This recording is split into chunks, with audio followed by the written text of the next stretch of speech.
You're watching NASA TV.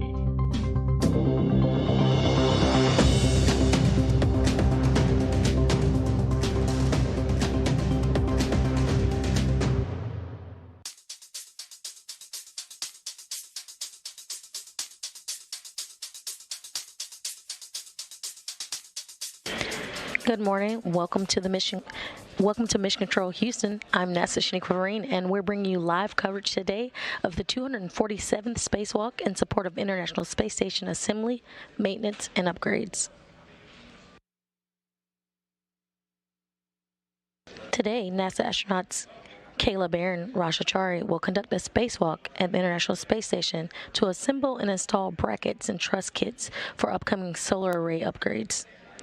The new ISS rollout solar arrays, or IROSAs, will increase the space station's total available power. So far, 2 of 6 IROSAs have been deployed on the station, with 4 additional arrays to be delivered.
You're looking live into the Quest airlock of the International Space Station, where NASA astronaut Kayla Barron is suited up in the suit with the red stripe, and Chari in the suit with no stripes. And complete with the exercise. Great work, guys. Are preparing for today's spacewalk.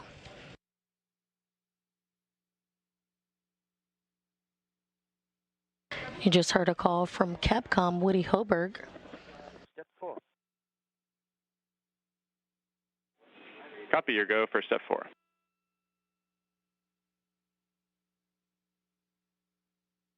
You just heard a call from Capcom Woody Hoberg about the crew and pre-breathing. This is where the crew will breathe 100% oxygen, purging nitrogen from their bodies. The portion now the crew is doing in-suit light exercise. These movements help acclimate the body to lower pressure of the suit and help astronauts purge the excess nitrogen from their bloodstreams. slowly to avoid getting the bends or decompression sickness. At nominal pressure, the suit is pressurized at 4.3 pounds per square inch or psi. For a little context, the psi here on Earth is about 14.7. So that in 4.3 psi, the suit is like what you would experience at an elevation of roughly 30,000 feet.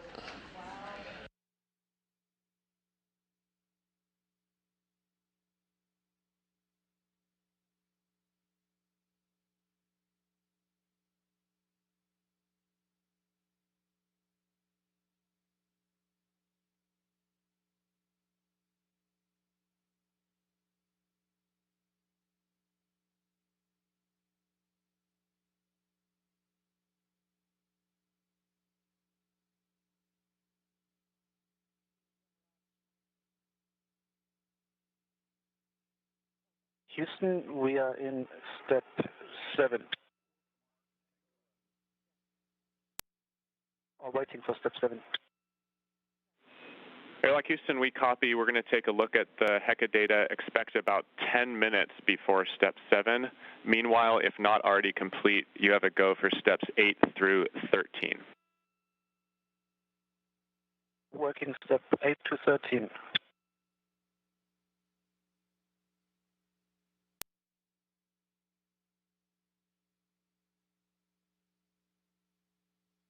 NASA astronaut Tom Marshburn is the crew suit up lead, backed by ESA astronaut Matthias Maurer.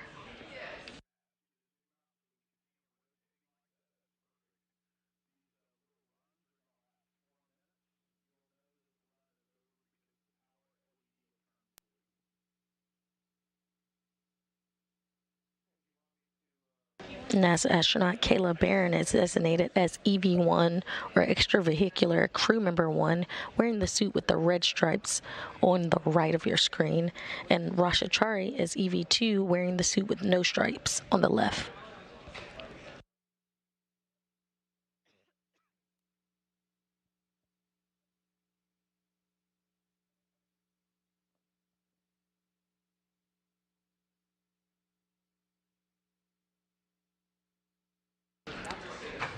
At the beginning of today's spacewalk, the two will be working on the starboard truss, or S4, at the 3A mass canister on the 3A power channel, installing the modification kit.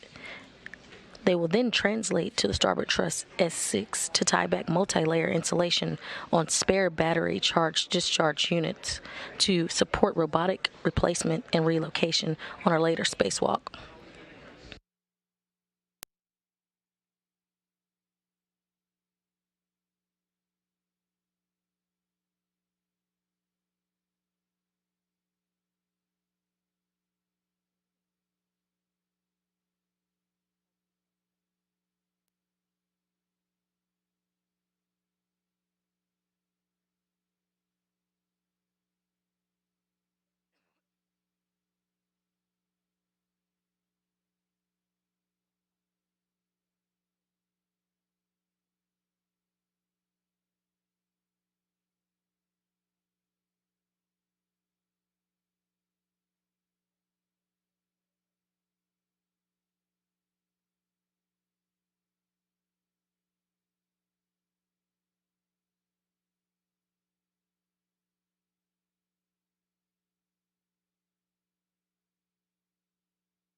Houston Station on 1 for the airlock.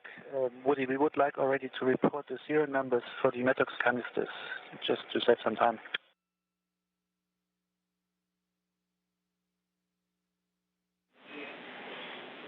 Houston copies, and we see in the video canisters 33 and 34. Those are good numbers. Okay, good numbers. And we copy 1033 for Kayla EV1.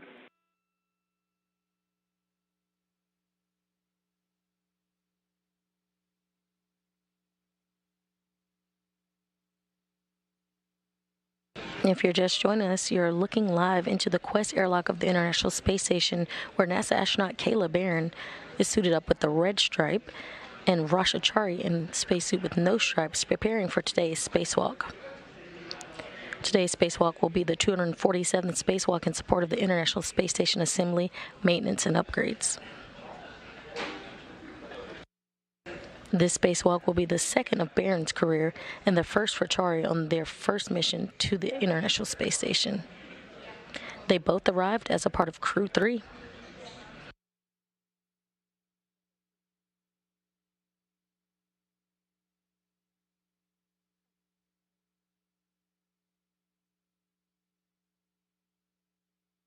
NASA's SpaceX Crew 3 astronauts are in orbit following their launch to the International Space Station on the third commercial crew rotation mission aboard the microgravity laboratory. The International's crew of astronauts lifted off at 9:03 p.m. Eastern Time Wednesday from Launchpad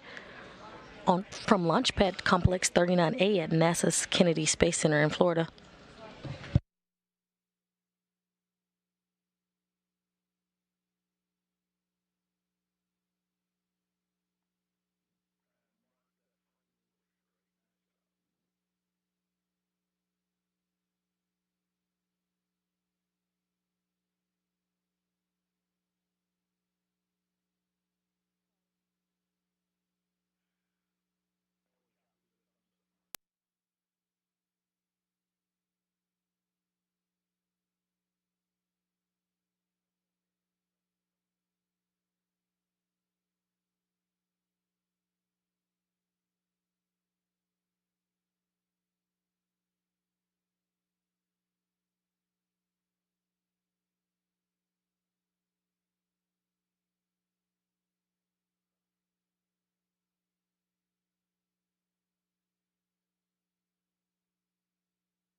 The duo are suited up and going through procedures before they head out of the hatch later this morning.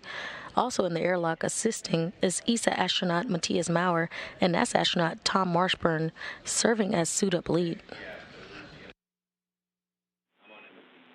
Airlock Houston on 2 for HECA checkout. During today's spacewalk, Barron and Chari will focus on the installation of a 3A modification kit and tieback multi-layer installation on spare battery discharge units to support robotic replacement or relocation at a later spacewalk. Station on 1 for the airlock. Airlock Houston, we had a successful HECA activation and checkout, so your go to perform step 7, and then your further go to perform the MEDOX replacement as called by step 15. So we will perform step 7, and then we continue with the methods.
Airlock Houston, no response required. We see 1034 for Raja, and we saw 1033 for Kayla. Those are good numbers.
If you're just joining us, welcome to Mission Control Houston.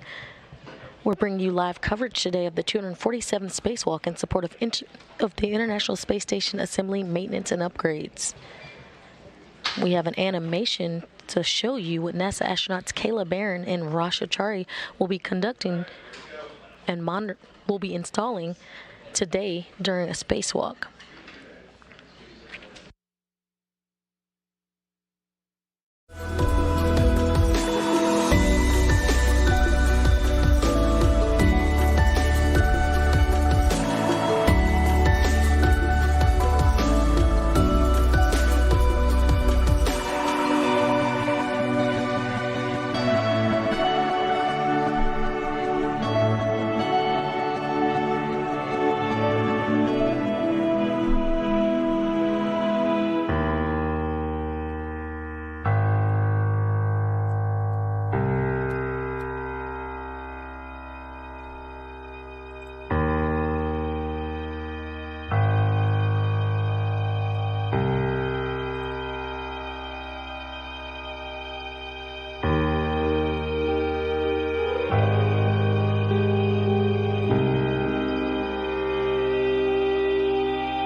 You're getting a live look inside the Quest airlock. You're getting a live look in the airlock where Barron and Chari are still preparing to go out later today for a spacewalk to complete maintenance for a 3A modification kit on the starboard truss at S4. The duo will be working at the starboard truss S4 for the 3A power channel, installing a modification kit where an IROSA or ISS rollout solar array will later be installed.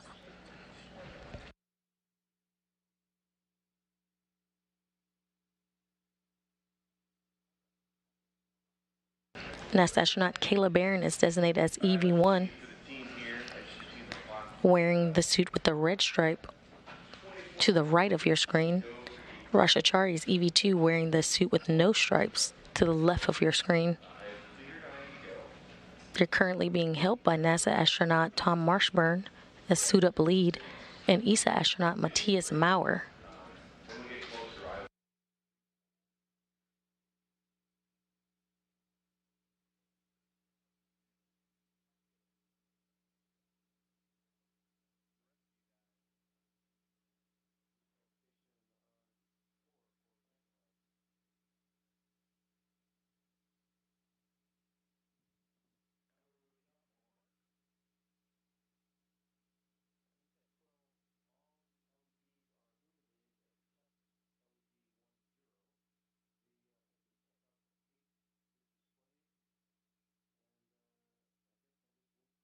The crew is now getting their safers installed. The safer, or simplified aid for EVA rescue, is essentially a jetpack that will allow astronauts who wear them to perform. The safer is worn as a precautionary measure in the unlikely event that an astronaut were to become untethered from the space station. The safer would allow the crew member to safely propel themselves back to the space station.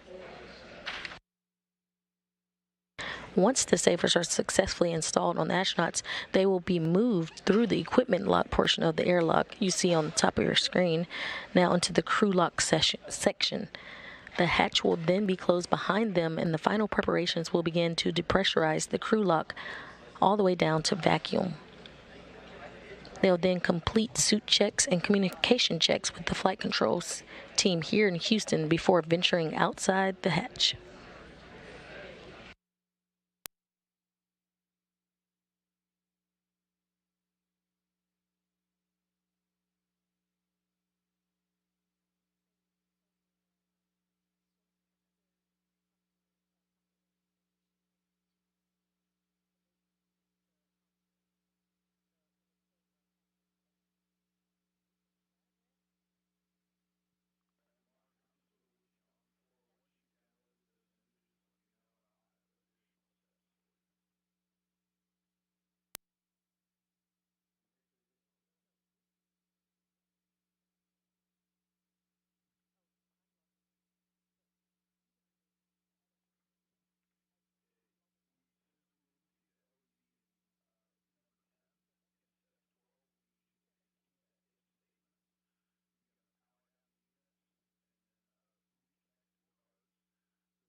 The spacesuits you see the duo wearing are the EMUs, or extravehicular mobility units, which are essentially a mini life support system providing environmental protection, mobility, and communications for the crew members during their spacewalk.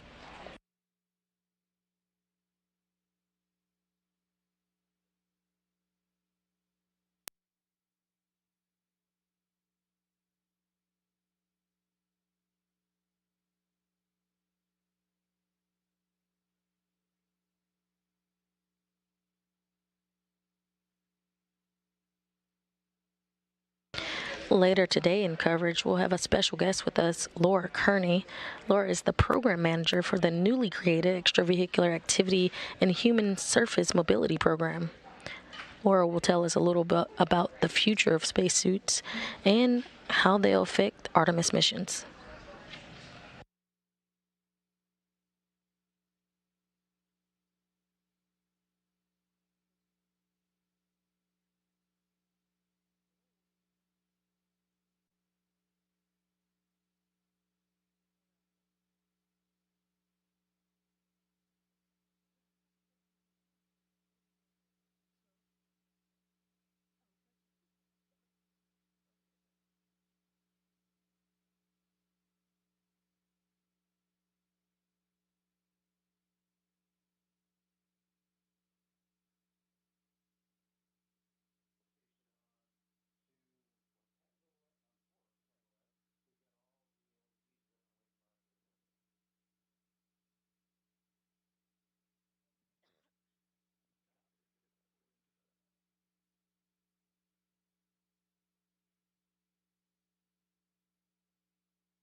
You're currently seeing Matthias Maurer and Tom Marshburn working together to install the safer on the back of Kayla Barron's spacesuit. Once installed, Barron will be moved through the equipment lock portion of the airlock you see and into the crew lock section. After her, we'll see the same happen for Chari. And when both are successfully into the crew lock section, the hatch will be then closed behind them, and the final preparations will begin to depressurize the crew lock all the way down to vacuum. They'll then complete suit checks and communication checks with the flight control team here in Houston before venturing outside the hatch.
We are currently seeing Chari being fitted with his safer, and he will be next to move into the crew lock portion of the airlock.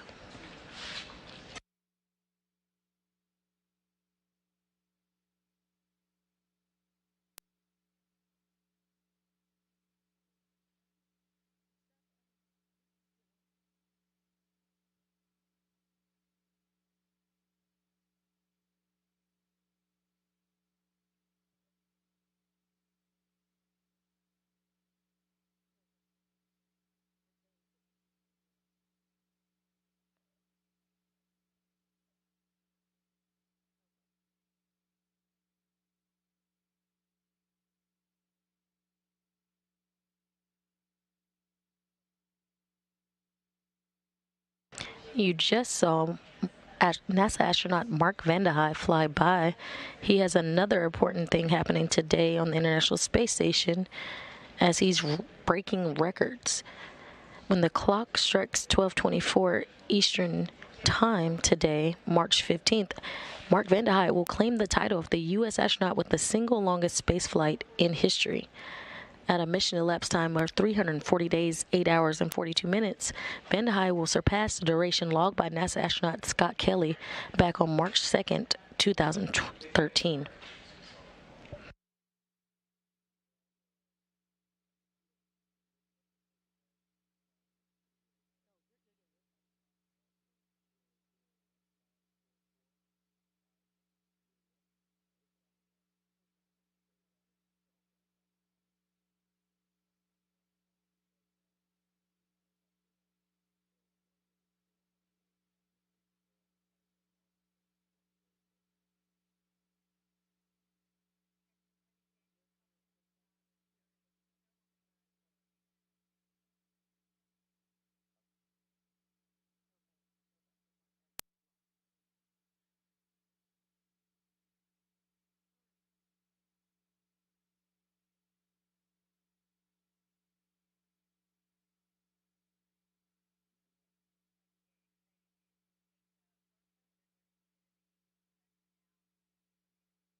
You currently are seeing ESA astronaut, European Space Agency astronaut Matthias Maurer and NASA astronaut Tom Marshburn helping Rasha Chari through to the crew portion of the airlock.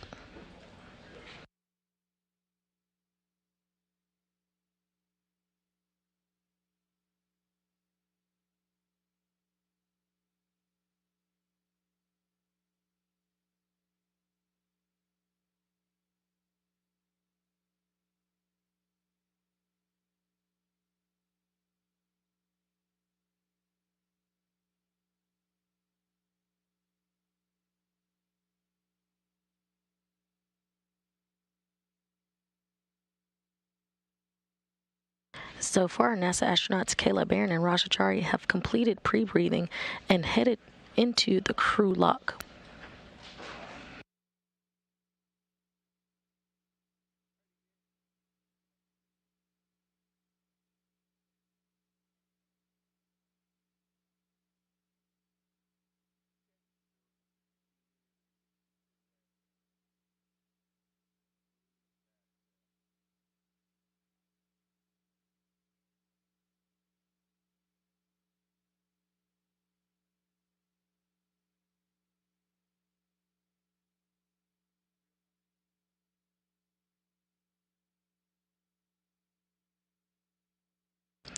The spacewalk today marks the 247th in support of International Space Station assembly, maintenance, and upgrades.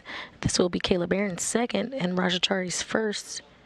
Barron is EV1, or extravehicular crew member 1, and she is wearing the suit with the red stripes with the helmet cam number 22.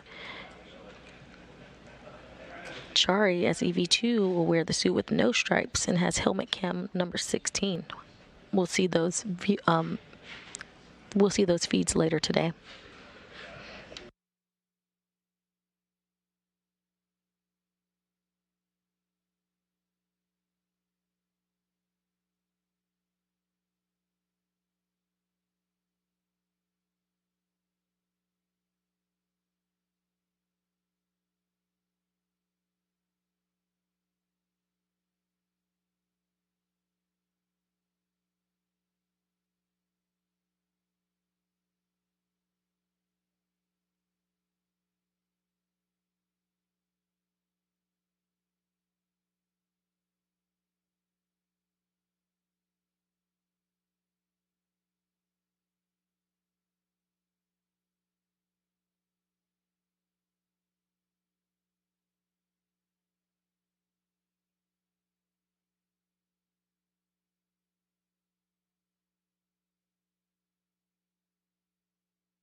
Airlock Houston with a request for you.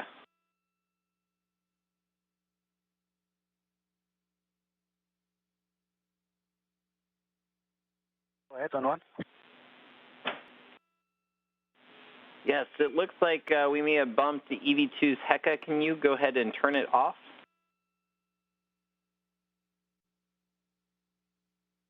Okay, line 54 says EMU TV power, check green LED is on. So we switch it on purpose.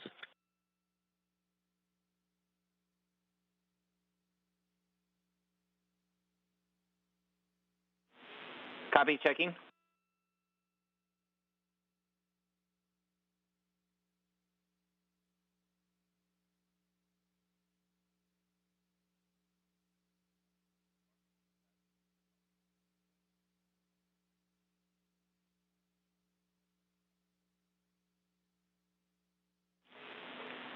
And Matthias, back with you on 1.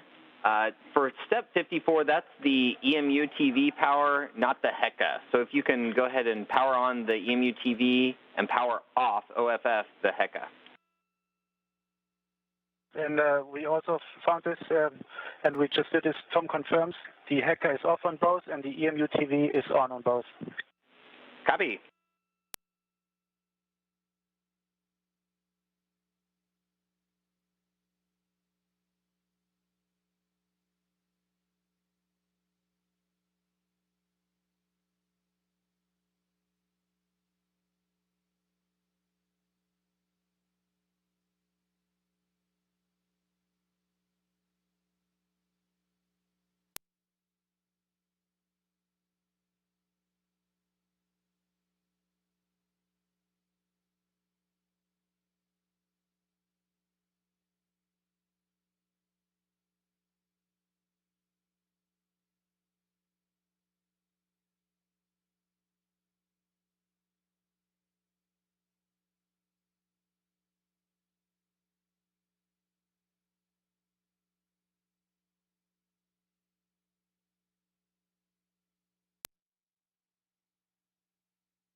We're currently in a loss of signal between satellites. You've seen a live view of the International Space Station Flight Control Room, where the Orbit 2 team is being led by Flight Director Mike Lammers.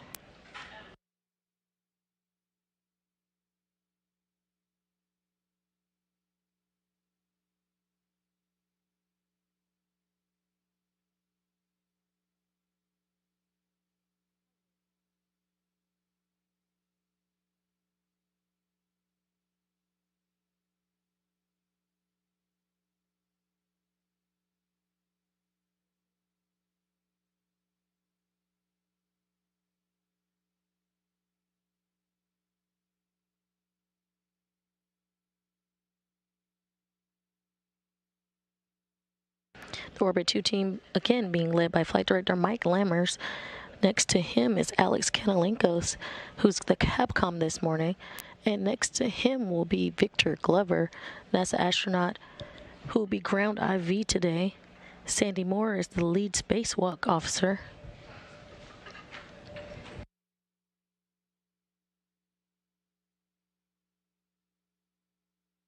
Once depressurization, we'll switch from hearing Alex to hearing Victor Glover communicate to the crew. And it appears now that the hatch is now closed.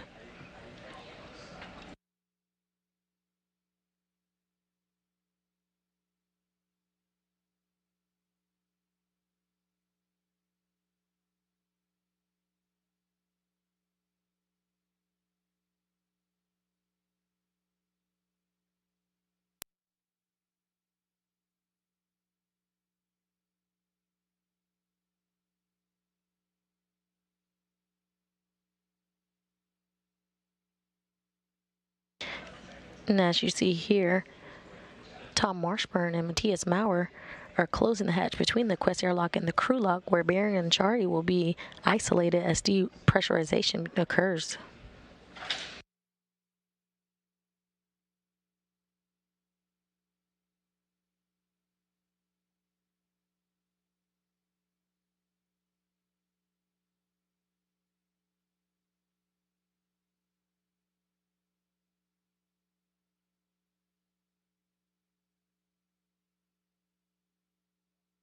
Once the crew gets the go from the team in Houston, depressurization of the crew lock will begin.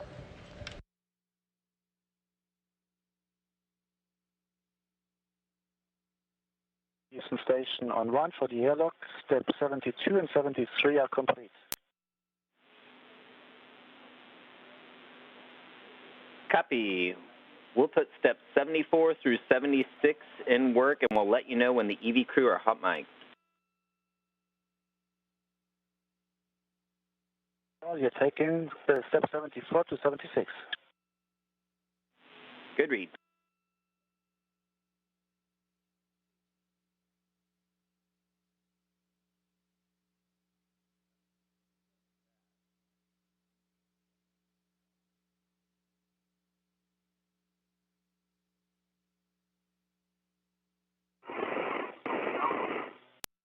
Okay, copy.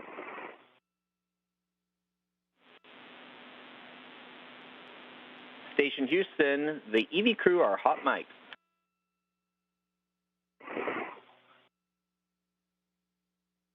One copy. Two copies. And we hear you both, EV1 and EV2, loud and clear. And Houston, both EV crew members copy. They're now hot mic'd.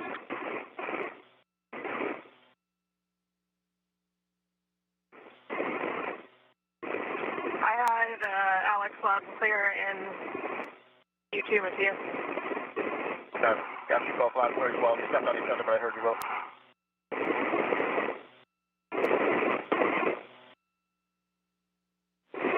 Good morning to you both. It's a great day for an EVA. Good morning. Loud and clear, ready to go.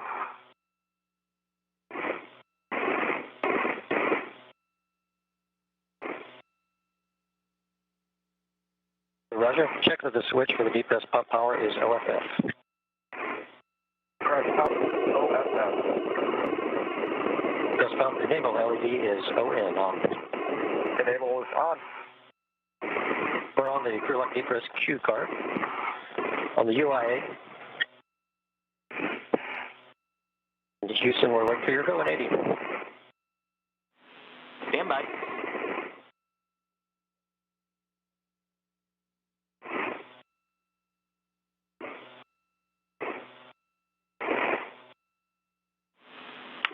Station Houston, you have a go for depress on step 80. We'll see you on the crew lock depress repress Q card.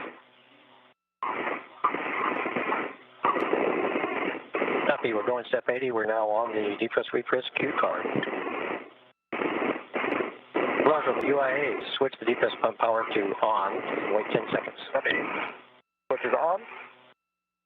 Wait 10 seconds.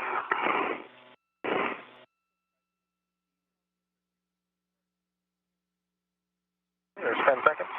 So you can take the depress pump isolation valve to open and expect an alert turn. Copy. Going to open. Copy. You can both expect an alert turn when the crew lock gets to 6. Monitor your suit P gauge that stays less than 5.5. Let us know if it's not. Roger. Copy.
suit, I assume that's the relief valve opening?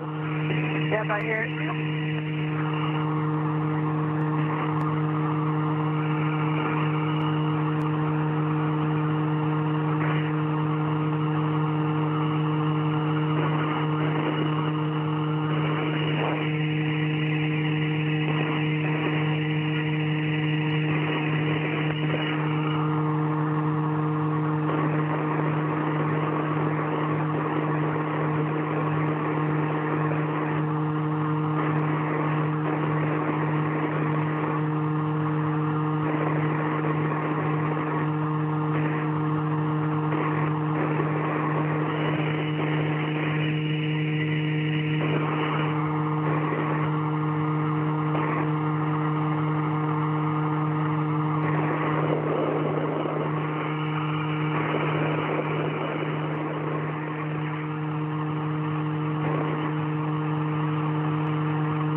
Flight controllers here in Mission Control Houston did a go, no-go for depressurization to begin, and we have begun depress.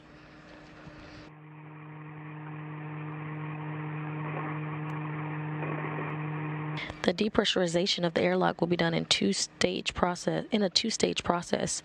First, they'll take the crew lock down to 5 pounds per square inch of pressure, at which point depressurization will be paused to do a systems check. Following this, depressurization will resume and continue all the way down to vacuum. Once vacuum is reached, the two spacewalkers will complete suit and comm checks before placing their spacesuit on internal battery power, officially marking the start of today's spacewalk.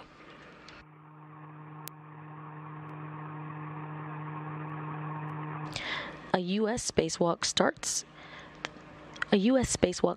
and end time is measured from the time the crew places their spacesuit on internal battery power all the way up until the time repressurization occurs and they're back inside the crew lock following completion of their spacewalking task for the day.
repeat for 6.0, waiting on 5.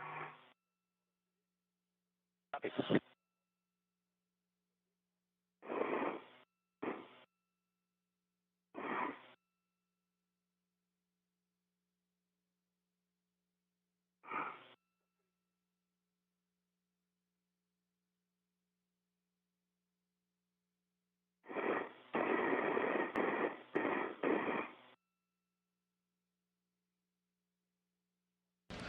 Maurer and Marshburn in the equipment section of the airlock continue to monitor depressurization on the Quest airlock, where NASA astronaut Kayla Barron and astronaut Rasha Chari are suited up and undergoing preparations to eventually venture outside.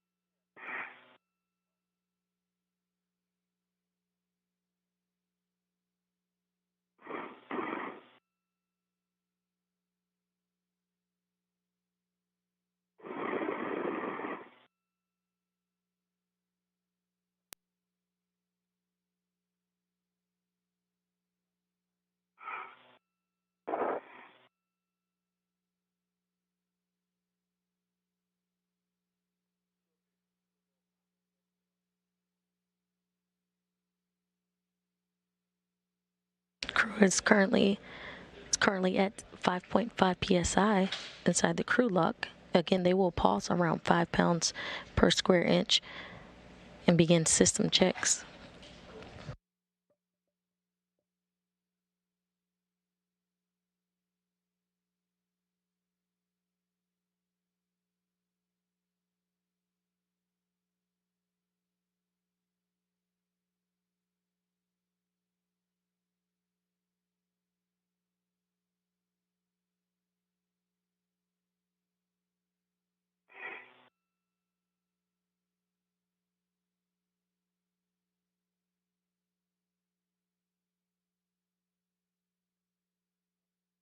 Right, we see the crew lock pressure at 259. Roger, take the depress pump isolation valve to close and expect an alert turn. Hey, it's closed. All the DCMs for both of you. On the display switch, toggle status until leak check question mark is displayed, and then yes for 2 seconds.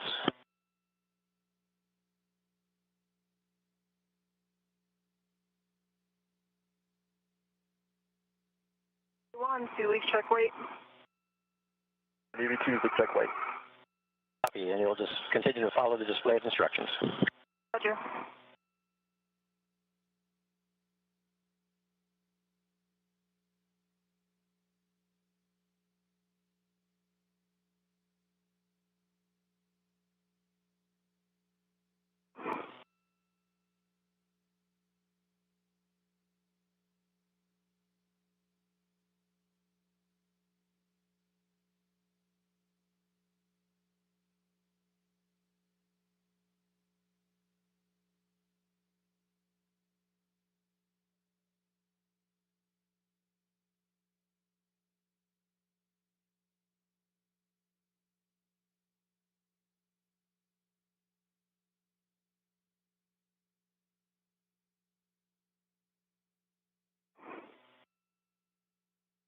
Leak check complete. Set O2 actuator to EVA, and that's in work. And EV2 leak check complete, and working on the EVA O2 actuator. Copy, 2 good leak checks, standing by for O2 actuator to EVA.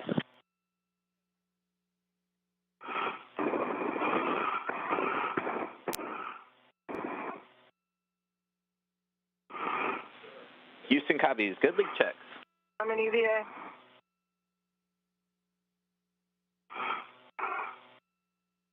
Copy, Kayla, you're in EVA.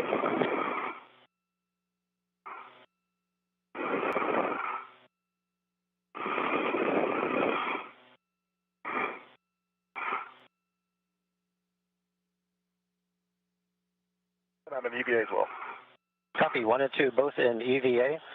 Roger, take the depress pump manual isolation valve to open and expect an alert turn. Am I in work?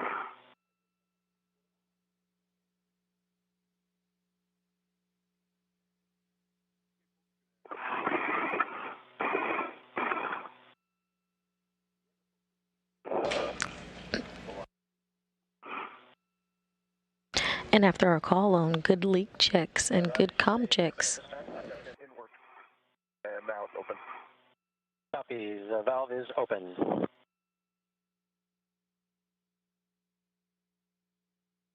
And after our call on good leak checks and good comm checks, the crew inside the crew lock will continue depressurization. Gauge remains less than 5.5. Let us know if it's not. Roger. Copy. Your next step will be at 2 psi.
If you're just joining us, this is Mission Control Houston, and we have you're looking live at the equipment lock section of the Quest airlock, where we've begun depressurization for Kayla Barron, NASA astronaut Kayla Barron and Rasha Chari, in order to begin the 247th spacewalk on space station assembly, maintenance, and upgrades. You're currently looking at Matthias Maurer of ESA, or the European Space Agency, and Tom Marshburn of NASA in the equipment section, continuing to monitor the depressurization of the Quest airlock, where NASA astronaut Kayla Barron and Rasha Chari are suited up and undergoing final preparations before they head out of the station's hatch today for today's spacewalk.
Look, Roger, we see we are just below 103.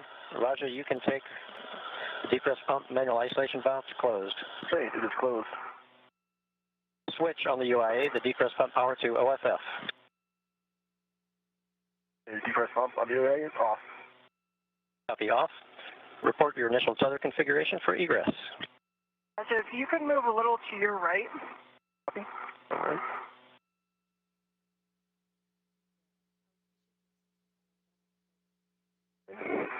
And then if you've got good visibility to start, you can go first. Otherwise, I can start on mine. I'll go on starts.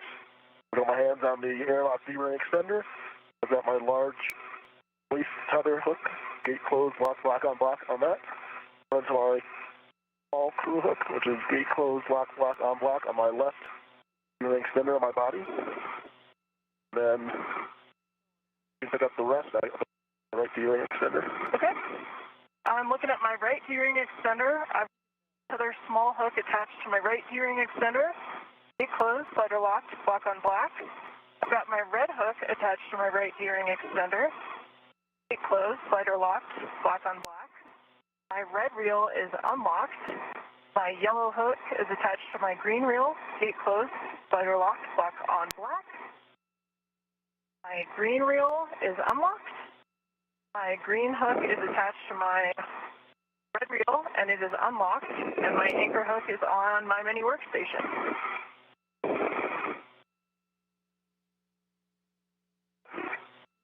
Some back my side here.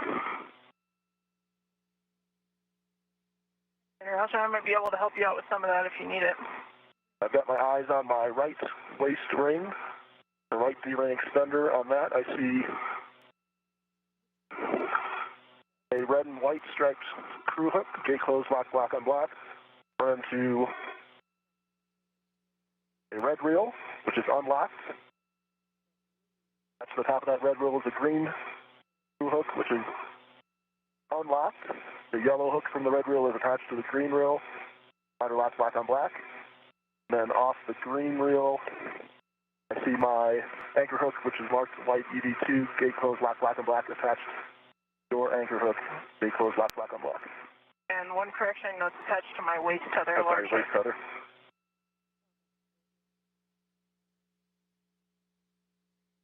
So with that, I've got a load path to station, and you have a load path to me.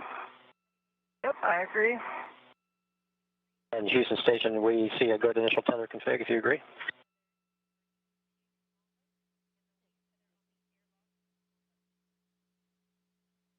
Do I have the room, Kayla, to shift to my body left, or is that going to pin you in? For now, you can. I'll probably need you closer to where you are now when I need to get to the hatch. Okay, copy. And airlock Houston on 1 for EV2. We need both of your small hook from your waist tether, and both of your small hooks from your waist tethers. Okay, so my right D-ring extender, I have two small hooks. One is both are gate closed, block on black. One runs to my mini workstation. That's my waist tether. The other one is the red and white striped one. That's the small hook, gate closed, block on black that runs to the red reel. What you looking for? Copy. Yep. Thanks for that. And then also the small hook on there is a waist tether on the airlock D-ring extender. Yep. Yeah, I gave you that earlier, but sorry. The black D-ring extender, I have running to a large hook, gate closed, block on black, and the other end of that runs to my left D-ring extender, small hook, which is gate closed, block on black. And I'm noticing we're kind of got these intertwined. Do you see that, Raja?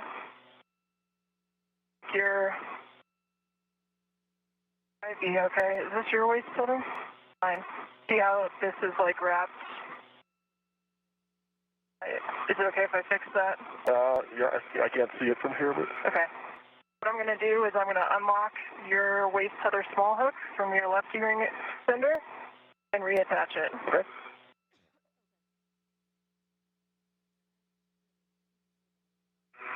Okay, your left tether small hook is attached to your left D-ring extender. Gate closed, slider lock, block on block, and we're not twisted up anymore. Sounds good, thanks. I confirm I can still see the large hook still attached to the airlock D-ring extender. Now that's where I can pull it all the way here, and I can see small hook, gate closed, block on black, my left D-ring extender. Okay, Roger and Kayla, one more from Houston. So We believe that there is a spare waist tether in the airlock as well on that airlock D-ring extender, and that's the small hook that we're looking for. And then your green reel for EV2. Sorry, yeah, it is, and it's back to itself on the airlock D-ring extender. Yeah, so both on the spare waist tether that's on the airlock D-ring extender, both the small and the large hook are both attached to the and it's looped back on itself intentionally. And both are gate closed, lock, black on black. So the small hook, the large hook, is gate closed but not locked. Small hook closed, lock, black on black. Copy, thank you. And the green reel is unlocked. Thank you for those.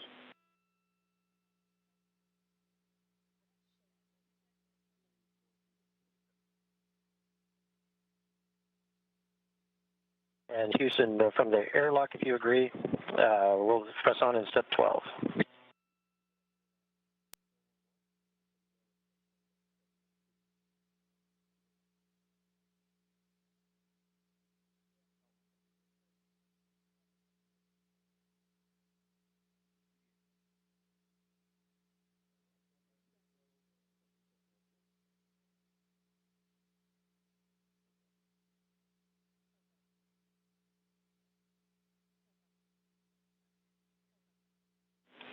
Okay, airlock Houston, you may continue with step 12.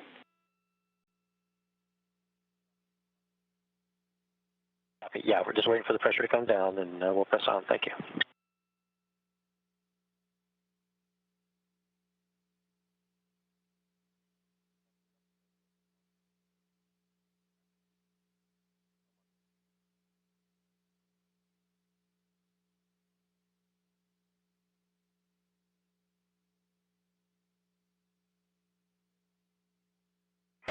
The crew just reported being down to 1 psi.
Roger, when it's time to open the hatch, I'm going to need to come neater, and I'm going to need your feet to go forward and or inboard so I can get down over the lever. Okay, I can go inboard. That's far enough. Yeah, that should be okay.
Matthias Maurer and Tom Marshburn. Matthias Maurer of the European Space Agency and Tom Marshburn of NASA and the equipment section continue to monitor depressurization on the Quest airlock, where NASA astronauts Kayla Barron and Rasha Chari are suited up and undergoing preparations to venture outside the space station for today's spacewalk.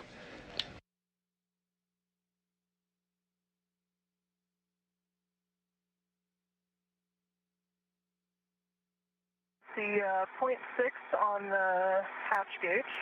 Copy. Copy. We see 31.6. Looking for 26.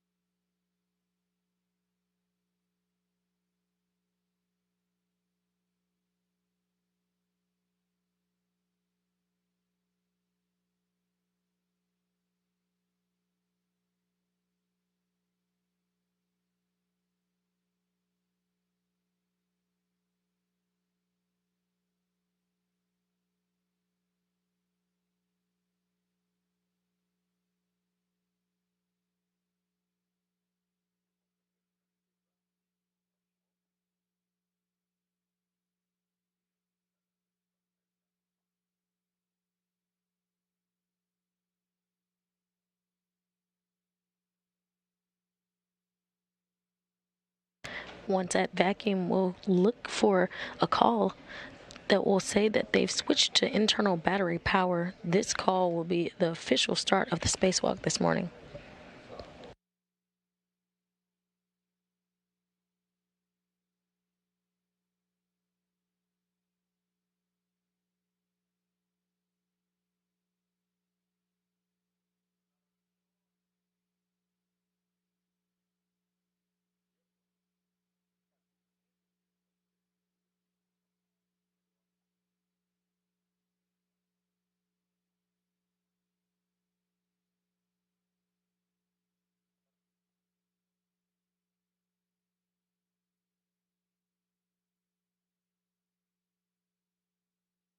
I see just 0.5 on the hatch gauge.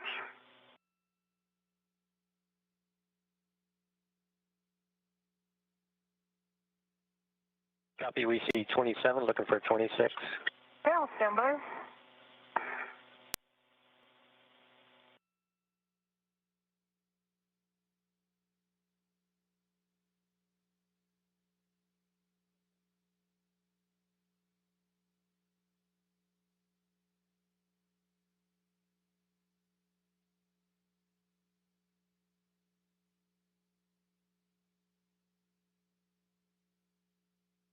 Sensation from the airlock. We see ourselves at 26, and Kayla's reported 0.5 about a minute ago.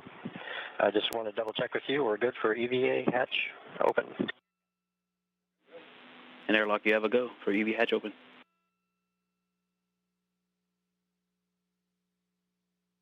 Kayla, you go to open the hatch and stow it. Yep.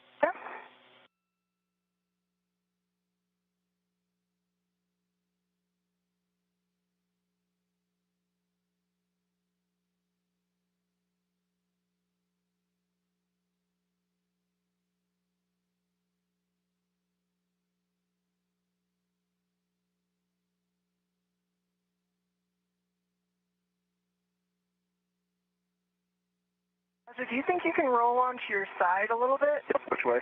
So that you're facing aft?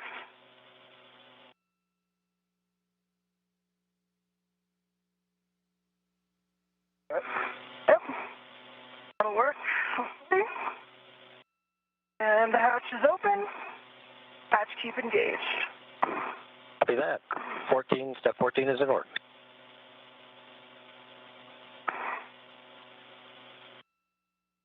Houston Station emergency impound is closed. Kayla, Raja, Godspeed and have fun. And over to you, Houston. Copy. Thank you, Tom, Matthias, Mark. Nice work getting us to this point. Kayla, Raja. Good morning, spacewalkers. Good morning. Morning. All right, we're picking up with the post-depress on your DCMs. Switch power to bat and stagger switch throws. Expect a warning tone.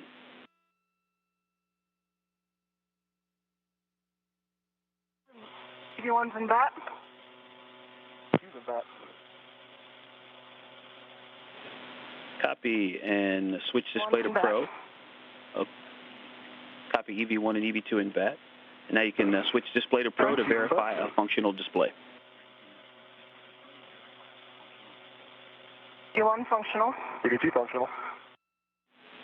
All right, good news. Roger, on the UIA, switch power EV1 and EV2, 2 switches to off OFF. Power 1 and power 2 are both off. And check power 1, power EV1 and 2 LEDs, 4 LEDs total OFF. All 4 LEDs are off. Okay, EV1, EV2, you can demate the SCU from the DCM and install the DCM cover and then stow the SCUs in the pouch.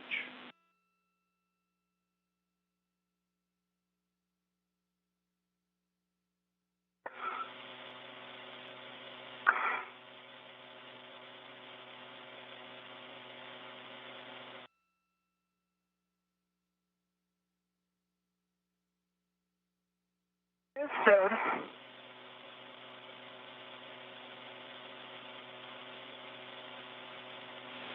Copy, EV1. EV2, it's off. Still working on stowing it. Copy and work, EV2.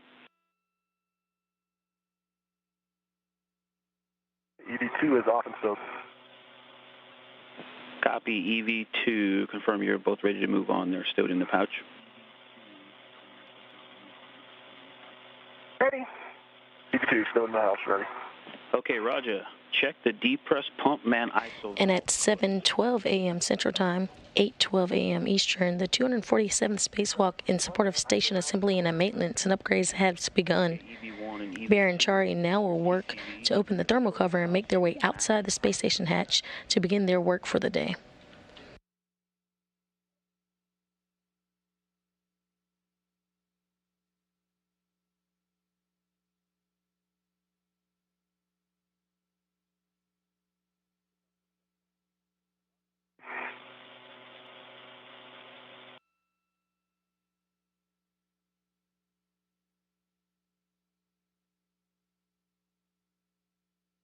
The ground IV is NASA astronaut Victor Glover. You saw him on your screen previously.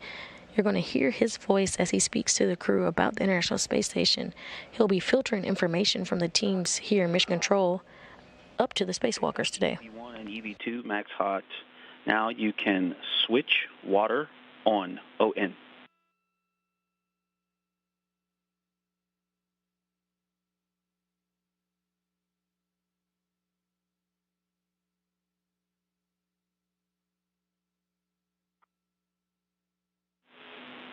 EV1, EV2, you can switch water on, ON. One, water is on, ON. EV2, water's on. Check your DCM blank and bite light off. DCM blank, bright light off. Two's blank and bite light off. Copy. Now you can set your TCV as desired. Let us know where, please.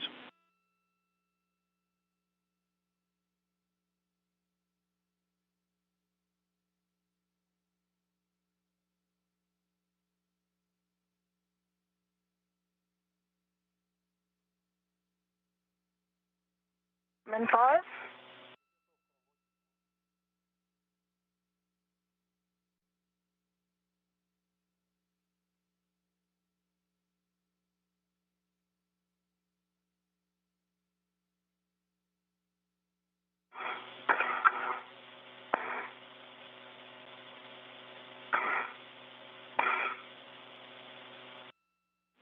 And copy EV1 TCV to 5. And EV2's TCV 5. EV2's 5 also. Okay, please report suit pressure gauge to Houston.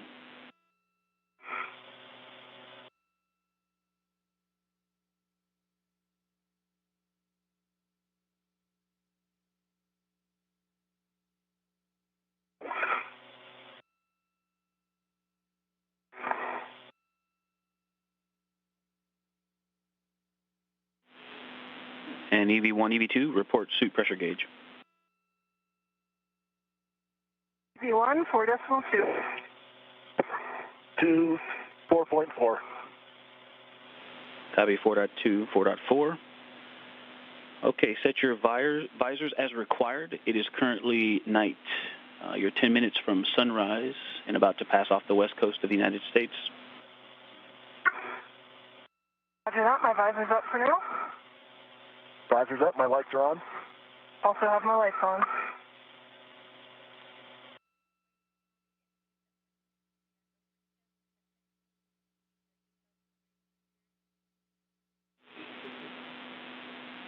All right, Kayla, you can open the hatch thermal cover.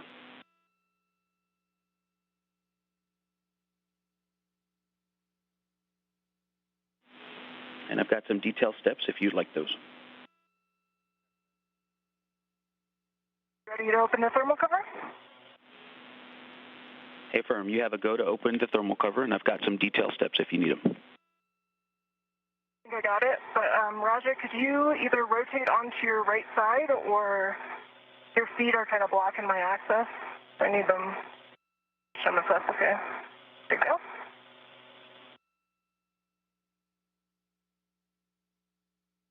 All right, I am releasing the thermal cover adjustable.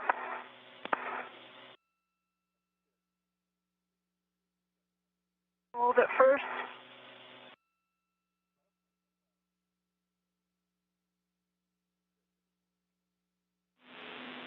Copy, and just a reminder, when you attach the hook to the stowage tether point, we'd like you to cinch that strap snug until you have 6 Sharpie lines visible on the tail. Okay.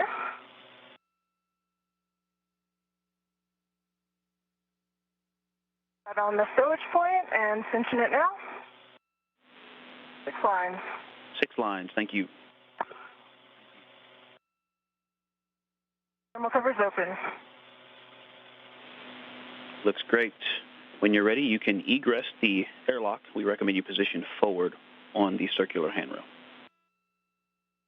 Okay, it works.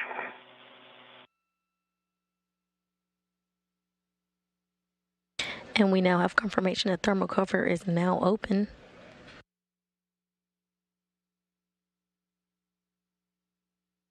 Barron and Chari working to egress the space station.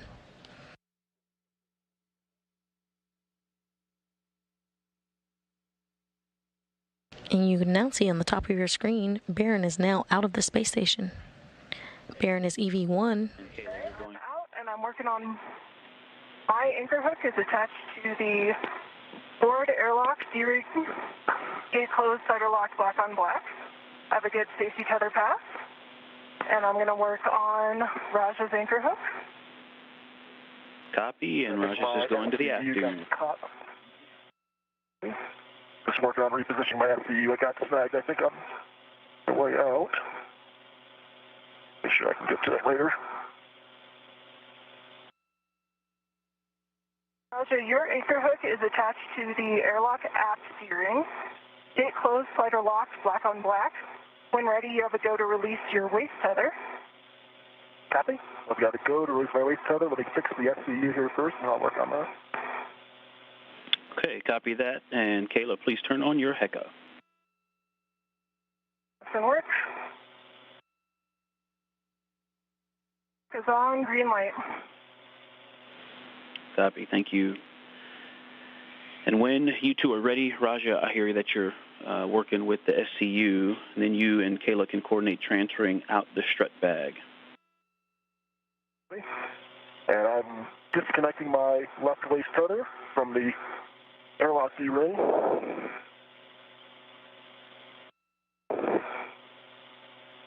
And moving up to the strut bag. Okay, yes, and you're going to transfer the strut bag out to Kayla. And Kayla, when you receive the strut bag, you're going to stow it on your BRT with the tape side of the handrail toward your feet. Roger. And Roger, I got visibility under the airlock hatch. I'm ready to help guide it through. Okay.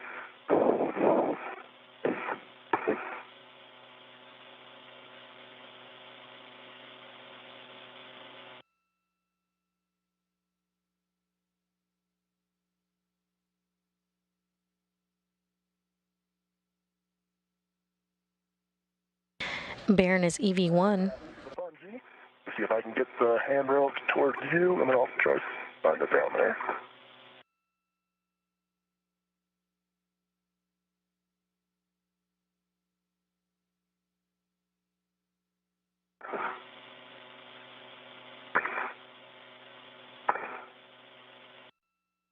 It gets caught up on the hatch somewhere. Okay.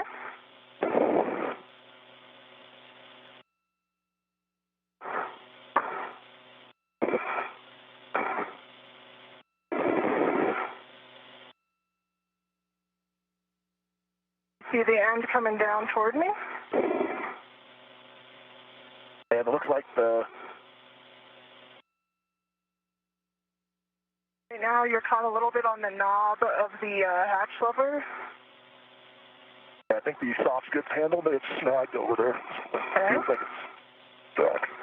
I can pull it more towards my end of the airlock and then lever it down. Yeah, you could try pointing the outboard end of the bag towards the aft to kind of take advantage of that diagonal. Might help you get around the hatch knob.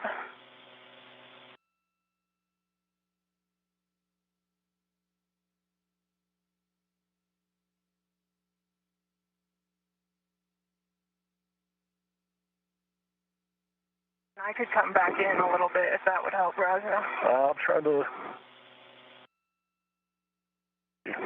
I need to get the other end towards me up higher. It's stuck in the hatching mechanisms of the inboard hatch, the IV side. I need to get that out.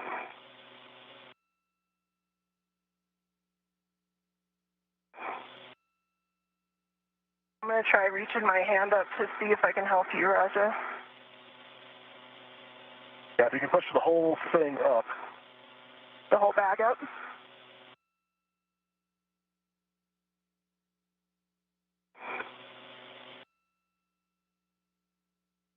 Barron and Chari are working together to get a strut bag so Chari can egress the hatch. ISS aft. Okay. And that'll give us more diagonal. There you go. Okay, now let's see if I can free it up. All right, there we go. Progress. Okay, I'm going to get a little bit out of the way here. And you should be able to work that out here. Yep. All right, I don't think I have the handrail the right way, but I can hold it in position here to get you rotate it. Okay. Let's come out a little bit more. Try to get a hand on it here. Okay, let's pause here. Okay. And I'd like to rotate it so I can see the handrail.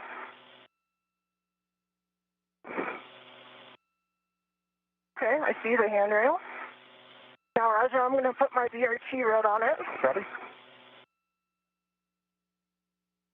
I'm not going to try to catch the one that comes back because I don't have eyes on it, but once it comes back in, I'll try to get it on the airlock gearing extender. Okay. And it rotated out of the way while I was grabbing my ret, so... I can spin it either way. I don't control it up here. You just tell me which way to rotate it. I can see the handrail, but I need you to push the bag, no, not further out. Sorry. My end toward me, toward forward. Okay. Yep. And then we could, yeah, that's good.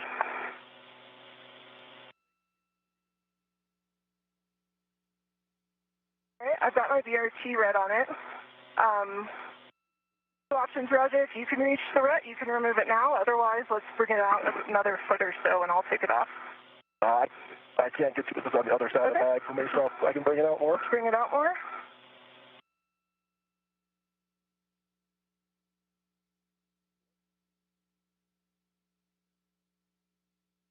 All right, airlock red's removed and coming back. All right, I saw it come back. Good retraction. Okay, Roger, now I'm going to reposition myself a little bit, but I've got the bag in my hand. Take your time. And I'm going to work on getting it on my BRT here. Still sort of in the hatch.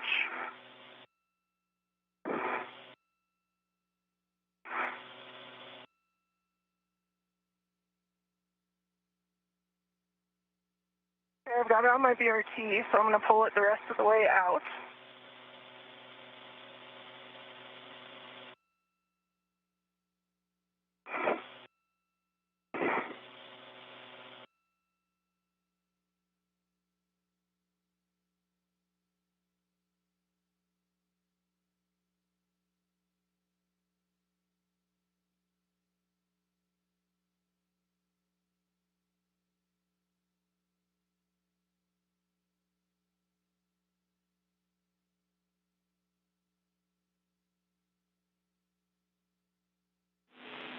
Teamwork makes the dream work. Nice job working together, you two, to get EV3 out of the hatch there. And Raja, I heard you grab. Yeah, I heard that you grabbed your waist tether off that D-ring extender. So the next thing you're going to do is wait for Kayla to give you a go to egress, and then retrieve crew lock bag 1. Copy. Yep, and I've got crew lock bag 1 already on my BRT ret, and I'm working on stowing the small end of the large swallow that was stowed onto the airlock D-ring extender. And while you're still on set, I'll see if I can get the strap bag down to this. Okay. I'm going to change the orientation on my BRT in the jaws just because it doesn't quite want to stay where I want it. And work on getting it off to my side.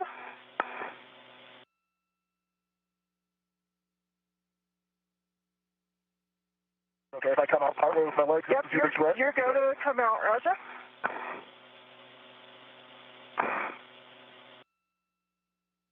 Big bag.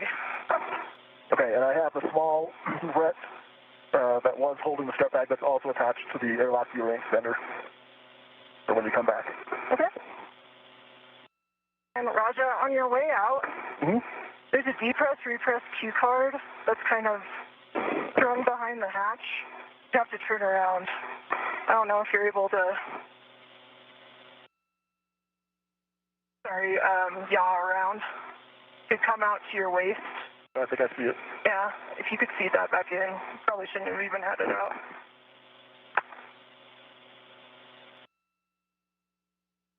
If not, we can get it at the end of the EVA, but probably be good to tuck it back in.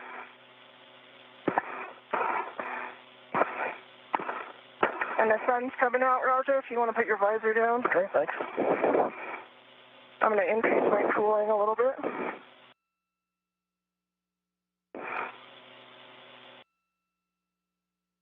Okay, that repress card is back behind the hatch. Thank you, sir. In EV1, EV2, or 15 seconds to a handover. Roger.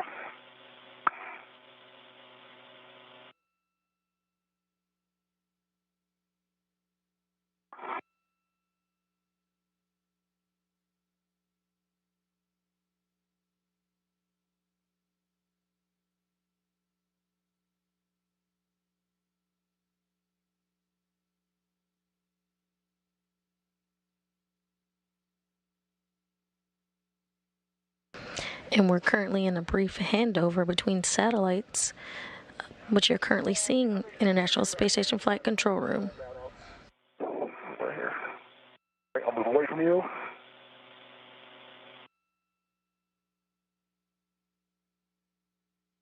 That's crew card, the depress card floated out again, but we can.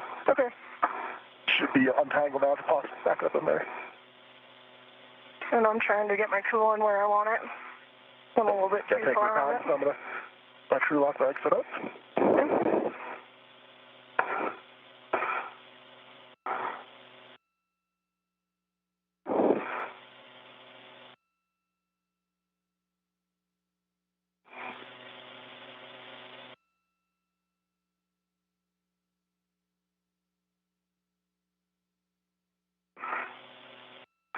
Wait for the crew lock bag to come back.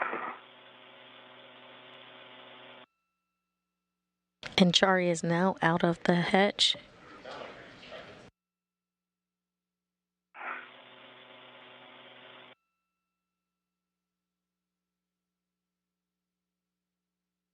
Barron EV1, or extravehicular crew member 1, No problem.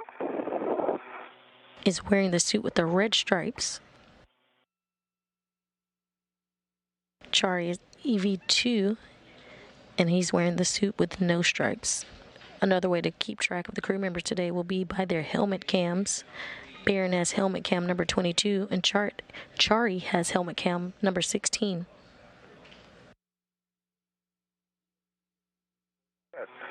Got the crew lock bag.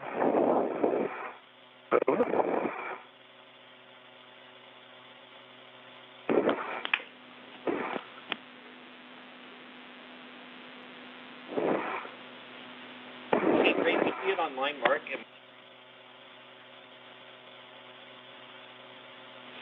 So let me know when you feel like you're ready for buddy checks, Raja, and Ike, let us know if you're back with us. Yep, I'm with you. And once, Roger, when you're done with the bag and you have a free finger, you can turn on your HECA. Copy. Ike, And the Kayla. thermal cover is closed. Copy. Thermal cover closed. Thank you. And let's see. Can you verify the stiffener D-ring strap is not over the magnet? It is not. Okay. And you've got that long wire tie there if you need to use that free end of the hook around the soft goods handle. And just let us know. And if you guys remember where you tucked that cue card, we'll take that so we can remind you on the way back in to make sure it's still stowed. It's just behind the thermal cover at the moment. It's tethered. It's just kind of in the way of the hatch actuating. Just need to tuck it in. Copy. Thank you for that. All right, ready for buddy checks if you are.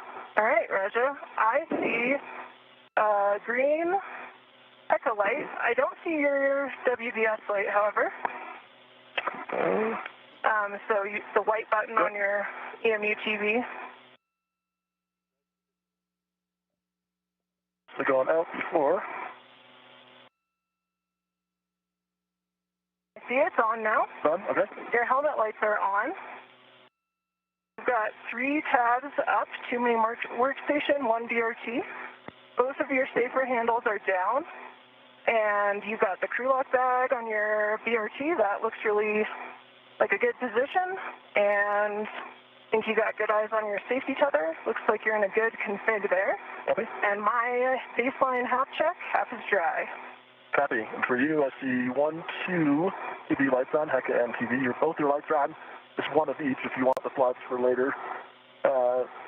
1, 2, yaw your body. That's good. Okay, 3 tabs up. And 1. Safer handles down. Okay. And the strap bag looks good. It's a little tilted towards your head, but I think that's fine. And then wider at your feet, but it looks like a good stable position, tucked in close behind your arm. Yeah, I see it in your reflection. I think I'm okay with how that is. Yeah, I think that's probably better if that's a little tighter in by your head, so it doesn't snag anything. Okay.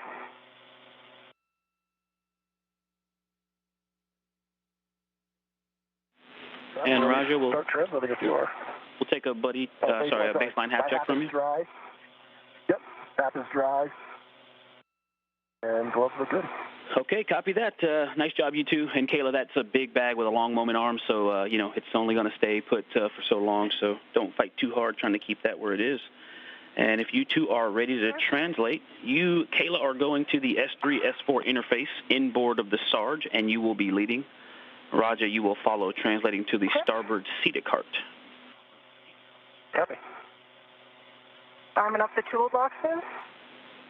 And Kayla, we'd like you to fair lead at the base of the CETA spur. I copy that. Just going to take it nice and slow with this big bag. Yep.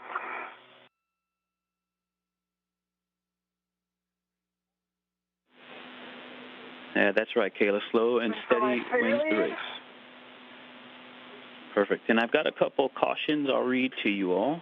Avoid contact with the radiators and flex hoses. It'll probably be obvious and self-correcting, but translate slowly, especially with the strut bag on the BRT, and avoid inadvertent contact with the deployed test cables. Okay. I've got that fair lead in, and I'm heading out to put in my adjustable fair lead. Copy. And that'll be at S0 handrail tree 410 for EV1. And EV2, you're going to do an adjustable at tree 409er. I see 3410. I'll stop here to get that adjustable down.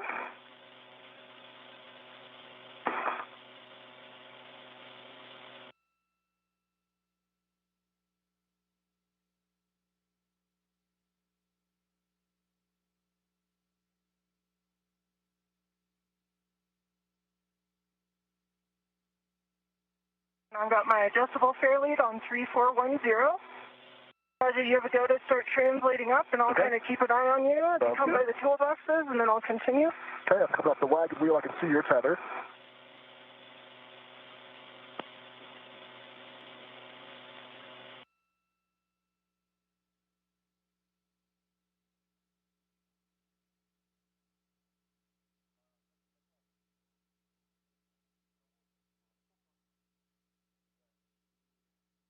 Looking good, Roger. We continue up to the cedar rail. Stay out of your way. Copy. I'll hold to the base of the cedar rail until you're at the top. Okay, I am at the cedar rail. I'm going to start slowly heading out forward, Roger.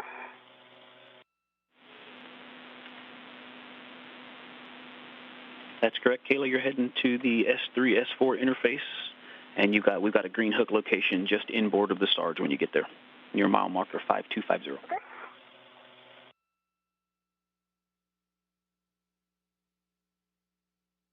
I'm 3409, which is where I'm putting down my adjustable tether. Thank you, Roger.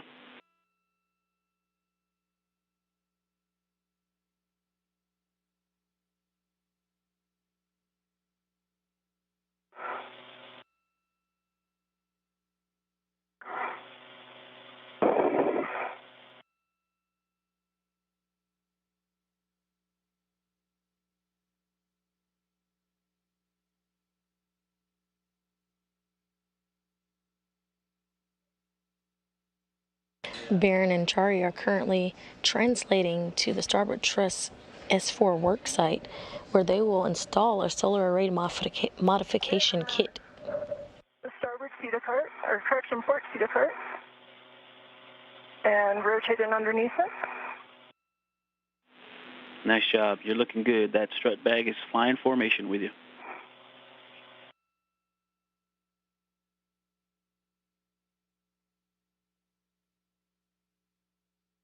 The adjustable down at 3409. Thanks, Roger.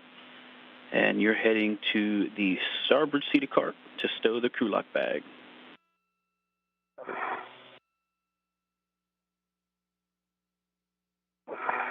And I'm starting under the MT. I got good visibility on the bag, and it's clear.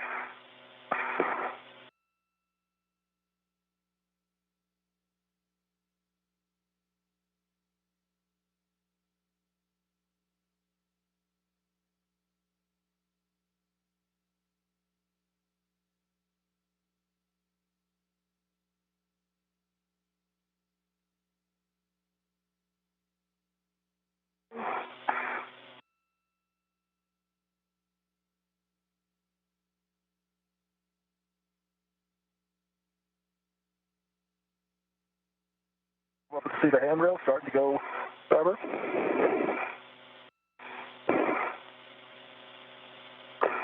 I'm at the starboard cedar cart.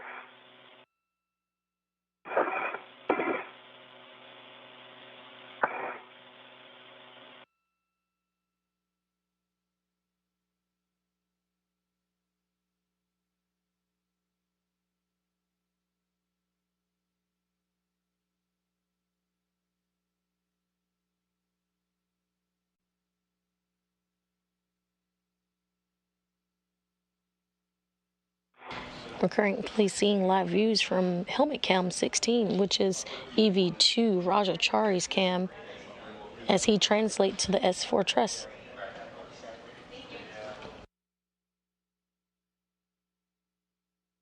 I'm back on the cedar rail, past the starboard cedar cart.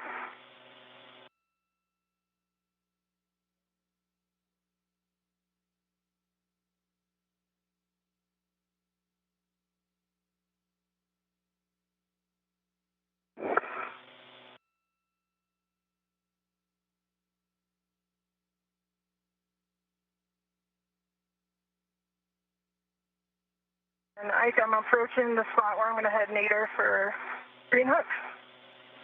Copy that. Yep, just inboard of the Sarge, you're looking for S3 handrail 3060, and yours will be the more nadir of the two vertical handrails there on the nadir side of the Sarge. All right. I see 3060. That is your green hook location.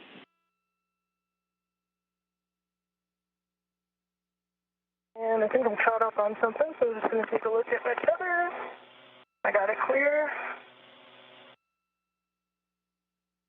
I'm under the cut it up on the MT.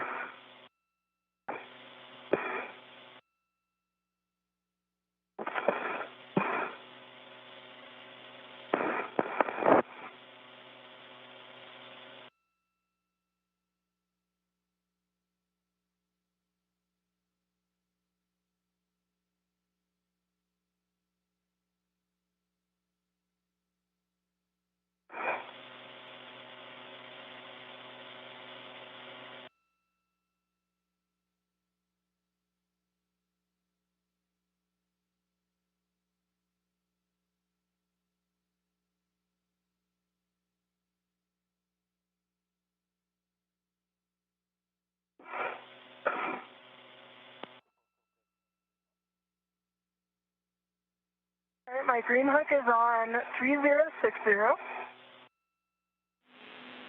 All right, nice job. And now you're going to translate to the 3 Alpha IEA, non-radiator side. So please check your gauntlets in place prior to crossing the Sarge.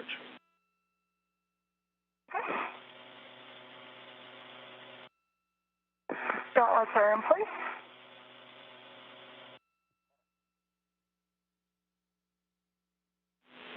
Sounds good. You're heading out to the IEA to stow that strut bag.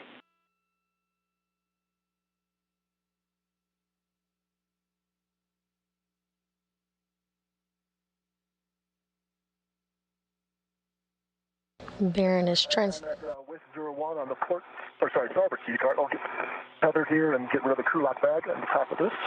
Hey, firm, and just let us know what square grid you dropped the crew lock bag on.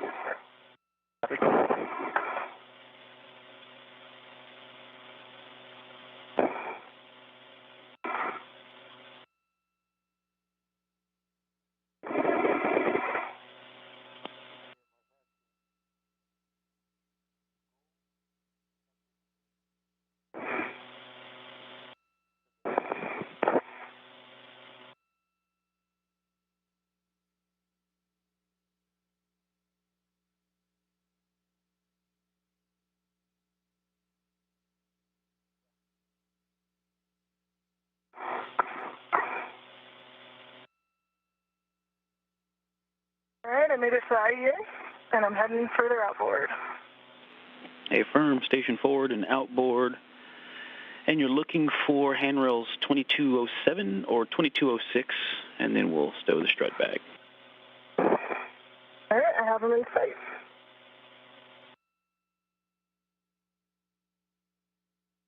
I like the crew lock bags on grid C. Thanks, Roger. Grid Charlie. Now you can retrieve the WIFX and APFR with the ingress aid from WIF 1. Copy. And you're going to stow those on your BRT.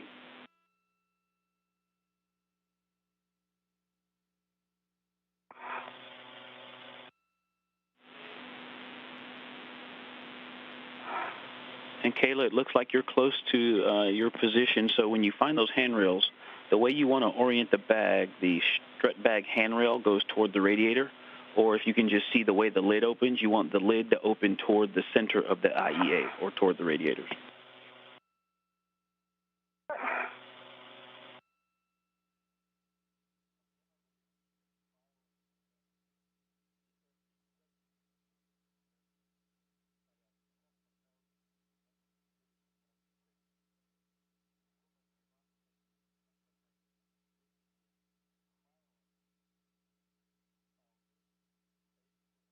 You just heard Barron confirm the strut bag being stowed at the IEA, or the Integrated Electronics Assembly. And Kayla, I believe also that means that the tape on the handrail will point toward the mass canister. Copy that. Working on the necessary rotation now.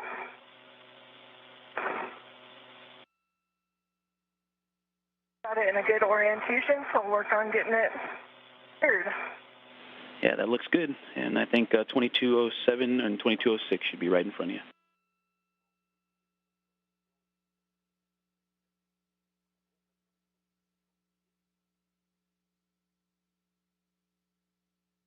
About the VRT rep to the APFR, which is locked on the WIF X, and the WIF X is in my VRT with the gate closed. Okay, copy that, Roger. And now you're going to translate to the starboard Sarge. And you're going to also, near Kayla's green hook, you're going to drop your green hook just zenith of hers on handrail 3061. Okay, 3061.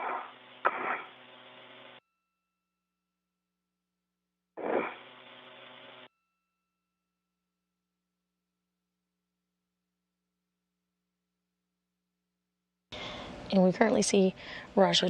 One of the corner adjustables down. I'll work on the other one. Copy, adjustable on one corner.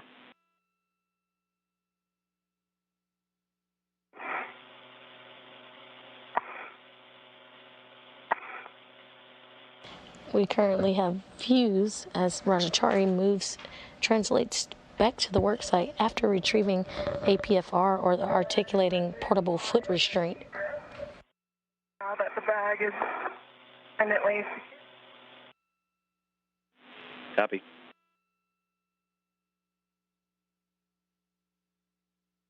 Okay, well, I can see my tether on top of yours is planned, so that looks good so far out to the Sarge at least. Yeah.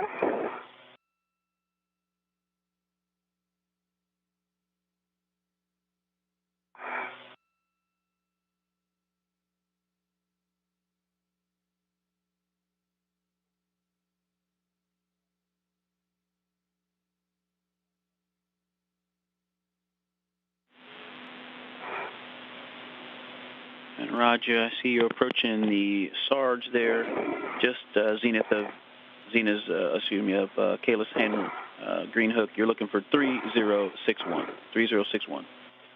Tally 3061. That's not my green hook here. It doesn't work.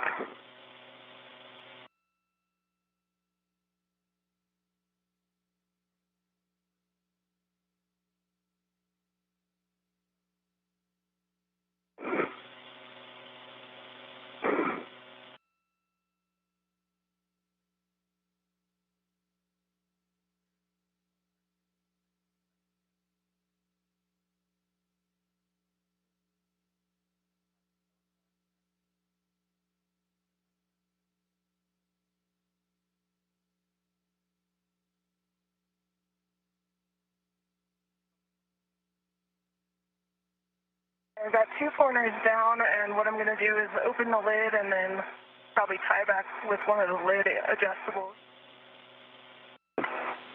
Okay, copy. Nice work, Kayla. If you also could, when you have a free hand, check your HECA on. Okay.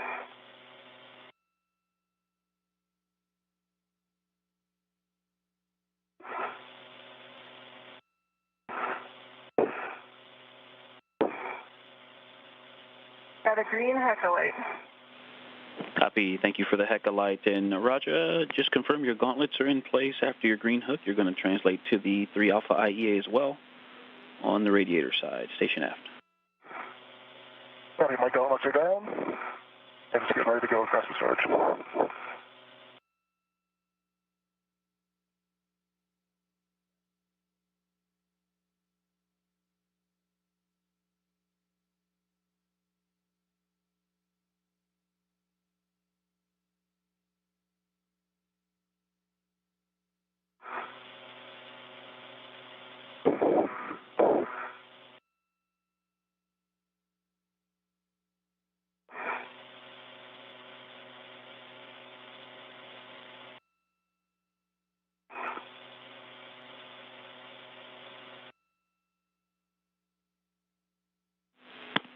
All right, we've got a great camera view of both of you, and Roger, you're just going to head over over the zenith side of the IEA, station aft.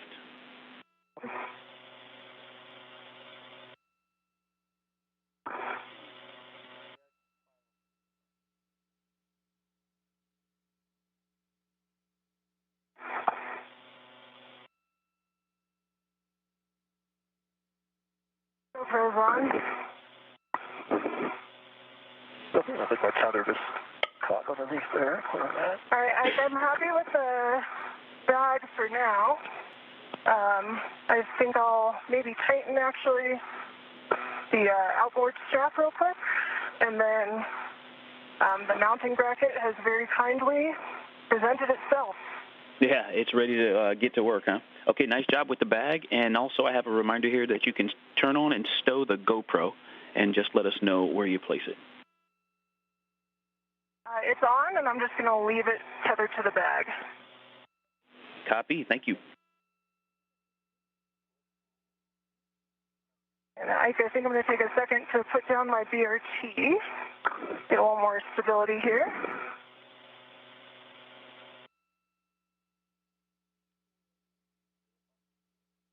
Get that mounting bracket back over here.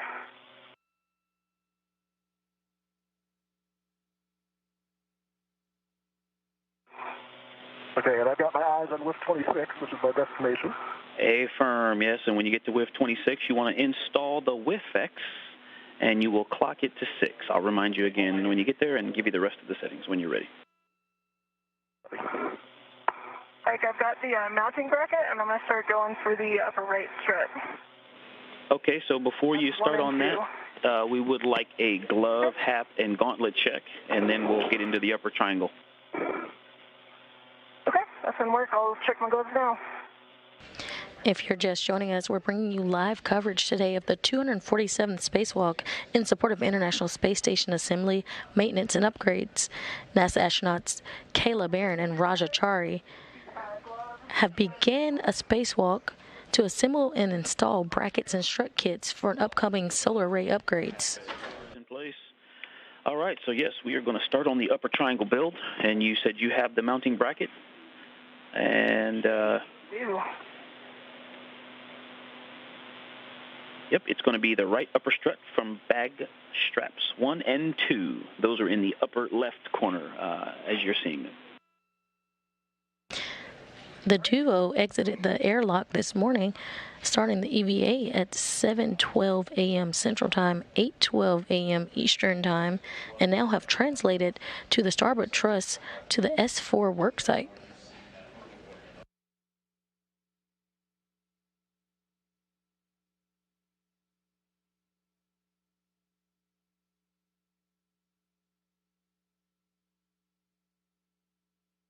Barron and Chari are now taking struts and brackets out of their stowage space and will begin the build out for the mount.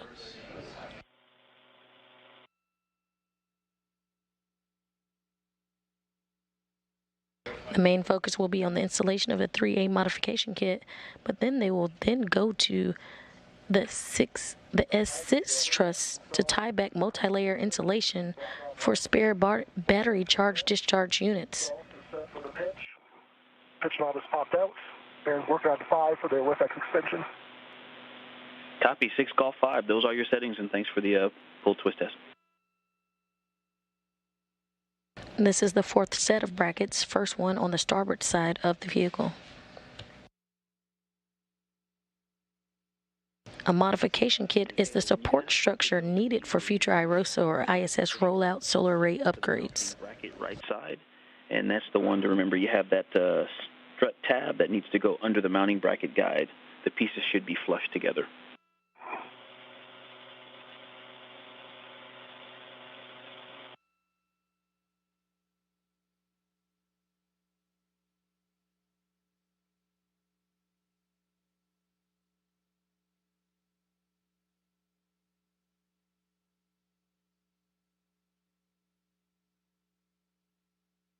You'll hear some acronyms today. I'm sure you've heard BRT. Before I do the Golf 5, I'm thinking maybe I'll set up the APFR settings just so it's easier to reach it. Okay, copy that. Settings 12, Tango Tango, Fox 12. 12 is set. I got M13 and 14 hand started. Okay, copy. M13 and 14. We're looking for 4 turns, and I've got PGT settings. Actually, you've already hand started them, so next you're going to retrieve the left upper strut from the bag, and that's the one on the right side, straps 3 and 4.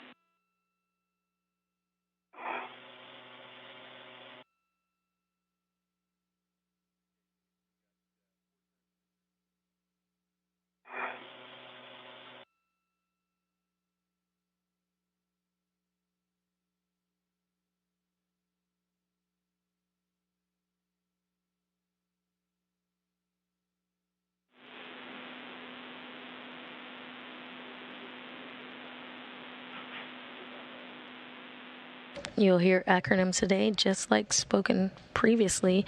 Chari mentioned his APFR, or articulating portable foot restraint, that will help him during the assembly today. The crew is at the proper work site and are starting the 3A upper bracket build.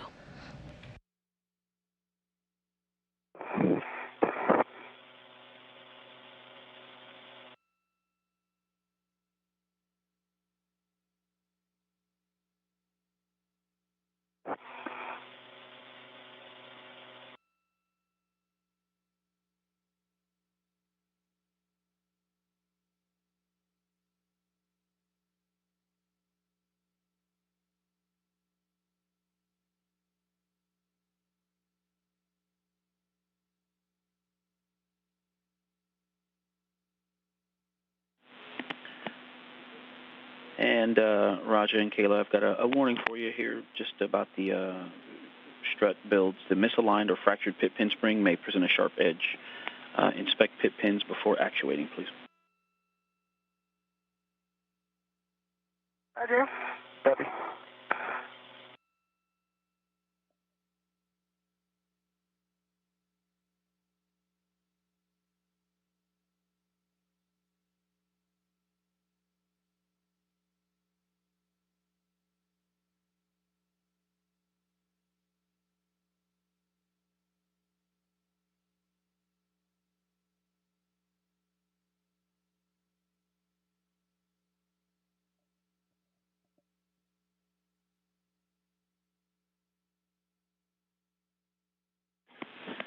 Okay, Kayla, and you're going to install the left upper strut L2 to the center pad L2. And then I've got PGT settings when you're ready. Drew, I'm going to try to hand start M17. Okay, copy. Just let us know how many turns.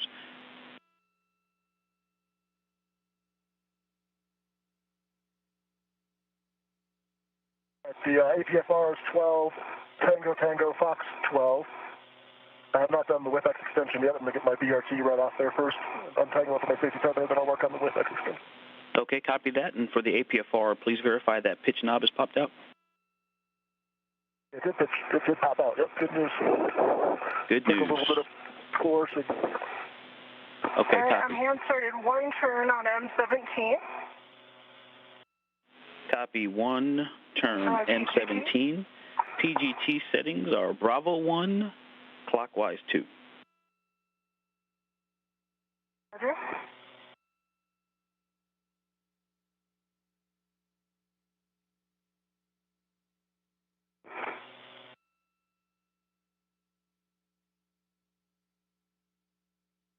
You'll hear the duo today talk about their PGT, or their pistol grip tool. They'll use that to bolt and unbolt things today. Bravo 7, clockwise 2 set. And Kayla, that's Bravo 1, Uno, Bravo 1, clockwise 2. Oh. Much better. Bravo 1, clockwise 2 set. That is a good readback. You are going to drive M17 to torque for a total of 7 to 9 turns. So we're looking for 6 to 8 more turns.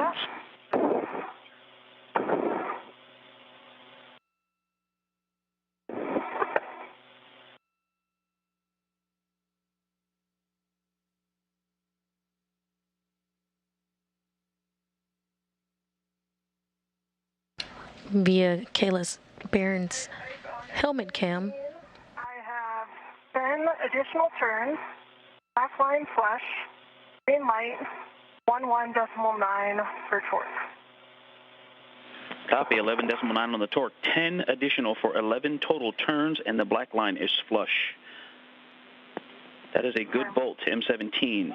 Okay, now, I know we just drove the bolt on the left upper strut, but once your PGT is put away, you can release the ret from the right strut. The ret from the right strut. Understand. That's going to work. And Kayla, if you can see my, I think it just spun up above my helmet. I'm trying to come down a little bit and clear it while I was rotating around the WIFAC here. I see it. It's kind of caught behind your L-hip. Oh, there you go. That's clear. Just let it retract. It should tighten back up.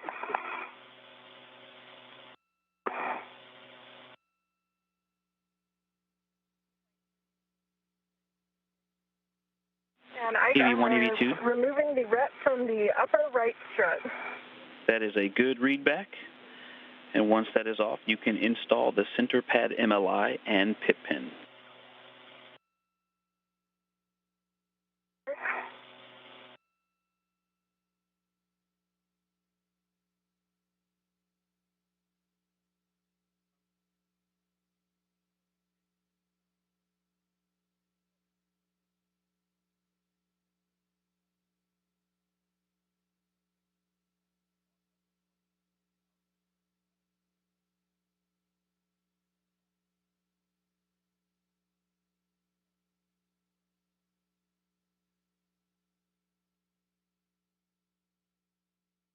Pins installed, working on MOI.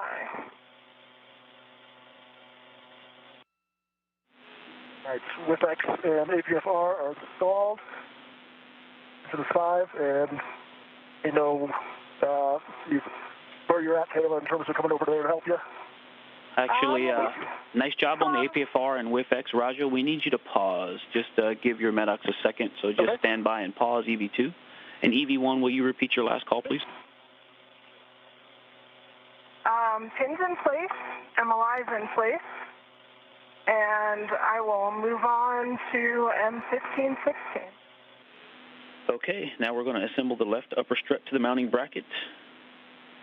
And so we want to install the left upper strut L8 to the mounting bracket left side. And again, make sure that same slide tab is under the mounting bracket guide.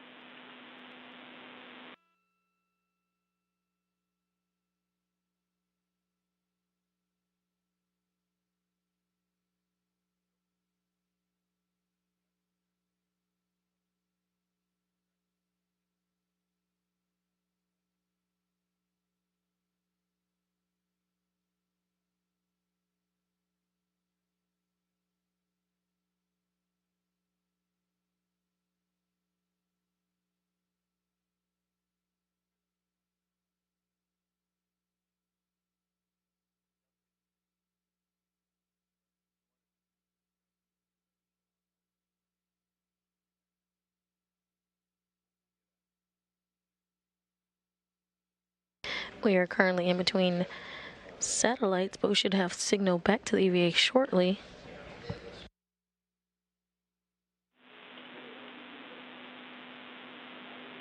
And Kayla, I have PGT settings for you when you're ready.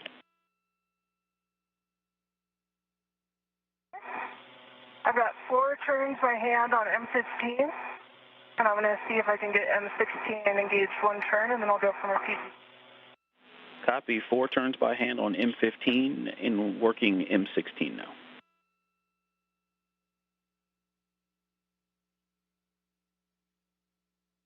Okay, I've got 1 turn by hand on M16, and I'm just going to reposition the triangle a little bit, and then I'll grab my PGT. Copy, 1 turn by hand on M16. Standing by with PGT settings.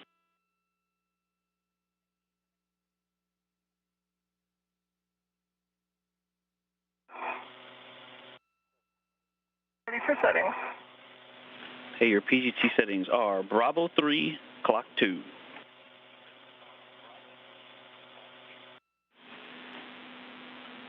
And we're going to drive M16 first. Right, Bravo 3, clockwise 2 set. And starting with M16, you're going to drive 16 and 15 to torque. You have a go.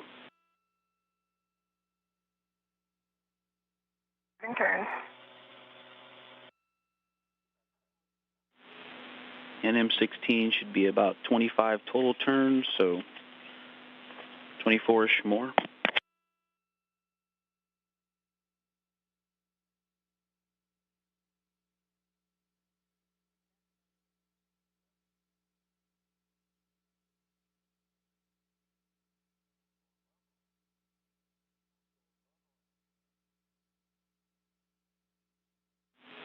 And Raja, how's your HAP doing?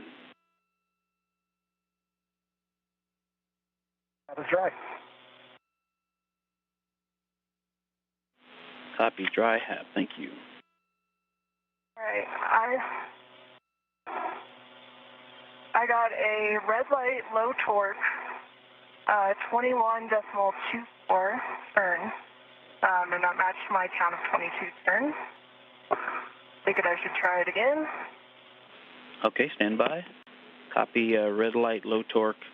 And yes, with Bravo 3, clock 2, you have a go to hit it again. And copy 22 more turns for a total of 23. All right, I hit it again. Green light, 18.2 for torque, and I got maybe an eighth of a turn out of that additional hit. Copy, green light, 18.2 on the torque, and an eighth of a turn for 23 and an eighth. And how's the black line doing? Black line is flush. Copy, black line is flush. You can move on to M15, looking for about 21 more turns, drive that one to torque. Work.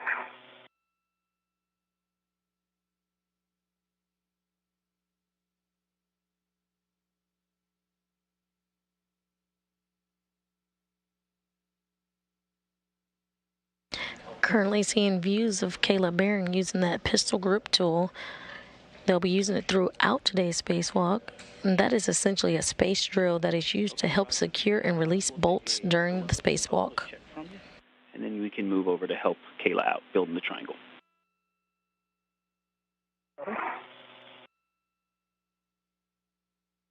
Close look good. And gauntlets are down. Copy, I'll start heading Kayla's way. And, yeah, I guess we still have 2 bolts to drive. And Roger, It's pretty close, though. actually, yeah, you red can light, stand. And I got another low. I'll stay here. I can start getting the APFR if you want. Yeah, you can stay there and start working on ingress in the APFR. And Kayla, you stand by. You can go ahead hit it again. Red light, low torque, and that was... Okay.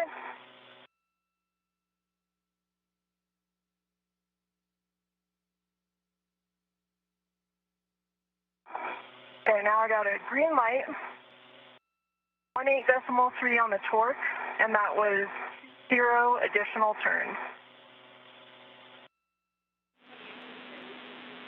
And can we get the initial turn count and the black line? Black line flush.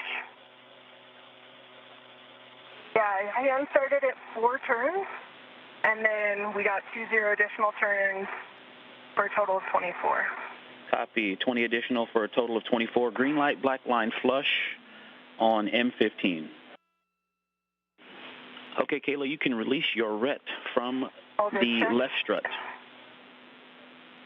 You can release the ret from the left strut.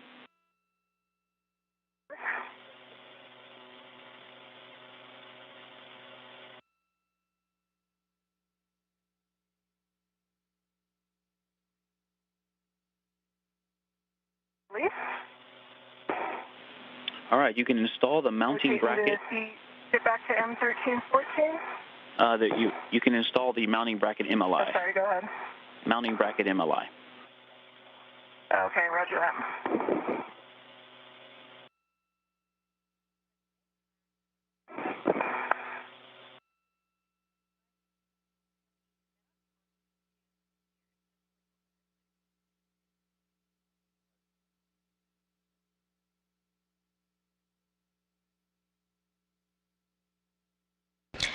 Now 1 hour into today's spacewalk, recapping some of the milestones. The spacewalk began at 7:12 a.m. Central Time, 8:12 Eastern. when suits were switched on to internal power. Barron and Chari have now arrived at their workstation and have begun the upper 3A bracket build-out.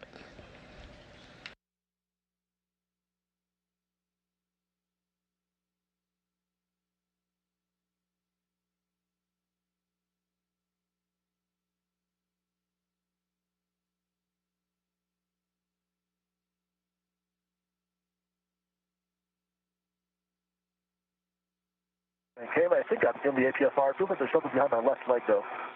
I'll give you a chance. Your safety tether is between your legs. Aha, that's what it is. Okay. It'll be a factor for up here when I come back so I can fix it. I agree.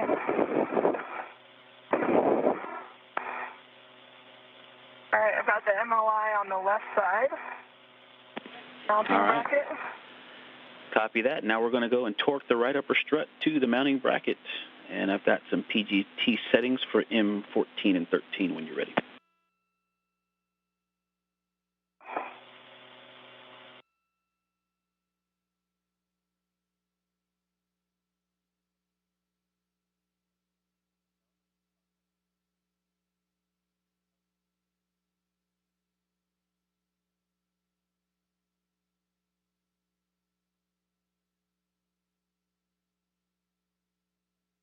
Ready for settings. All right, you're looking for Bravo 3, clock 2. And you're going to drive M13 and 14 to torque in any order.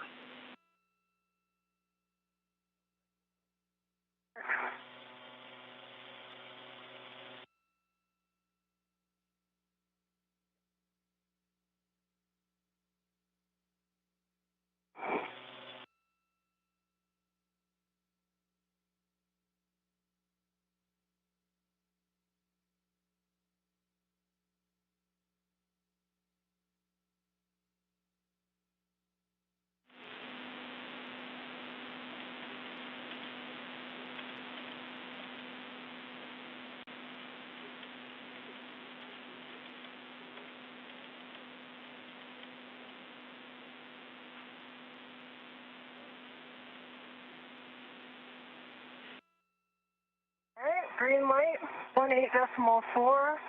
Black line is flush, and that was 2-1 turn additional. All right, on which bolt? 13. M13, 18.4, 21 additional for 25 turns. Green light, black line flush. You have a go for 14. And Raja, while you're up there, no sudden moves on the mass canister or the mod kit. Move slowly on the BGA. And maximum lateral loads are not a whole lot, so be gentle up there. Avoid cyclic loading. And do not impart forces into the mod kit struts when not fully installed. I'll give you guys a call when it's fully installed. And battery and adapter plate cables on the IEA are potential snag hazards.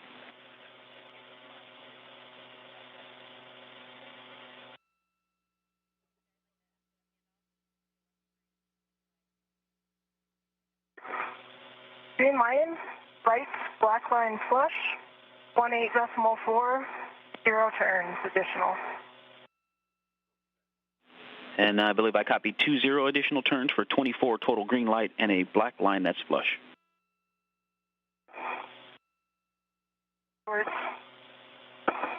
Hey, that's a good M13 and 14.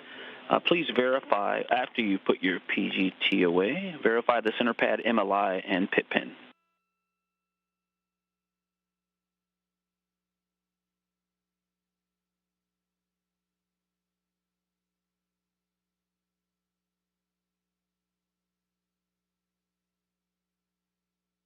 Center pad MLI and pit pin look good, and the MLI on the mounting bracket side is in work. Stand by on the other MLI. Okay, stand by.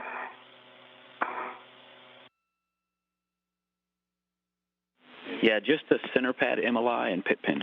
And then you're going to move the long PGT. So once you've verified those. Center pad MLI and and piston look good and understand need to grab the long PGT.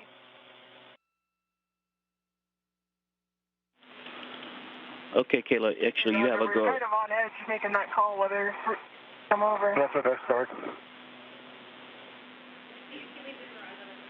There you go, ahead, Ike.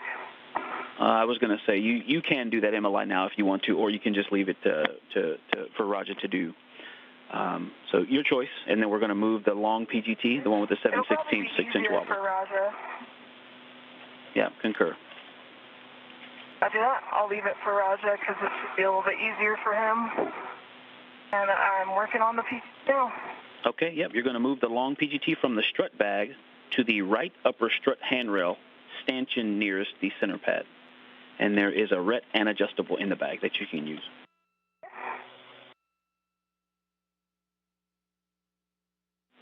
All right, Roger, don't worry. We're getting to you soon. No worries. One thing I did notice, Ike, is I've got the ingress aid pulled back, but I can't actually push it down as I can't reach the knob to unlock it to get it to go down. Okay, copy that. If you do want to compress it even just a couple inches, sometimes you can, as you twist. Pull it back, though. Copy, pull back. Try twisting the handle a little bit, kind of yaw it as you push down. That might collapse it an inch or two.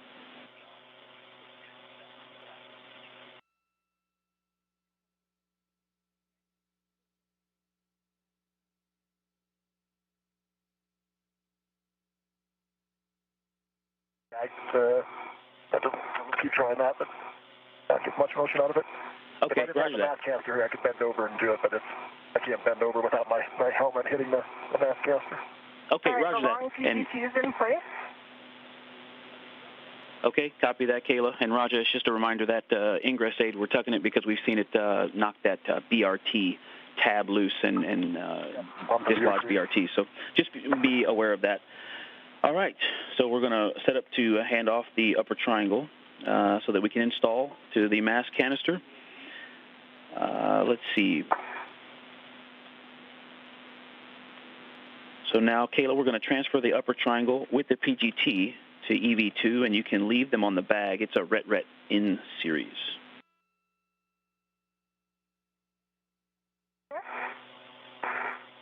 So let me know when you got visibility on the triangle. I can see part of it, but can't quite reach it yet. I'm going to work on rotating it around a bit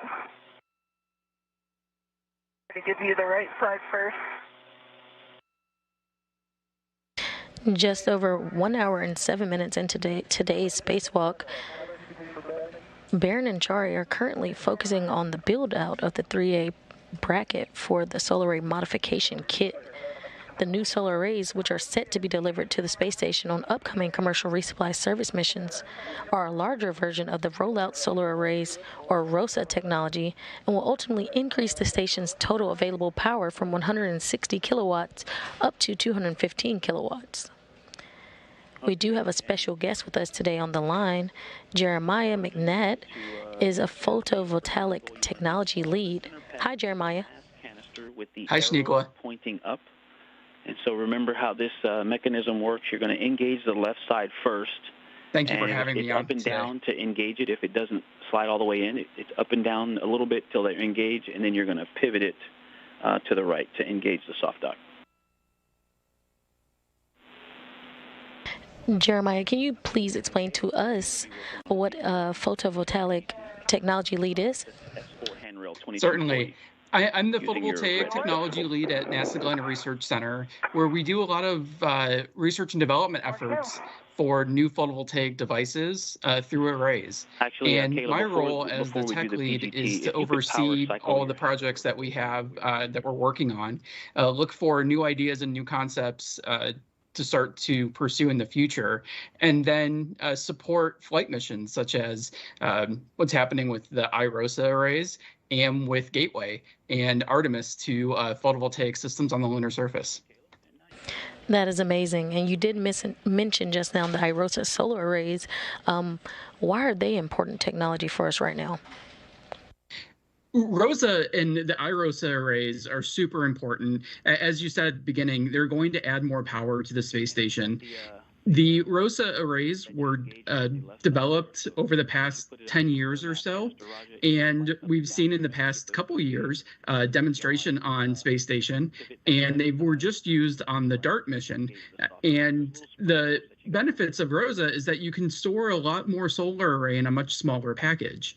So the arrays that are being deployed for IROSA are about 20 kilowatts each, and they're stowed in one very small, compact rolled tube that can then be put into different commercial resupply vehicles. So a much easier way to get a lot of power up into space.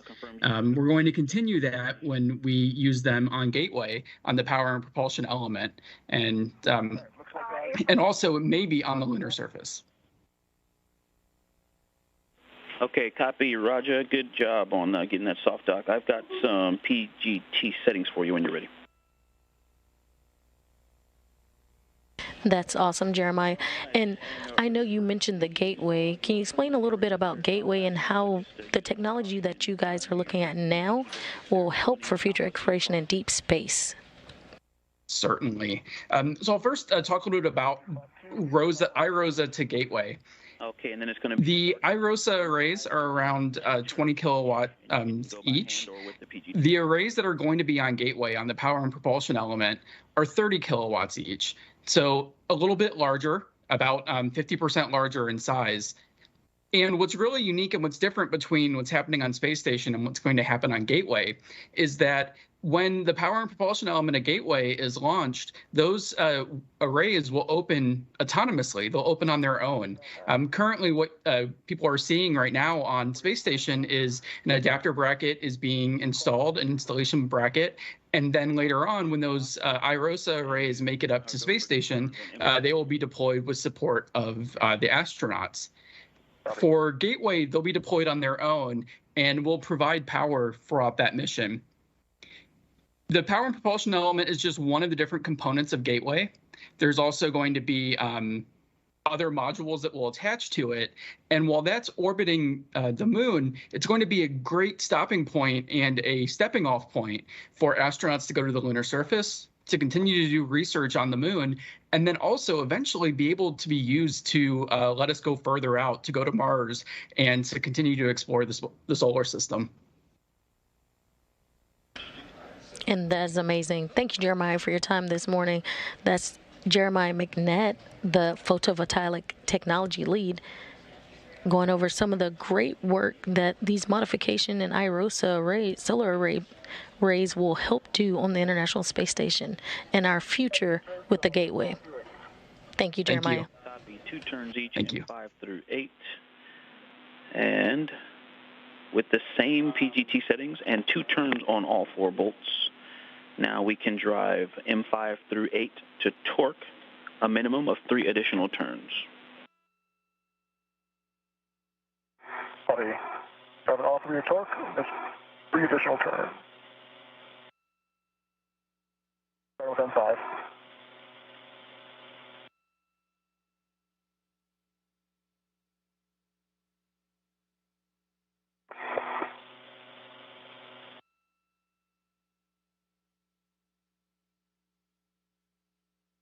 And an update, the crew is complete with the 3A upper bracket build task and are beginning the installation of the center pad to the mass canister. But you guys are already getting some interesting lighting conditions up there. Just do what you got to do.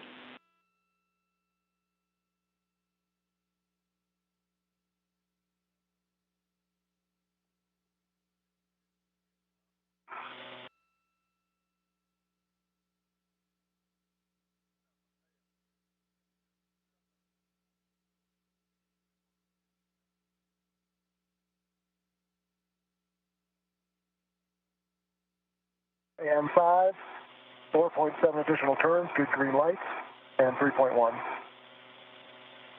Copy. Was that 4.7 additional turns, green light on M5?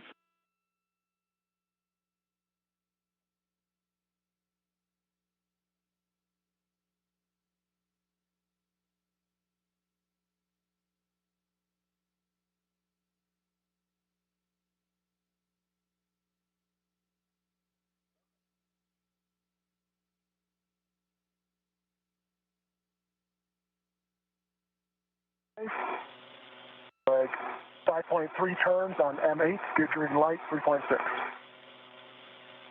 Copy, 5.3 additional turns for 7.3 total green light on M8.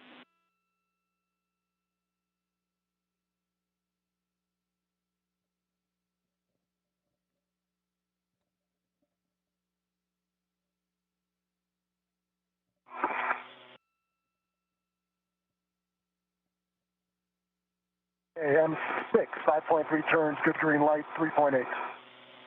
M6, 5.3 green light.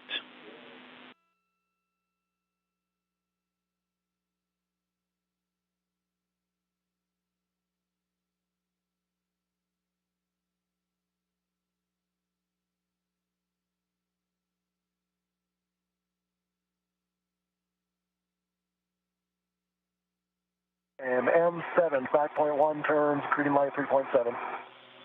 Copy, 5.1 additional for 7.1 total on M7 with a green light. That's a good M5 through 8. Okay, Roger. Now you're going to transfer the long PGT with the RET and adjustable combo from the upper triangle to Kayla.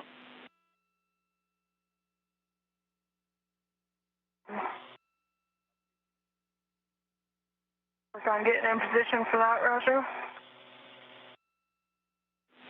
And Kayla, you're going to stow that on your swing arm. Roger. Once you get control of it, I'll take the other side of the RET off.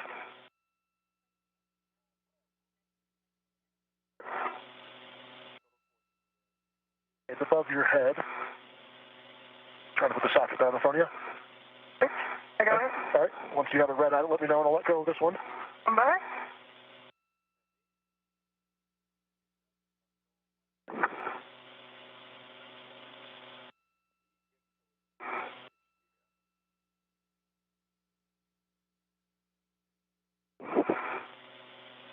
Okay, I've got a mini workstation RET on it. Okay.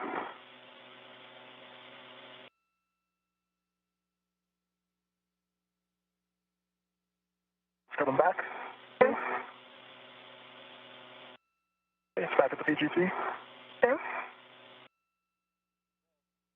Got wound around the mounting bracket RET, so I'm just going to work on undoing that. Roger that, Kayla. Take your time, and that's going on your swing arm. And Roger, you're going to release the mounting bracket RET when you're ready.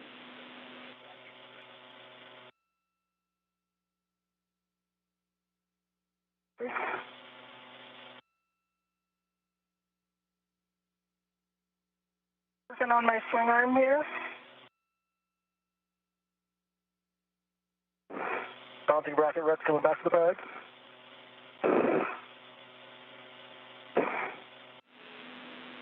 All right, Roger, and we're a minute 45 seconds to handover. If you can verify the grounding pip pins, there should be 2 are installed into the grounding block, and the MLI for the left and right upper strut is closed. And I believe we left that left upper strut MLI for you to do. I'm working on that right now. Both grounding pip pins are installed, and I'm just tightening the MLI now.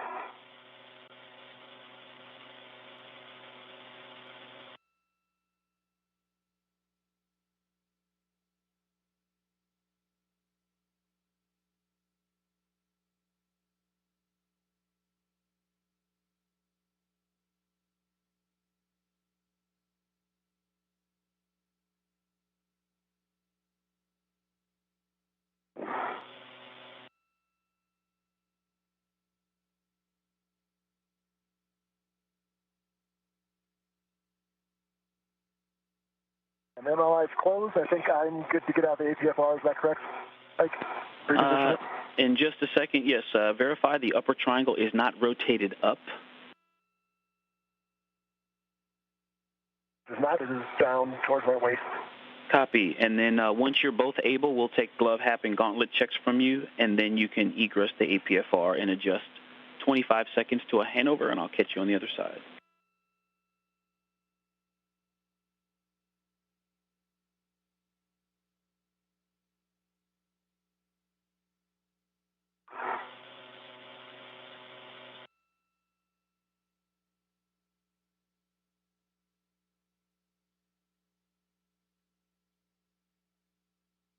when I do this APFR egress, Kayla, I may need your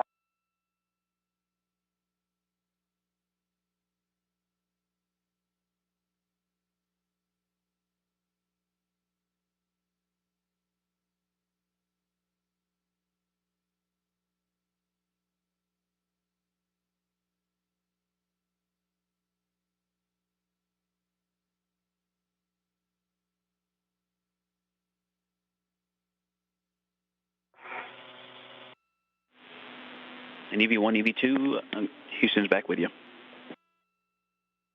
I got gloves. Same as baseline with the exception of there's some new smudging. It looks like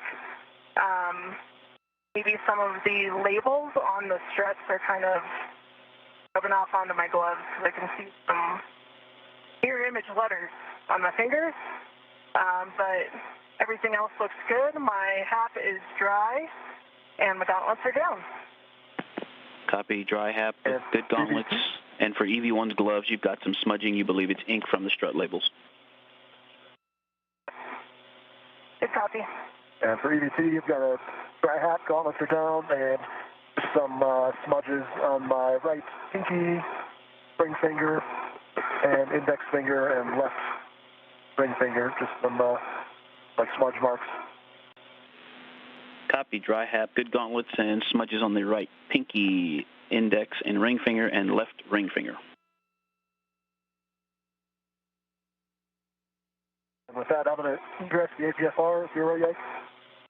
You have a go to egress. And I've got... I got eyes on your grinder. And be mindful of your safety feathers between your legs, so you may want to... That's why I'm... Yeah, that's right. Yeah, we can see it in the camera view, too. And so you may want to point your feet back toward your fair lead on the corner of the IEA and try to work it back between your legs into the front.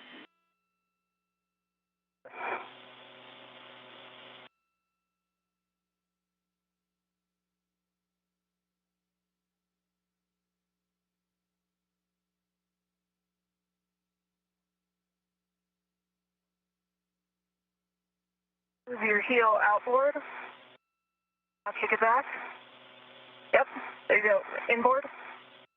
Yep. Now it's back in front. Thanks. And it's kind of crossing over the right side of your body. Now 1 hour and 22 minutes into today's spacewalk, recapping some of the milestones today. I didn't know if you, I think normally you would have wanted the tether off your right side. Yep.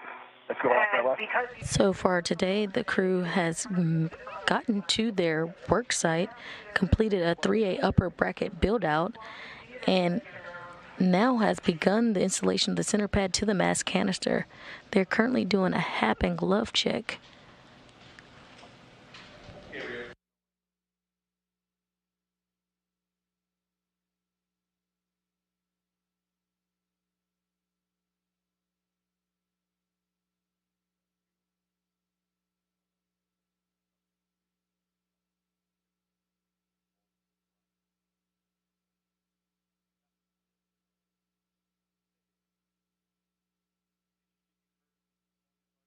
There you go.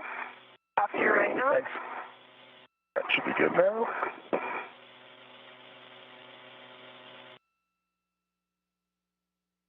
I got to go into 12 Papa Hotel 12 on APFR and shrink into WIFX.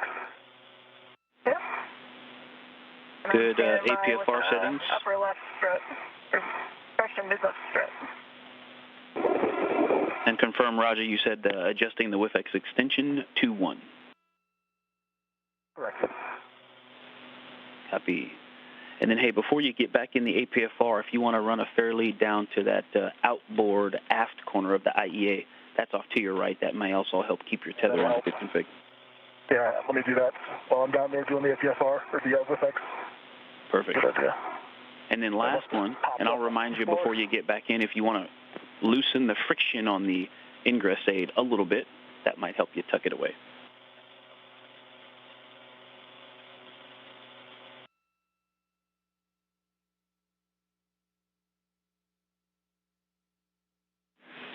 And copy, Kayla, I heard you say you're grabbing that left mid-strut, straps 12 and 13, bottom right side of the bag. Ready to go. Copy. And so just something for you guys to think over. He can ingress, and then you can pass it, or you can pass it to him, and then he ingress the APFR. Over to you guys. You are going to do a ret swap on that one to Raj's BRT. We plan on the ingress. Over.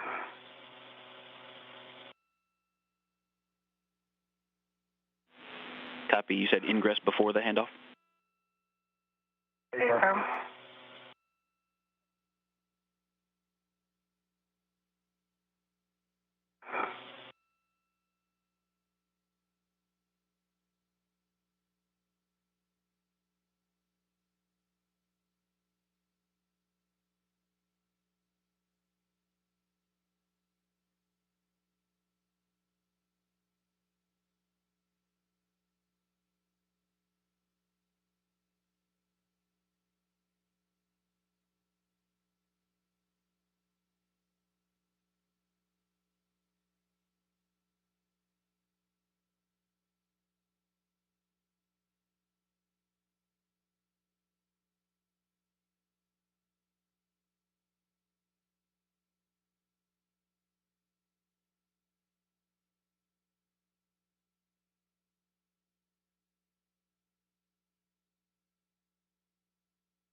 Currently in an orbital nighttime, we see Chari and Barron using their helmet lights to fully install brackets.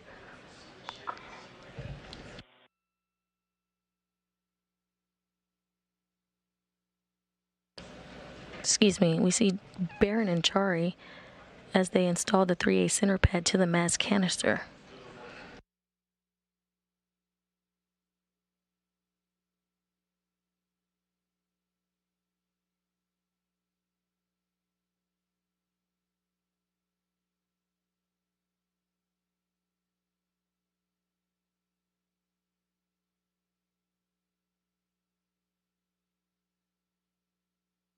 The crew has completed the center pad install, and they are now moving on to the installation of the left struts.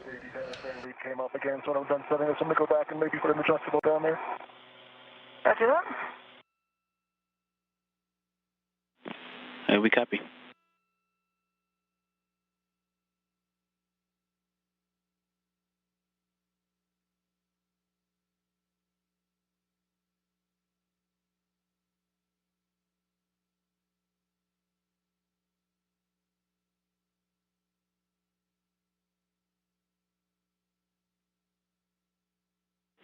Yeah, I see you loosening the friction on the ingress aid. Yeah, just enough so that you can push it down and it'll stay where you leave it.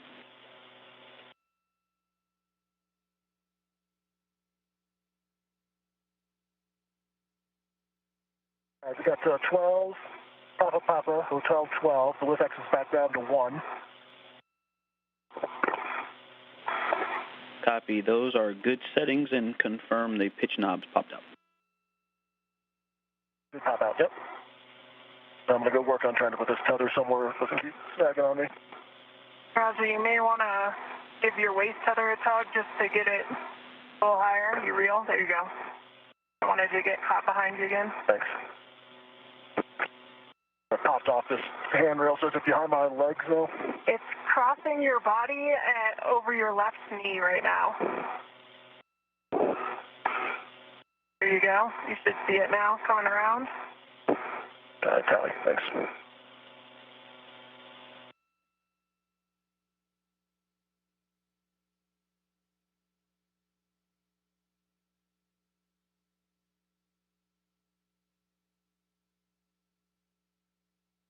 Time to pause here. I can go ahead and put an adjustable down with this fairly. If you like it, I love it. Yeah, sounds good.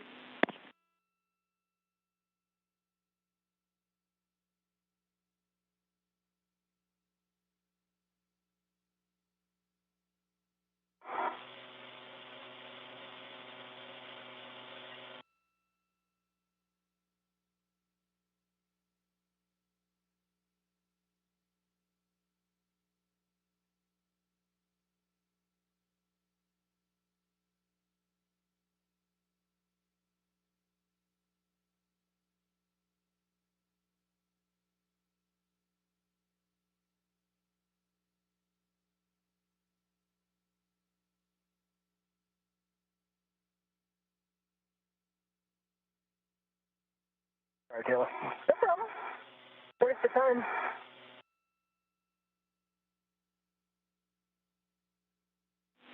Yep, take your time, Roger, and then if you could, let us know the handrail that you put the adjustable on, or where you put it. That's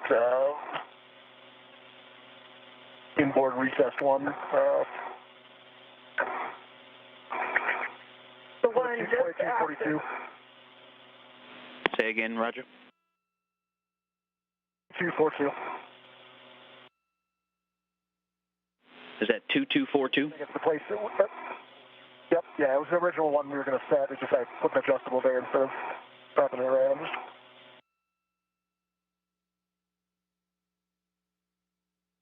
Copy, yep, an adjustable on 2242.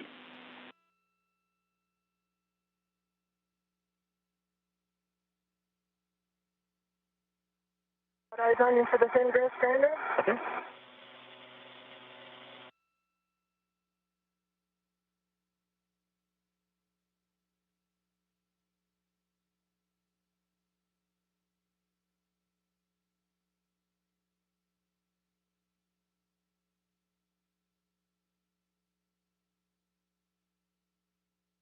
Watch that roll pedal. Thank you.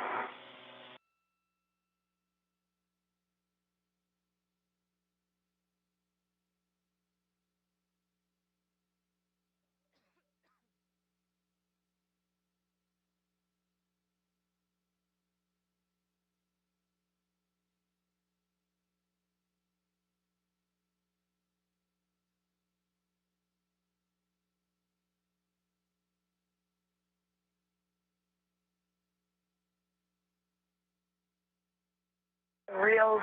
Yeah, there you go.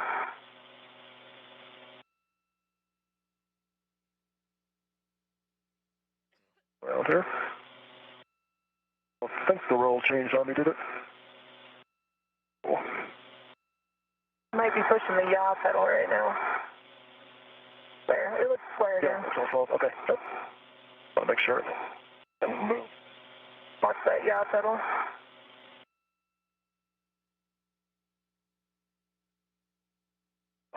Unfortunately, I made this ingress aid too loose now.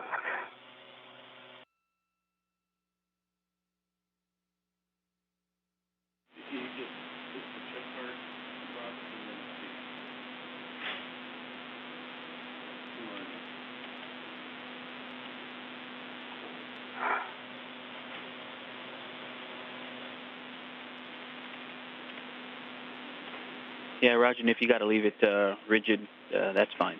We'll just keep an eye on that BRT. Well, I'll definitely give you a hard time bending over before, so I want to dance that since this time I have to bend over for those bolts in MLI. Yep.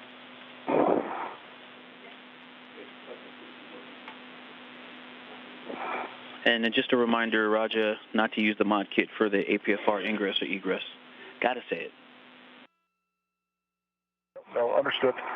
That's why it's taking me trying to avoid touching that triangle.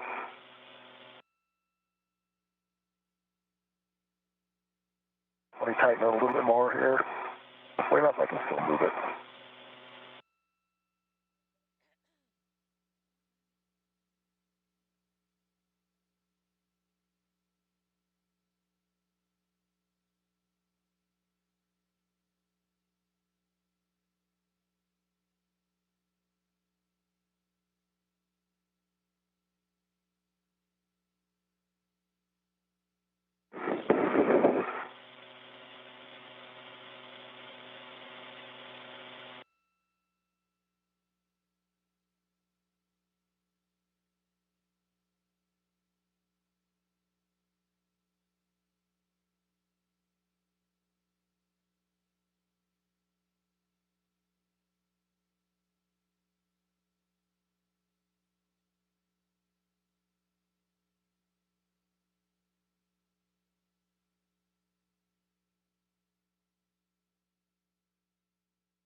I think I'm in on the right. No? Right heel doesn't look locked into me. Might be in too deep. Maybe if it feels good, I have kind of a weird angle.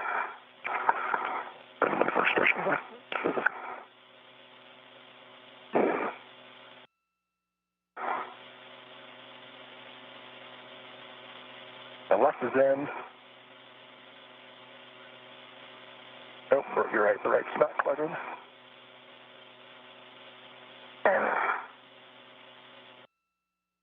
I don't think your left is in either. I think you have your toes in too deep. Okay. So you need to back the one you're going to actuate out before you rotate inboard.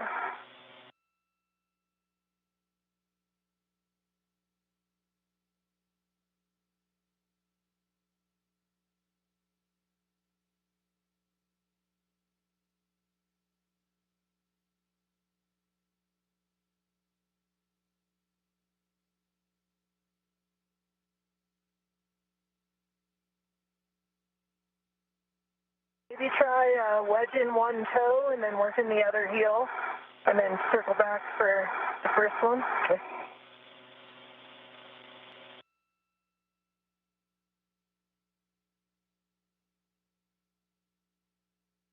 And if you're working your left, you might be in a little too deep, so back your toe out a little bit.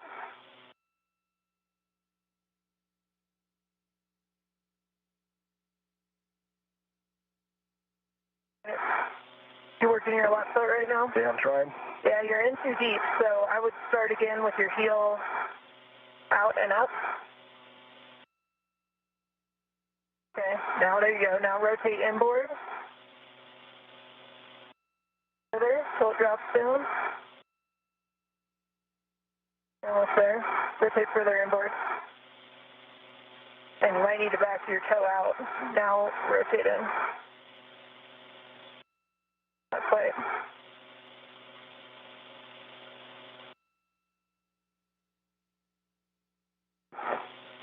Almost like my toe got wedged in there.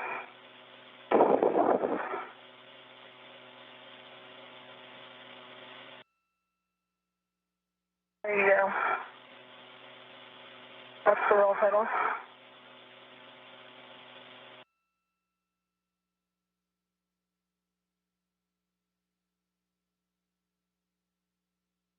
I don't think anything's blocking you.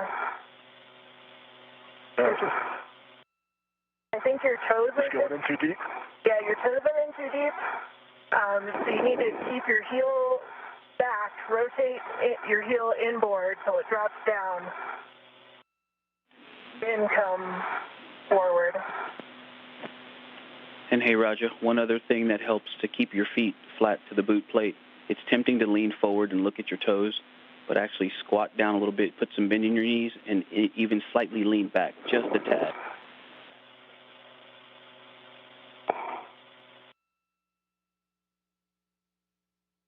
On my right side. Okay. I don't have great visibility on it because of where your safety tether reel is, but I might be able to check once you think you're in.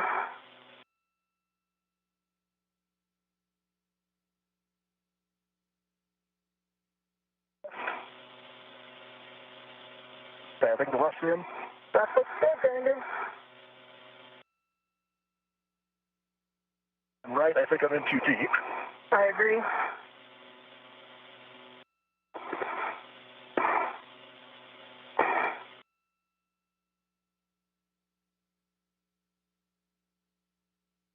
I'm caught on my reel or something.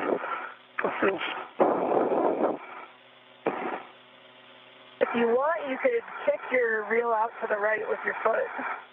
I don't think it's in your way. Your safety tether is between your legs again. You'd have to sweep your foot, your right toe inboard and behind it.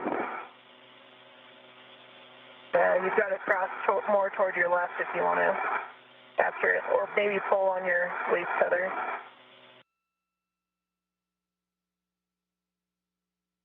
It's almost there.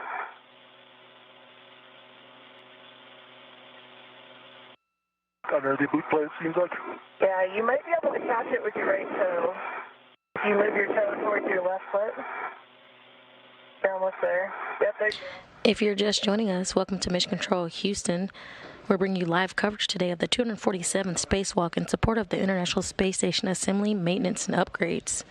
NASA astronauts Kayla Barron and Chari have ventured outside the space station to assemble and install brackets and strut kits for upcoming solar array upgrades. I've got pressure on the tops of my feet, but I think I'm mistaken for the top of the suit. I think it's actually the BSI, but anyway. You're locked in now, though. All right. And I'm collapsed. Nice work, Raja. Sorry. Yeah. All right. Way to stick with it.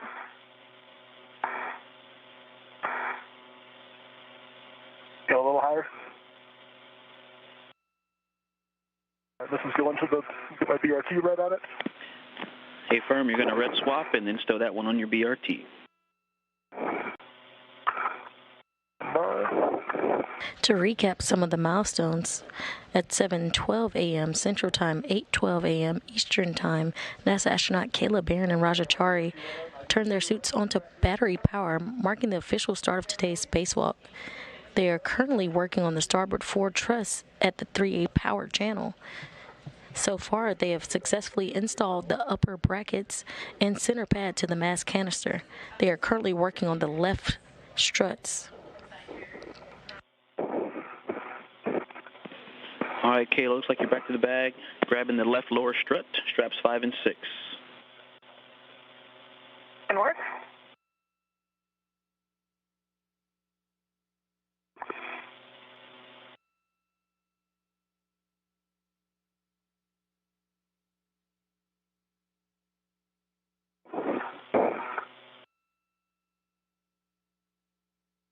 Ready for the lower?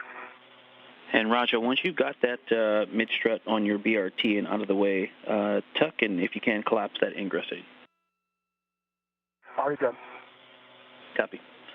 And now you're going to retrieve the left lower strut and pass that to Raja. And Raja, I've got my hands on the left lower. And you're going to ret to the handrail stanchion nearest the clevis end of the left lower strut.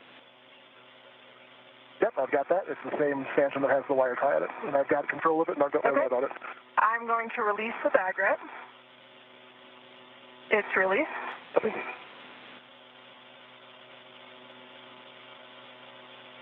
Of the strut. I have the strut.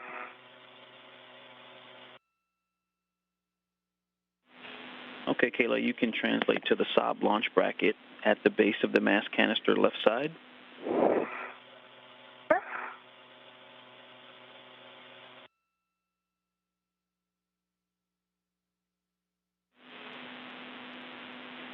Hey, we're 5 minutes to sunrise. And then, Raja, if you can verify the grounding pit pin is removed from the strut stow location.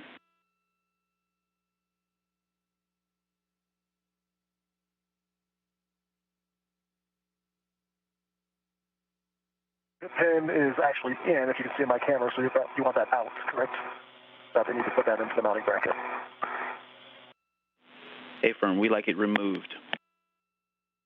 It's removed now. Copy.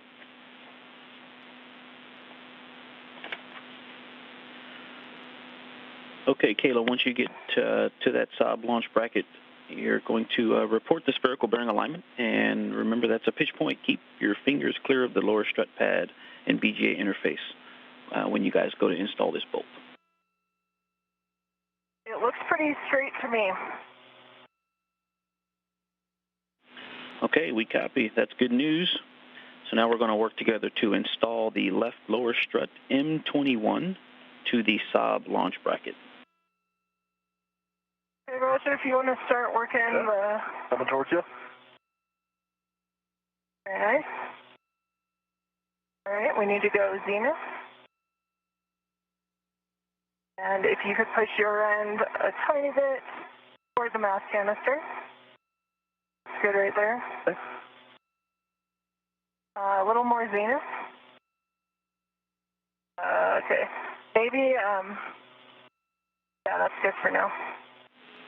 Okay, Kayla, and you're going to hand start M21, 4 turns, and I've got PGT settings if you're ready.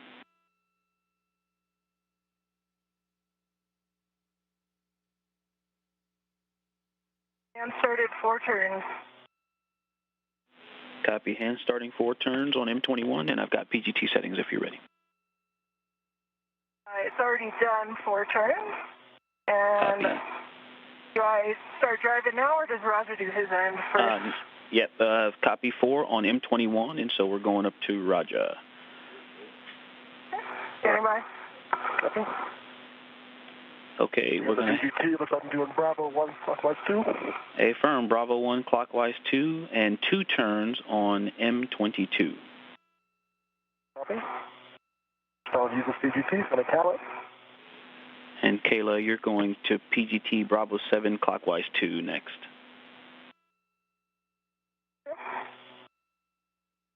Bravo 7 clockwise 2 set. Okay, good count, 21.1 volts. Bravo 1 clockwise 2.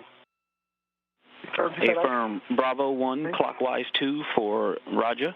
And this is that bolt that has the multiple diameters, and so you've got to get the thinner part that threads through, and then the larger part has to come through. So there's going to, you can kind of wiggle to get that bolt all the way through the different brackets there.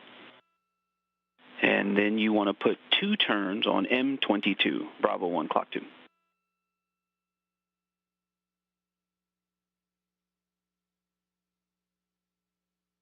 Okay, the thin black line is flush, here comes 2 turns.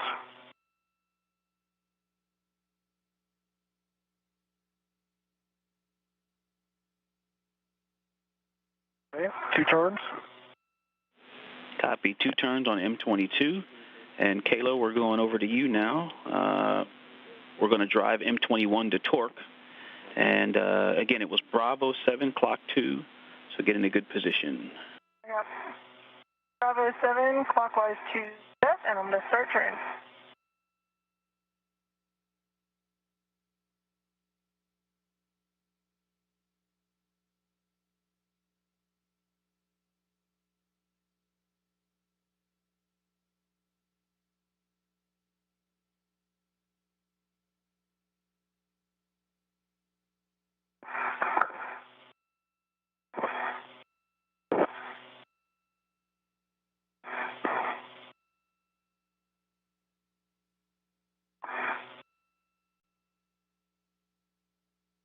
And I got a low torque, but I wasn't in a great body position at the end there, so I'd like to give it another go, if you agree. Counted 9 turns.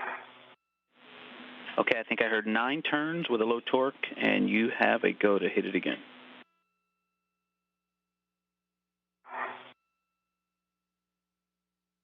And I got a green light, 25.4.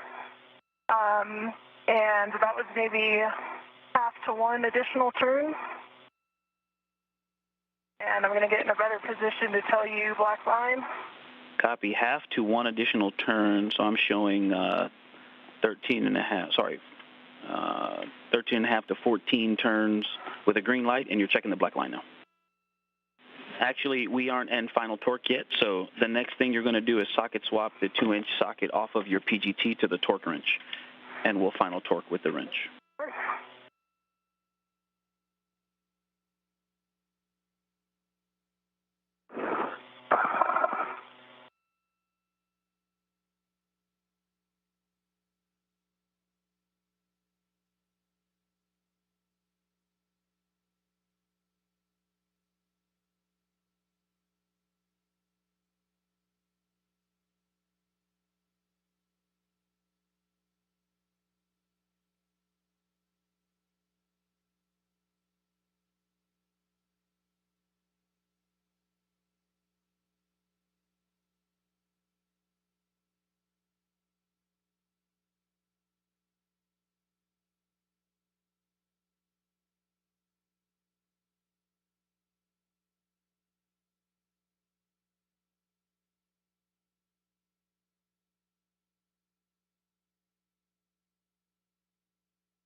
Socket swap, good pull test. Thanks for the pull test. Good socket swap, and now you're going to final torque with the torque wrench, and it should be set to clockwise and 60 foot-pounds. This is the untaped torque wrench.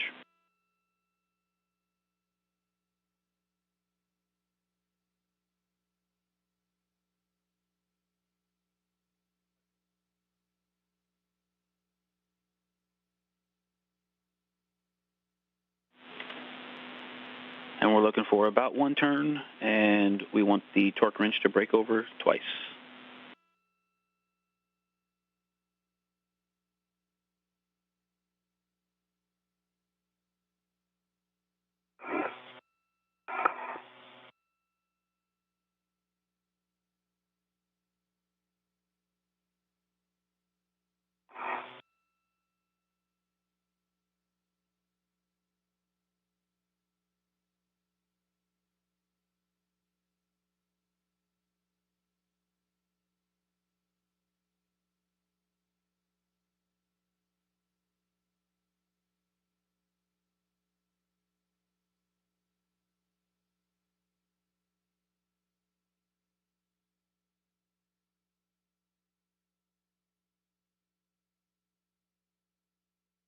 Off.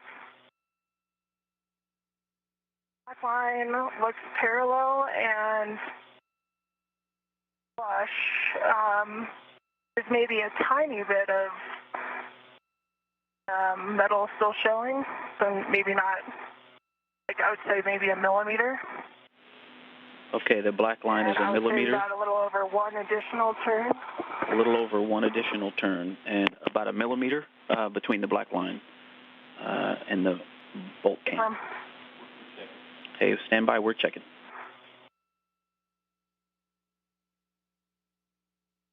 Okay, Kayla, and if you could check the gap between the strut boss and the bearing surface, and also give it a wiggle test.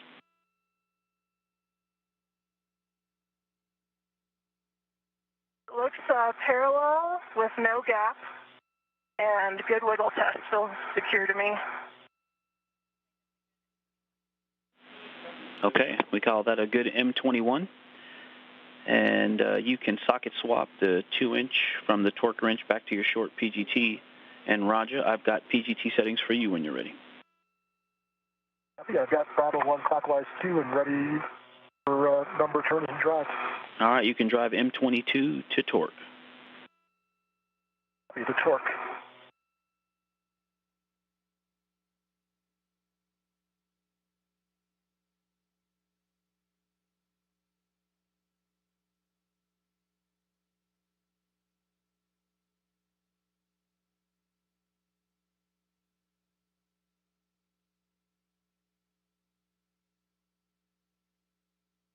Hey, M22, I had 6.9 turns, good green light, 12.0, and black line, flush, but from the parallax here. With the mirror, it's flush, maybe a half millimeter. I can try hitting it again. Okay, 6.9 for a total of 8.9 turns. Green light, and you're saying a half a millimeter between the black line? Yep. Yeah, that's, it looks like more from my angle, but when I put the mirror up to it, I'd say a half millimeter at max. Parallax of it. I'm trying to get a straight on look at it. That's a good M22, Roger. Socket swap complete. I did full test. Copy. Thank you for that. Roger, you can show your PGT, and Kayla, please verify the lower strut MLI covering the lower strut pad. Lower strut MLI is covering the pad. I'm working the pit pin on this side. All right, thank you. And you can install the grounding pit pin to the grounding block and then install the MLI. And Kayla, check your left and right safer handles down, and then you can translate to the mass canister left pad install location.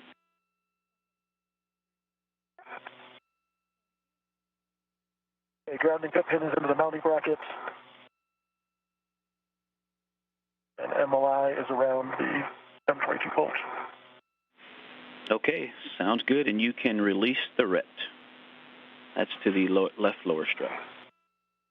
That's coming off the left lower strut.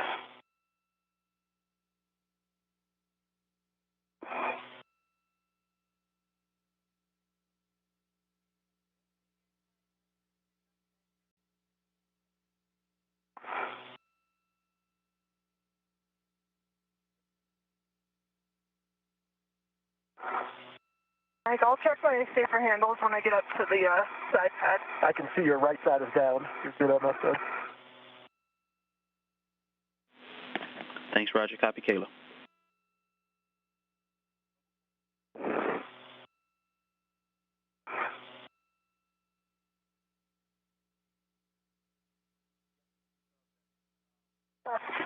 Safer handle is down. Thanks, Kayla. Left and right safer handles down. And Roger, when you have a free hand, you can grab that left mid-strut from your BRT.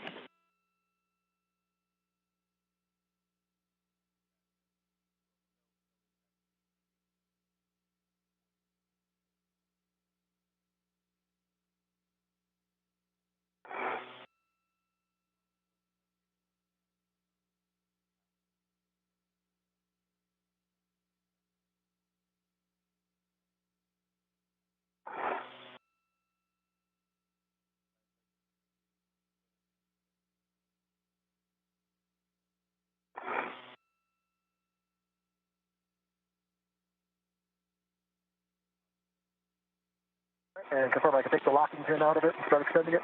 Okay, yeah, you can release the middle grounding pit pin from the lock position. It's opposite the handrail. And then you can extend the mid-strut with the side pad towards Kayla. I'm ready, Grinder. I got my BRT down.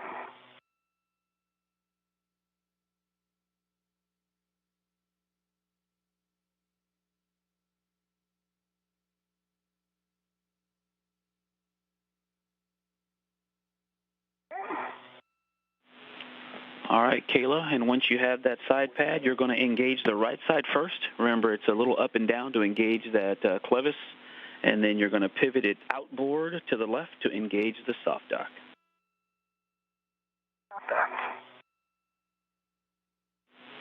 And again, friendly neighborhood Fairchild fasteners here, so use caution, and you can hand start bolts M1 through M4, 2 turns. I'm going to plan to use my PGT for these ones. Copy that. PGT, it's the long PGT for M1 through M4. And then, Roger, over to you two on the sequence. But and can I get settings for that, Ike? A-firm, Alpha 2, Clock 2, and we just go with the side pad first, and then we'll come back to Roger. So Alpha 2, Clock 2 for M1 through M4, 2 turns each. Okay.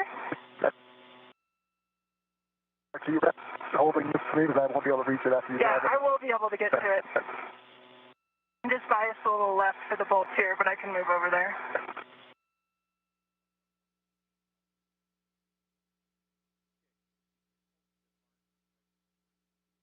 Turns on M1. 2 on 1.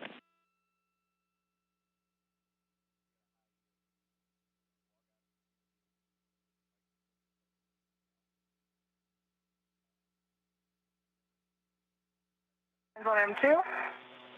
2 on 2.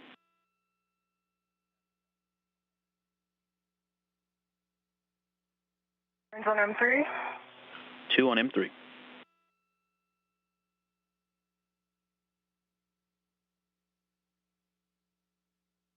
Turns on M4. Copy. 2 on all M1 through M4. And Roger, if you can install the left mid-strut L8 to the upper strut L8. If you need to pop a foot out, you can do so from the APFR. And then I've got PGT settings for you when you're ready. Okay. I think I've got it hand started, actually. Got 1 turn by hand. Copy. 1 turn by hand. Now 2 hours into today's spacewalk, recapping some of the milestones of today. Okay, I got 2 turns by hand if that works. Otherwise, I can do it with the PGT. Okay, Bravo 1. Clock At 7:12 a.m. Central Time, 8:12 a.m. Eastern Time, Barron and Chari turned their suits on battery power, marking the official start of today's spacewalk. And this is on M28. You say you got 2 turns. You're going to drive M28 to torque. M28 to torque.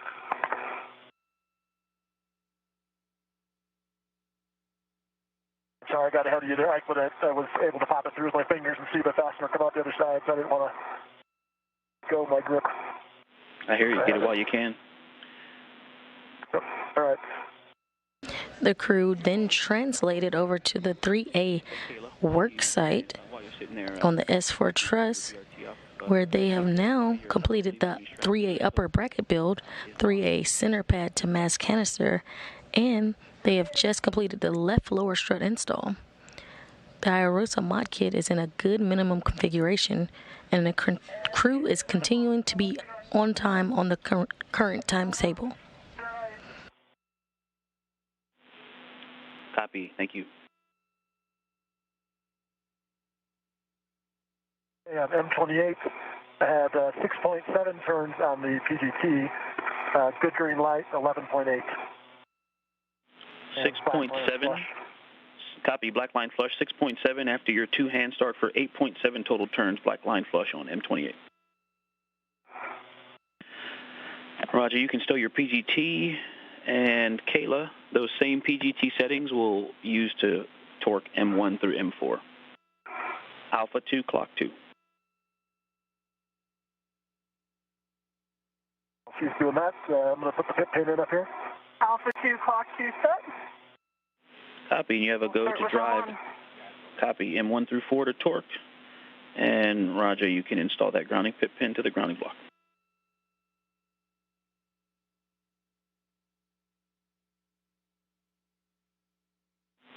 One minute to handover. Roger, you can get a nice long glove check. We'll take a happen gauntlet check on the other side.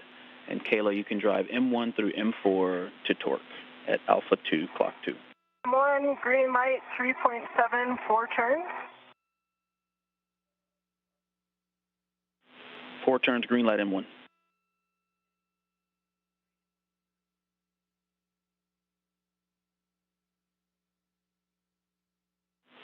$30 seconds to handover.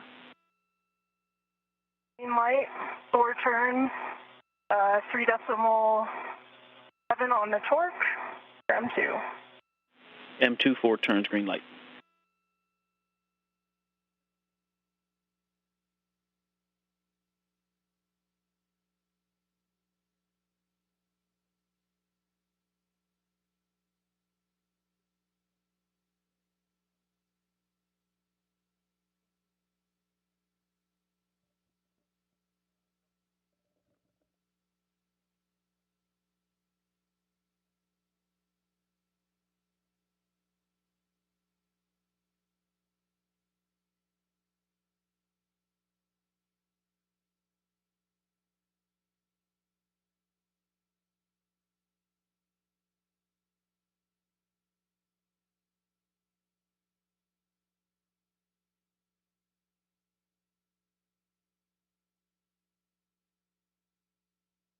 Little piece of metal sod right there. Okay, we're back with you, Kayla, and can you repeat that call? I see it. Yeah, so M3 and M4 are both driven to torque with a green light. 5 turns on M3, 4 on M4. And there's a small piece of metal sod. It's like kind of looks like a curved wire, like not quite a half circle. Like maybe it's a piece of a spring or a washer. And I first saw it near the side pad M3, but I didn't see it separate. I didn't think it. It looked more like the same size spring. I can see gauge of wire. It looks like that kind of thing. So I don't think it was the back of the Fairchild fastener. Yeah. All right. I had good checks on that bolt. Okay. Can you guys verify that the pit pins are all still installed? The side pad pit pin is installed. Yep, and the the lower strut and the mid strut are installed. And I can see the upper strut to the center pad are installed as well. Copy. And Kayla, being careful of any sharp edges there, if you could give a wiggle test on each of the bolts M1 through 4.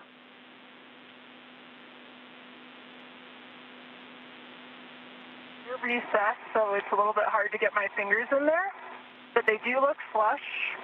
I didn't encounter any resistance while the bolt was turning, and I watched it engage, and I got good torque in light. and I don't think they're wiggling. They all look good to me. Okay, copy. Thank you for that report. And I copied your M3 and 4 reports, 5 turns on 3, 4 on 4 with green lights on both. And you said a small half circle-ish piece of FOD looks like a curved wire or maybe a part of a spring, and you saw it initially near M3.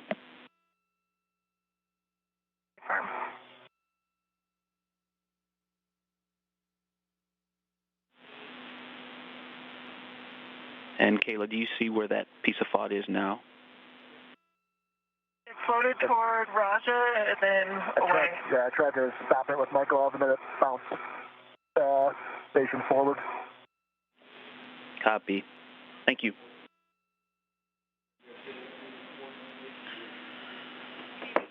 All right, that's a good M3 and M4, good side pad install. Kayla, you can stow your PGT, and if you can reach it, you can release CV2's ret from the left mid strut.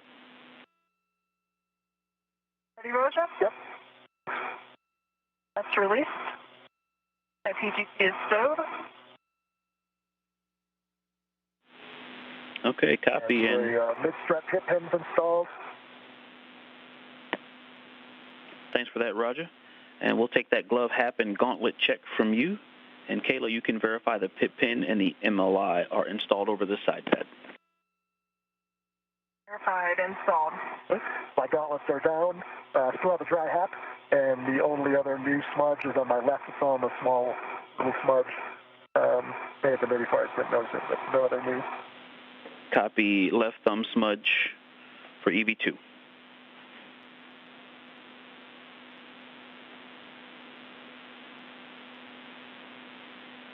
I think I'm egressing the FGFR and reconfiguring it. Is that true? That is true. And Kayla? I think I'm headed to get the torque wrench and PGT. Affirm the short PGT and the torque wrench from S4 handrail 2240 and the torque wrench from the left lower strut. And you're going to bundle them together and take them to the strut bag. And Raja, one other thing, if you could power on your WVS. I think we saw it power off.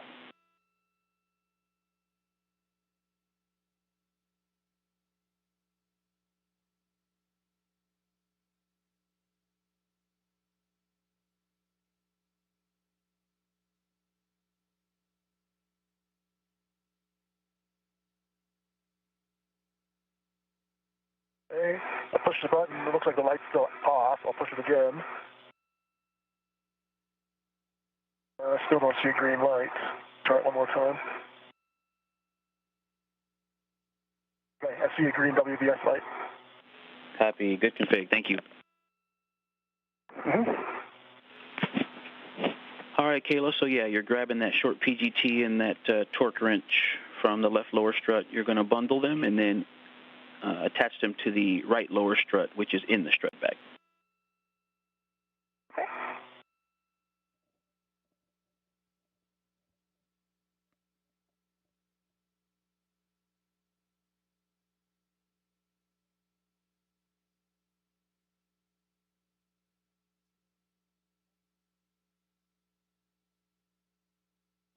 Okay, Roger, and I've got APFR settings for you if you need them.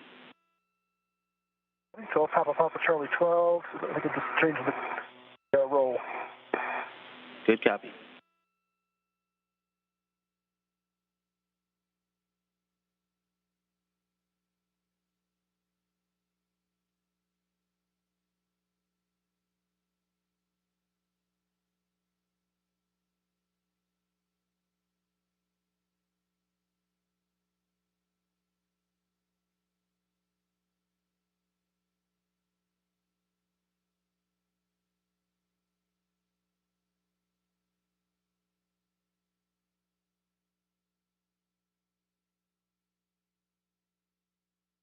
Your helmet's just right above the APFR. You're fine, but just so you know.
The crew is now complete with the left struts and are moving on to the right struts for the 3A installation.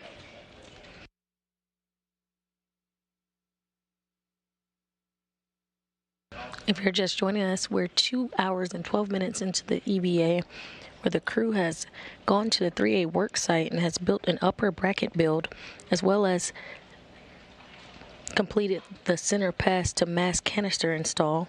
And we have now completed the left struts and now on to the right for the 3A power channel.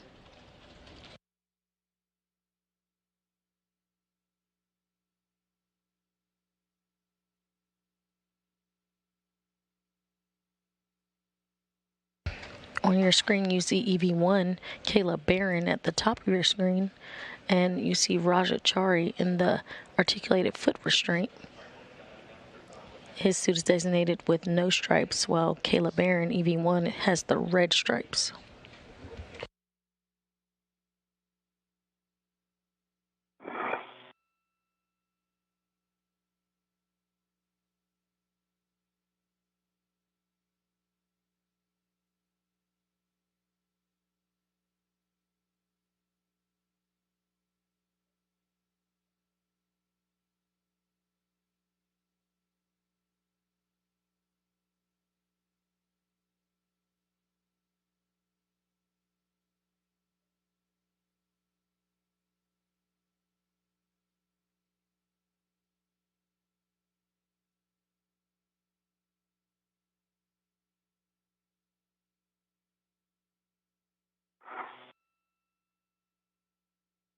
Can you tell if I'm in, Kayla, or am I in too deep?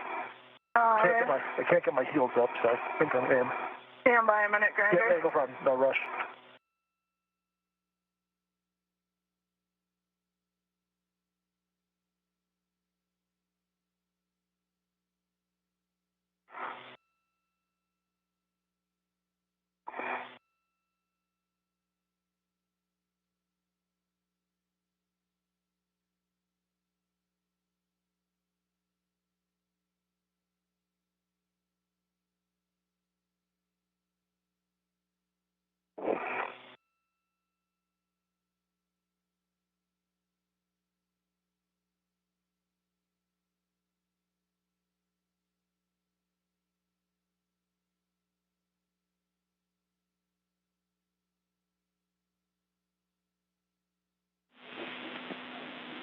And I've Kayla, got the PGT and torque wrench to the left lower strut, handrail closest to the stop.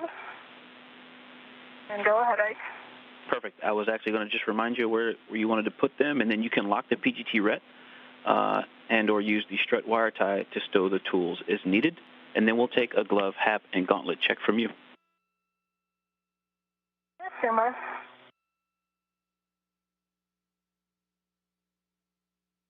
Got the ret locked, and I've got the torque wrench kind of under the wire tie. My gauntlets are down. Cap is dry. And checking out my gloves now.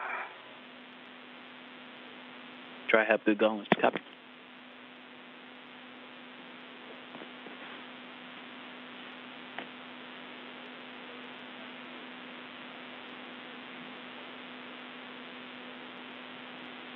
Gloves, in baseline, trying to remember if I saw this before, but there's a little bit of RTV wear below my right index finger.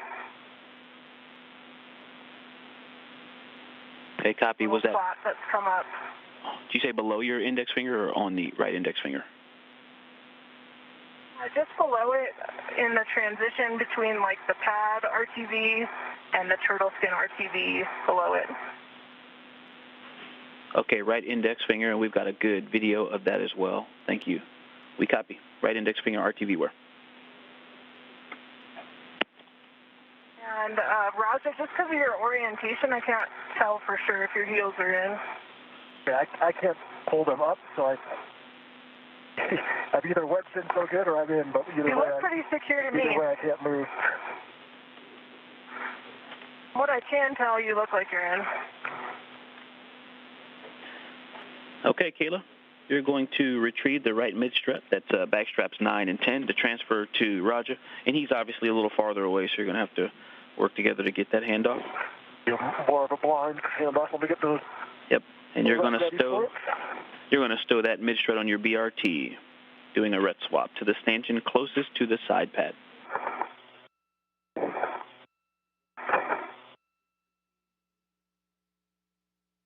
Roger, do you feel like you can lean a little to your left? I can, yep. I may have to, let's see how far we get here. And get to about, that's kind of oscillatory, like I come that way and then the momentum swings, so I come back the other direction. Without grabbing onto the mounting bracket, I can't hold myself too far that direction. And up onto the triangle here. I can see it coming towards me. Wish I was taller. Actually, taller may not help in this situation. Got it? I've got fingers on it. Okay, I've got contact. I've got control. Let me get a red on it, and then I'll send it back towards you to get the red off. Nice job. And you want to ret to the stanchion closest to the side pad. There's me. And Roger, it looks to me like you can probably reach the bag ret, and that might be easier if you feel like you can get it with your left hand. Yep, I can do that.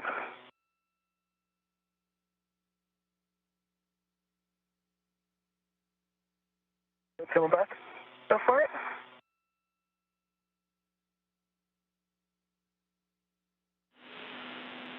All right, nice job. Now, Kayla, you're going to retrieve the right lower strut to pass off to Roger when he's got a free hand. You're going to pass him the, you want the clevis bolt toward EV2. Aye. And that's back straps 7 and 8, right in the middle of the bag.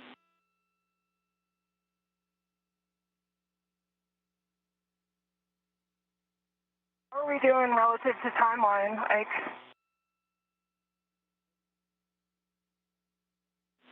EV1, EV2, you're about 15 minutes ahead. Slow and steady. Very nice. Here. All right, ready for the lower.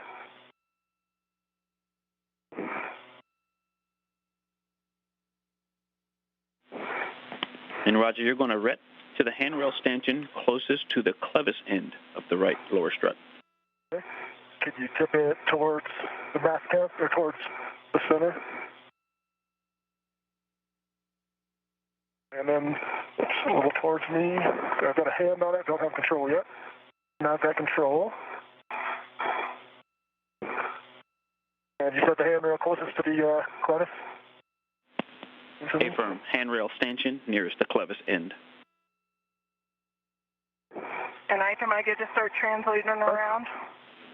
Once he does the ret swap, you're going to have to release okay.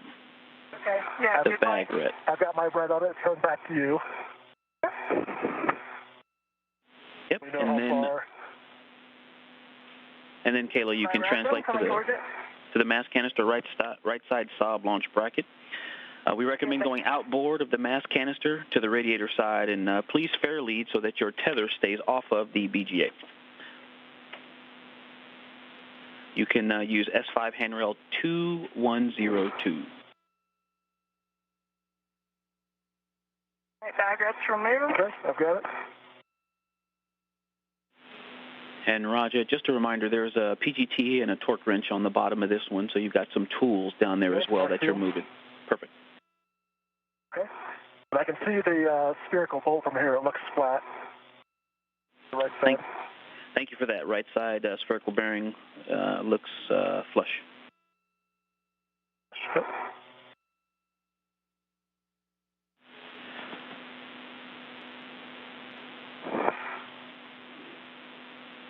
And then, Kayla, you're headed over to the right side sob bolt, and same warning, watch out for the pinch point there.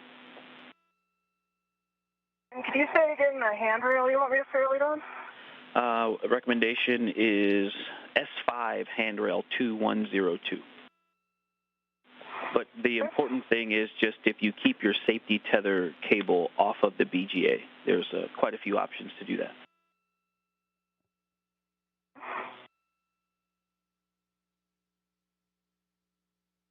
That fairly under the recommended handrail. I'm not sure if it'll stay as I translating, but I'll keep an eye on it. And if it comes out, I will de-fairlead it.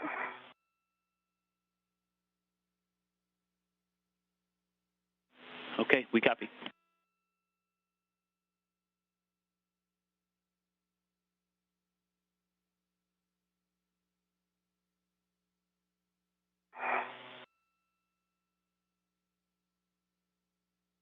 It stayed in place. Good words, thanks.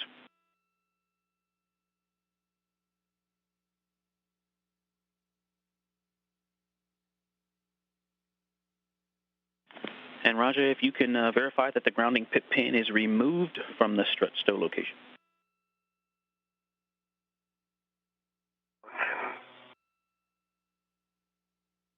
It is removed. Copy.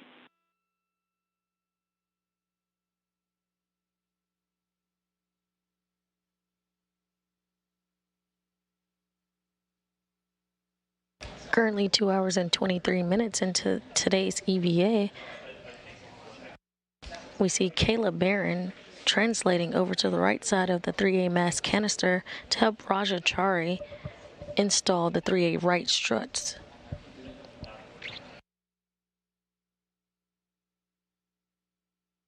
All right, I'm just going to adjust my cooling real quick, Roger. Yeah, no problem. Recapping some of the milestones today at 7:12 a.m. Central Time, 8:12 a.m. Eastern, NASA astronauts Kayla Barron and Chari turned their suits on battery power, making their way out of the hatch to start today's spacewalk. They are currently on the starboard 4 truss at the 3A power channel. They have successfully installed the upper bracket and center pad to the mass canister, as well as the installation of the left struts. They are currently working again on the right struts for install. This is all for the modification kit. Let me check in my rear seat and I'll see if I can get a hand on that bolt.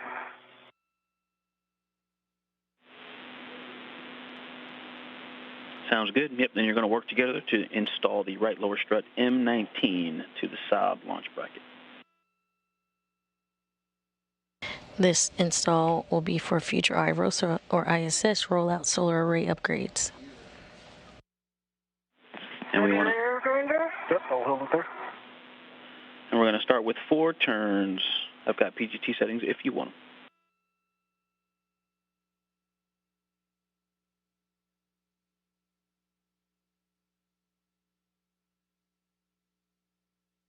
All right, there's 4 turns by hand.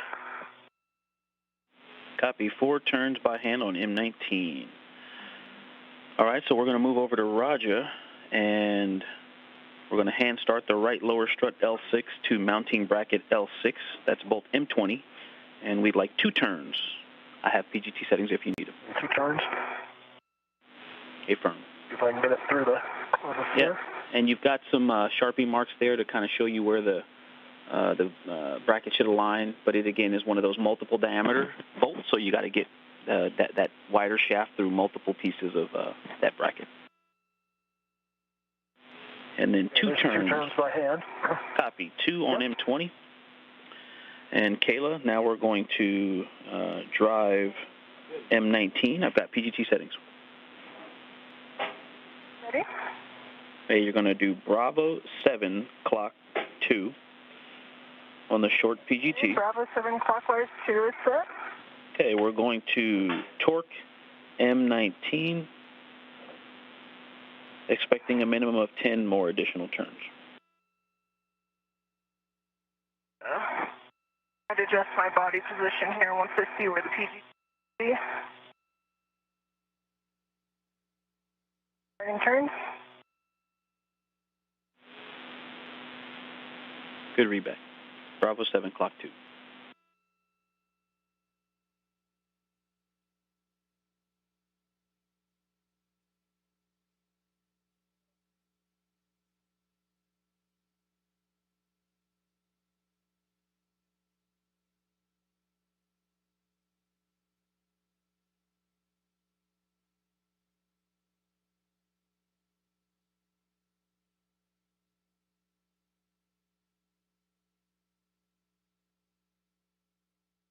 unlocking the thread.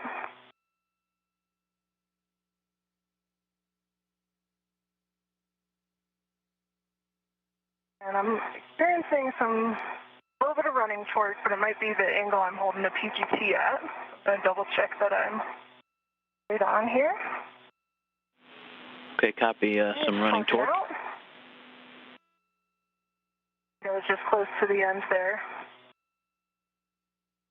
And I believe I counted 8 turns there. I green light 25.4 on the torque. And actually the PGT is telling me it was 7 turns. Okay, copy 7 on the PGT, green light 25.4. Okay, and now you are going to swap the 2-inch socket from the short PGT to the torque wrench, and we're going to final torque with the torque wrench again.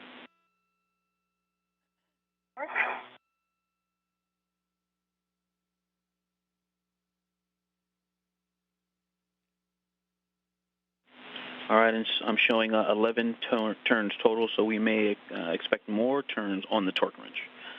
But we're looking for, again, breaking it over twice.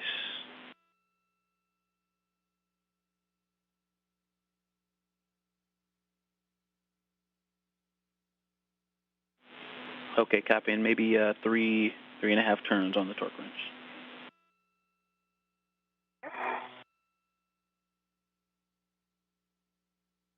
Rocket swap complete with a good pull test. Okay, thank you for that. And with the torque wrench, clockwise 60 foot-pounds, we're going to final torque, give us the turns, and looking for that wrench to break over twice.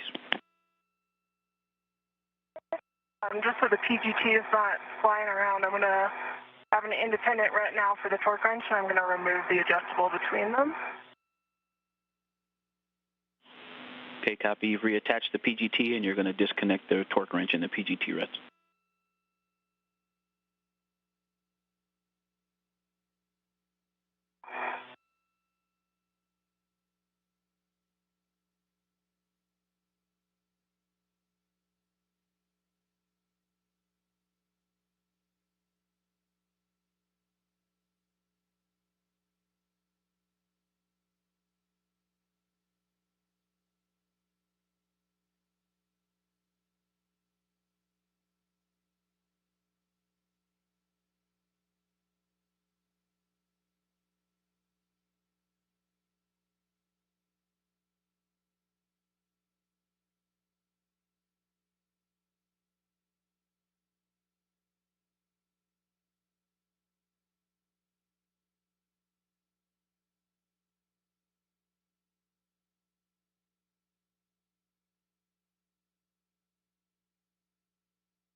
Working on this upper grounding zip pin while she's doing that, just as I said, an odd angle, so I'm still struggling to try to get into the grounding block. I know it's only getting harder once you drop the bolt. Copy. Yeah, it looks like that cable's got a little memory making it hard to line up. Yeah.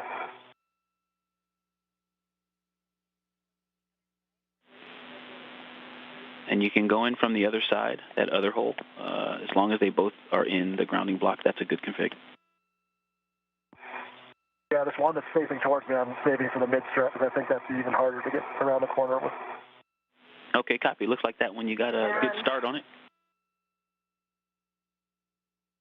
I was going the wrong way on the torque wrench, not doing myself any favors there. And double check that it was going clockwise. Okay, and about how many turns, Kayla? I did 32 throws of the torque wrench, and it was about an eighth of a turn per throw. Okay, so we copy about 4 turns counterclockwise, and now we've reset it to clockwise. So we're looking at maybe 7 or more turns.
Hey, Kayla, Ike, back with you.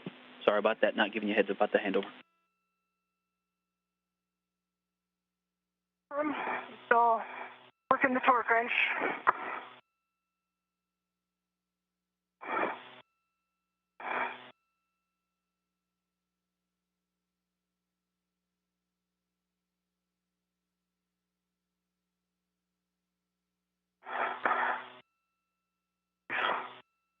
Two pops. That was 120 throws. And I think it was still about an eighth of a turn per throw. Okay, so. What counted? Yeah, somebody down here is going to do that math, but copy 120 throws, about an eighth of a turn each one. We're going to talk that over. And you got 2 breakovers on the torque wrench? Affirm. Okay. Take a breather, and when you're ready, we'll take those lower strut checks, the black line, the gap, and a wiggle test. Black line looks parallel and flush. No gap at the bearing. Wiggle test.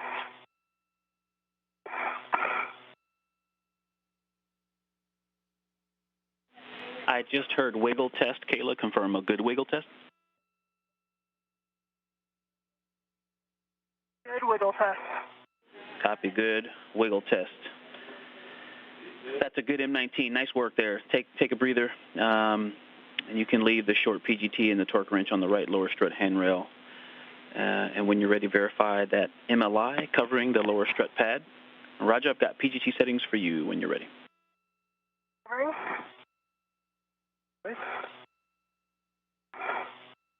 Got 501 clockwise 2, if that's still good.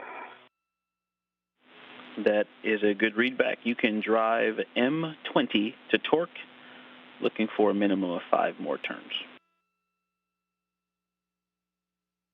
The M20 to torque, looking for 5 turns.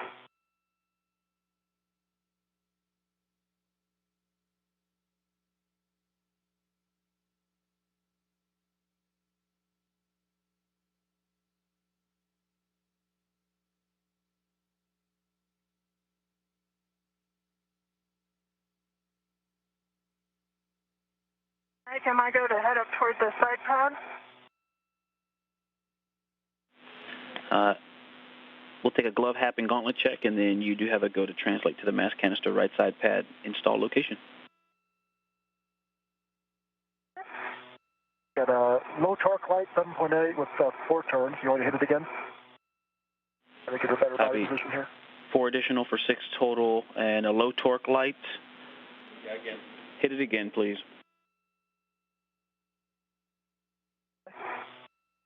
Bravo 1, clockwise 2.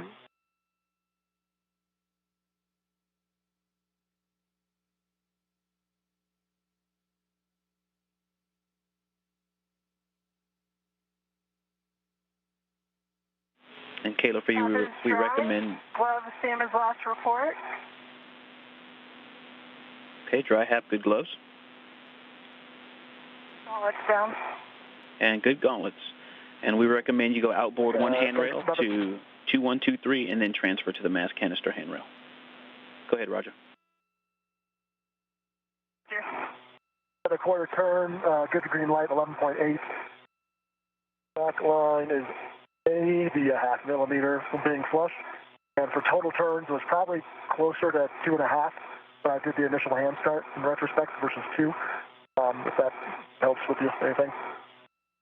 Copy. Initial hand start was closer to 2.5. You got 4 additional, and then you got 1 more quarter turn. So I'm showing, again, somebody's going to do that funny math. It's 6.5 plus turns with a good green light, and the black line is a half a millimeter. Good M20, good M20. You can stow your PGT and release that right lower strut ret.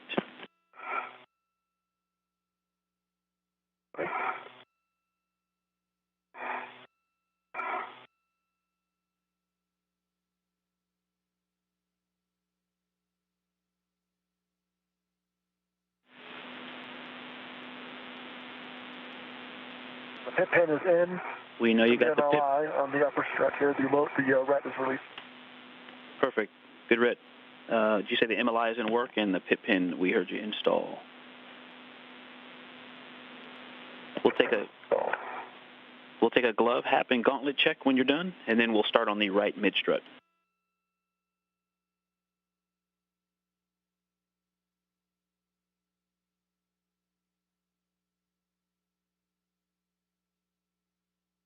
I've got dry hat, gauntlets are down, and no change on the gloves. Copy. Good glove, hap, gauntlets. Okay, when the two of you are ready, Roger, you can grab the right mid-strut from your BRT.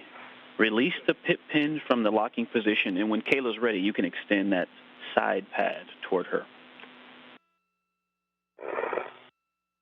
I'm ready.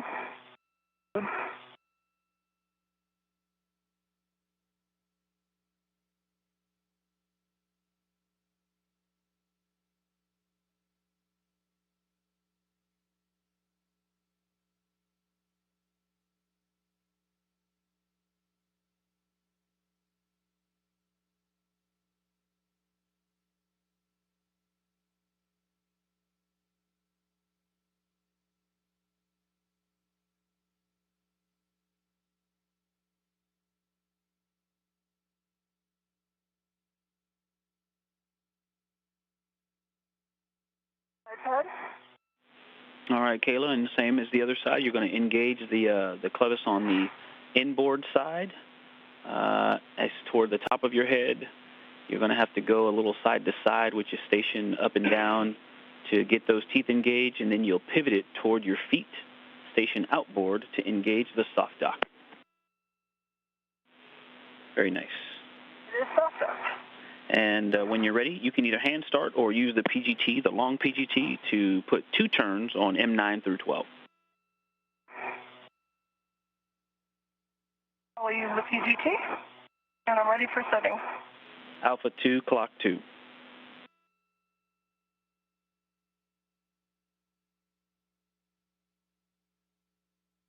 Alpha 2, clockwise 2. And 2 turns on M9 through 12.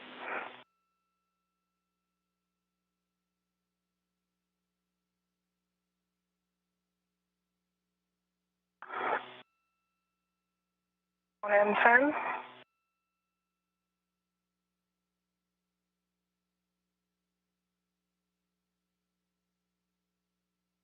I'm going to adjust my body position a little bit here. Okay, copy that. And did you get 2 turns on one of the bolts? M10. 2 on 10.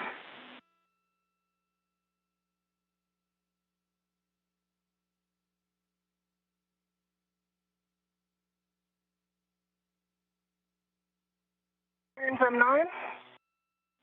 2 turns on 9.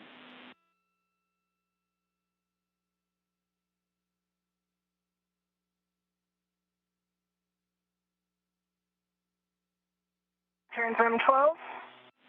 2 on 12.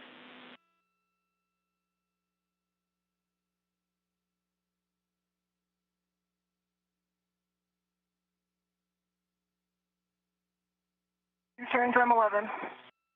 Copy. 2 on 11. That's 2 on M9 through 12. Roger, over to you. We're going to install the mid-strut L7 to upper strut L7. Maneuver in the APFR as required.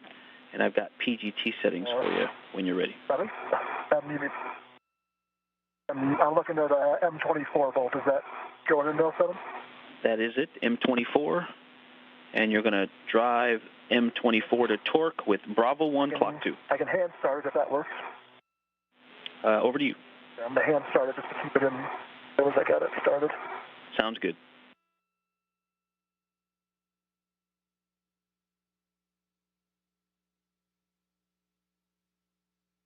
There's 2 turns hand started, and Bravo 1 clockwise 2.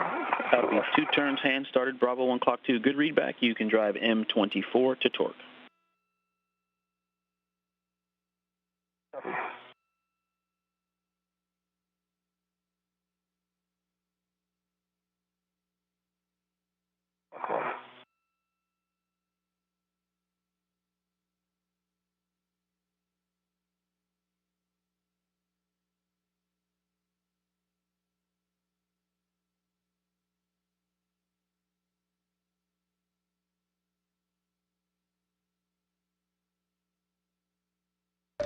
Now 2 hours and 45 minutes into today's spacewalk, Chari is currently installing a mid-strut to the upper right strut, previously installed to the 3A mass canister.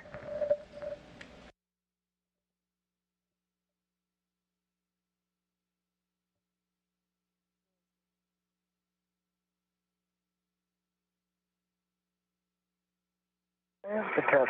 Looks like 4.5 turns. I had a low torque, so I can hit it again. Red light looks flush, black line.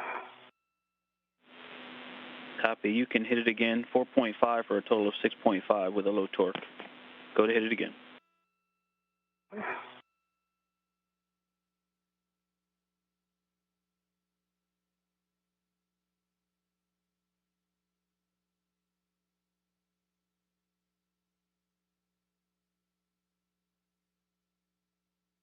Okay, good green light, maybe a quarter turn, 12.0. Like 0.4 turns is what the PGT says. Good green light, and I heard you earlier say the black line is flush.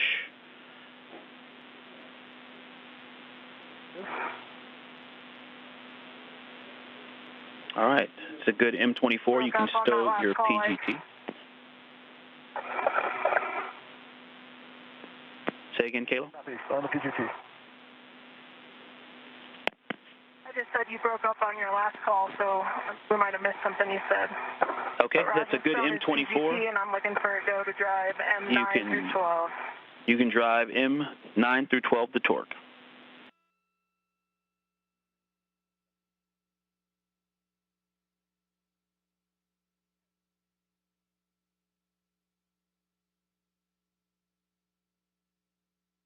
M9, 4 turns, torque 3.7 with a green light. Green light, 4 turns on M9.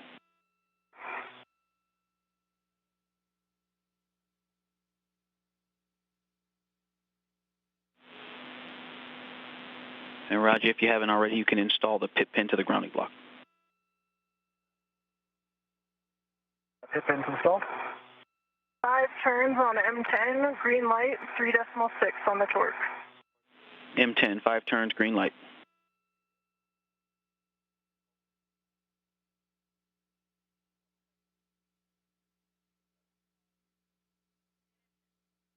And the MLI is installed as well, that I can reach. MLI over the mountain back. Sorry. Green light, 3.7, 4 turns on M12. 4 turns, green light, M12. And stand by on the MLI there. Getting a good spot for M11.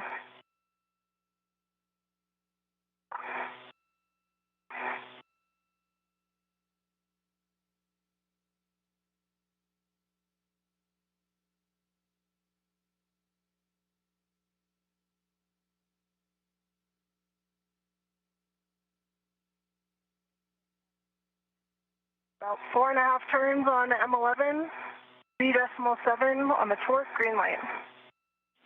Copy, M11, 4.5 turns, green light. We're 3.5 minutes to sunset.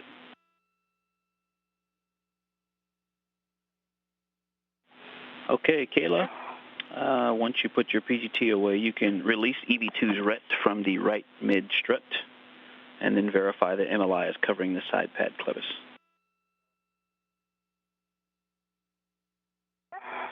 MLI is covering the side pad clevis, the pit pin's in place, and in work on Roger's ret. Copy.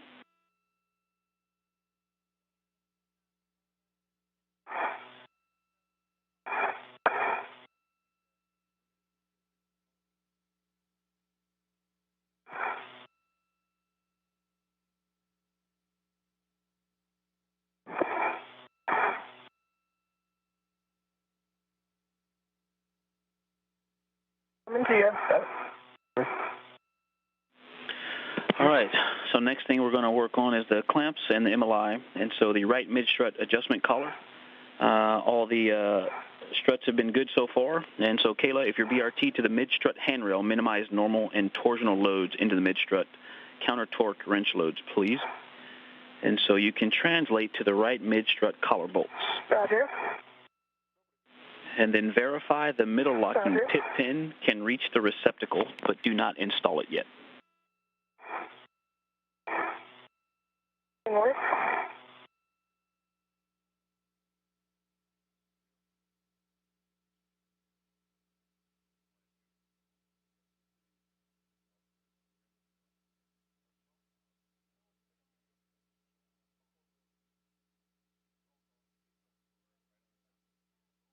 It is tight, but it can get there, I think.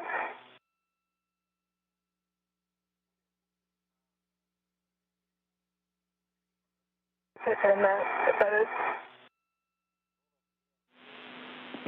All right, thanks, Kayla. And so I've got PGT settings, and we're going to drive collar bolts M25 and 26.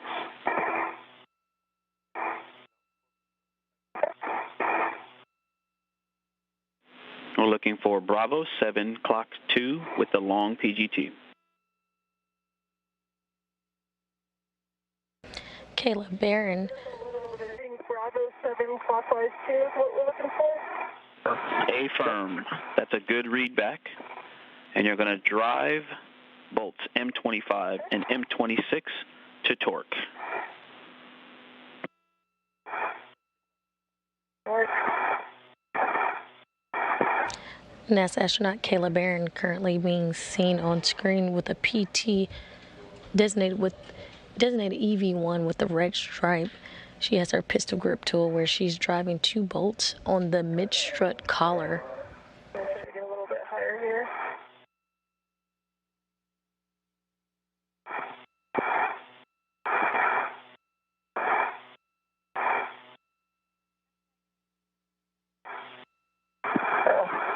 And Kayla, just a reminder, we do have that shorter socket if that would help for reach as an option.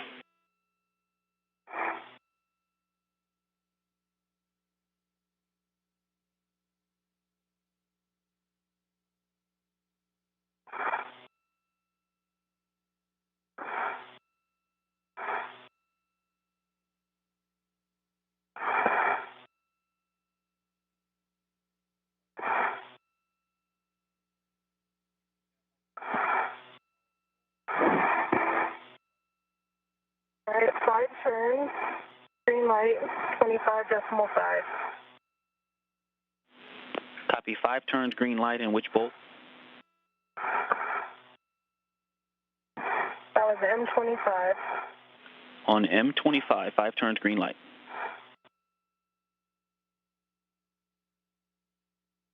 Now on M26.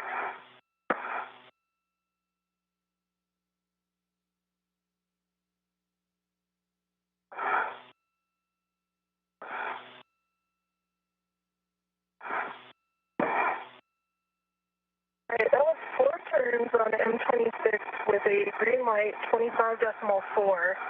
But I'm still seeing, I don't know if this is still a check, but that tab is still wiggly, and it didn't look like it really closed up on the M26 side. Copy. Not concerned about the tab, but we got 4 turns and a green light on M26. Stand by. We're talking it over.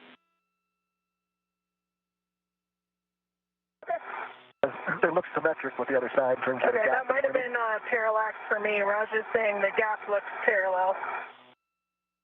Copy. Thanks for those words. The gap is parallel. Okay, we're going to continue. And so, Kayla, we're going to have you ratchet with the PGT. And we're going to set it to ratchet clockwise. Check the MTL to 30.5.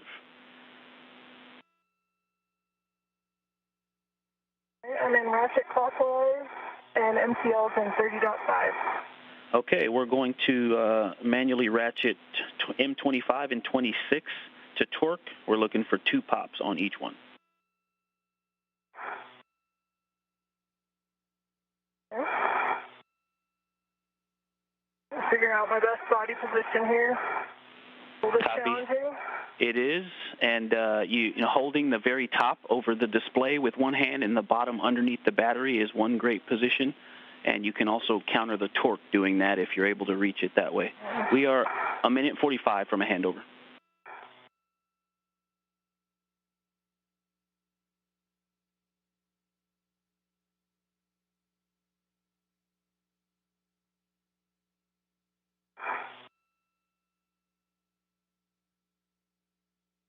to get any leverage on this.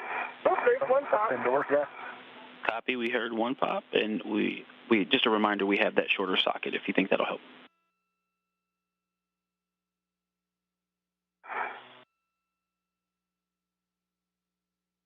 Pops. 2 good pops.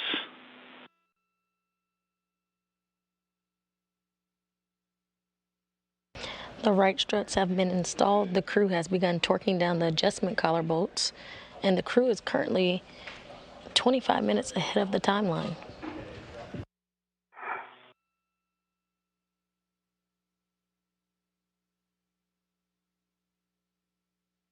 Quite on the phone. Let me get my face.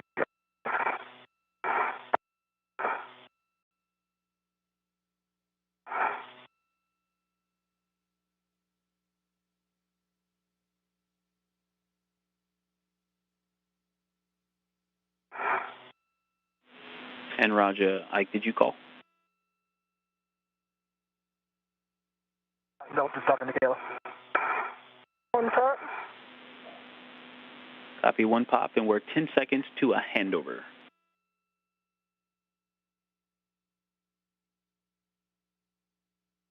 Two pops. Done. Copy, 2 pops, 25 to 26.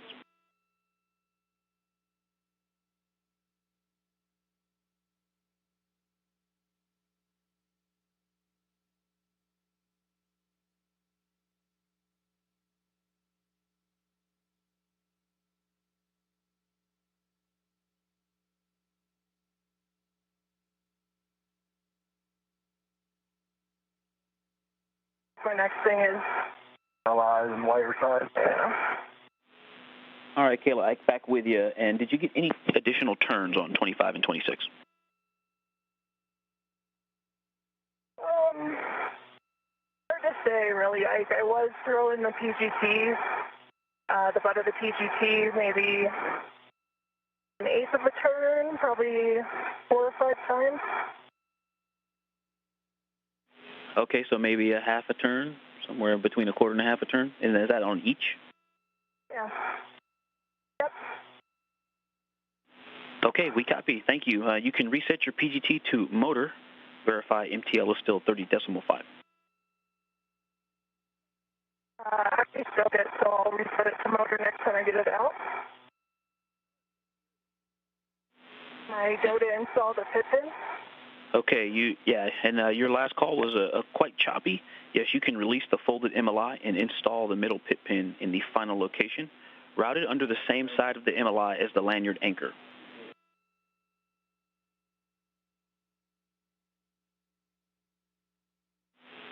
And Roger, now that the right collar bolts are driven to torque, you can close the mid-strut mounting bracket MLI.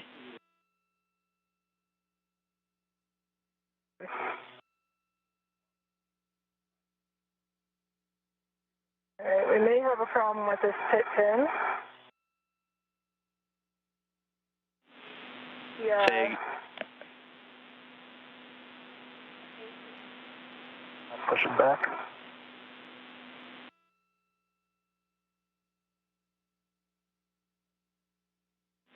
and it should actuate So pushing or pulling. Go ahead. What's happened, Ike, is I think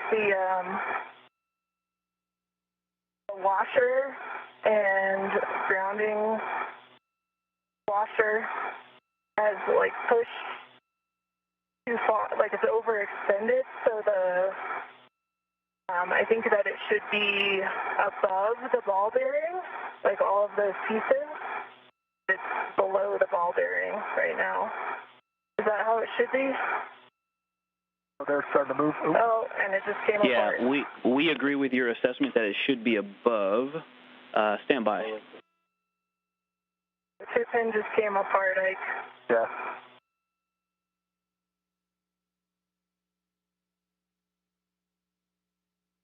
I've got some of it, but not all of it. The washer and the grounding, that piece is still there, but the end pieces, like the ball bearings, looks like they came off. Washer is free. I don't know that. Sorry. We copy. Thanks for that description. So let me tell you what I've got here. I lost the washer in the middle. I got the lanyard. Actually, that washer might have been the retaining washer at the end. The pieces I've got remaining, I've got the spring, kind of a thick metal washer, and then the lanyard back on above the pit pin.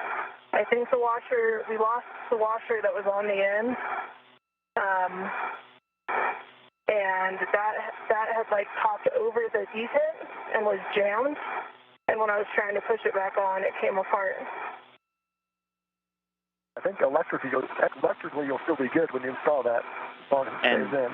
I can get it there. And Kayla confirmed that when you install the pit pin, the lanyard will still be connected, right? So I think we're missing a piece, but it should still function. Would you agree? Yeah, so I installed it just because that was the best way.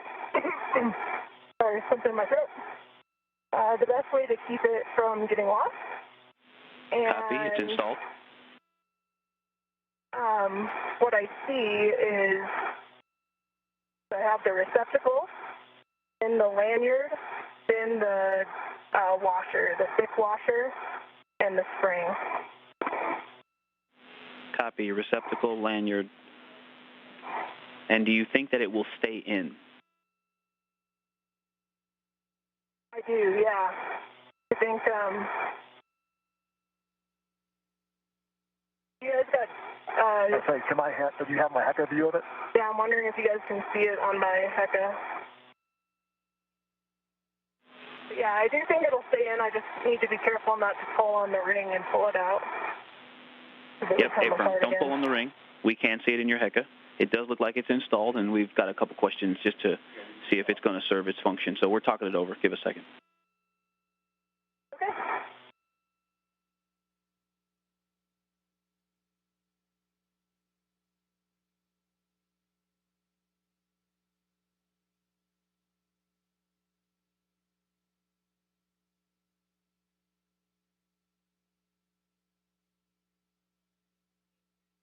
Nice job keeping the parts that were on there. I tried to catch that washer, but I think I had no chance. All right, EV1, EV2, we're going to continue. The pin is installed. We'll leave it installed. That's a good config. And so you've released the folded MLI, installed the pin. You can now close the MLI around the collar bolts.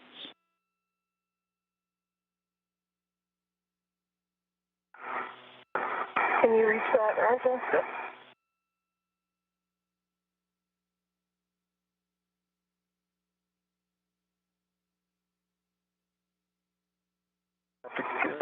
Almost good. There we go.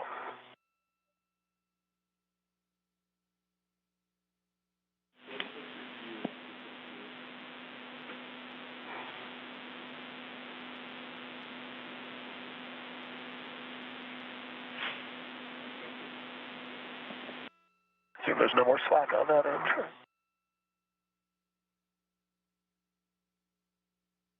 we go. All right. Over the cam on the side so you can pull it back your way if you need to. Now 3 hours and 3 minutes into today's spacewalk, recapping some of the milestones for today. NASA astronauts Kayla Barron and Chari switched to battery power at 7:12 a.m. Central Time, 8:12 a.m. Eastern Time. They got over into their work site on the starboard fore truss at the 3A power channel. So far, they have successfully installed the upper brackets and center pad to the mast canister, as well as installed the left and right struts. They are currently inserting clamps as well as covering brackets with the multi-layer insulation.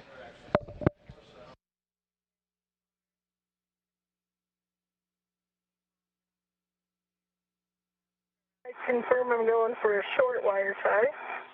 I'll have to give you one of mine. I think I have enough that I can do this side, Roger. Oh, no, you're right. You do have to give me one. Yeah, because otherwise you'll be short on the other side when I'm doing the bag. Are you with us, Ike? Yeah, I'm with you. And I hear you guys talking about the wire ties, so you're going to install them on the telescoping end, one near the mid-strut collar and one near the clevis end. Can you just confirm it's a short wire tie? A short wire tie on both A-firm. And I'm going to give her one off my BRT. I don't have the reach, kind of like we saw in the EBAT run, to be able to get to it. So I'll pass off one of my shorts to Kayla. Copy that.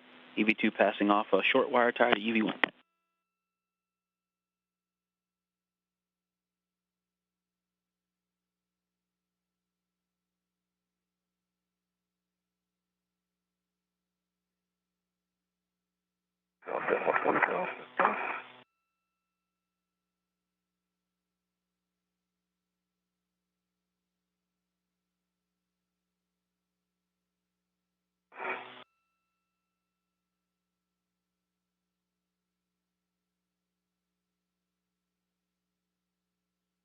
Alright, I've got one installed with 3 half twists.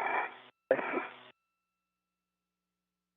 going to get a little closer to you, Roger, and then okay, good. Let me grab a right. Copy the collar side wire ties installed. Right off. Roger.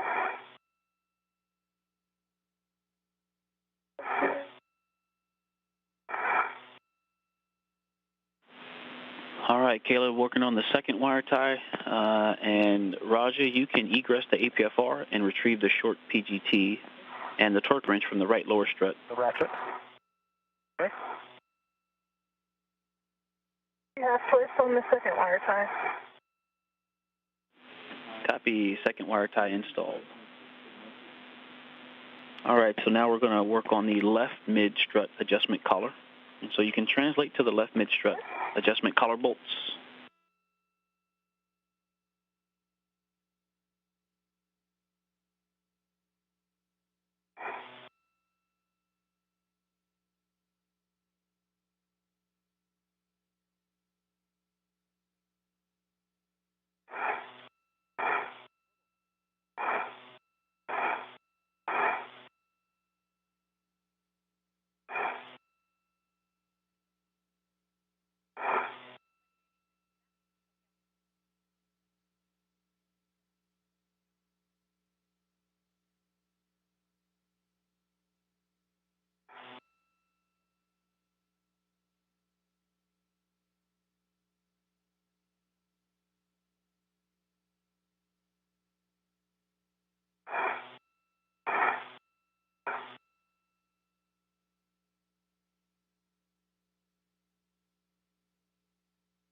I'm picking up the fair lead off my safety tether first, but I don't think I want that anymore. Hey, firm, you can grab that off of 2242.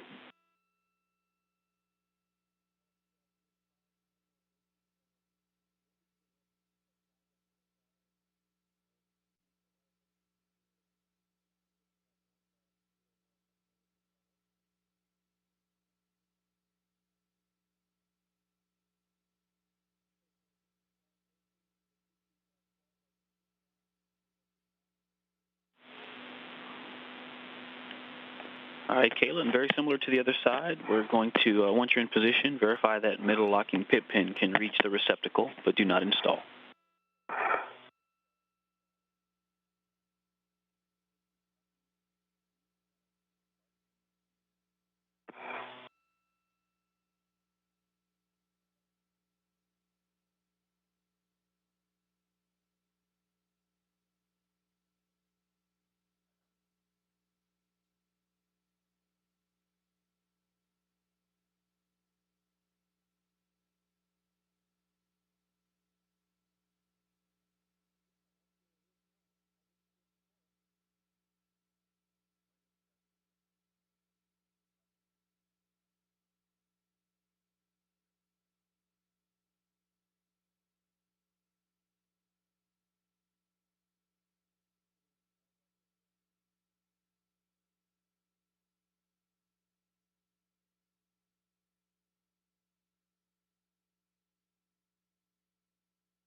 Again, Ike, it's pretty tight.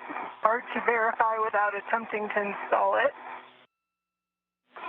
Okay, so one thing I am feeling cautious about tugging on it too much because of what happened with the last one. Yep, good idea.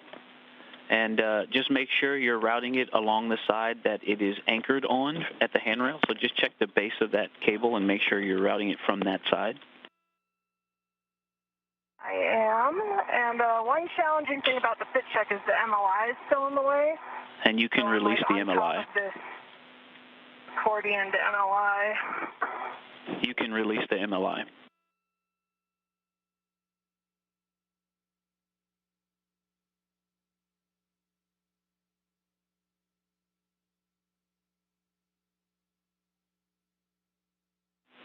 Okay, based on what we've seen in your video, it looks close enough to us, so you can we have a go to continue. I agree. Okay. All right, so I've got PGT settings for you, and we're going to drive collar bolts M30 and M29.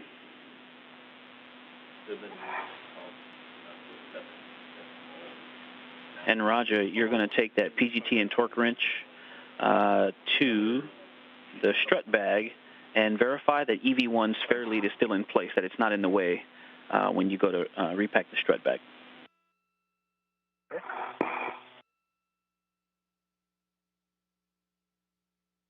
I got my PGT in hand.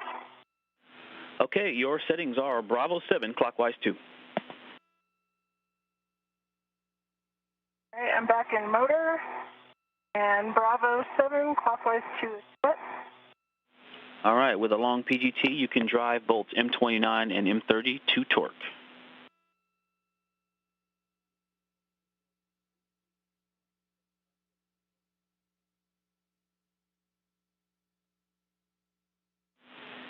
And Raja, once you get there, you can repack the strut bag, and if required, stow that GoPro. Ike, that was 3 turns, but I got a red light and low torque. And Raja, the GoPro is still tethered to the bag. Okay. You need to tuck it in. Stand by, Mike. Copy 3 turns with a low torque. You have a go to hit it again. Work.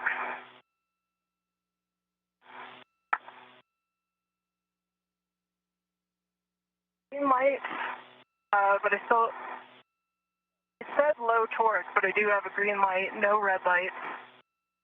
Torque 21.6. I think it's a little low, Ike.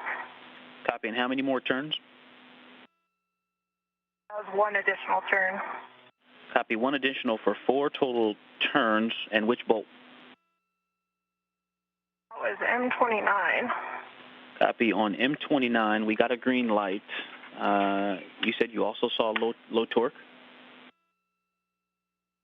Yeah, there was a low torque message, but then it cleared and the green light came on. And the actual torque is 21.6. Programmed is 5.5. Okay, copy. You can move on to M30. Move on.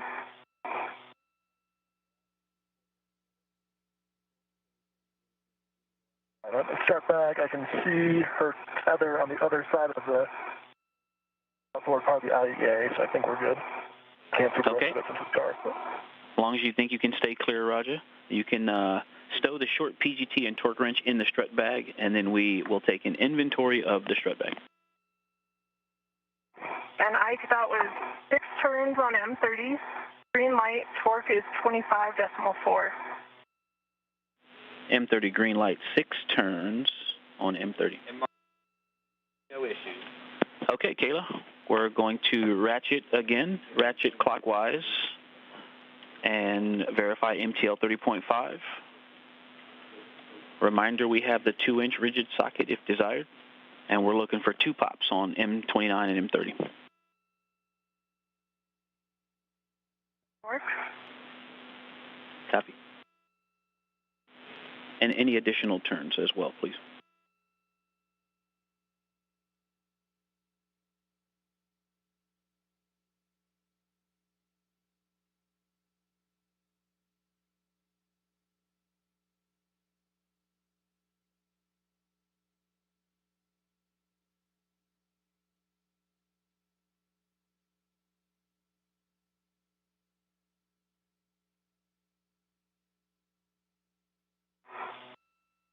right, I'm just going to call out,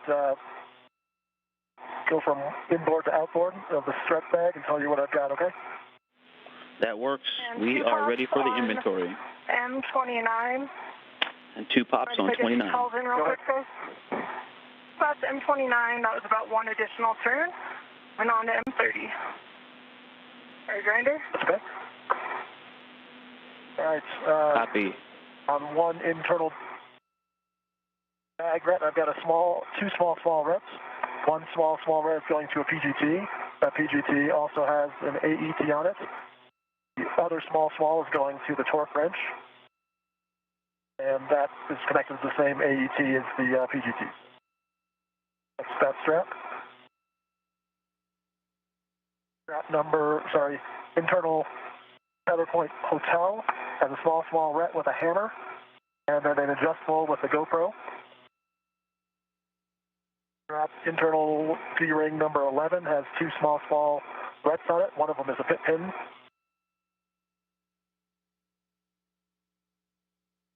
Internal D-ring Echo has 2 small rets.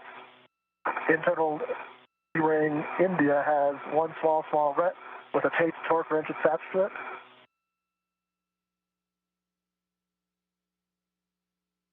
And then internal D-ring Juliet has 1, 2, 3 small rets. And one of those small rets has another small ret attached to it. So 4 total, 3 attached to the D-ring. That's everything. 2 pops, M30. 2 pops, M30. Any additional turns? 1.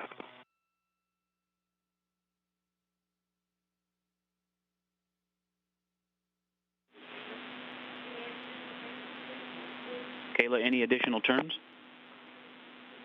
Probably about 1 additional turn.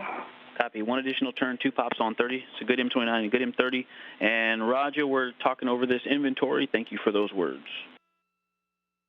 Let me know when you're ready before you start buckling it up.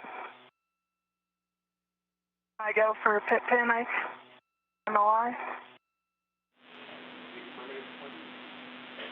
Stand by. Bye.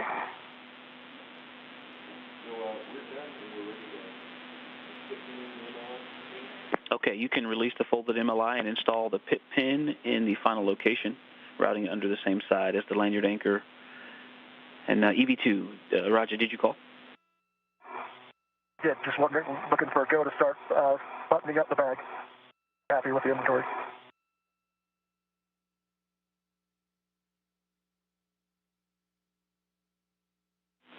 Okay, Roger. Hey, question about the bag. Verify that there are sockets on the torque wrenches and that the GoPro is OFF.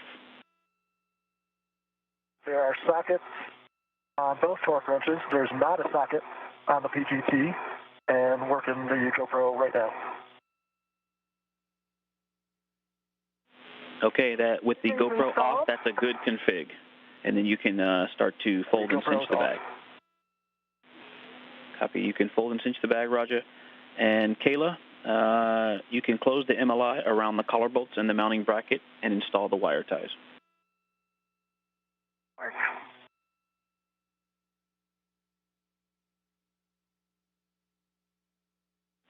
EV1, EV2, 2 minutes to sunrise. Okay.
doing, Roger? Good. Backing it up.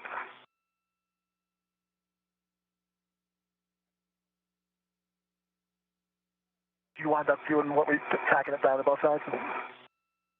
I haven't pulled up. Just the two front corners, the lid is not tacked down, so you'll have two bag adjustables to structure. Okay, thanks.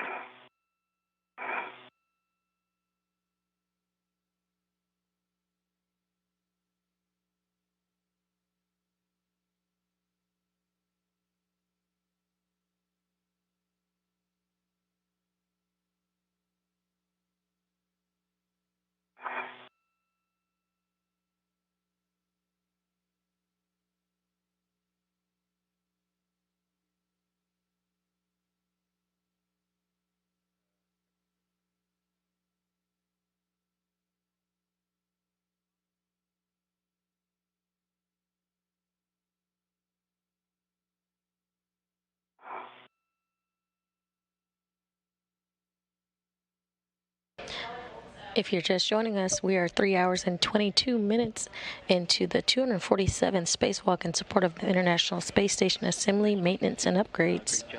NASA astronauts Kayla Barron and Chari You now can translate on the mod kit. started their spacewalk at 7:12 a.m., where they switched over to internal battery power.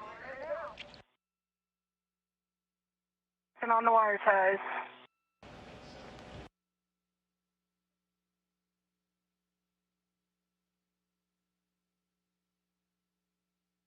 They translated over to their work site, the starboard truss of the S4.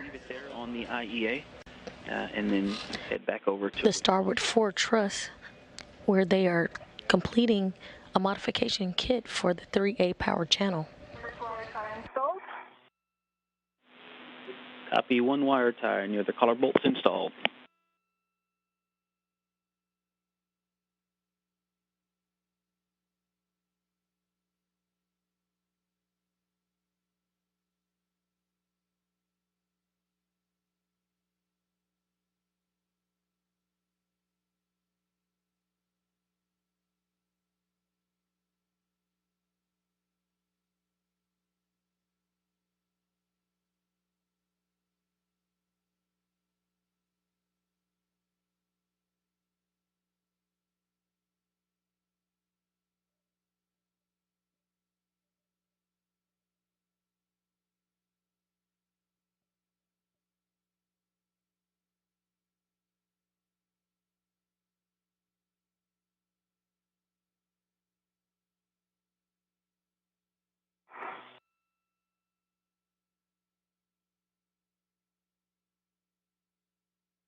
Hey, one observation I have for you from this vantage point is I wasn't able to see this because it was on the back side of the right mid strut, but now that I'm over here, I can see that the upper collar bolt is not fully covered by MOI. I'm not sure if you guys can see that in the helmet cam right now. Copy, on the right side, upper collar bolt, right mid-strut upper collar bolt is not covered by MOI. I'm double checking the left side now since I'm here. Grab the data. Copy. Thank you. Thanks for those words.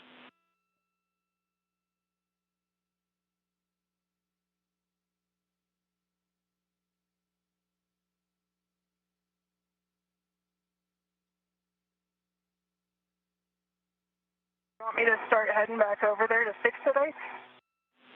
I'll let you know in just a second. Stand by.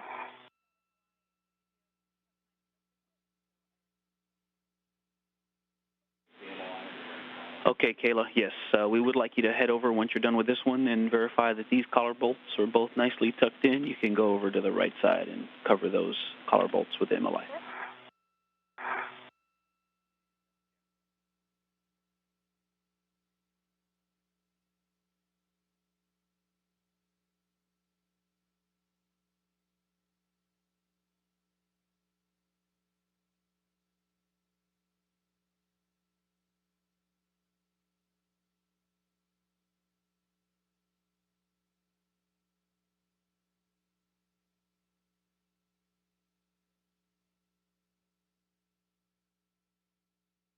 All right, left side are fully covered. Copy. Left MLI and wire ties installed. Confirm. And before you leave the left side, if you could verify that the MLI is covering the side pad clevis, and then you can head over to the right side.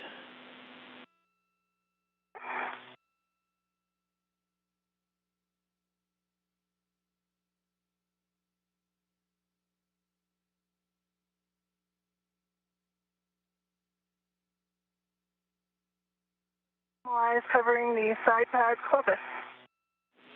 All right, nice job on that left side. And you have to go to translate over to the right and adjust that MLI. Roger.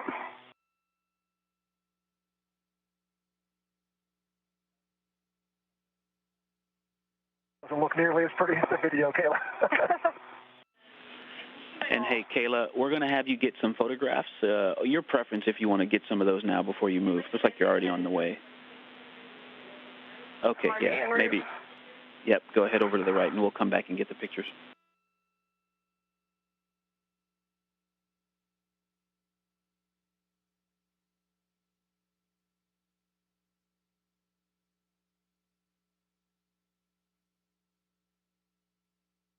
Currently having views from the HECA or the HD camera that is also attached to NASA astronaut Kayla Barron's helmet. She's translating over to the right struts to close MLI or the multi-layer insulation around the strut collars.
The MLI is back in place, coverage. All right, good MLI on the right side. Thank you. And over to you on position, but next we'd like you to get some photographs of the mod kit showing the final MLI config. Okay. And so the original plan was, you were going to translate kind of back toward your safety tether anchor, and you could photograph the mod kit from there. So if you want to just head back to the left side and then get back close to the strut bag location and take the photo from there, or over to you. You're the eyes in the field. That plan sounds good to me, Ike, so I'll head back over to the forward edge.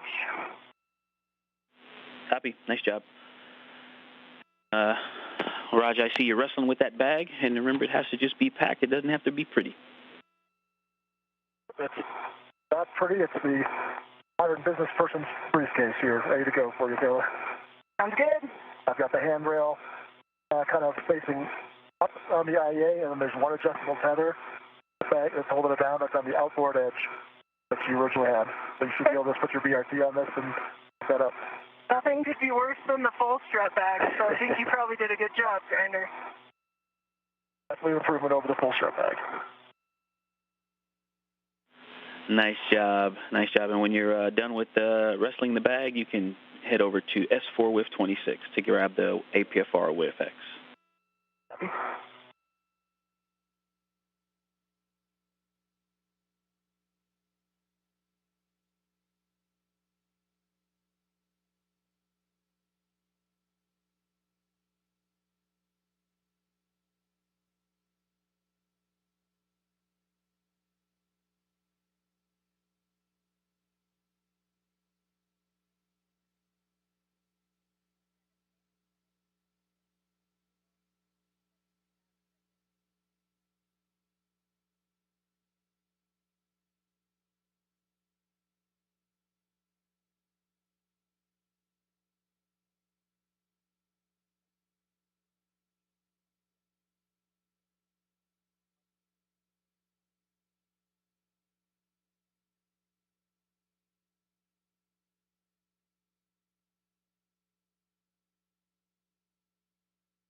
Can I go ahead and put the APFR in the settings it needs to be for when I get back to the seated cart? Do you have those? Affirm, I do. The duo has completed the installation of the IROSA mod kit. They are now finishing up the 3A mod kit cleanup and will begin the BCDU MLI tieback task. I think I got good pictures, machine gun style, on continuous high shutter. So, as far as I know, I've got the pictures you're looking for. All right, nice job. And since the strut bag is already packed up, we'll take a glove, hap, gauntlet, and safer handle check from you. And work.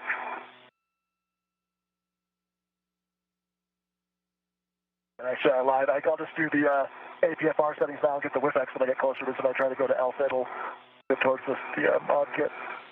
Looks like Okay. 12 Fox Alpha 6. I'll go ahead and set that up now. Affirm, 12 Fox Alpha 6. And then you can bundle that up and stow it on your BRT, and we'll take the same checks from you afterward. Make no changes to my gloves with the exception I've got some new smudging on my fingertips. Some of the old smudging wore off, and I've got some new fresh smudges. But otherwise, they look good. My hap is dry, and my gauntlets are down. Copy, dry hap gauntlets down. Translating smudges, you've lost some but gained some new smudges on your fingertips, and how your safer handle's doing. Oh, and work. Forgot about that one. Check.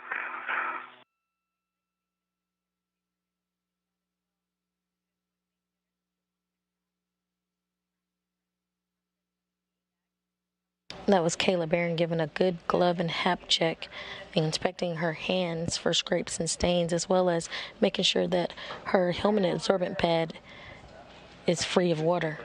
And Kayla, if you want, we'd like you to grab the ratchet wrench from the TVA bag. That's the pouch on the side of the strut bag, and then that gives you some flexibility out at the BDCU worksite. That's some work. Oh, sorry about that, Kayla. I used the TVA bag as sort of a way to button it all closed. I think I can figure it out, Grinder.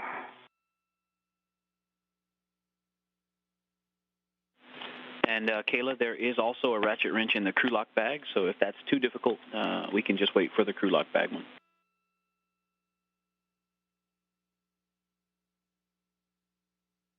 I think I can get to it, Ike. Copy.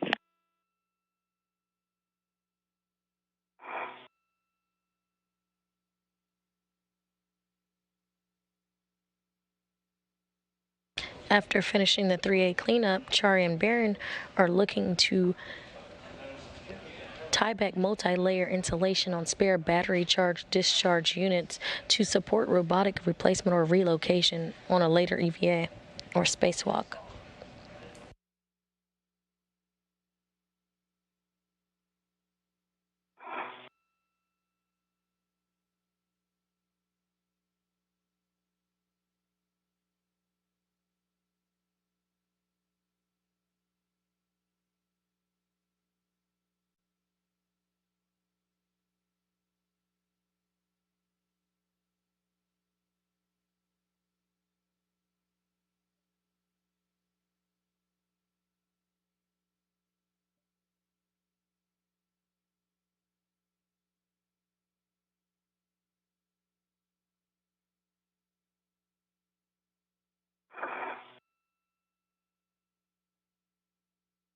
All right, I just having a hard time getting the pitch knob to move now to get on the APFR.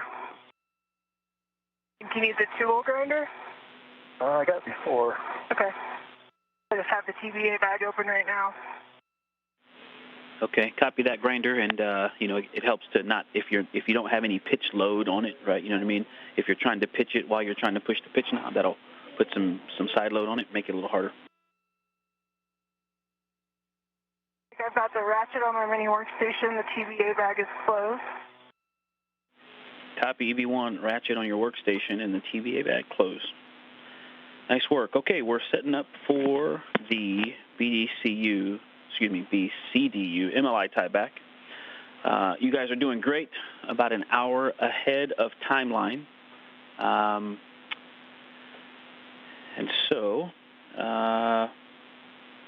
for EV1, when you two are ready, you can translate to the S6 BCDU, translating outboard on the non-radiator side to S6 handrail 2008.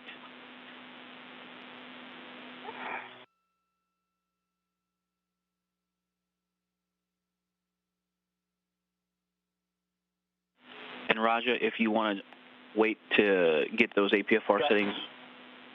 I got the APFRs there, 12. Box Alpha 6, and I'll get the width extender when I get there. Like I said, I can't move that now without getting the nav canister. Copy. Sounds good. Nice job, Grinder.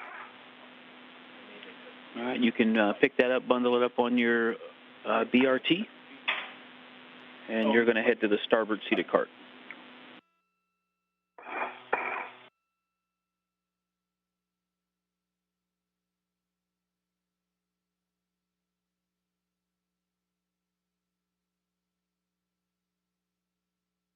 And outboard, Ike.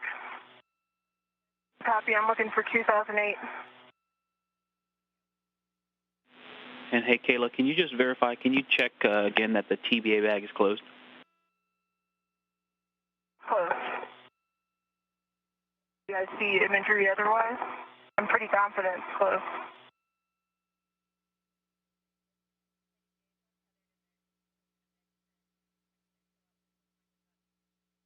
Okay, Roger, you have to go to continue outboard. Yeah, I velcroed it and engaged the little wire tie closure hook.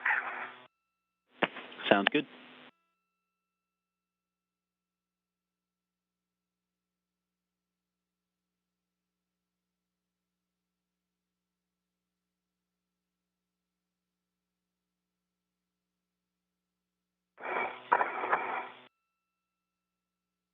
I'm going to put back in my fair lead here near where it was before, just to make sure I won't take each other's space on this side. Okay, copy. Sounds good. We're 10 seconds from a handover. And Roger, before you head back inboard, we'll take a glove, HAP, gauntlet, and safer handle check. See you on the other side of handover.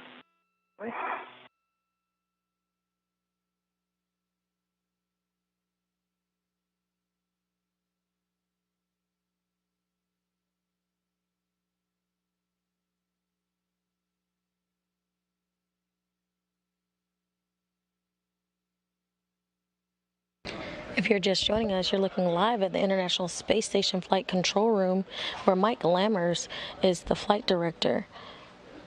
Today you'll hear Ground IV Victor Glover, NASA astronaut Victor Glover, communicating with the crew as they continue their spacewalk.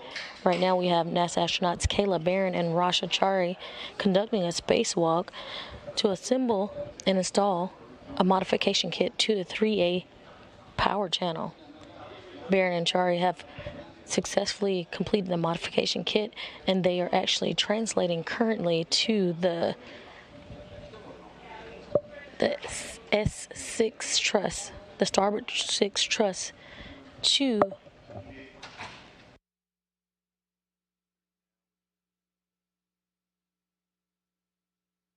they're translating to the starboard 6 truss to do some tiebacks of the multi insulation. 2008, and I'm going to start working my wire ties. Okay, that's a good location, Kayla. 2008. Attach one long wire tie to the inboard stanchion of 2008, leaving one end a little longer. And Roger, did you get those checks for us? Glove, HAP, gauntlet, safer handles? Glove, HAP, yep, HAP is dry. Gloves, no change. Maybe a little more scuffing on the right thumb, sure, or like a rub mark. And check on the safer handle. Okay, we copy. Thank you.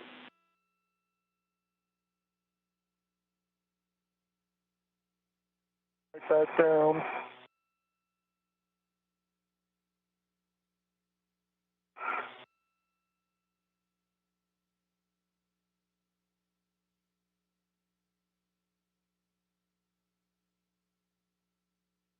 Once at the starboard 6 truss work site, the duo will tie-back multi-layer insulation on spare battery charge discharge units to support robotic replacement or relocation.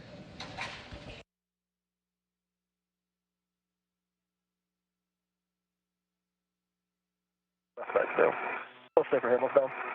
Copy, good, safer handles, and you can translate to the starboard seated cart with one.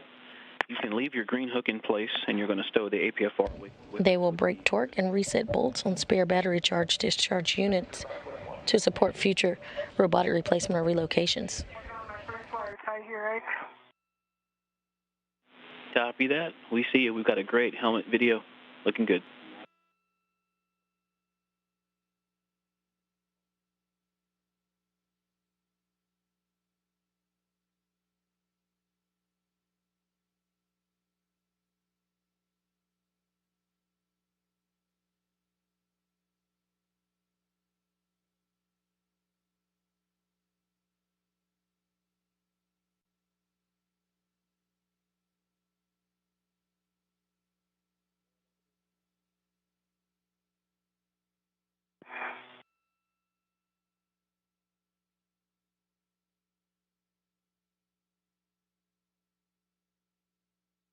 Working on the second wire tie.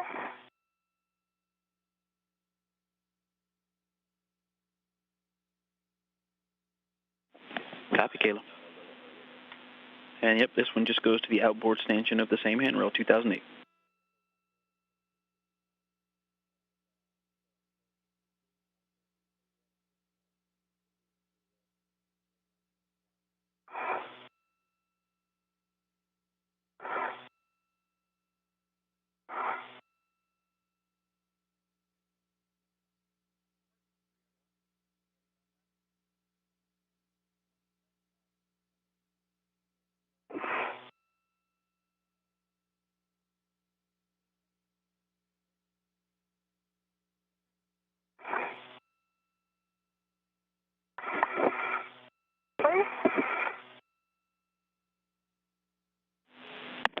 And Kayla, some cautions for you out there. Ensure the sockets are fully engaged before turning the bolts to ensure the anti-rotation device tangs are fully disengaged.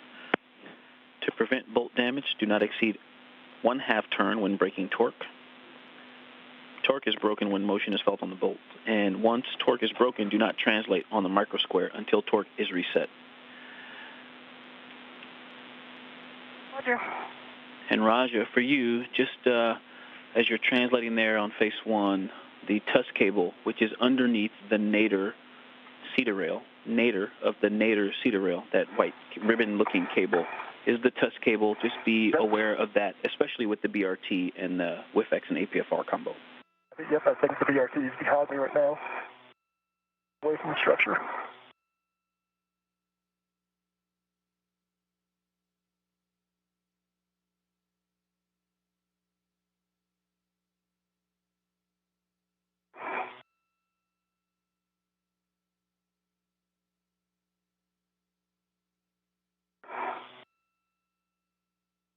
Okay, I'm working my way over to release the MLI.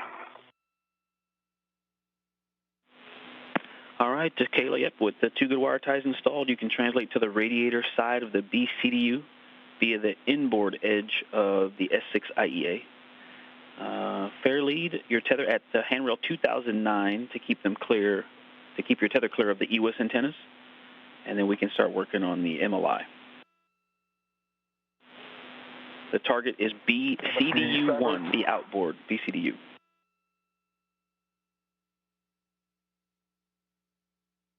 Starboard seated cart getting Copy, Roger. Okay, at starboard seated cart with one, you can install the WIFX clock to 11, and I've got the rest of those settings for you when you need them. 11 for the clocking. Good readback, Roger.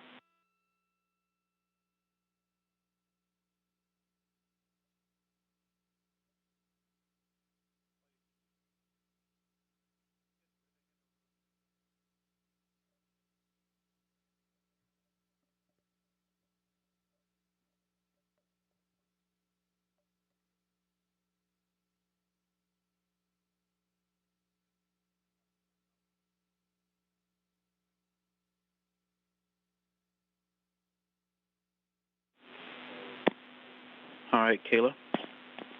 Looks like you're starting to open that up, the MLI on B CDU1. It's open. Okay. Working my way back over to 2008. Affirm, and bring that lid along, and you can release your fair lead on the way back.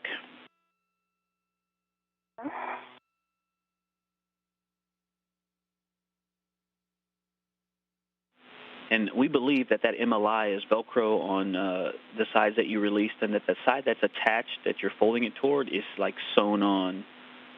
So you should be able to not worry about that not coming off. All right, I see you're back to your wire ties.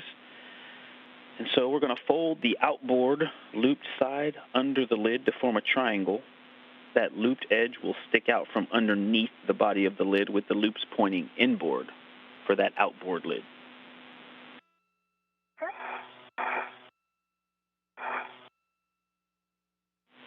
If you remember that picture or have it in your cuff checklist, make it look like that picture. Okay. All right, I've got the width X at 11, alpha 1, and width 1. And the APFR 1 at 12. Fox. And check the other settings. Copy 11 Alpha 1, 12 Fox. The width X is black on black with a good pull and twist test. Thank you for that. Good config so far. I'll get the rest of the APFR settings here in a second. Copy. And nice folding there, nice origami skills, Kayla. And you're verified that the EWIS antenna is clear. Clear. And then you're going to attach that outboard lid. You're going to use the loop closest to the lid. The stanchion closest to the lid, you're going to connect the wire tie that's on the inboard stanchion to the loop closest to the handrail. And check your safety tether is clear, and then secure it with 3 twists.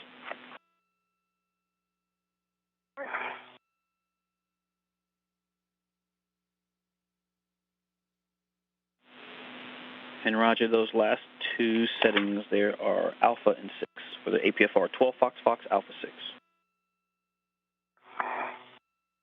The alpha confirmed, the 6 confirmed, and the ingress 8 is folded in.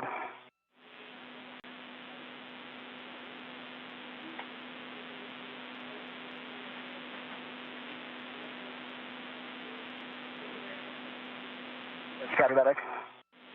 Okay, copy that. Is a good config, and you can grab that crew lock bag from Cedar Cart Grid Square Charlie. Copy. Work. I've got the lid secured with 3 half twists. Copy. Very nice folding work there. Very nice origami skills. Hey, that structure to your left there, left of where your BRT is anchored that you were putting your hands on, we just wanted to let you know there's potentially some sharp edges there, so be cautious of that structure. All right, check your safety tether clear. Thank you for the 3 twists, and now we're going to work on the inboard CDU lid. So you can open lid 2, going back to the inboard side of the BDCUs.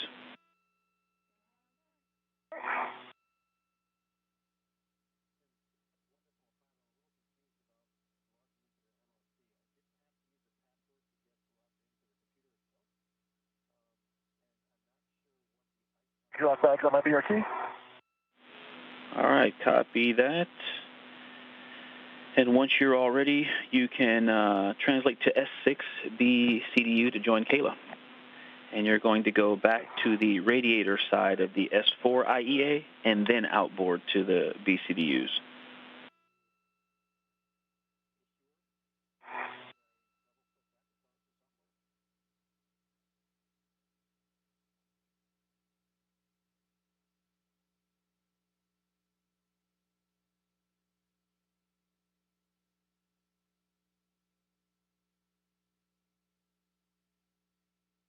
The center MLI loop on the inboard edge tore as I was pulling it to separate the Velcro, but one end is still attached.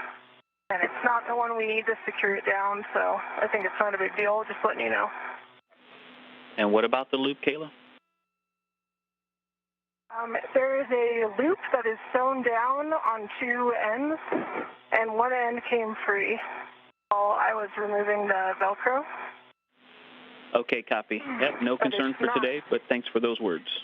And it's not the one you're using to attach it to the wire tie. Copy. Thank you. Yep, good copy.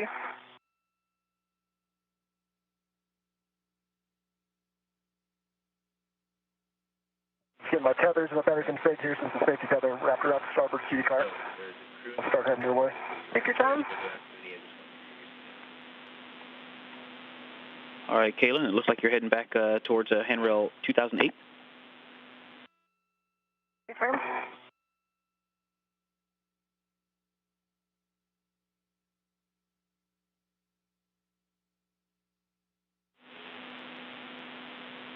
All right, and then we're going to do the same thing, the opposite direction. Fold the inboard loop side under the lid to form a triangle.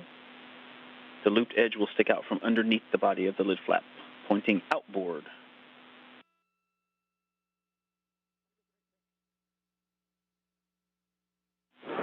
And we expect it to lie on top of lid 1 that we just tied down. Roger that.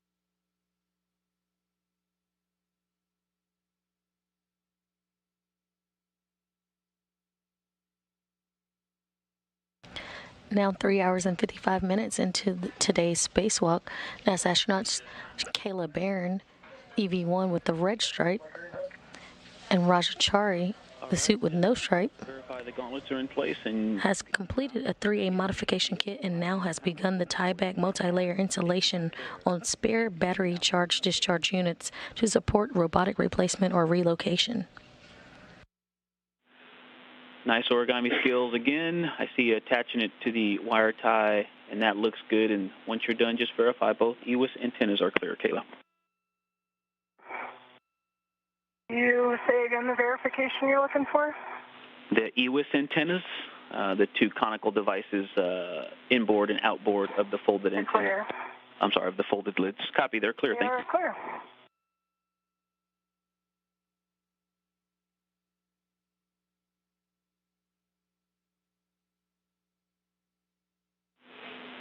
Okay, and then if you could take a look at the MLI, specifically the MLI that's around the B CDUs, and make sure that that's not deformed, that we'll have access to both ORUs.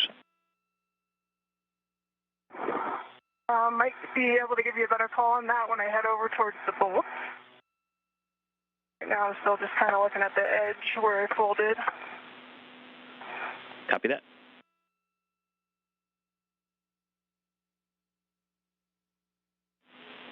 And we're also going to want some photographs, and then you can stow the camera in the crew lock bag. So over to you when and where you take those photos. But then you can get rid of that camera into the crew lock bag once Raja makes it out to you. If you want to, you can stow that camera. Photos from this angle.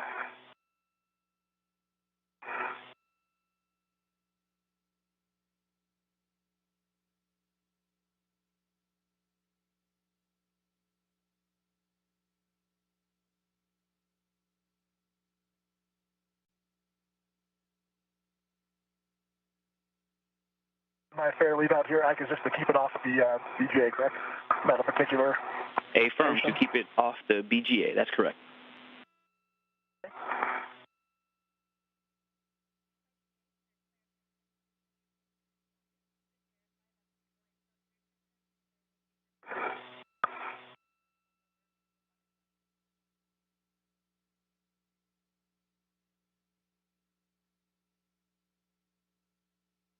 And Ike, the MLI not look deformed. It's maybe a little bit pulled towards the folds, but it looks really clear for a robotics corridor, from what I understand.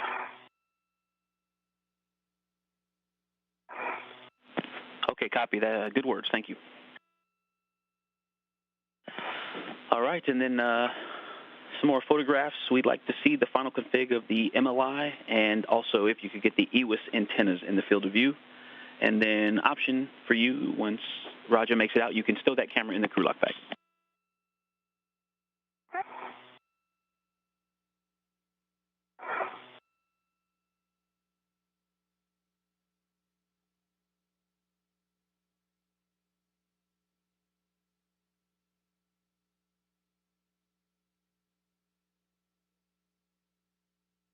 I might be a little close to get the antennas in the field of view.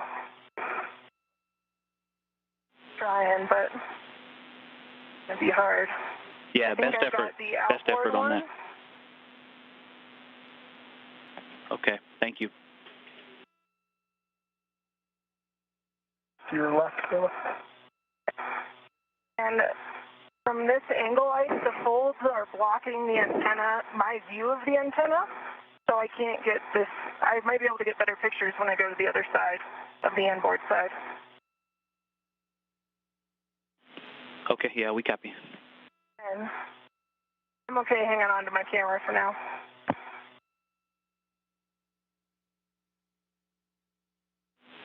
Okay, thanks, Kayla. Ready for your words on torque, brake, and reset. I'm going to put the crew lock bag down here on 2028.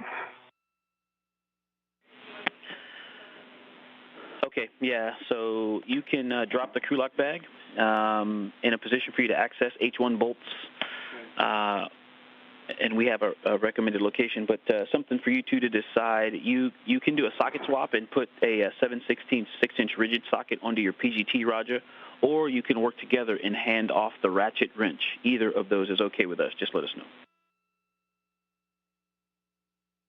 I'm right here, Raja. I think it's easy to hand it off. Okay.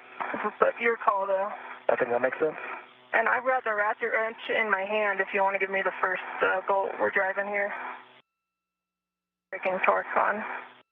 I'm just dumping the crew lock bag, but we don't actually need it then if you've already got the ratchet, correct? Yep, I've got a ratchet wrench and a long PGT, so... Okay. Let me drop this off and then... Yep, and handrail 2028, Roger? Okay, 2026 works as well. 2026.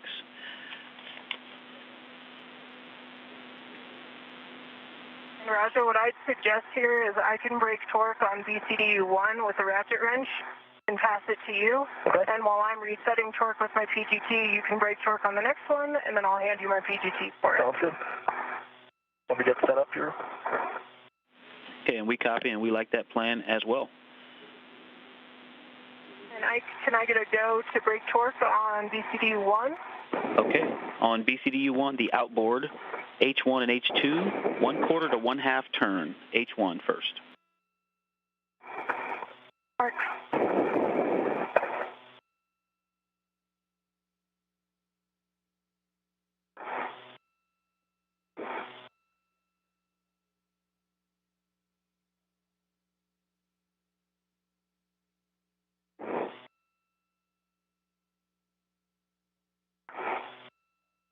Now with the tieback on the multi-layer insulation on the spare battery charge discharge unit, Kayla Barron is now breaking torque and resetting bolts on spare battery charge discharge unit H1 to support robotic replacement or relocation.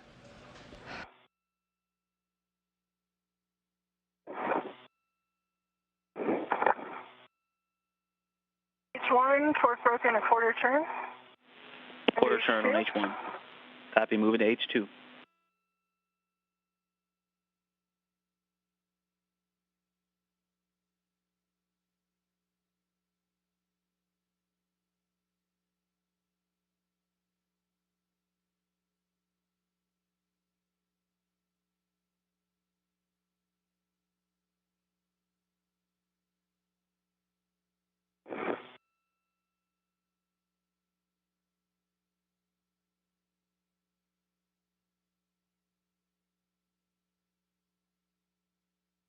Torque broken on H2, quarter turn. Copy, a quarter turn on H2, and you can either hand off the torque wrench to, the ratchet wrench to Roger, or you can stow it on your workstation. I'd recommend handing it off if you're okay with that, Roger. Yep, and you want me to position over here? You want me to try to get it from? I can hand it to you. If you want to put a red on it and take mine off.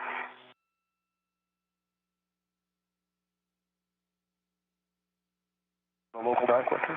Take your time.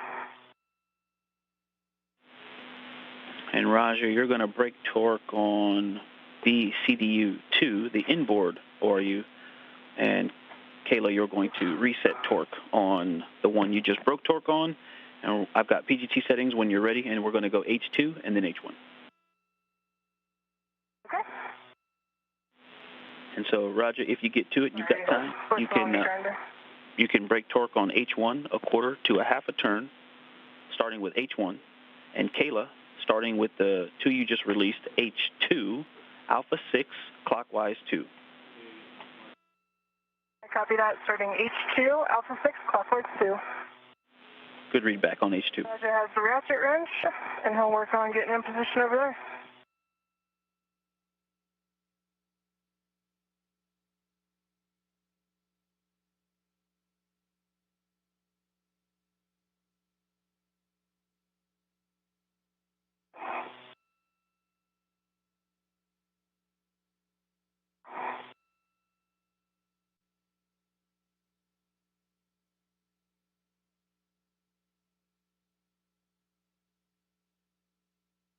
Okay, I have alpha 6 clockwise 2 set.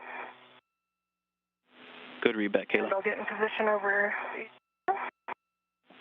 And H2, alpha 6, clock 2.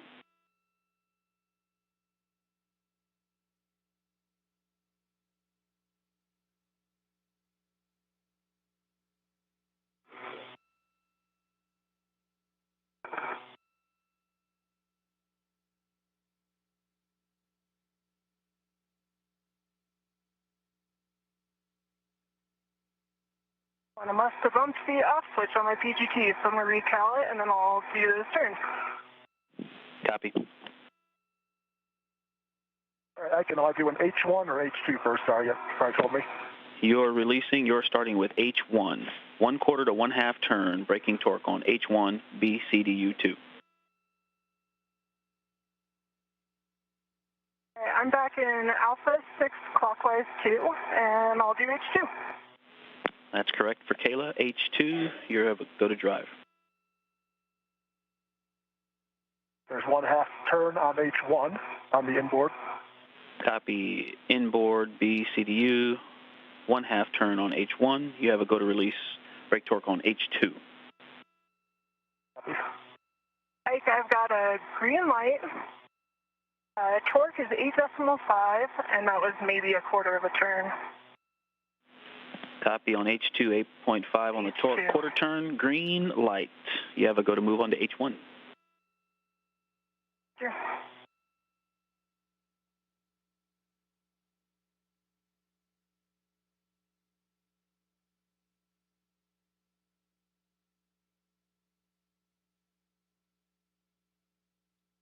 Green light, 8.4 on the torque, about a quarter turn on H1. Copy, BCDU1, H1, quarter turn, green light. Good torque reset, good ORU.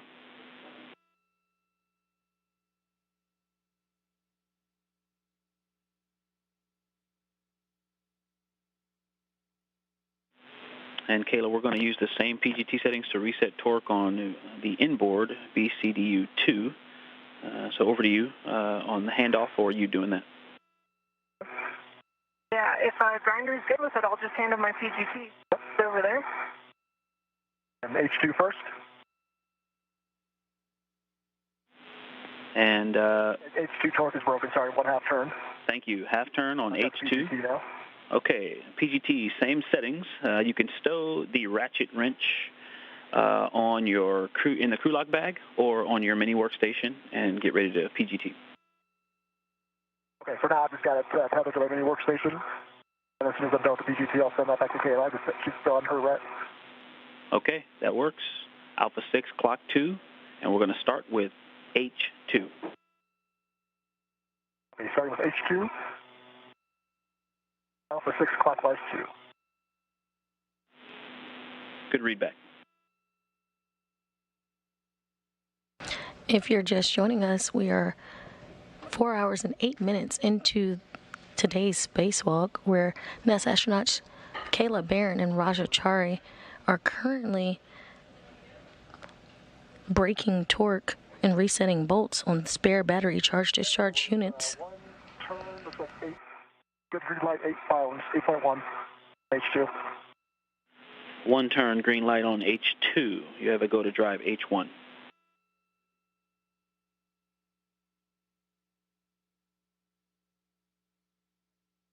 About an hour earlier, the crew completed the 3A modification kit.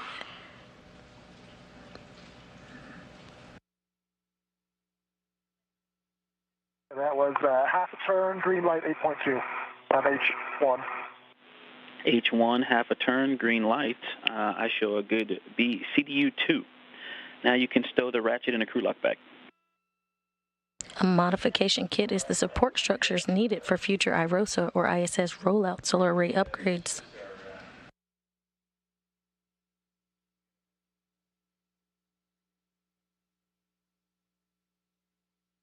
That's our extra TPA bag ratchet. Just press A. Okay.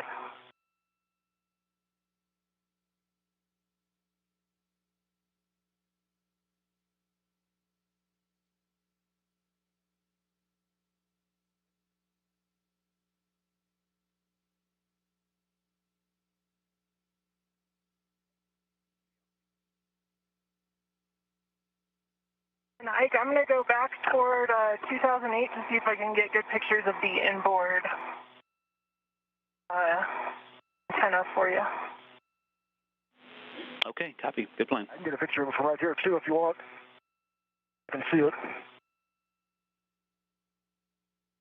have to go this way anyway, Roger. Okay. I'm not doing anything else, so I'll do it.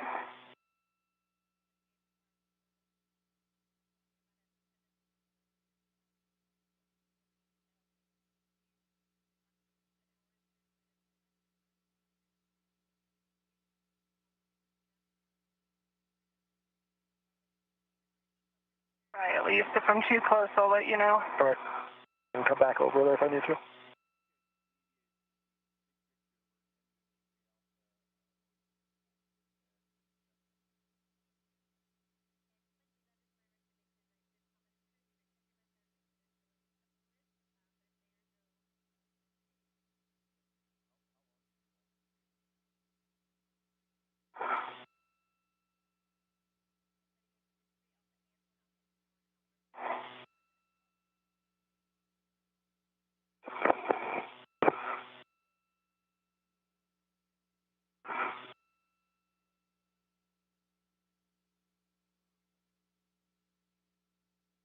Swing my feet around. Can you see if my tether stays underneath? If I have a square leg back there further?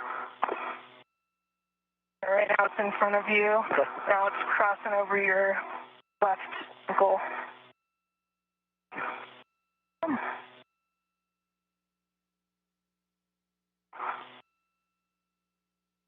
With time permitting, being almost an hour and a half ahead of schedule, the duo will complete some get-ahead tasks, which include breaking torque and resetting bolts on multiple orbital replacement units stored on the 3A integrated electronics assembly on the S4 truss. And hey, Roger. I think I got good pictures for you. Awesome. Thank you for those, Kayla. And Roger, over to you on where we're going to put that ratchet wrench. You can hold it on your workstation for a while until you get back to the strut bag, or you can stow it in the crew lock bag. I'll put it in the crew lock bag if I can find the place for it. That sounds good. Is the next thing we're in the break and torque with it? Okay, so let's, when Raja finishes that, I'll give you guys a big picture and then and get your, how you feel about it. So give me 1 minute. Okay. Stand by.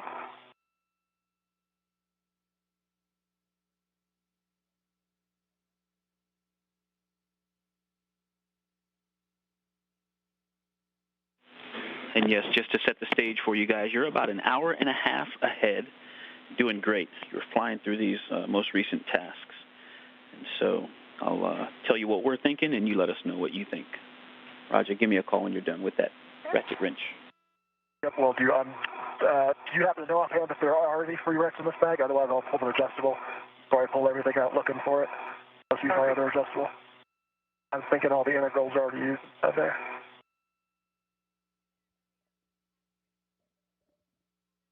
Yeah, there may not be one in that bag, Roger, but you have quite a few, or you have an adjustable on you that you can use to be okay with that. Yep, I'll just do that.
I just realized, Kayla, since we never opened the crew lock bag, I never took the GoPro out when we got here, but that's okay. It's no problem.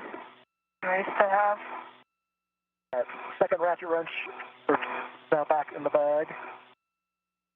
Do that. The GoPro back in.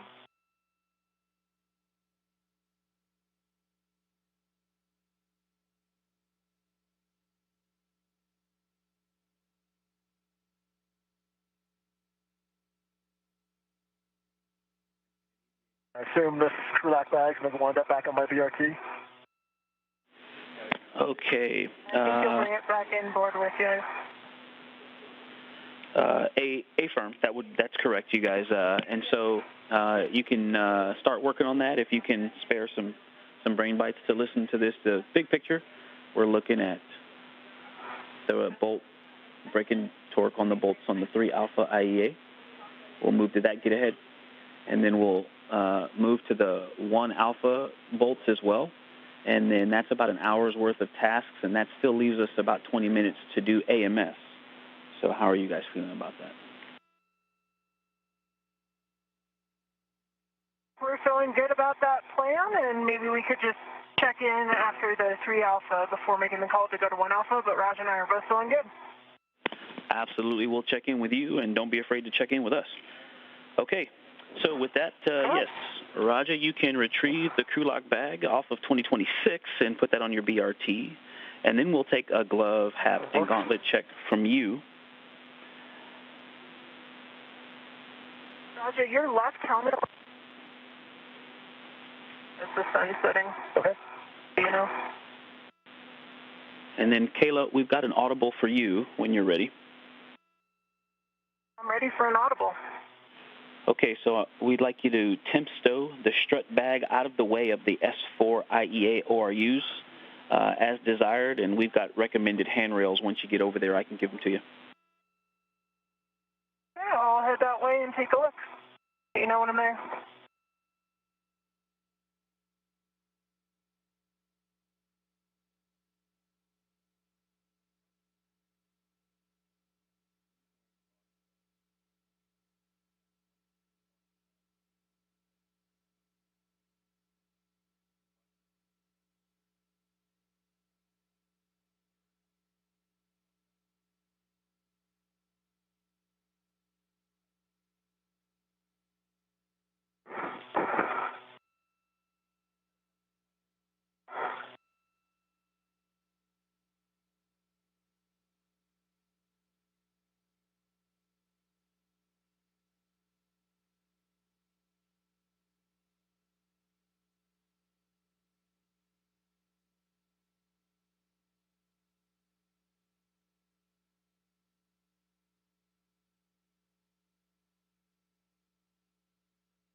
And we have about 40 seconds to a handover.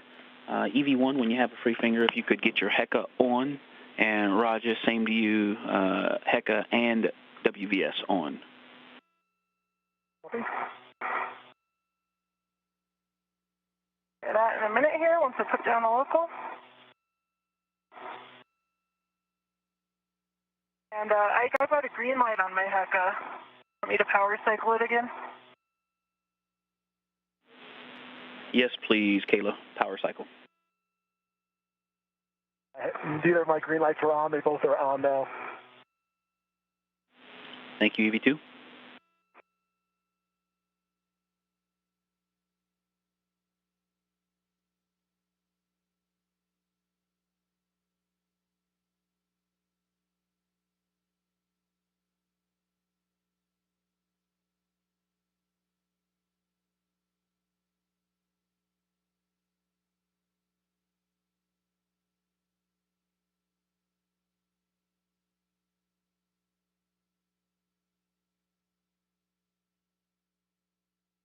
I think we could probably just dot it out of our way, but I'm happy to move it if you think that's better.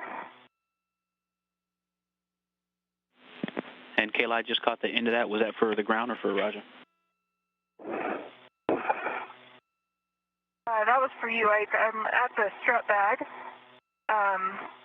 Probably dot it out of the way, but maybe what I'd suggest is moving the bag to 2239, which is the handrail underneath the triangle.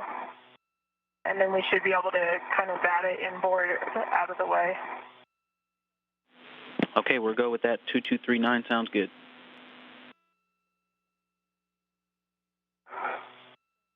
And I got the crew lock bag and the BRT. Put up the locals and have them inboard.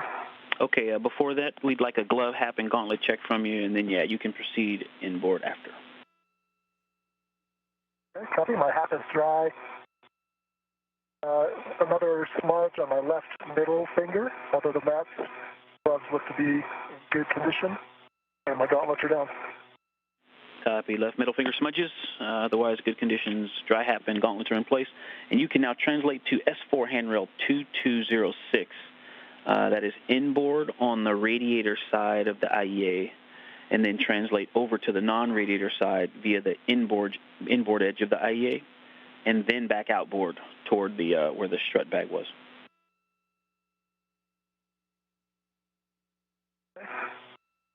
Keeping the crew lock bag with me. Once you get to the 3 Alpha IEA, you can stow the crew lock bag as desired. And what we're moving to is the 3 Alpha bolt get ahead, so you want to have it in a place where you can access it, but it's not in your way. Okay, where we can get to it. Okay. We'll need the ratchet wrench from that bag, Grinder. Copy. Try to decide if you want it more on inboard corner or just bring it all the way out to where we're at.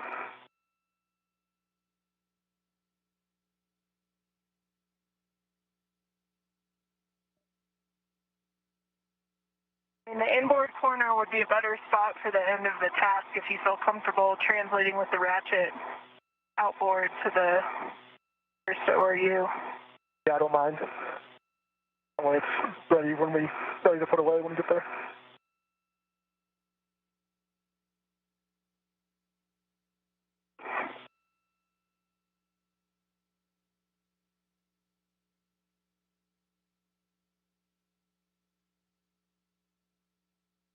Now, 4 hours and 22 minutes into today's spacewalk, the EV crew has completed a tieback of the battery charge discharge unit multi-layer insulation and are approximately 90 minutes ahead of the timeline.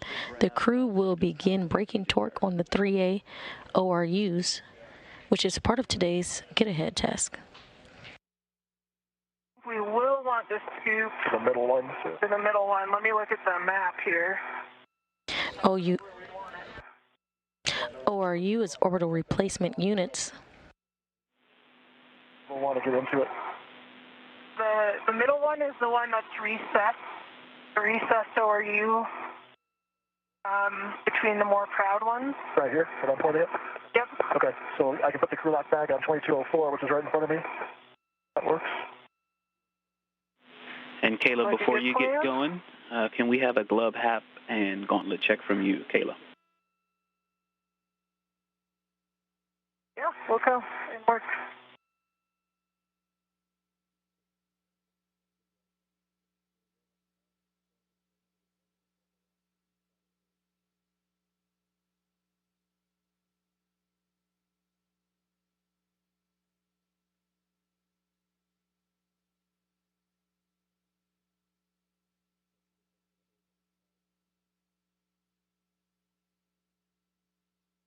The same as before, with some changes to my smudging. Some of it's rubbed off. Hap is dry, gauntlets are down. Copy, dry hap, good gauntlets, and smudges continuing to translate. And, okay, all right, big picture plan is we're going to have EV2 lead. We're going to move ORU to ORU, and EV2 will break the torque on H1 and then H2, and EV1 will follow resetting torque on 2, then 1. So 1 to 2, and then 2, then 1. And, all right, so like a good plan. We're going to do the releases 1/4 to 1/2 turn, and then reinstall with the PGT. And then we're going to start on the 3 Alpha 2 BCDU. That's the outboard BCDU that was near the forward outboard corner where you stowed the strut bag. Roger, I'm looking at it, and I'm looking at cuff checklist page 8.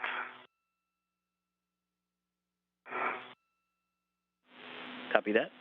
And so with the ratchet wrench, we want to release 1/4 to 1/2 turn on H1, on 3 Alpha 2 B CDU.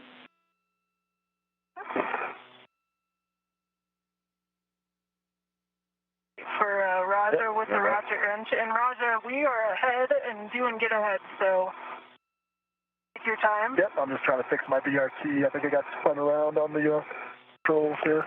Yeah, your knob's on top at the moment.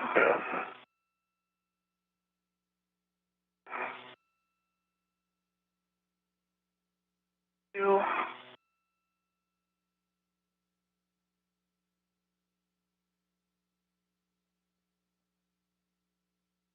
I need to loosen your outboard knob to get that joint to rotate the way you want to.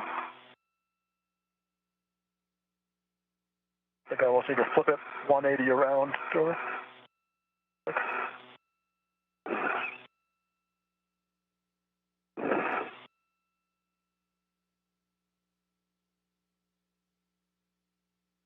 think if you push down on the joint that's coming out of the top knob, have more leverage. And now if you pull it the rest of the way around, it'd be how you usually have it.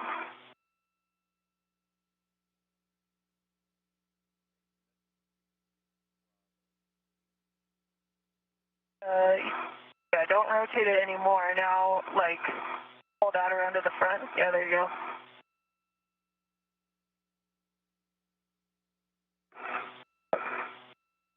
No, you ended up back where you started, actually. So you had it right until you undid it.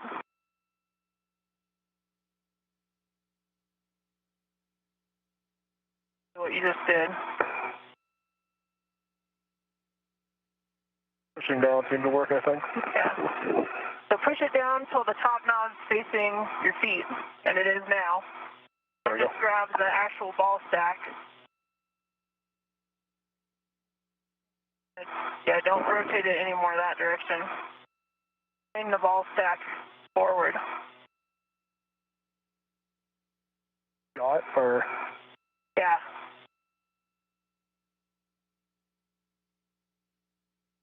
Yeah, pull with your thumb.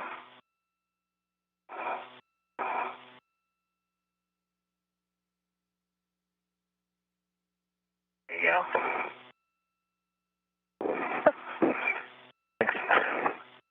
I think it flipped around again. Are you uncomfortable leaving it on top? I just can't. It's yawing I can't tighten the yaw. Okay. Want me to come help you with it? I can get my hand on the knob. Just because when we're breaking torque, I'm not going to, I'm going to free spin.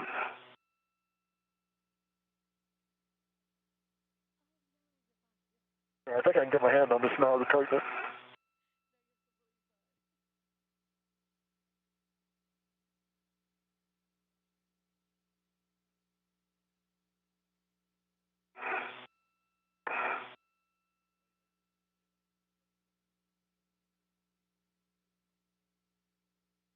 In an orbital nighttime, as the crew and the International Space Station fly over Turkmenistan. Let me grab the ratchet out and I'll start moving that way. I just said in the current config, I'm not going to be able to break torque on things.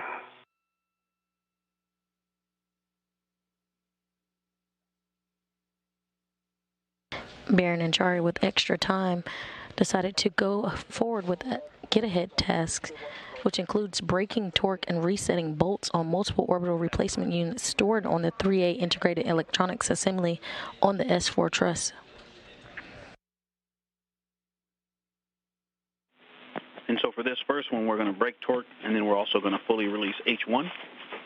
But starting with the ratchet wrench, we're going to break torque 1/4 to 1/2 turn on H1.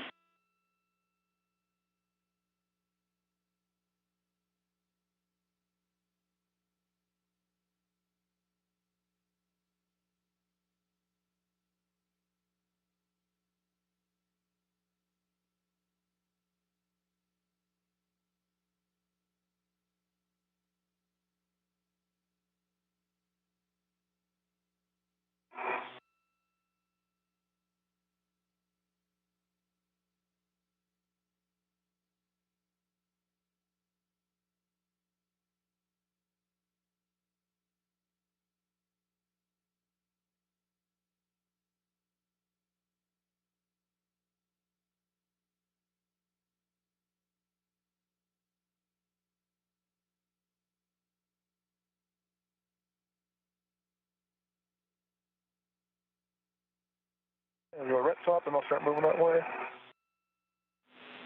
Sounds good. No rush at all.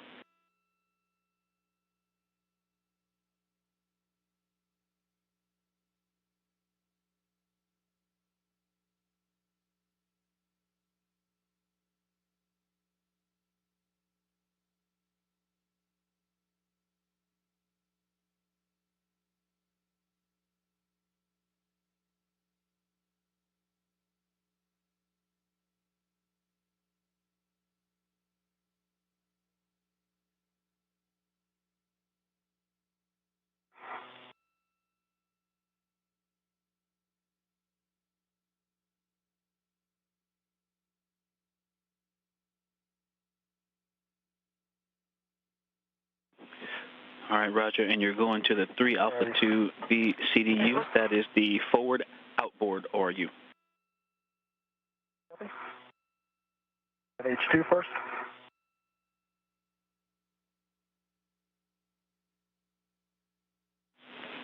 And a couple cautions for you too. If the scoop is needed, do not use H2 for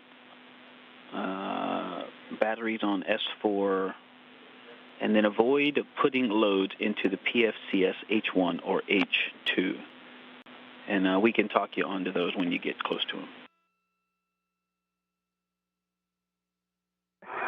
Did H2 for a sec? For both.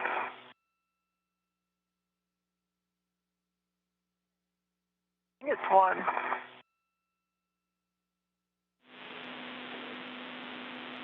Okay, stand by for me for a second. Stand by. You want me to tighten one of your knobs, Grinder? Yeah, actually, I was going to position here. Let me try to position it inside here, and then I'll let you tighten it. Okay. I'm thinking I might actually lay on top of the IEA. I think that's a good choice.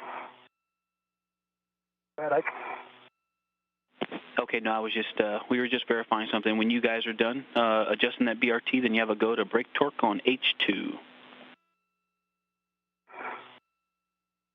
Excuse me. I'm sorry, no, negative. It's on H1. You have a go to brake torque on H1. Okay. H1. H1. Okay. That RET, I think, is locked at the moment. That's connected to the ratchet. And what do you want me to do with your BRT here? I think it's the yaw joint, so anchor it down here.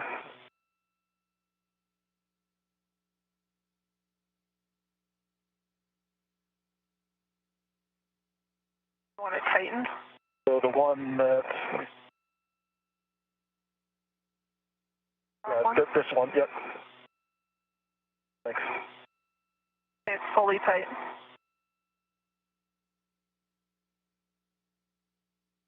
Sorry, I'll move out for it if you move your hand for a second. That's okay, I can just go with this for now.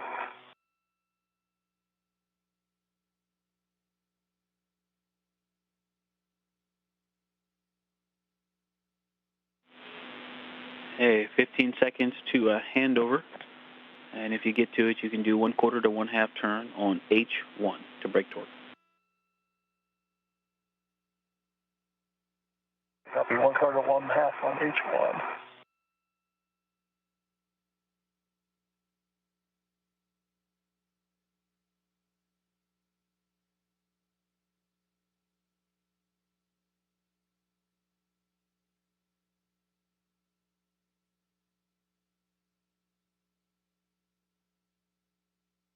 If you're just joining us, we are 4 hours and 35 minutes into today's spacewalk with NASA astronauts Kayla Barron, EV1, donning the red stripes, and Chari, EV2, donning the suit with no stripes.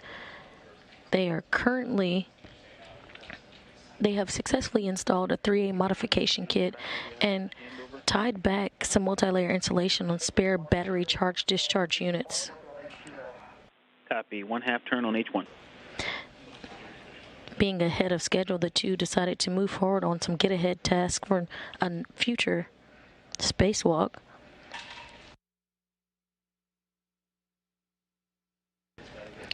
They have begun braking torque and resetting bolts on multiple orbital replacement units stored on the 3A integrated electronics assembly on the S4 truss. And 1/2 turn on H2. Copy, 1/2 turn. Yeah, I know it keeps... 1/2 turn on H2. And now we're going to fully release H1. That'll be me, Roger. So move out of your way. To follow the leader protocol.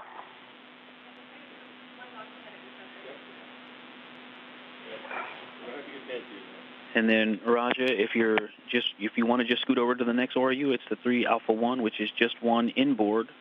That BCDU is next. And Kayla, for you, I've got PGT settings when you're ready. I'll let you know.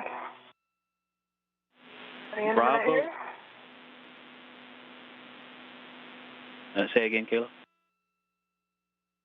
I said I'll let you know in a minute. Copy. I'm just trying to get in position first. Might need to toll Rogers further outboard. Yep, I can keep moving. I can also swing back in front of the IEA if that helps. I don't want to block your access either, though. You just put down... You're fine, as I can't do this until that one's set anyway. Okay. Okay, and hey, a reminder for both of you. Copy, yep. EV1 and EV2, just a reminder, you cannot tether, waste tether or mini workstation defector to the box that you're working on. Okay. I'll move by in a second. I'm not working on it.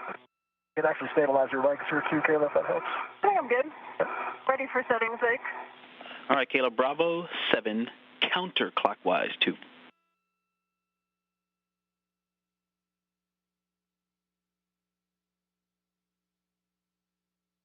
Bravo 7, counterclockwise 2 is set. And you're going to fully release H1. Fully release H1. That's a good bolt.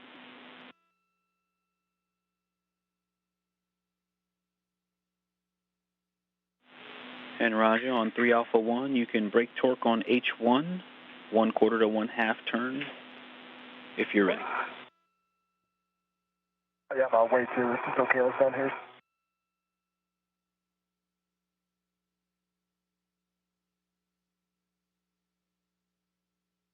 Right now, I can't move it quite yet. And Kayla, we're expecting about 4 to 5 turns to release that, but we're going to fully release it. Okay. And I believe it's fully released. I actually did about 10 turns, and the little like spring-loaded lock unlock thing is ratcheting the drive. Copy. I think that means it's fully released. All right, H1 on 3 Alpha 2, and now we're going to reinstall H2. And I've got PGT settings for you, Kayla, when you're ready. Ready? Alpha 6 clockwise 2. Alpha 6 clock 2.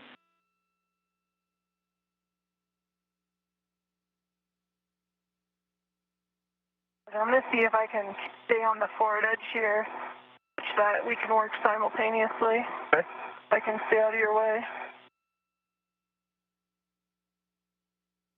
Got my vector, and then I'll set those PGTs. Copy. There it goes. Reach. All right, Alpha 6, you said? Affirm, good copy. Alpha 6 clock 2.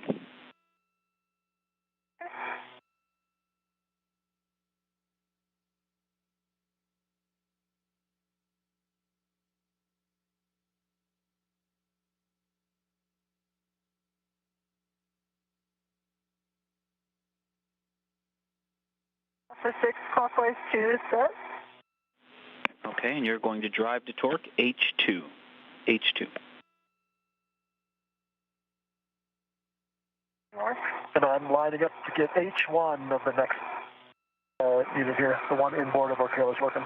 Copy, yep, that's 3 Alpha 1, the middle BCDU, and you can release brake torque on H1, 1/4 to 1/2 turn. And I think I got a red light, low torque. Ever go to try again? Okay, hey firm, get in a good body position and you can hit it again.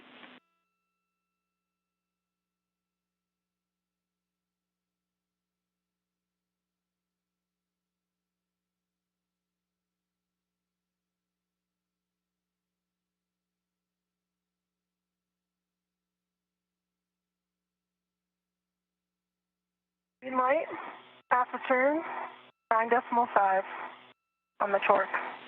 Copy, green light, a half a turn. What were your total turns on that one? I'd say half turn total. Copy, half turn on H2. That's correct. Okay, and stand by for us, please. Can you check the PGT settings on that one, Alpha 6 clockwise 2?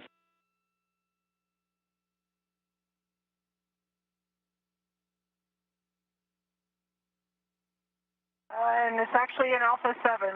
I'd have gotten bumped when I was recalling it. Okay, copy, stand by. H1 torque is broken, half turn. Copy, half a turn on 3 Alpha 1, H1. H2. Raj is coming back this direction if you want him to brake torque again. Half a turn on H2. Which one?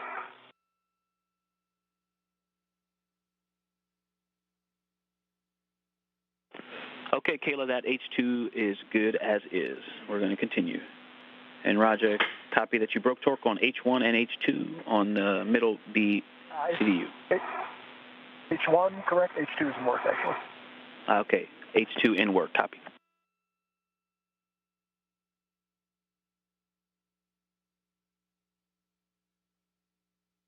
H2 is broken, half a turn. Copy 3 Alpha 1, H2, half a turn. And now we are going to reinstall H2. on the middle, the CDU. And Kayla, it will be Alpha 6 clockwise 2 when you're ready.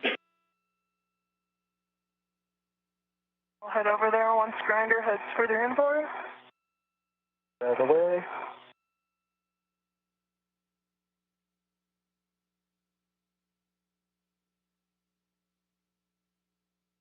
I'm watching your tethers right underneath my BRT here, Kayla.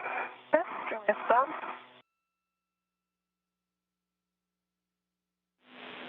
And Roger, your next target is the next DC, the next ORU inboard. That's a DDCU. And the same thing, you're going to brake torque quarter to a half on H1. You can wait till Kayla's done. Over to you, whatever you prefer.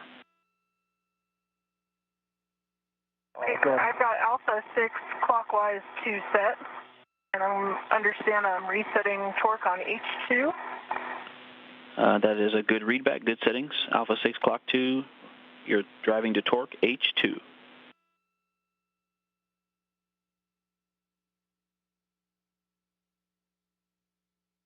My good torque at 8.2, and that was about a quarter turn. Quarter turn green light 8.2 on H2 of 3 Alpha 1. And now we're going to torque H1.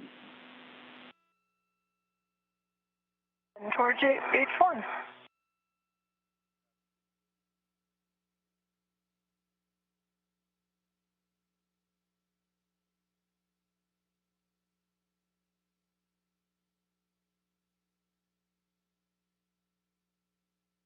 I'm at H1 on the next inboard one. Scoot up a little bit.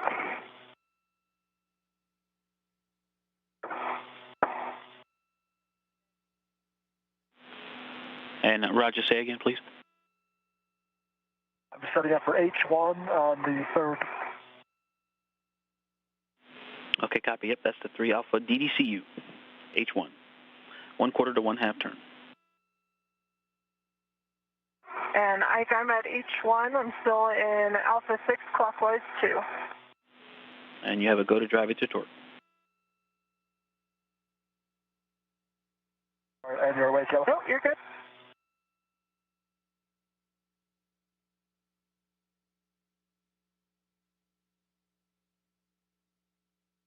All right, so that was about a half turn. Green light, 8.2 on the torque. Half turn, green light 8.2 on 3 Alpha 1 H1. That's a good ORU. Now we're going to move to the DDCU and brake torque. Roger, you have a go to release torque on H1, 1/4 to 1/2 turn. Copy. Can't tell if it's slipping or it was really loose. Okay, there's half turn on H1. Torque. Copy, 1/2 turn on H1.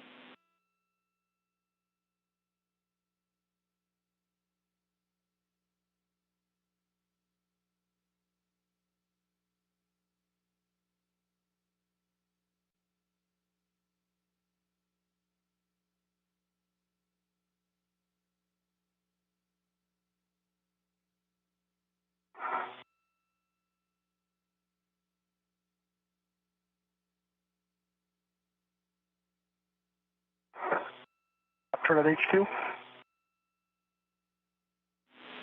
And Roger, say again for H2. Broken torque, half turn. Half a turn, broken torque on H2. Out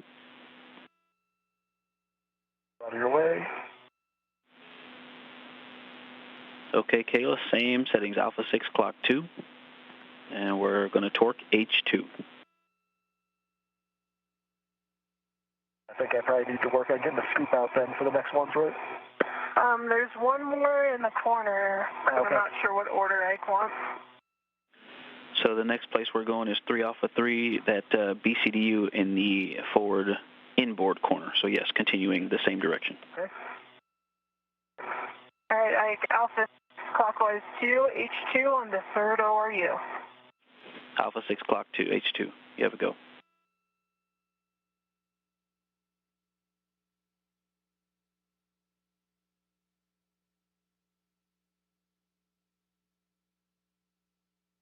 Green light, that was about a quarter of a turn and 8.5 on the torque. A quarter turn, 8.5 green light on H2, and you have a go to torque H1. And work.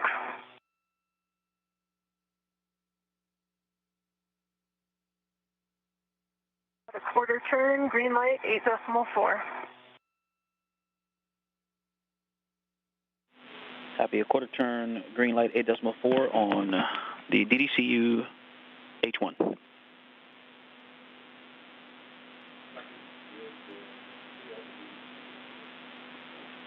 All right, we've got a good DDCU.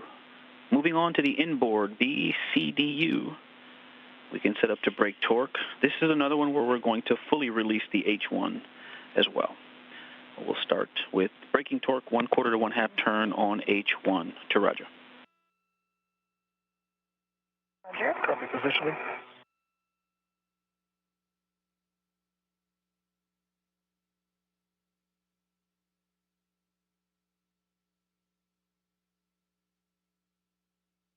Roger, what are you thinking about the scoop now that I'm looking here?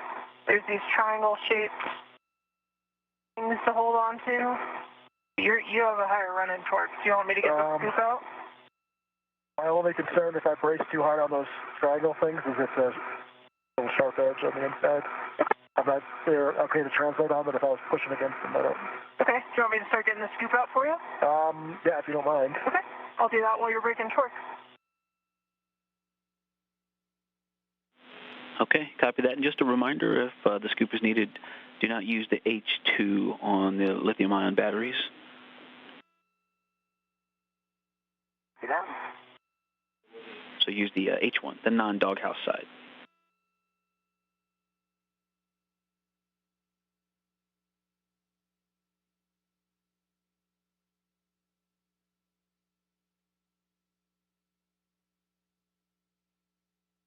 Okay. H1, torque broken, half turn.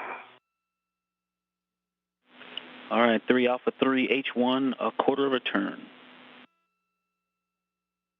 And just to be clear, the only no-go for the scoop is the one marked with the red X on our cuff checklist page. Is that correct? Stand by.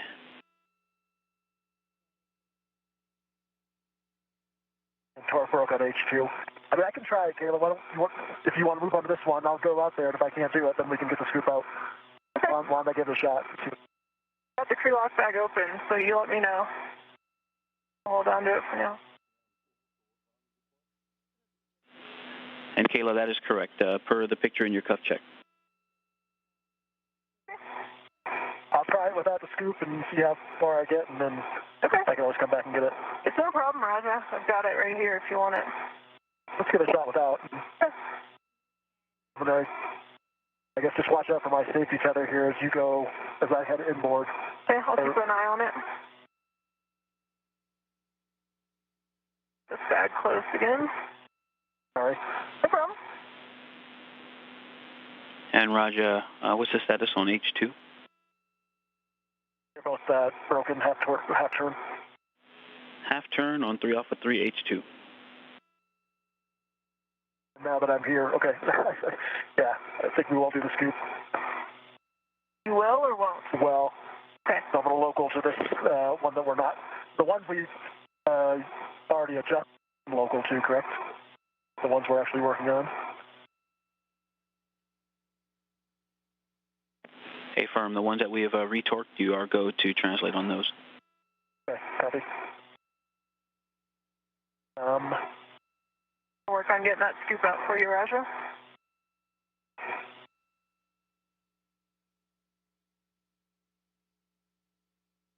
If you're just joining us, we're 4 hours and 52 minutes into today's EVA or Spacewalk. NASA astronauts Kayla Barron and Chari ventured outside the airlock at 7:12 a.m. Central Time, 8:12 a.m.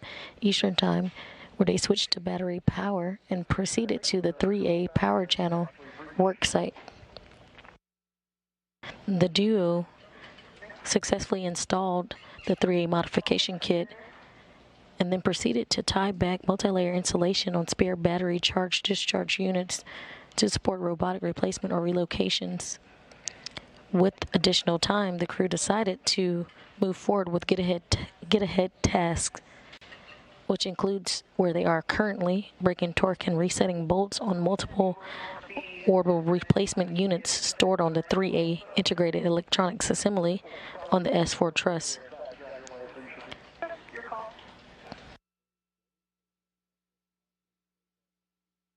After this has been completed, the crew will assess their time, and they also will be looking to break torque and reset bolts on an ORU, orbital replacement unit, stored on 1A, the 1A integrated electronics assembly on the S4 truss as well.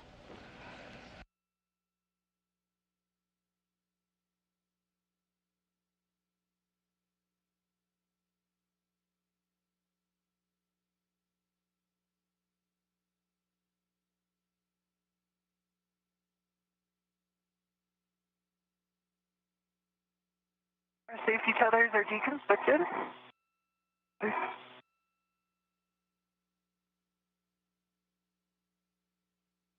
And Ike, I'm ready for words on BCDU 3 Alpha 3, most inboard.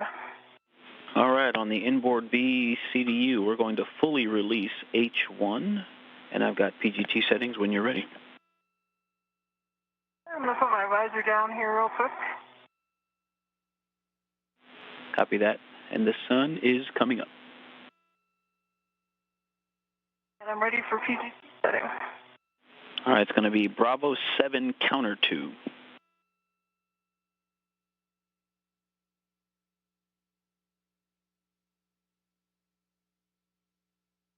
Bravo 7 counterclockwise 2 star. And you're going to fully release 3 Alpha 3 H1. Work.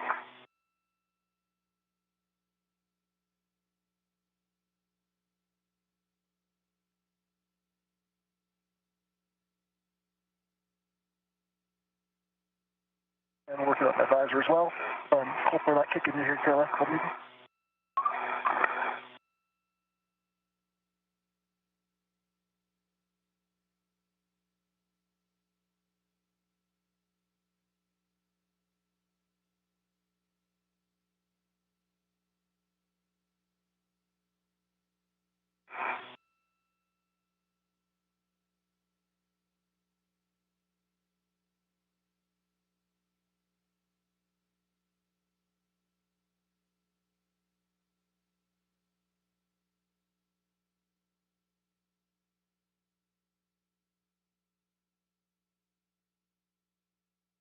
Okay, I can H1 and H2 first, or H1 first again.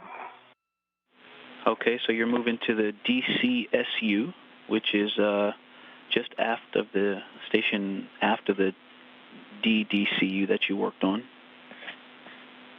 And I'm having trouble using your helmet video telling where you are, but if you have a picture of it in your cup checklist, affirm, it's the one that's the most central. Yeah, using the cup checklist. Yep, it's the one that's the most in the center.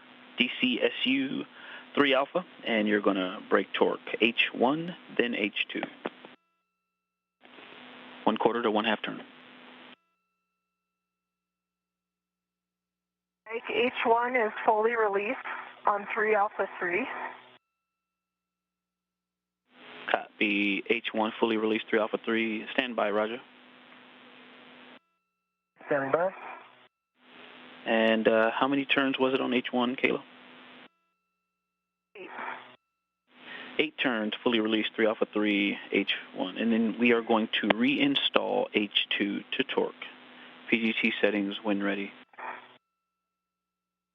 Ready?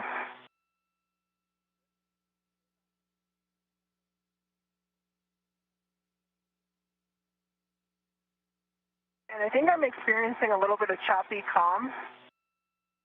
Roger, can you hear me? I can hear you. Okay. Okay, and how do you hear me? Ike's may have been choppy. Okay, copy that. I have you loud and clear now, Ike. Okay. All right, thank you. I'm ready for PGT settings. Okay, stand by.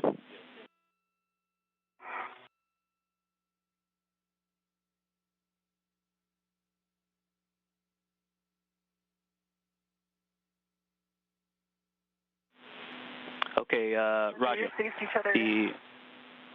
Go ahead. Safety tether is currently between your legs. Just be mindful when you move on. Copy, thank you. Okay, Roger, the scoop that you have in your hand is on the box that we're working on. We need it on an adjacent box. And also, I think I saw a hook or an end effector on that box as well. And they need to be adjacent. We didn't catch most of what you said, but I assume you don't want the scoop on the bolt I'm working on. Affirm. The scoop needs to be on an adjacent ORU, and so does your hook or your end effector, whatever is tethered to the center of the box. That's right, Kayla. I think he's saying you can't tether to the box you're working on, and you cannot put the scoop on it, so you need to move it over to an adjacent box. Okay, I can do that. Yeah, I'm not tethered to it, so I'll move it over. EV1, comm check. Ike, I have you clear now, but you're intermittently coming in pretty broken, for both Raja and I. EV2, comm check. I've got you now, and copy. I'm moving the scoop. I'm not tethered to that box, so that's not a problem. But watch your feet, Grinder. I'm right here. Okay, sorry. He's here for a second while I try to push it over. A new place to put the scoop, I guess. Mike, I'm ready for settings for H2. Sorry, Kayla. You're okay? Here. Kayla, your PGT settings, Alpha 6, clock 2. Alpha 6 clockwise, 26. And you're going to drive H2 to torque. That's the 3 Alpha 3 B CDU, H2 to torque. Roger.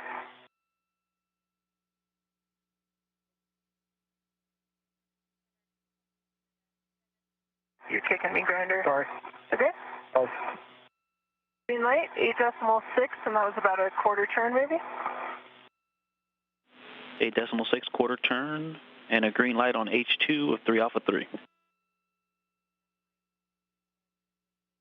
I can get out of your way now if that would help you.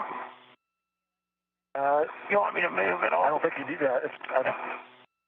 I'm going to wind up putting this scoop on the one I have to do next, which I know is I'll have to move it again, but that's the only option. I'll switch it back to the one it was on. We'll move my tether here in a second. Yeah, that works, Roger. Or effector on the one I'm working. Yep, or you could go to the one adjacent to it. There's the battery that's just outboard of it. I know it's a different plane, so it's a little bit of a further reach, but either of those would work.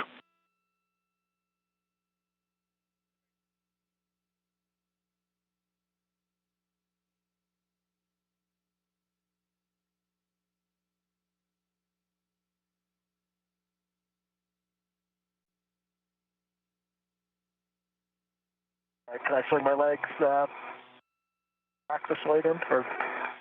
Let me move outboard, Grinder. Stand by. Try to get fully out of your way here. I'm trying to get H1 from where I'm at, so you don't have to move for the first open. For that H2, I'll have to move. All right, you're going to swing your legs. Okay. This one first, then I'll move.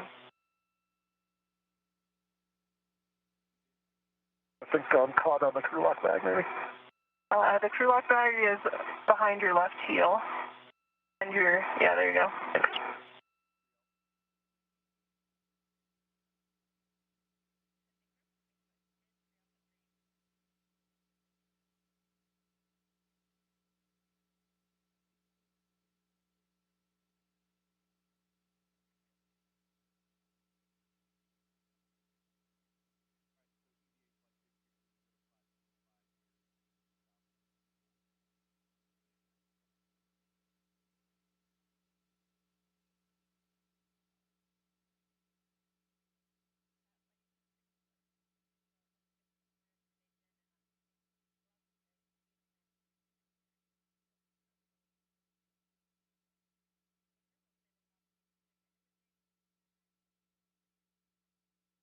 Time getting that one engaged on H1.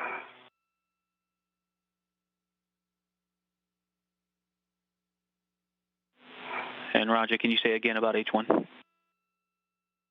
I was just having a hard time getting it to ratchet to engage. Copy. Working it.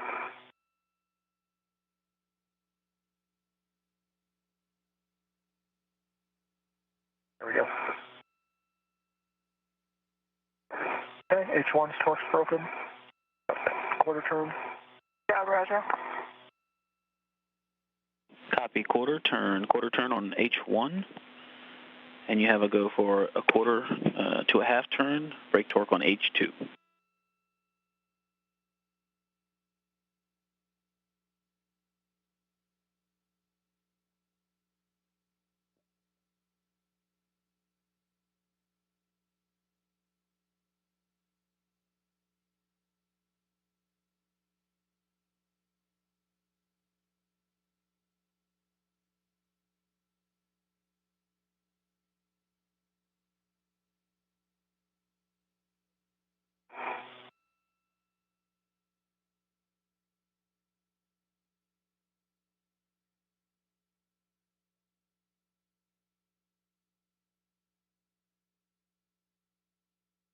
These middle ones are definitely a little more exciting. Yeah, it's a tough place to get good body positioning, especially to brake torque. Doing great.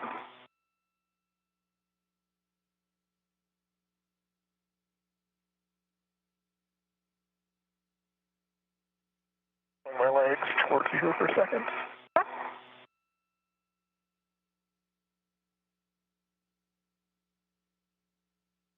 Good clearance to maneuver is necessary. All right, there's 2 half turn.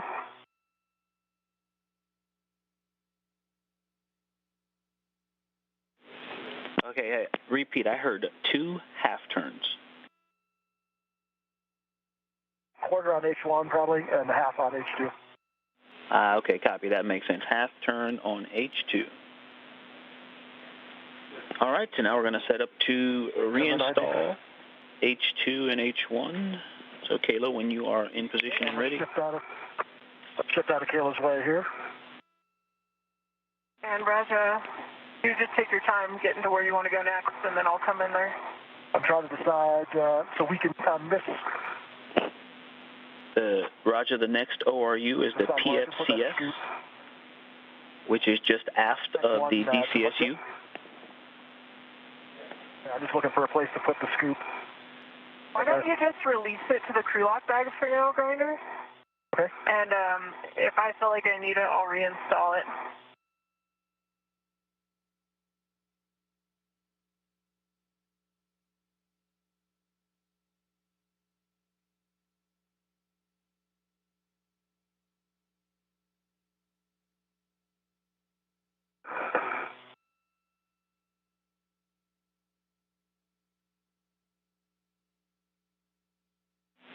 And just a reminder for you both, you probably haven't seen a PFCS in a while, so no loads into H1 and H2, please. When we get to that ORU, we're going to work with H3 and 4 only. So no loads into H1 and H2 on the PFCS, please. Center, aftmost ORU. I was going to figure out I'm going to send the scoop back. I'll figure out my safety tether here first. Copy that. I think if I come around to the right, I don't know if you can see it.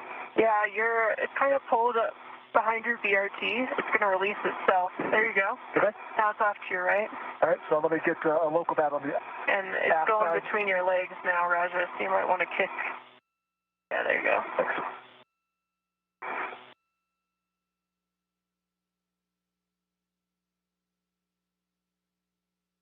Okay, so I'm going to send the scoop back like you said, and then... Yeah, just let it tend toward the bag.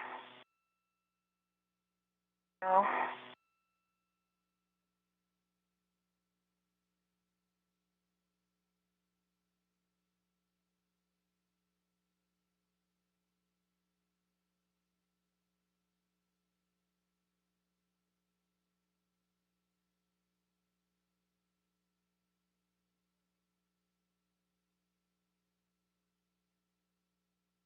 Okay, so back to the bag. Okay.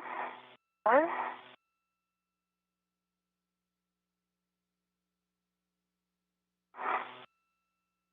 And copy. We're not putting loads into 1 and 2, just 3 and 4. That's correct. Yeah, good readback. Thank you. And you know, you're now closer to that aft edge of the IEA, so you've also got those yellow handrails on the aft side. They're just down a little bit toward your feet. I won't need to scoot out here. I will use the normal handrails. Roger that. And Kayla, let me know when you're ready for PGT settings. Cool. All right, Alpha 6, clock 2. And you're going to torque H2 of the DCSU.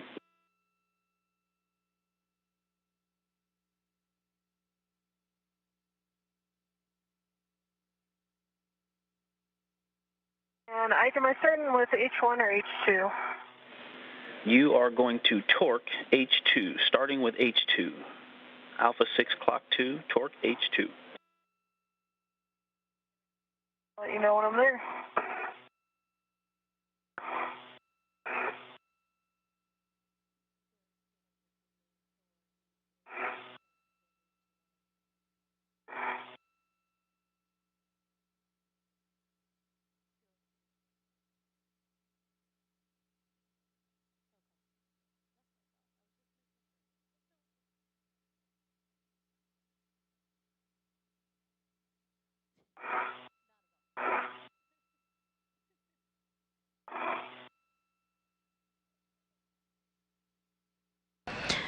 If you're settings H2. Okay, for the... If you're just joining us, we're 5 hours and 10 minutes into today's EVA or Spacewalk. NASA astronauts Kayla Barron and Raja Chari have completed successfully a 3A modification kit and have also done some tiebacks for some battery charge discharge units to support robotic replacement and relocation. Being ahead of schedule, the crew decided to get started on some get-ahead tasks. They are currently 3 first, correct. They are currently braking and resetting torque to bolts on the ORU, or orbital replacement units, on the integrated electronics assembly.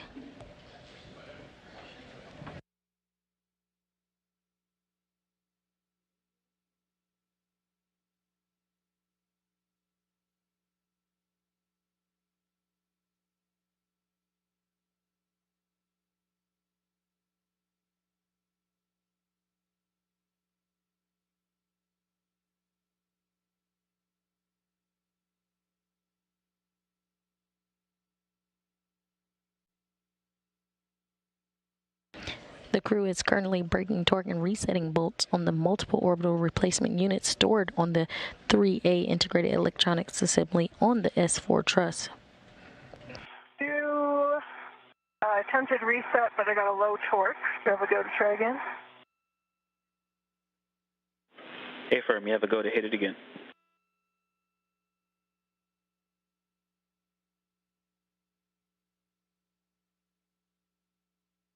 This is the first of multiple get-aheads for the duo, if time permits. Green light, half a turn, 8.2. Green light, half a turn, 8.2 on H2. All right, and now we're going to move to H1, same PGT settings. North.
H3, 1/4 turn.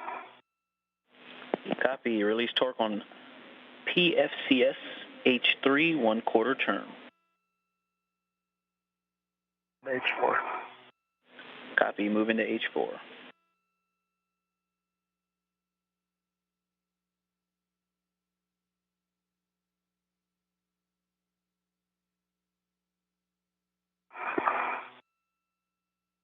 All right, one more body position here, and if I don't get it on, I will go grab that scoop.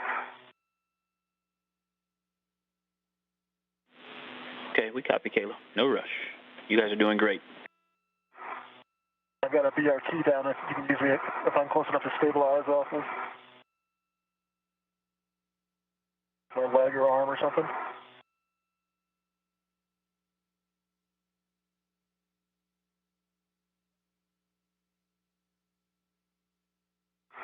I can get it.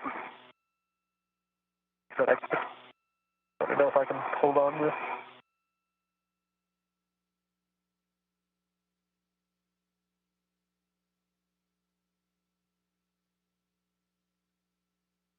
Awkward about, to know where you is so high.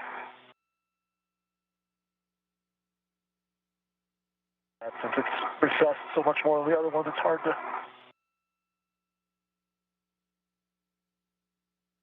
All right, green light, about a half a turn, 8.3.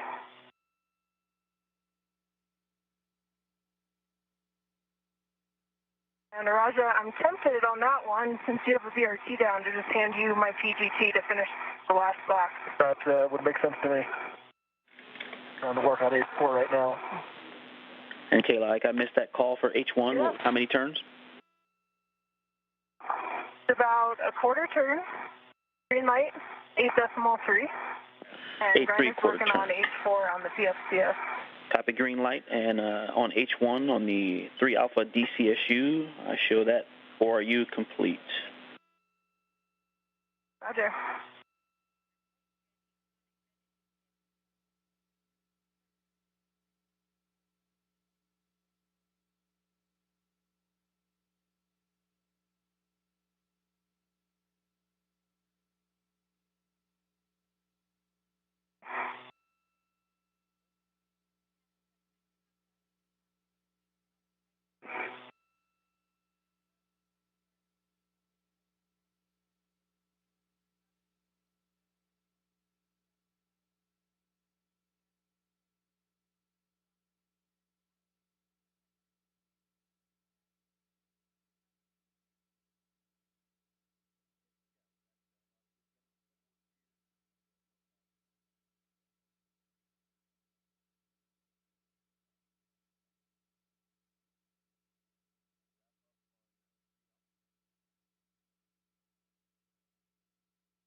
Nicely done, Grinder. Torque's broken on H4. Left turn. Copy. Was that a quarter turn on H4? A half turn on H4. Copy. Half turn, torque broken on H4. And then, Kayla, we're going to reset torque on H4 and then H3 on the PFCS. I've got PGT settings. I'm going to take her PGT and do it since I'm already here. Go ahead. Okay, copy that. It's the same PGT settings, Alpha 6, clock 2, and you're going to start with H4. The Alpha 6, clock 2, H4.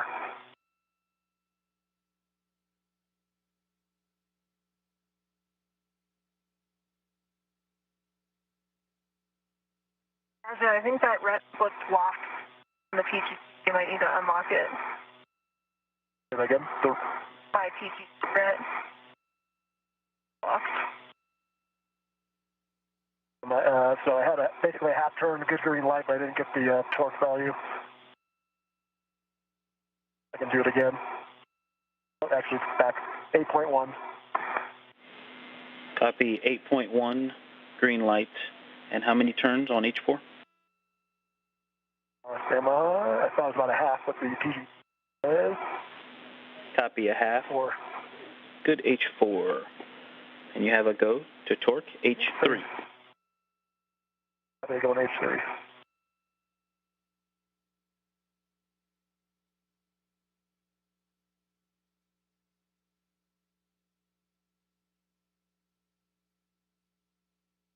Can I then run?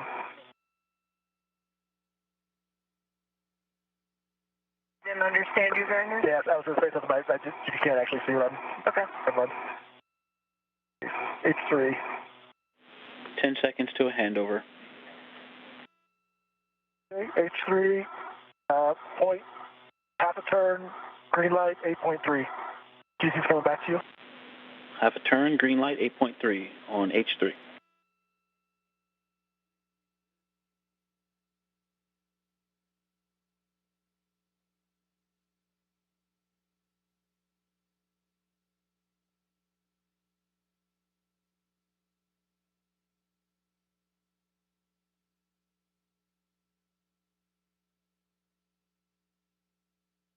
There's run across that.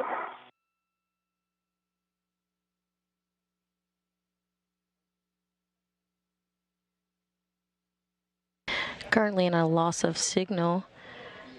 We should get views of the EVA back shortly. You're currently seeing live views of the International Space Station Flight Control Room. Okay. I'll just take it slow. You're currently... Going across that, through those handrails. How do you feel about the 1 Alpha task? Okay. I think we have a flow. I'm happy to try it. Actually, I'll take a glove, hat, gauntlet, and safer check from both of you, and then we'll talk big picture.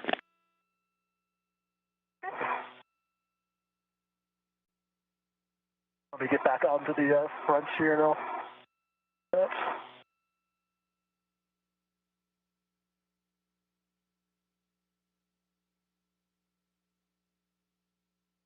You're watching live coverage of the 247th Spacewalk. With the exception of changes in some smudges. And my gauntlets are down, half is dry. If I'm kicking you, Kayla. You're good. You're good. On the corner here. Copy checks for EV1.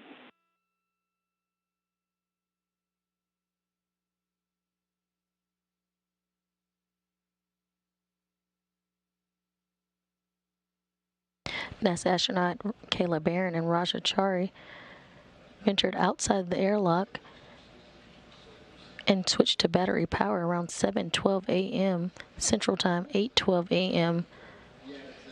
Eastern Time. Don't look like any significant change I can see. Half is dry, and my gauntlets are still down.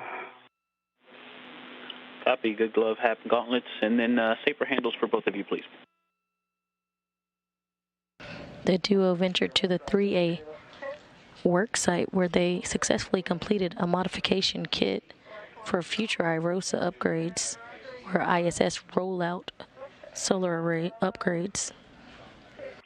Well, your trash bag's blocking it a little bit. I'll reach back there again. It looks like it was down at the bottom half, but I didn't see the top half. Yep, no problem. Let me reposition here and I'll reach back there and check it.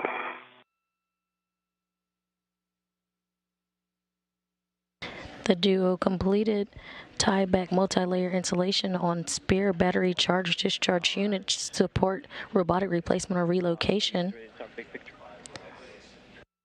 Yep, I still owe you a right safer handle, but I can listen while you're doing that.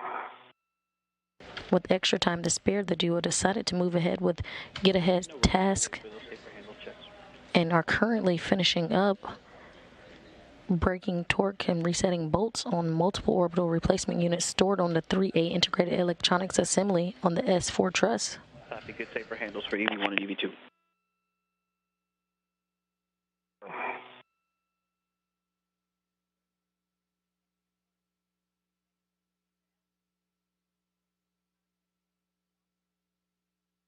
Ready for your words when you're ready, Ike.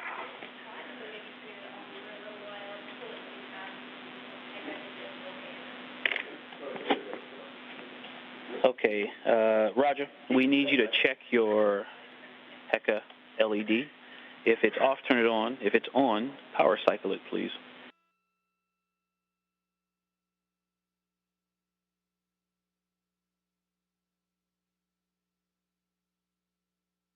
Looks like it was off and it's now on. Same for WDS is off again. At least no, actually, that's what is on. Okay, copy. Thank you for turning those both on. Both are on. And it looks like you've got a partially open doors on the crew lock bag. You can get that tidied up, and then we'll talk big picture. Are we... If we're going to 1A, I'll keep the... Yeah, it kind of matters what we're doing. Good point. Okay. All right. Yep. Fair point. So we don't have enough time to make much progress on the 1 alpha get-aheads. So what we're going to do is take the time here to get a nice, good cleanup, and then we're going to translate and start work on the AMS get-ahead. That'll still leave us some time to, we've got to do a test inspection on the way back to the airlock, and potentially we'll be able to get the airlock pit pin inspection and or imagery on the way in. What do you guys think of that? Sounds great to us.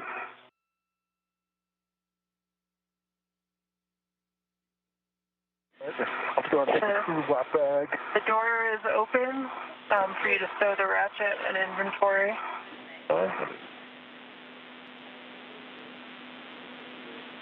You can lift up the strap? I can get it. Or yeah, if you want to pick that up, you can.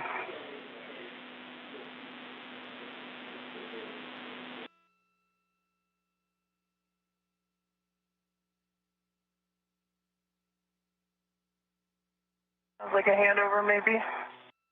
What's that say? Nope. I'm here with you. Okay. Kayla, we want to make sure you have your PGT stowed, and then you can translate to the strut bag. PGT is stowed, and I'm headed to the strut bag. You're going to pick that up, stow it on your BRT, and then EV2, you're going to stow the ratchet wrench and scoop if it's still out in the crew lock bag, and then stow the crew lock bag on your BRT. Okay. You ready for a crew lock bag inventory? We were able to get it via the video, so we don't need the inventory. Lucky you. Okay. Sure. Lucky me. And EV2, once you have the bag on your BRT, you're going to lead inboard. Okay.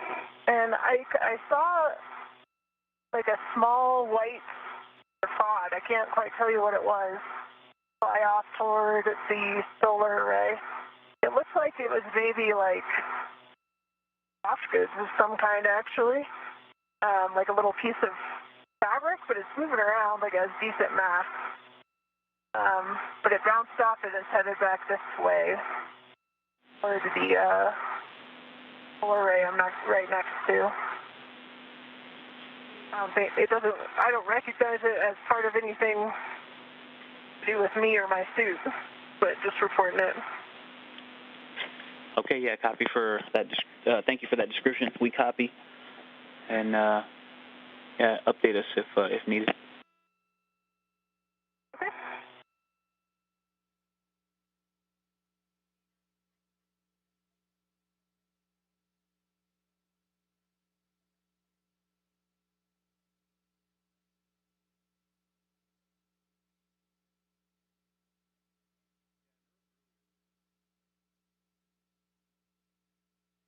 5 hours and 27 minutes into this EVA, or spacewalk, the ground here in Mission Control has decided the duo will not do the breaking of torque and resetting bolts on the 1A integrated electronics assembly, but instead they will translate to the alpha magnetic spectrometer for patch panel access evaluation.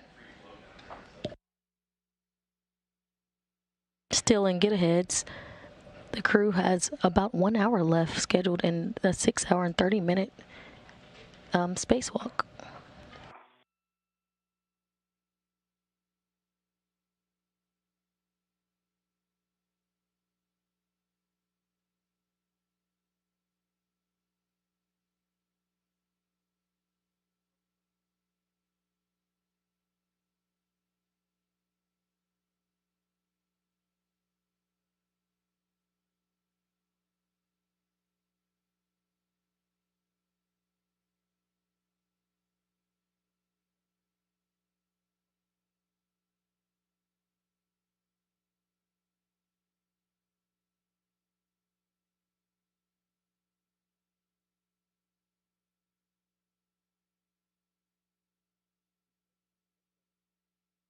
If you want to look, Roger, pretty epic views right now.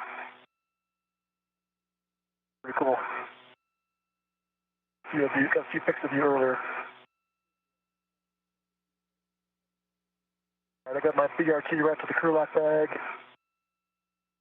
That's right.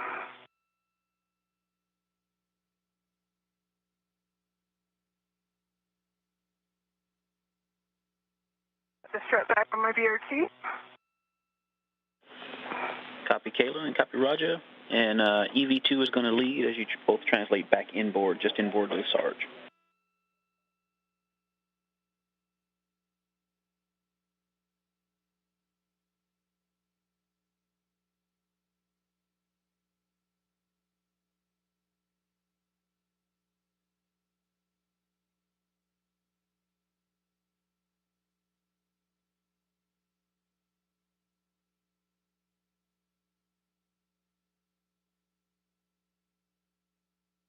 Ready when you are, Raja. All right. No rush. Touch here.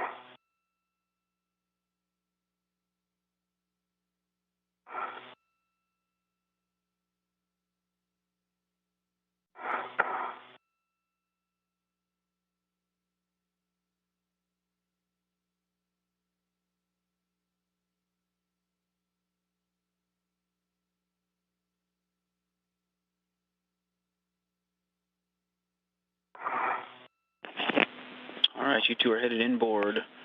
EV2, you're leading to the S1, S3 interface near mile marker 5730.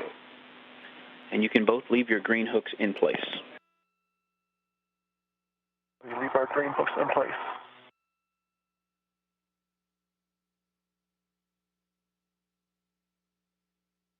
Let me know when you're back on the cedar rail, and then I'll come across, Brander. Yep, sounds good. Yep, I'm stuck on something right now.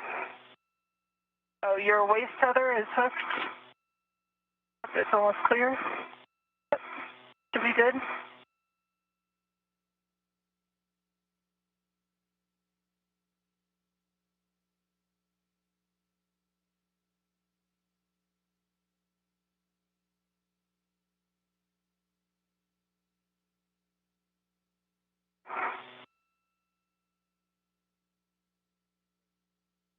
I'm on the seat of handrail.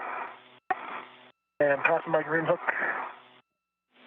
Okay, and once you're both back inboard of the Sarge, you can find a place to temp stow your bags. And which mile marker did you say I'm looking for? 5730. Okay. Is that an okay place to stow the bag as well? A-firm. Yep, we're going to head over toward AMS from here. And so both of you find a place to temp stow those bags. And then Kayla is going to translate to the S3 truss beam. Now 5 hours and 32 minutes into today's spacewalk, recapping some of the milestones. At 7:12 a.m. Central Time, 8:12 a.m. Eastern Time, NASA astronauts Kayla Barron and Chari turned their suits on to battery power, marking the official start of today's spacewalk. They then translated to the starboard four-truss worksite, where they successfully installed a 3A modification kit for future IROSA or ISS rollout solar array upgrades. They then completed multi-layer insulation tiebacks and began to work on get-aheads at the 3A integrated electronics assembly. They completed this task and now are translating to the AMS or alpha magnetic spectrometer for patch panel access evaluations. Near 5370 is where you temp stow the crew lock bag.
left this on my BRT, but got it stowed near 5310.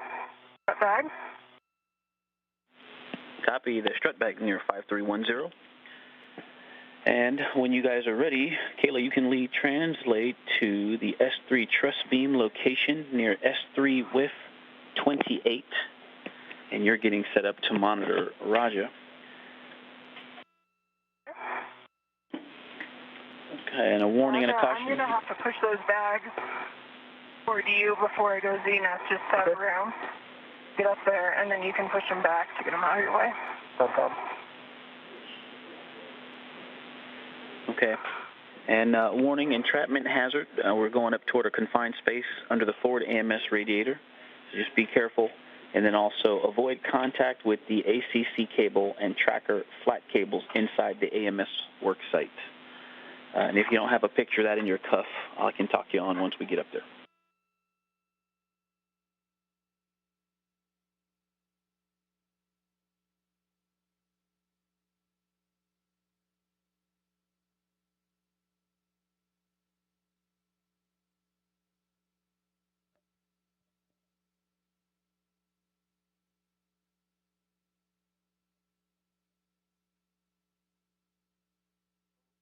Like I'm caught on something here. Other looks. Is it my reel grinder? That's caught, but feed's still unwinding. Your green hook's running down here. Let me see, caught on the bag. I don't see it stuck on anything. It should just be unreeling. Okay, maybe it's something else. Try to get a better view of you. I don't see anything, but still pretty hard resistance as I try to turn the corner. You come back towards your tether and look.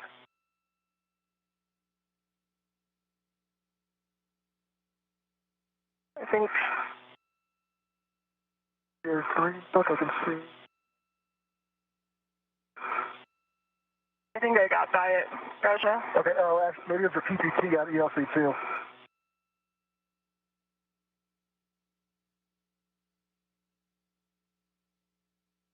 I think it might have been the ELC above my helmet. Yeah, so right now, like the socket of your PPT is kind of going inside ELC2, so if you keep going the direction you're going, it should clear it.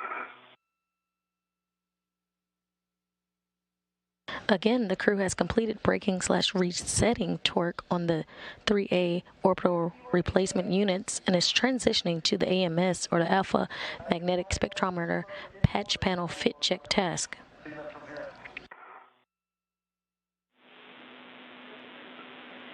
Further inboard once Kayla is in a good position. In a good position.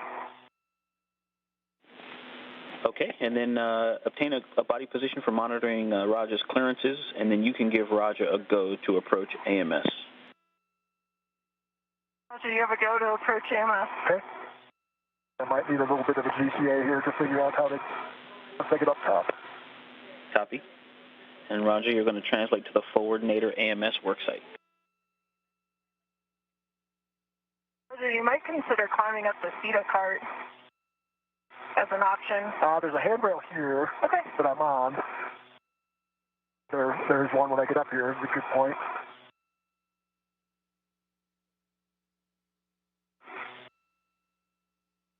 I guess we'll have to use that I-beam. So, yep, you're probably right, but I can get over to that from here. Your time.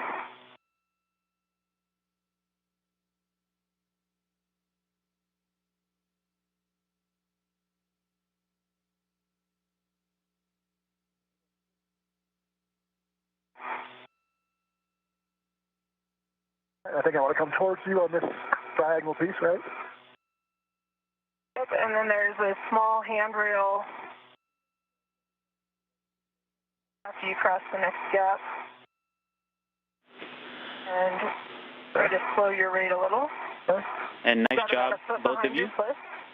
And we're going to hold before we ingress the AMS worksite, so we're going to hold here shortly. Let me get a local down. I rotate so I'm facing port position? Yes. Okay. Only if I And there's stop rotating at any point. your helmet just barely kissing the MLI. You're good. Okay.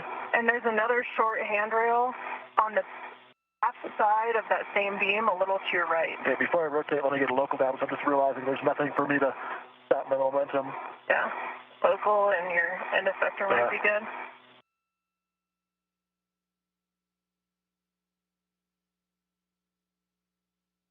And watch your plus as you, if your feet kick up, your plus, the back of your plus and safer to contact the bottom of AMS.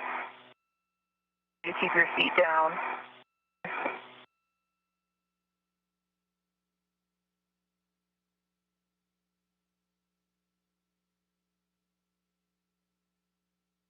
Can I rotate then? I wanted us to stand by, I think. All right, I'll stay here. Hey, firm, we're going to hold here. Thank you.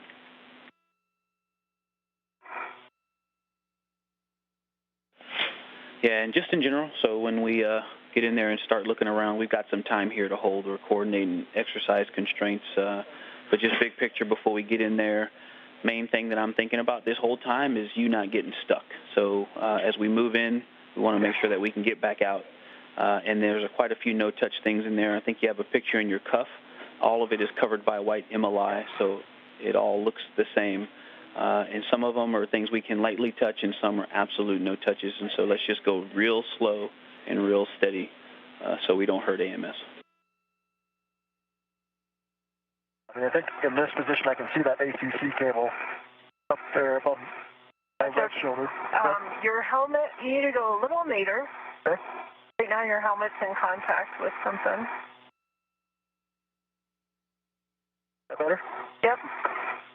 Good. And now if you want to roll onto your side, and I don't know if you want to go grab that next handrail or not, because I think the panel you're trying to get to is further inboard. It is, yeah. I'm trying to figure out how to turn so I'm perpendicular, so I'm facing port, though. I would maybe face the truss for now, translate inboard, and then rotate inside. Are we good to do that? Are we still waiting, or are you guys ready for us to move? Hey, firm, we're still waiting, so keep doing recce. What you're doing is great. If you see it in my picture, it's dead center on that side near the flat piece that's off to toward your back. But it is a very small, narrow, looks like one single cable. That's the ACC cable. I see the patch. I think where the area of the patch panel should be. Copy. Yeah, we're standing by here just shortly, and we actually are now go. So we are able to continue. And so, Kayla, over to you. You can GCA Raja into the work site, and then when you both are comfortable, Raja, you can ingress the gap under AMS. Go to inboard, Raja. Okay. I'll try to stay as nader as I can. If you're just joining us, we're 5 hours and 43 minutes into today's spacewalk, where Kayla Barron and Rasha Chari successfully installed the 3A modification kit and completed tieback multi-layer insulation on spare battery charge discharge units to support robotic replacement or relocations. They had time left and proceeded with the get-ahead task. They have also completed breaking torque and resetting bolts on spare battery charge. They have also completed breaking torque and resetting bolts on multiple orbital replacement units stored on the 3A integrated electronics assembly on the S4 truss. They have just arrived to the alpha magnetic spectrometer work site where they will do patch panel access evaluation. Your right foot is just barely kissing the MLI right now. Okay, so if I come down at all, would that help? Yeah, I think if you come a little nader.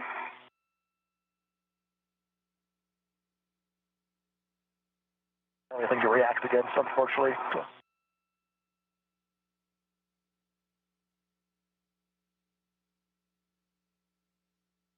Can't really see your helmet anymore. But you got good clear. Your place is now barely touching the MLI to your right. Okay. For the crates, so that should be okay to touch. Barely touch. Okay, can you guys see my WBS and HECA? Or one or the other?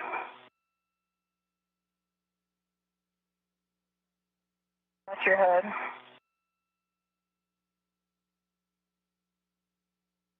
Try to scoot. Do I have room to scoot more ports? Port as in body port? Inboard? I can't see that, Raja, unfortunately. Okay. I can see what's in front of me, more of the clearance around my head. I think if you came further nadir, like body down first, because, yeah, now it's got much better clearance. You can head further inboard. Okay, so I think I've got my right hand on that lower U.S. handrail they talk about in the diagram. Affirm, that's a good handrail. It was a blind reach, but that is a good handrail for you. Okay. And so then if I remember right, then right in front of me under this MLI should be the patch panel, correct? Like a bulge. Affirm, that is the panel. Roger, that's the panel. Okay. Copy. I think from the work, biggest issue is I have no, I'm kind of wedged in here, and to get down. Okay, Roger, do you think you have the panel, the group of cables in sight? Watch your right plus finder. Good, copy. Careful with that rotation. I can't rotate my head or body enough to see them straight on, but I can see the cables running above the patch panel MLI. Like if I look up towards where my HECA light is at, in the lights, I can see it out of the corner of my helmet. Okay, so it will be a pretty challenging reach from here, and it's also pretty tough to see, but you can see them. And like Kayla says, let's watch the rotations, but I'm gonna ask you some questions. I don't need you to move around much, and just give me an assessment from where you are. And Kayla, you own clearances, and keep us safe. So the first question, if you're ready, Roger. Roger, your right twist is just barely touching the MLI, so do not rotate any further forward. Copy. I'm trying to back. Okay, I'll just stay here until I answer the question. Okay. Go ahead, Ike. Perfect. Yep, keep that coming, Kayla. First question, Roger, can you reach the entire perimeter of the data patch panel? I can back out more, yes. I can touch it, but it's so close to my helmet that I can't actually, it's inside my work volume and too high up. If you want to back out, you need to rotate, you need to yaw left, so like face the truss. Okay. Move a little bit, and then you can rotate back a little bit. There you go. Now you can rotate again. Okay. Stop. Up there. Okay. Okay. All right, so from this position, I can reach the flat part of the patch panel, and then there's like a bump out. I can get my hand on the outboard side. I wouldn't be able to do anything on the inboard side of it. I can touch it, but I don't have the reach to actuate anything on that side. Copy. Outboard side wouldn't be able to do any meaningful work on the inboard side. And that looks like, is that your right hand that you're able to reach it with? That's my right hand that I'm reaching. I'm using my left hand to hold up the side on the truss. Copy. Good words. Thanks. And note, when I got close enough to put my right hand on that lower U.S. handrail, that's too close then to do anything with the patch panel. Basically, my helmet is right up against the patch panel. Okay, copy. Good words, Roger. And then recommendation from you, what stabilization would we need to be able to reach this work site with both hands?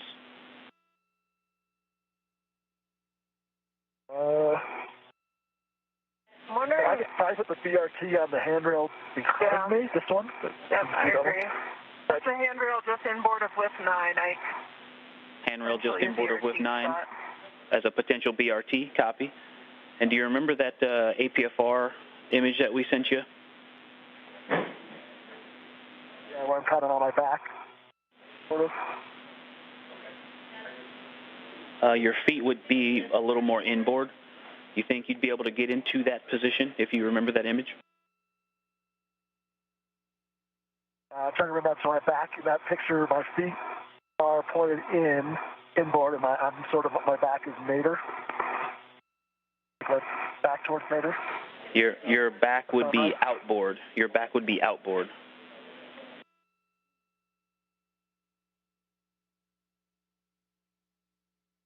That's your rotation?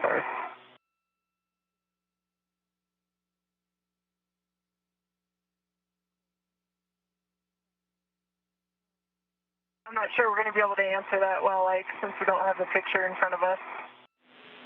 Okay, yep. Totally understand that. Yeah, I'm trying to remember the diagram. You can probably take a good mental picture now and take a look after the fact. You have a sense of where the APFR base boot plate would be in relation to where my feet are at?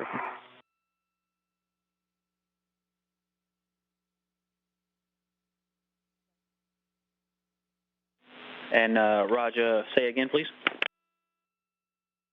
just trying to figure out where, if you could tell me where the boot plate would be in relation to my feet, I might be able to picture it better. That's fine.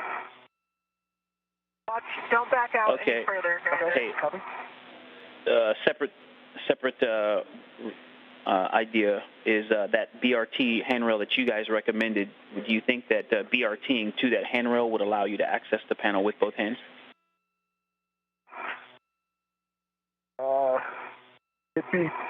I don't know if it could make the bend with me facing port. I think you could BRT to that handrail and face aft. Then you'd still be stuck with really only being able to kind of get a right hand up on it. Copy. BRT, but face aft. And you said maybe not if you BRT and then try to face port. I don't think the BRT can make that bend to be there and have you facing port. There's one more. There's a handrail that is aft facing, where my local is at right now. I don't know if I can try scooting in a little bit, but I think see if I can put my BRT there and then face port. That'd be the other suggestion. Go to scoot inboard, but not outboard. Copy, scoot inboard. From this position, Kayla, can I rotate jaw right?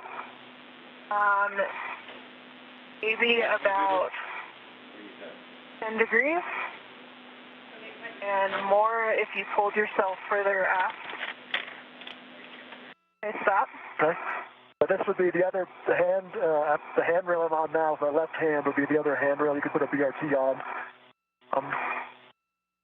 The challenge, I can see the hatch panel and I hand on it, but it's at the top of my work volume, like I'm hitting the shoulder bearing, trying to reach up to it.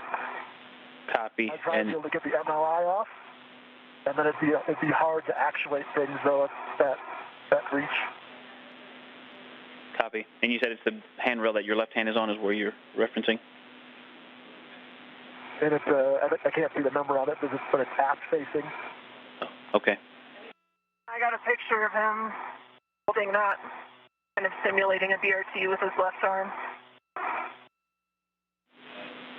Makes sense. Come aft or towards you? Maybe about a foot.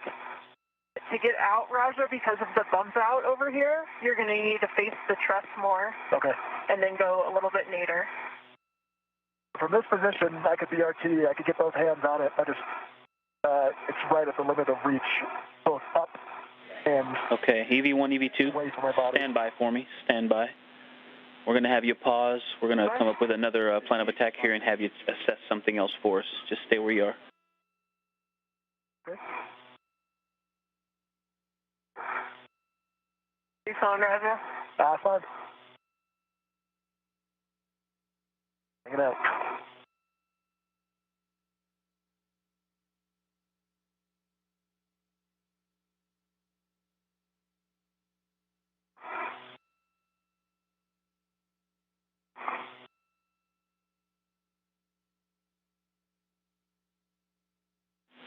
And Kayla, just confirm for me where Raja is now. You're saying you don't think he should rotate anymore. No more rotations in this current position. If he went a little body left, he could rotate further facing port. You pull your body, right? Yeah, your knees running into the structure. Yeah, I think that's close. I feel like it. But he could probably rotate about 10 degrees. Going. Stop.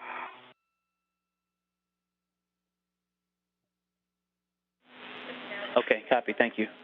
We're about 3 minutes to sunset.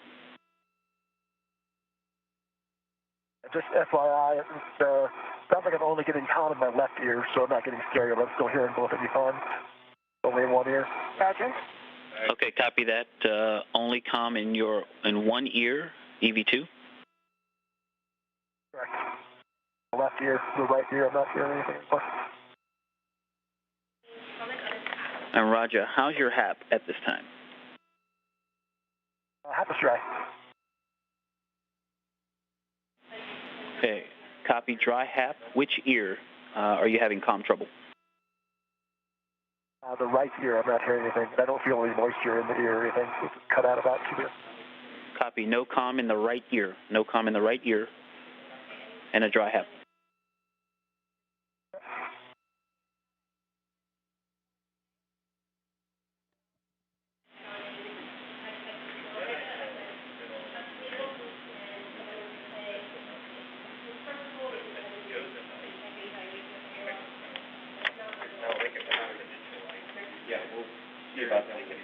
Okay, EV1, EV2, we are done with this task. Work together, please. Let's back out EV2 safely. And once you both are clear, we'll take a glove inspection and safer handle check for EV2.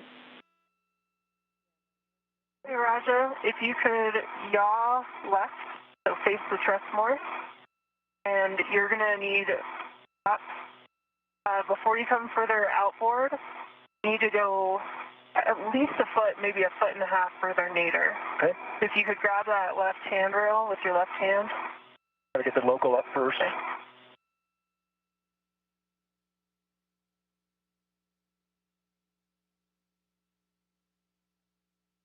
Okay.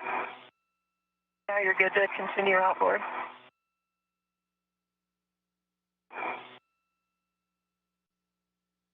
Your feet are near an antenna there. Watch out. And Ike, can we get you those checks when we get back to the feeder rail? Hey, firm. Yeah, that's fine.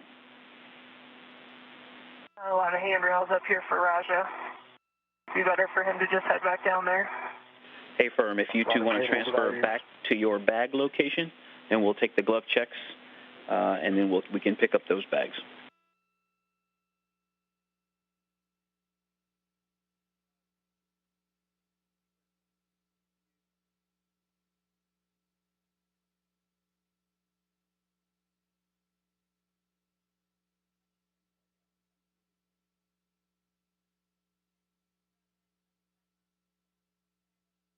At the top of the carts.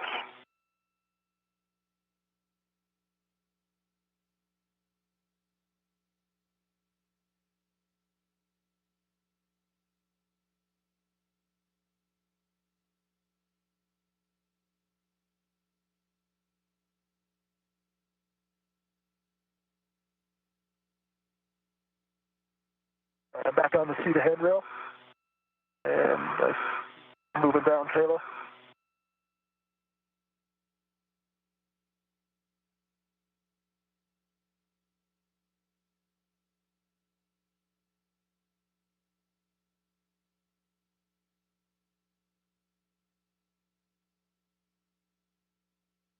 Is there a handrail near my hand? If you slide outboard with your right hand, there is one. You got it. Thank you. Yeah.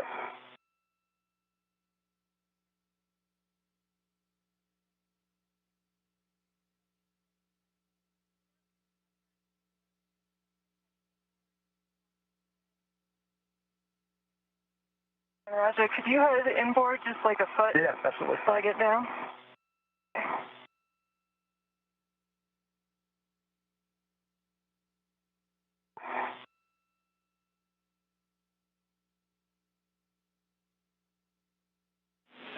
See you both on phase one. Nice job.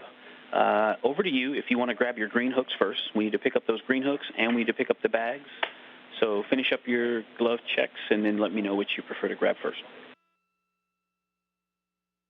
I will get the green hook first. That's good. And Roger, up to you if you want to work the bag while I do that. I can get the... I guess I can... How are we going to do that? Now, 6 hours into today's spacewalk, recapping the milestones for the day, the crew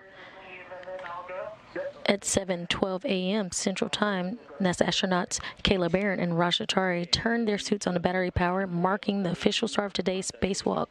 They successfully completed a modification kit for the starboard fore truss at a 3A power channel. They also completed tieback multi-layer insulation on spare battery charge-discharge units to support robotic replacement and relocation. With time sparing, the crew also started and completed 2 different get-ahead tasks, one being breaking torque and resetting bolts on multiple orbital replacement units stored on the 3A integrated electronics assembly on the S4 truss, and they also conducted an alpha magnetic spectrometer patch panel access evaluation. The crew right now is translating back to the airlock, getting ready to end today's spacewalk.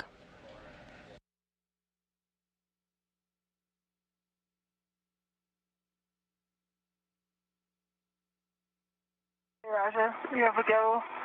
I'm going to be just near of your handrail. Okay, I see you. And I don't have anywhere further to go, unfortunately. So I want to lay on your side and mimic my body position. That's what I'm doing. Sure here.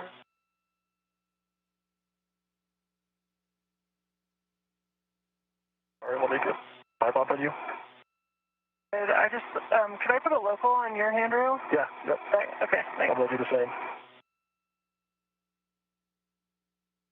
Cheers down? Yep, I'm going to get a local down.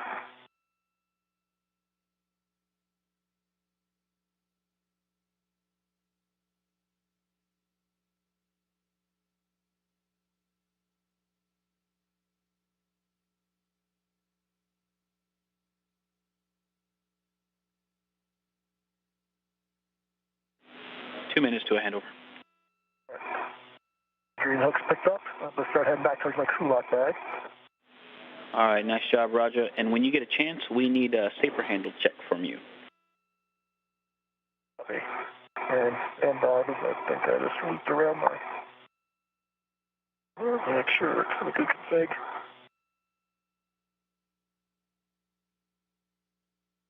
Got my green hook up. Copy, both green hooks retrieved. I'm trying to keep you, Kayla. Let's try to stay on my side here.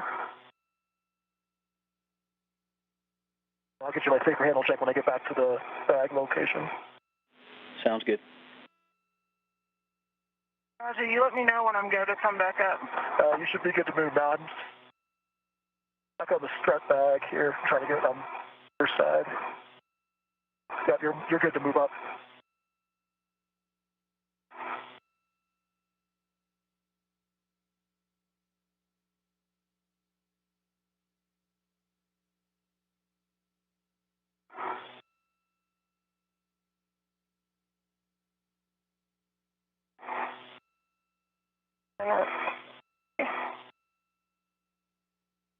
If you hold there for a little bit so I can get my bag so our tethers don't cross.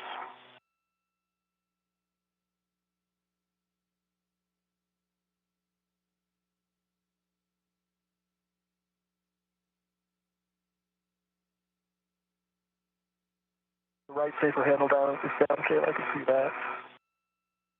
And your left safer handle is down? And we're right.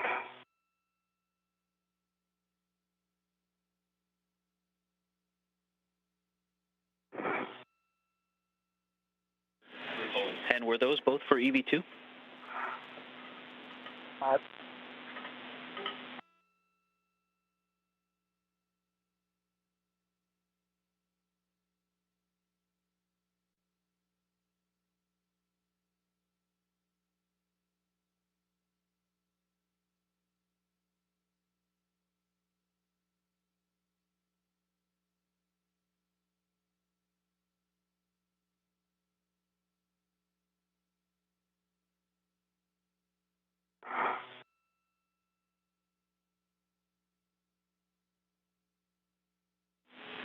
EV1, EV2, I'm back with you. My fault for dragging you through that handover, but confirm safer handles for EV2.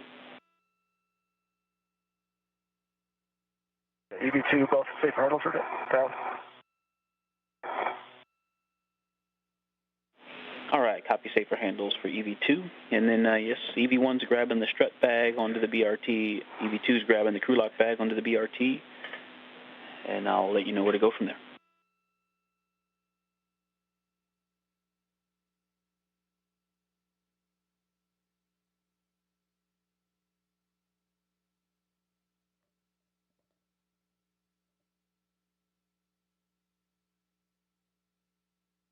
Come back your direction, Kayla. I can't see you right now. Give me 1 second. Okay. Facing the other way, working on this bag. I'm almost done, so I'll be able to turn around. You're fine. Take your time.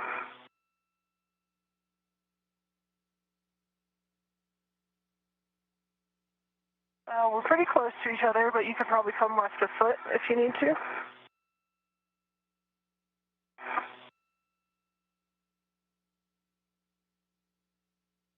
I can wait until you get that.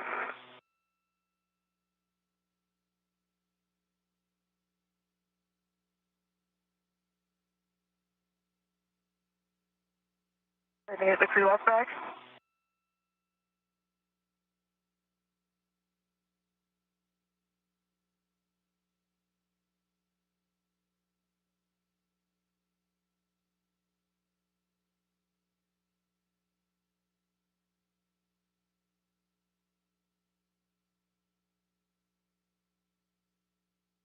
Put the strap bag on my BRT. Okay, copy that. Once EV2 has the crew lock bag, you're going to translate inboard, and the last person across, EV1, depress the brakes after you're inboard of the starboard and port seated carts. And you're translating to mile marker. You're translating to mile marker 6600, and we're going to do a TUS cable inspection when we get there.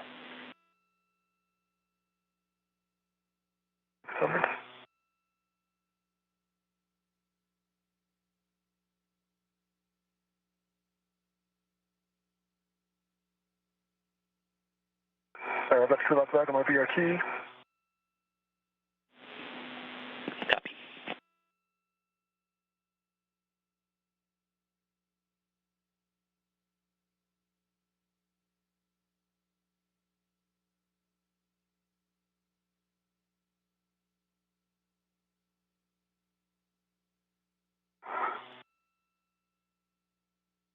And can you see both tethers, Kayla? I can see yours.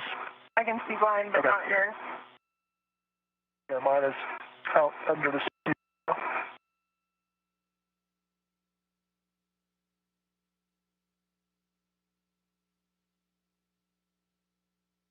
Roger? Okay.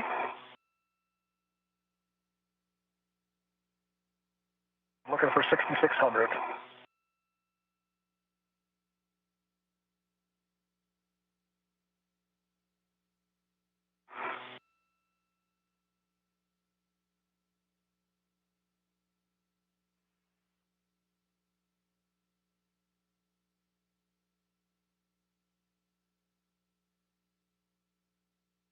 Coming up on the MT. Starboard seated cart. All right, copy, and make sure to hit those brakes, please, on that starboard seated cart once you're inboard. And on the way, I'll give you the caution again, avoid touching the TUS cable. We believe we've seen a little bit of a bend in the cable, so we're having you go over there to do an inspection on the way in. Okay. I see the TUS cable on the other side of the MC here. I'll keep watching it as I translate back. Okay, we're a minute and a half to a handover. And when you get to 6600, Nader of Bay 9, you're going to do a HECA survey of the TUS cable and TUS cable guide, which is right there, Nader of mile marker 6600.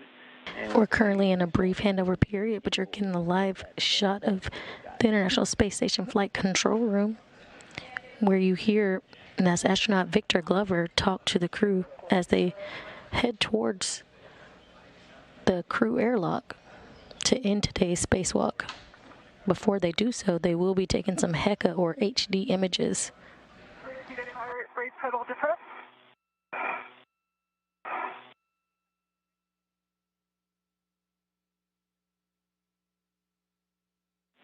Okay, and be sure to press those brakes twice on the inboard seated cart, please. I did. Oh, inboard. I'll get that report when I get there. All right, I'm at 6,600. See the test cable going through like a guide thing there? Affirm, that's the area in question. We currently don't have KU, and we're 10 seconds to a handover. I'll catch you on the other side. You want me to hold here? Hold. Roger, why don't you keep going and I'll get the check. Okay.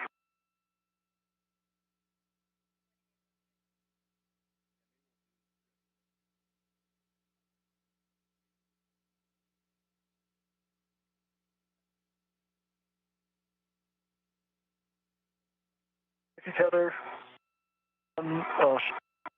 unlocked. See it dragging out. I might need to pause and. Am I? Just let me get to the cedar rail and I'll stop.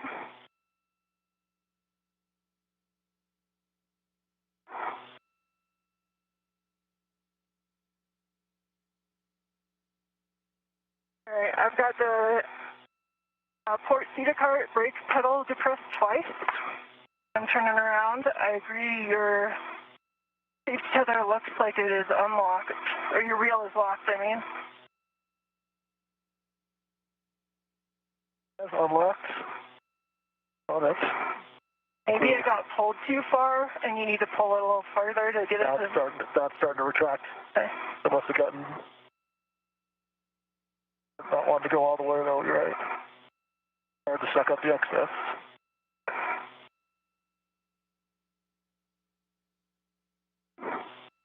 There it goes. If you're just joining us, this is live coverage of the 247th Spacewalk.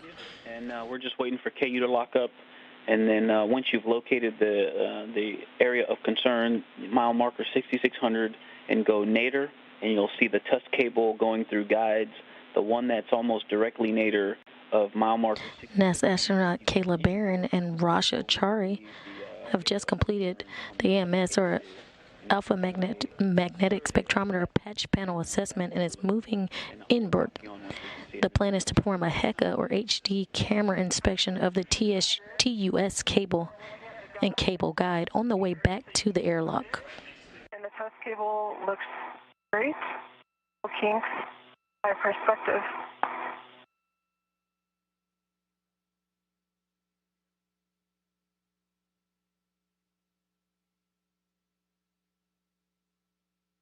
I could see it looking back towards Kayla. I didn't see any bends or anything. It looked all the same, like on level of reflection. So it looks pretty straight to me. Okay, copy that. Looking back towards her. And if you find that cable guide again, that's just nadir of 6600, maybe it's slightly outboard of that area. I'd have to go pretty far outboard to get to the next one. It'd be the other side of the MT. The other side of the port seated car. They're about like 6 or 7 feet apart, Ike, and I'm looking at one right below 6600.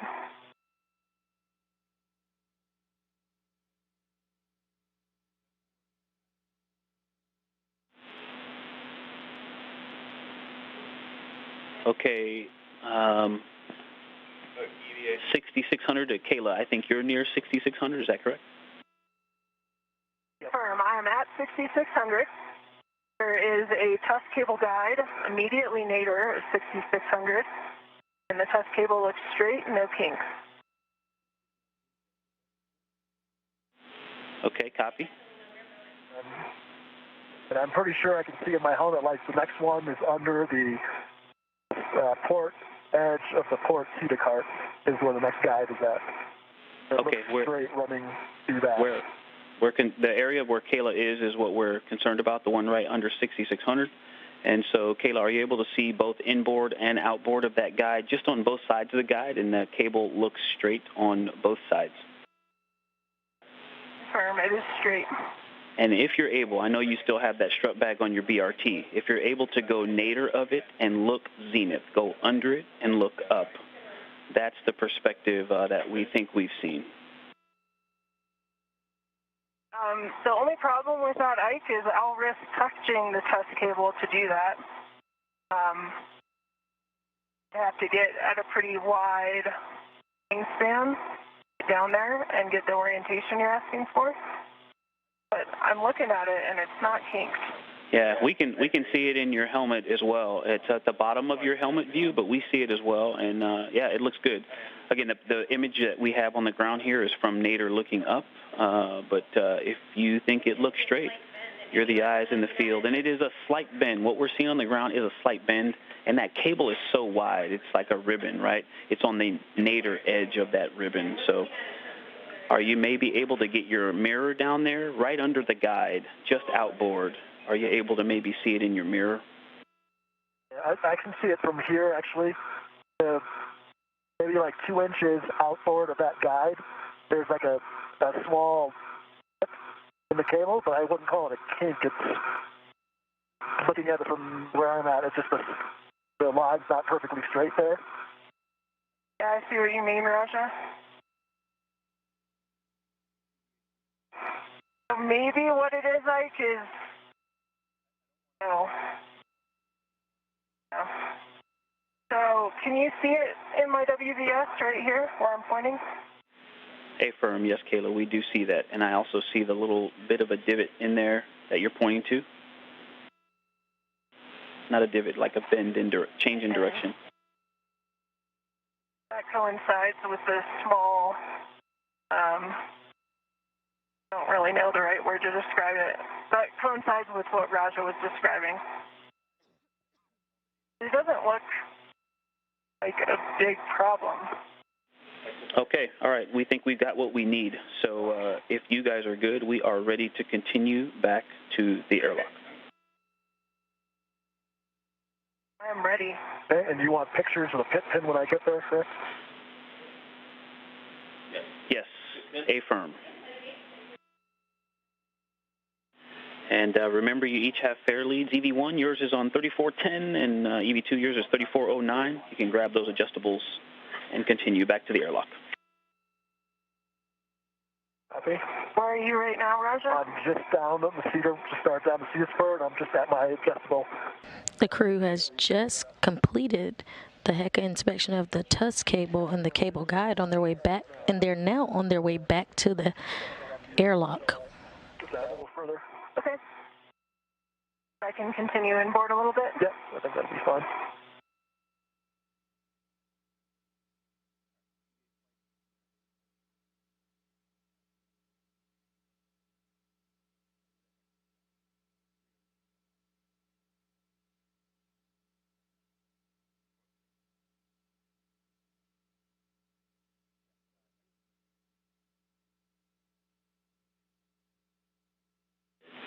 And I'm probably stating the obvious, EV1 and EV2, but EV2 is leading to the airlock. Raja, I need your help real quick. If you can see my safety tether, I think it's caught on something a little bit nadir of me. It is,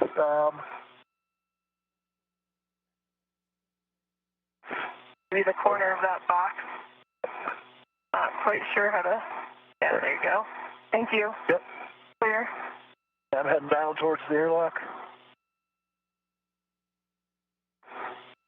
Already have your adjustable up, Raja? Yep, my adjustable is picked up. Okay. I'll start coming down. Or actually, yeah, at least start working your way towards it. Am I go to come down towards Copy, the EV2's adjustable. Yep, we should be go to come down towards your adjustable now, Kayla. Okay. And again, a caution, just be mindful of that TUS cable. Watch the TUS cable, please. Copy. For some reason, my wheel cracked low. Checked it twice up here. It keeps not wanting to retract, so I've got a spool of cable down here. So maybe hold on for just a second before you come down any further, Caleb. Okay. It's not retracting again. No, I can see it's unlocked. Copy that. One of EV2's reels is not taking up. Copy. That happened before on the Cedarspur and pulled it up and it started to go, and now it's back out again. Let me try to get down a little lower so I don't have a full cable around your tether. Then. Okay. And Roger, when you can. Confirming. Roger, when you can, if you can either show us the big number on the reel. You to come down further? Stand by, Ike. Go ahead, Kayla. You saying you wanted me to come down further? Not. No, I think we're good to come down to Cedarspur, and I would come all the way down towards the dog houses. I'm back with cable down here. Copy that.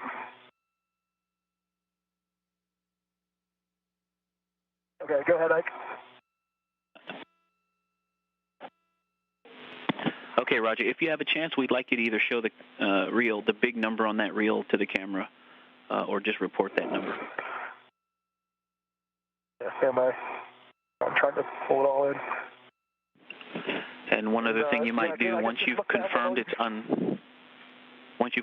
unlocked, pull the cable out a little bit and see if that starts to retract.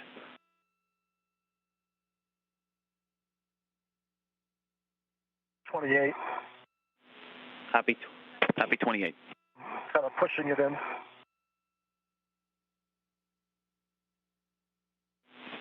Yeah, we think pull some out, and then see if it retracts before you push it in.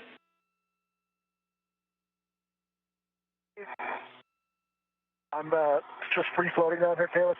Okay. I'm not jammed. I can tell it's not taken up anymore. I think he should not pull any more out. Yeah, I know. It just made it a lot worse. Okay, copy. Okay, we're opening up the crib sheet here. Stand by. We're in the crib sheet.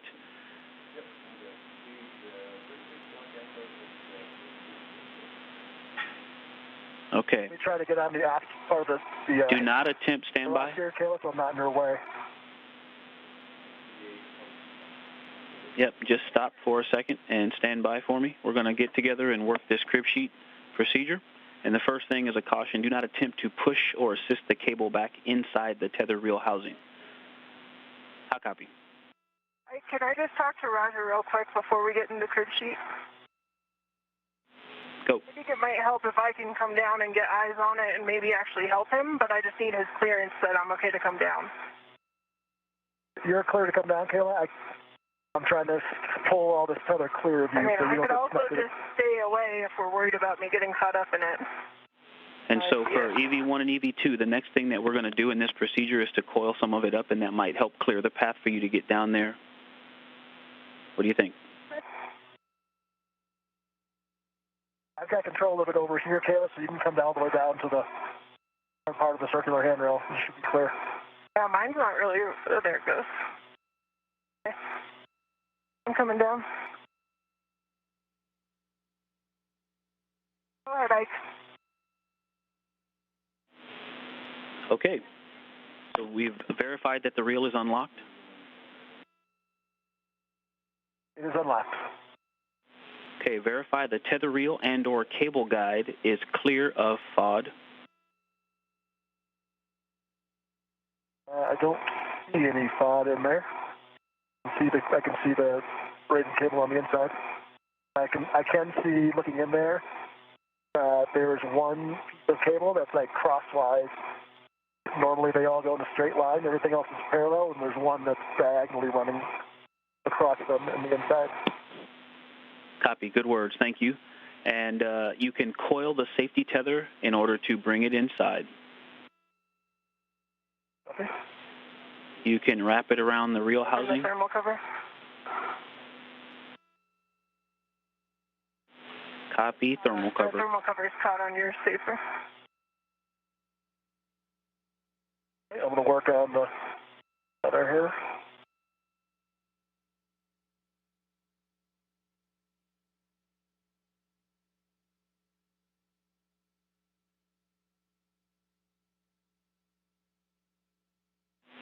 Okay, and Roger, as you wrap the cable, just be careful of any burrs. Watch your gloves. And Kayla, confirm you retrieved your adjustable fare lead from 3410. I did. Thank you. Crew has inspected the TUS cable and are now headed back to the airlock. They are currently troubleshooting one of the safety tethers, which has failed to retract.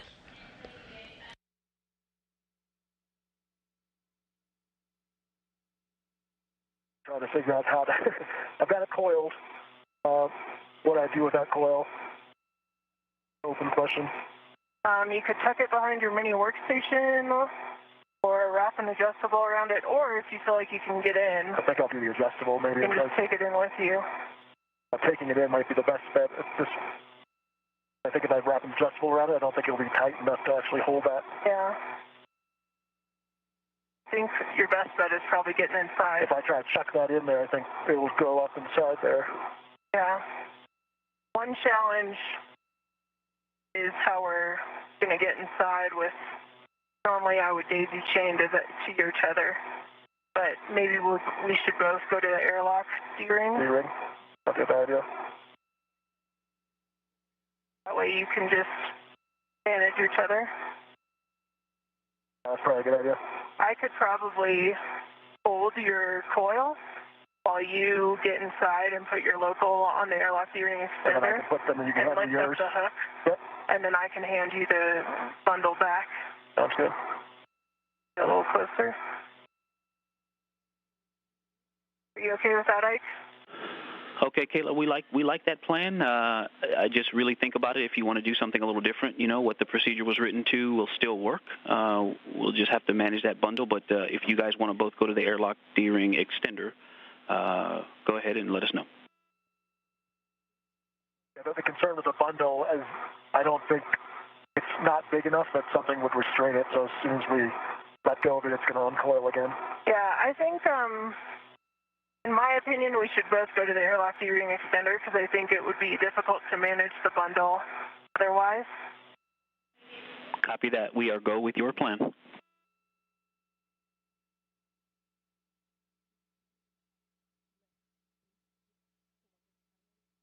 Roger, I think it'd be best if once you're locked to the D-ring extender, yep, you pick up your own anchor hook. And put it inside? And take it in with you. Like, put it on your mini workstation, and then I'll hand you this bundle back as you go inside. Okay, and I'm gate closed, lock, black on black, the airlock D-ring extender. Okay. Copy. Good safety tether, good waist tether config for EV2.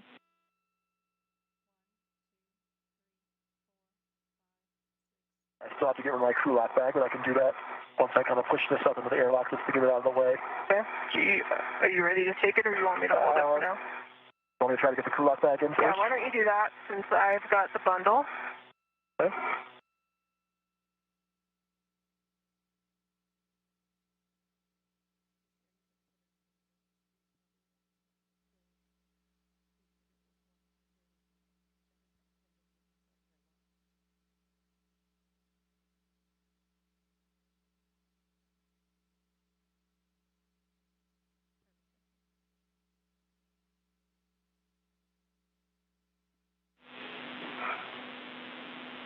And if you're willing, Raja, before you drag the D-ring extender back in with you, maybe I'll give you my waist tether large hook to lock to the airlock D-ring extender. Hey, just a reminder, there's also a spare waist tether on that D-ring extender in the airlock as well, if you need a little bit more reach. Point, I can always give that to you, Kayla. Yeah, I think it's okay if you want to just put my large hook on it that I have in my hand. Okay. Let me get the crew lock bag out of the way, and I'll do that for you. Okay.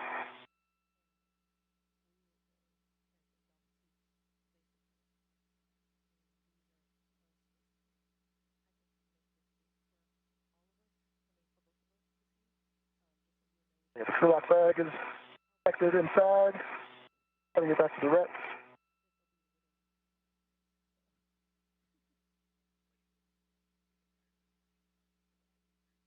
Come back down. Let me get rid of my BRT stud, and I'll take the bundle from you. Okay.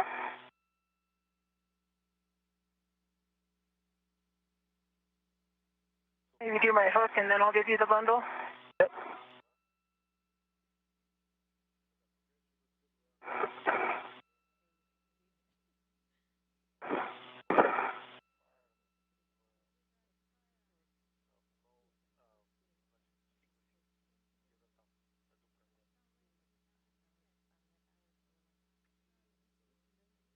Your gate closed, locked. Back on box with your waist tether. And do you want to get kind of part way in, and then I'll hand you the bundle? Yeah, that makes sense.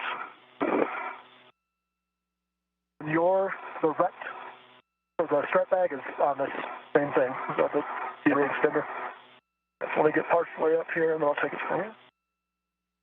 And I would like to confirm to you that my right waist tether large hook is on the airlock D-ring extender. It is locked.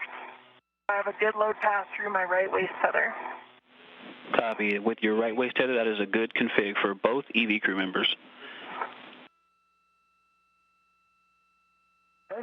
I can try. Roger, if you can reach this get a little higher.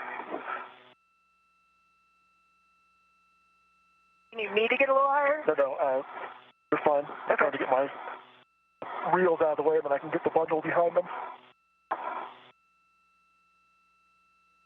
Okay, I can take the bundle.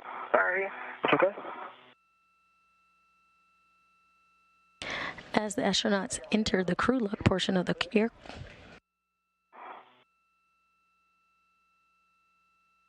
Since I have a good load pass through my waist tether, I'm going to pick up my anchor hook.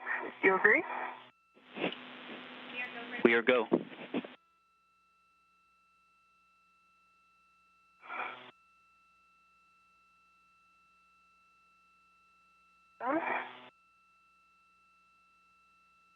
As the astronauts enter the crew lock portion of the Quest airlock. Bag up toward you, Grinder.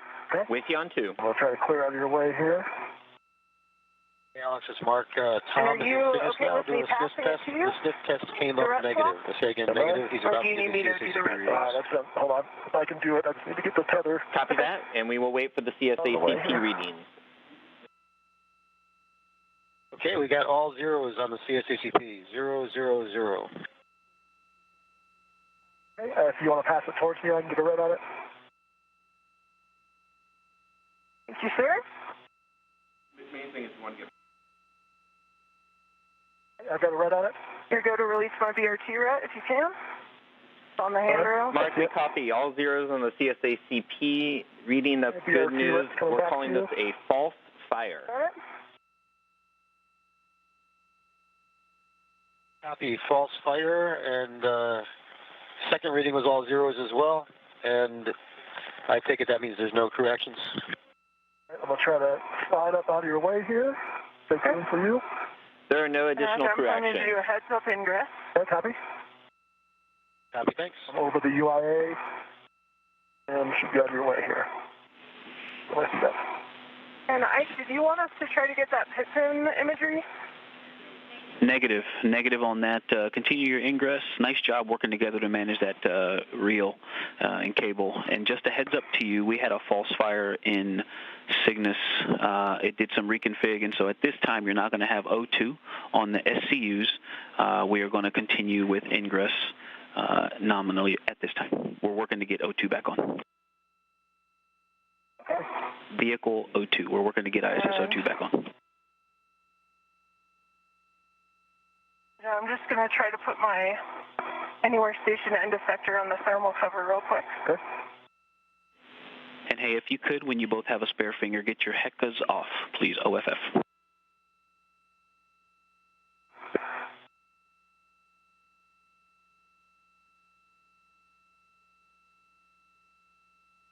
As the astronauts enter the crew lock portion of the Quest airlock, ingress begins and the end of the spacewalk for the day. However, the spacewalk timer will continue to run until repressurization begins. Contingencies, just in case. Go ahead, Mark. Okay. What would happen if this alarm re-enunciated while they're on the SCUs? Checking on my anywhere station end effector. After the O2 has been re-enabled. Thermal cover, but I think it was kind of pulling me out. I'm in now. And I'm going to rotate my seat back. Checking. Very much. Caught on something, Roger? I think the airlock D-ring extenders may be running through over your left leg. Okay. EV crew are ingressing the airlock with a safety tether that failed to retract. In addition, a fire alarm has announced itself on board ISS from the Cygnus vehicle. The ISS automated response was executed. You need to back out? I can see the hold still. I can for now. Mark, back with you on 2. Heel up any more towards you, towards ISS forward. Okay, now. The crew is taking CSA CP readings and indications that this was a false alarm. The airlock O2 valves have been closed as a part of automated response, which results in no vehicle O2 via the SCUs until those valves are reopened. Order re-enunciate. Good words.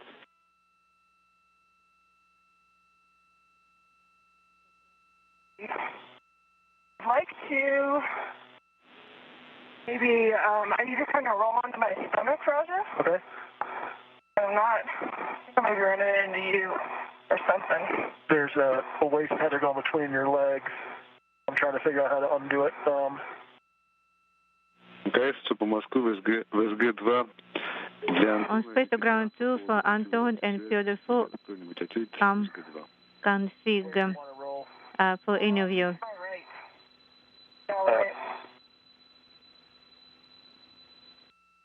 If you hold still, I think I can move left. I can move in the airlock and go ahead. Петр, у нас сейчас по времени подходит где-то. Отвечаю, да, ВСГ-2, Антон и Петр. И делаем конфигурацию, хотел сказать. Коллеги задерживаются, поэтому и конференцию проводим. Да, и конференцию проводим тоже в СГ-2. После конференции все сделаем. Просто у них там задержка организовалась. Is that better?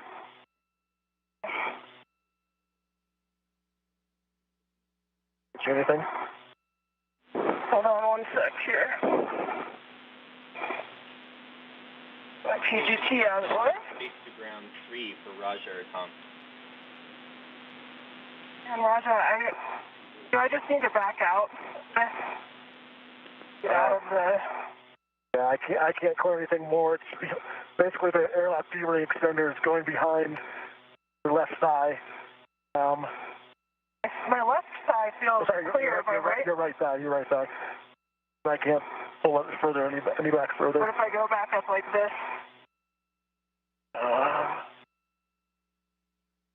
You're retracing my steps here. Okay, that's better. And now your left, it's basically your waist tether, I think, is coming around your BRT, and it's behind your body. Okay. Can you tell me how to rotate to get it off? Yep, I'm trying to figure out if I could. Would it be better if I just egress and try it again? It wouldn't hurt. The only thing is the safety tether reel is all in here. What I'm considering doing is connecting this extra airlock D-ring waist tether to you, or handing it to you, and then disconnecting yours. That's fine. Does that make sense? So, yep. As long as both ends are locked? Yep. So, get through. Okay. So try to feed it through your legs, like up towards your front. Okay. See if you can find it. I'll have it floating that way, or it's on the way.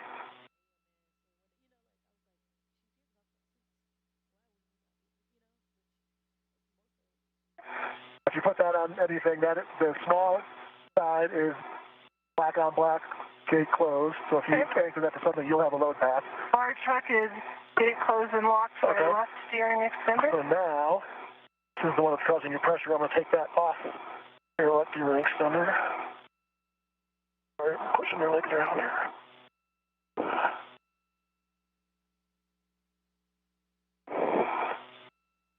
Okay, that should free you up, I think. Try that. That's better, thank you. Yep.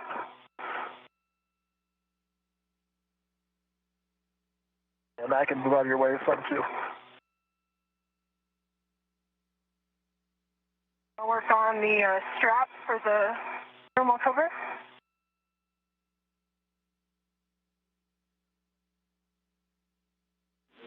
Okay, Kayla, I've got some steps for you.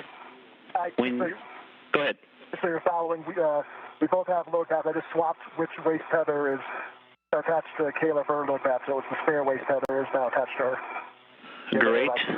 Great idea. That gives you some more room to maneuver.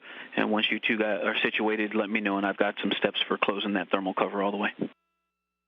Nice work. We were following you, and if you needed to egress to fix this, that was a great option as well. We were hesitating because of the reel not connected, so. Nope, absolutely. Great consideration, but yeah, we're following along. We like everything you're talking about, so when you two are comfortable, we'll finish closing the thermal cover. It is cinched closed with 6 Sharpie lines visible. Copy, and then if you'd verify the magnet is engaged, please. Magnet is engaged. With views from the helmet HECA cam from Kayla Barron showing that the thermal hatch cover is now closed. We're going to continue with ingress. So you, EV1 and EV2, you can remove the SCUs from the stowage pouches and then remove the DCM covers, Velcro them to the DCM, and connect the SCU to the DCM. Work. And actually, Kayla, I know you were busy working there. If you can turn your HECA off for us, please. EV1, HECA off.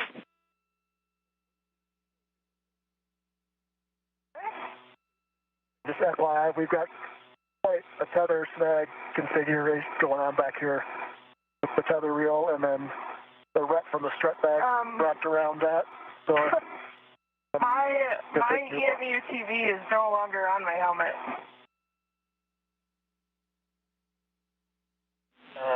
Okay, we copy you. It's in here. Yeah, we're still seeing the video. It's in there, but we see it. And we're just be careful of the touch temperature. That's why we wanted to get it off, so when you do eventually find it, just be careful of touch temps.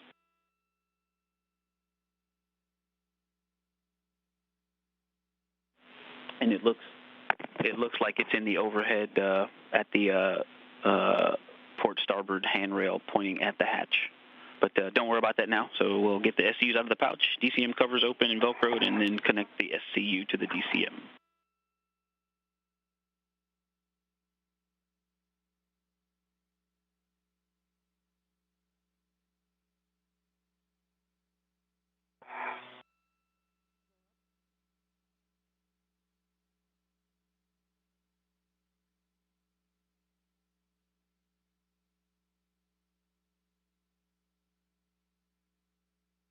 EV2, I've got the SCU connected to the DCM. Copy, EV2. One's connected, locked. Copy, EV1, connected and locked. Okay. The T is SA, kind of a chocolate mess back here. Okay, copy. We'll make sure that the IV crew knows. Okay. All right. Okay, now we are going to switch water off. Expect a water is off message. And a note, a TCV setting of 8. Water off. Copy, EV1, water off. Water off. Copy, EV2, water off. All right, a caution, do not close the hatch until EMU water off for 2 minutes. And Ike, what did you say about you want TCVs at 8? A note that TCV setting of 8 max cold minimizes time for SCU cooling.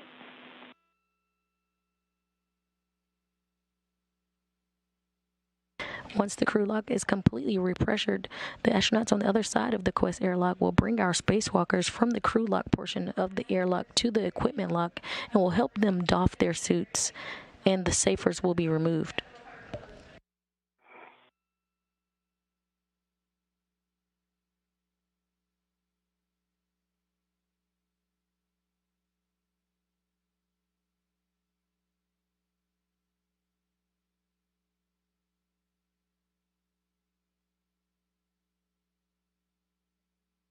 How are you doing positioning-wise, Kayla? Do you need me to move or anything?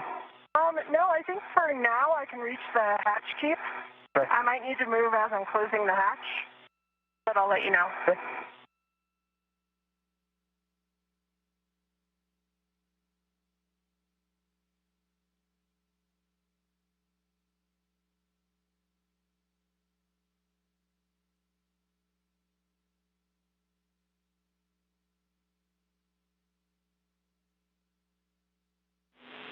Okay, we're just standing by for a timer here for you guys. Give me 1 second.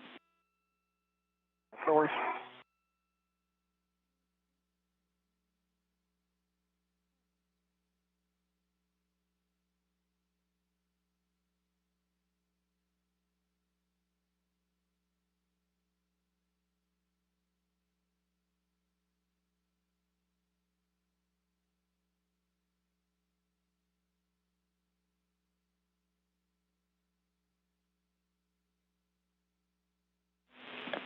All right, we've had our 2 minutes from water off, and so now, Kayla, verify the outer hatch is clear of hardware. And I know you've got a lot going on in there, so just give it a good look over, and then we'll start to close the hatch.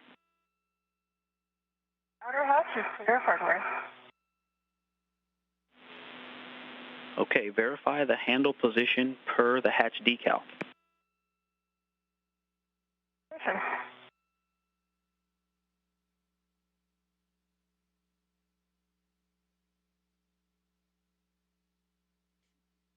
That's verified, Ike. He's already got that. Okay, and then you can close and lock the hatch. Got it. Released from the hatch keep. I'll probably need to bring my seat toward the IV hatch, Roger. Okay. As I close it. Okay. That room behind to do that.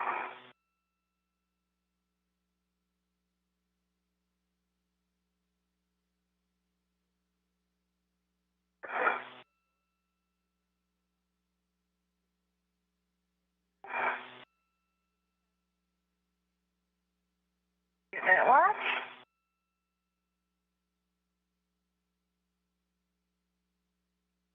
And I'm going to bring my seat a little bit closer to you.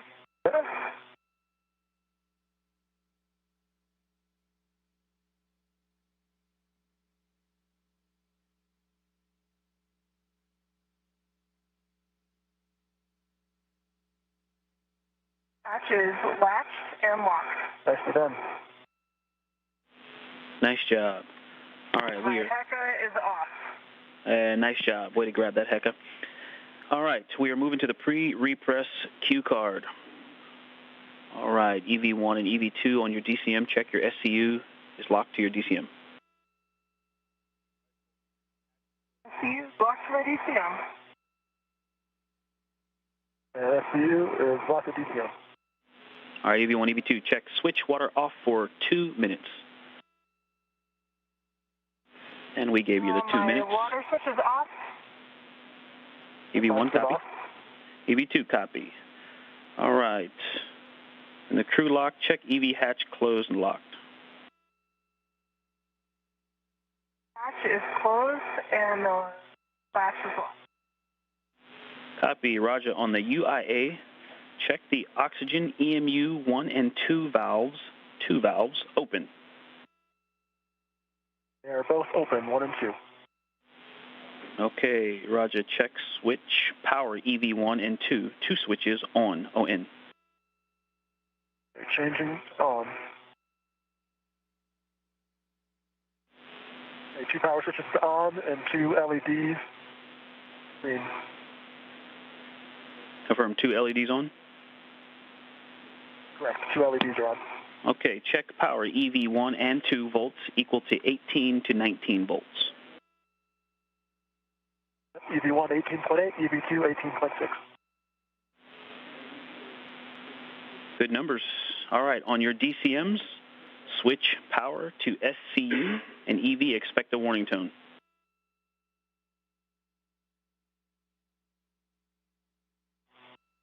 On and SCU. Copy EV1. EV2 and SCU.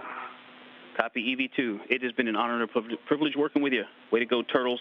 handing you over to the suit, Ivy. And during that handover, just a few words. Thanks, Ike, for an awesome day today. Working through some off-nominal stuff. The flight control team was really on the spot working through those things. So we'd like to thank our flight director, Mike Lammer, Andy Moore, our EVA rep in the flight control room, our EVA task lead, Emma Welch, EVA task support, Adam Moore, EMU Systems, Malik Russell, EVA Systems Airlock, Stephen Delano, and our rep from the EVA office, Maria Tolar. And I'd also like to mention that Mark Vande Hei now holds the record for longest continuous American space flight. It's a team effort to go EVA, and it's a team effort to have Mark up here for that year. I'm going to congratulate him and the rest of the team on an awesome day.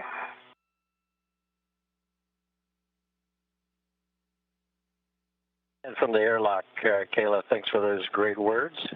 And with that, you can take the O2 actuator to press for 1 and 2. And that was some thoughtful words from Kayla Barron reflecting on the hard work on the ground and those who support and help make this spacewalk possible. She also congratulated Mark Vande Hei for now being the longest U.S. astronaut in orbit. 340 days today with 15 more to go, landing on March 30th with 355 consecutive days in space.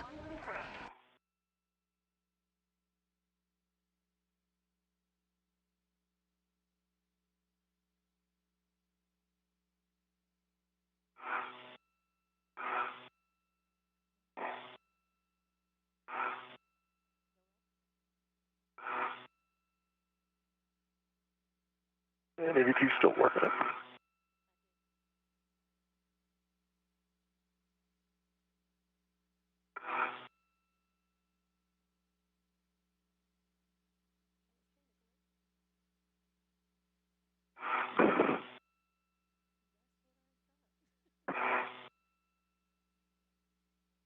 Kayla, on top of this main workstation.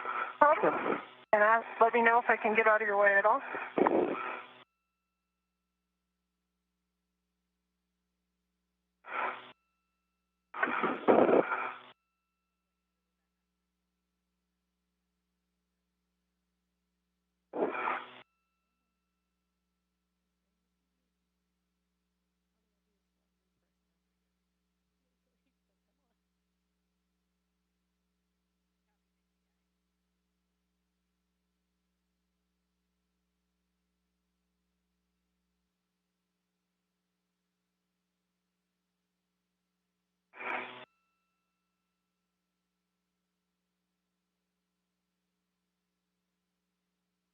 EDT's in press. 1 and 2 in press. Kayla, check the EV hatch MPEV is closed. EV hatch MPEV is closed. Copy that. We're going to start equalizing pressure with the IV hatch valve. You can expect an alert tone, and at 4.0, you can expect an alert tone. Equalizing now. Roger.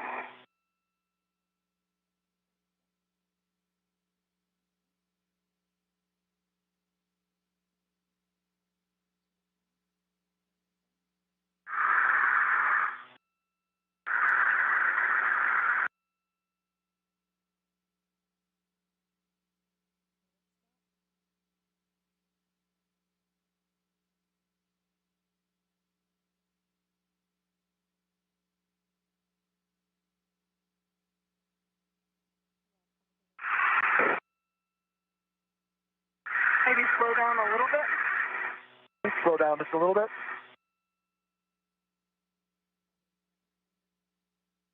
Copy, slowing down.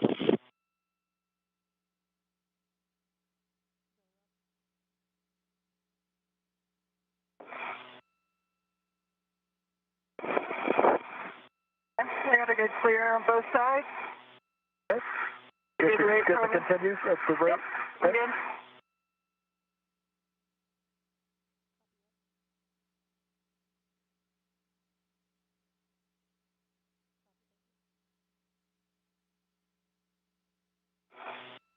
And with repressurization having begun, our spacewalk clock for the day will now end.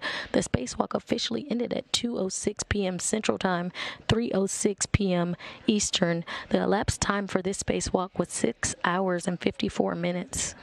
Probably go a little bit faster. Okay. Copy, picking up the rate just a little bit.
Roger, we're at a 2-minute timer now for the pressure to stabilize.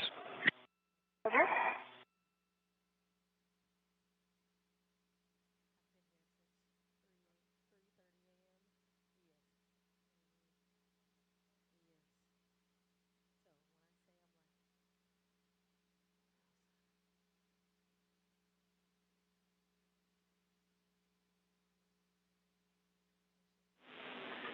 Airlock Houston on Space to Ground 1.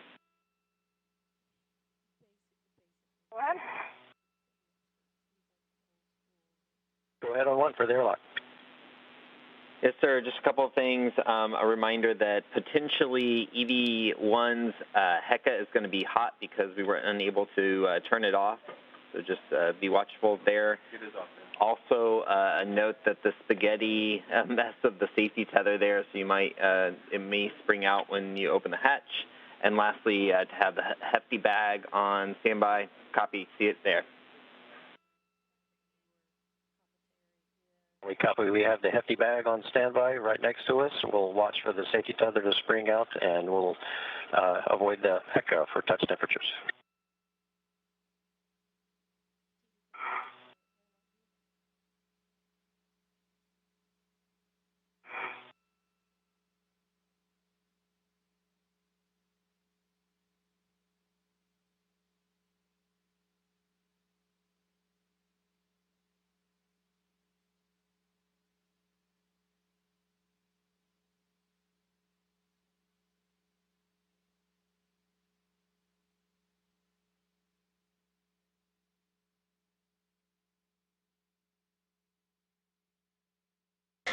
In the equipment lock portion of the airlock, you see Matthias Maurer and Tom Marshburn, who will help our spacewalkers doff their spacesuits once they bring them in from the other side of the hatch after repress has concluded.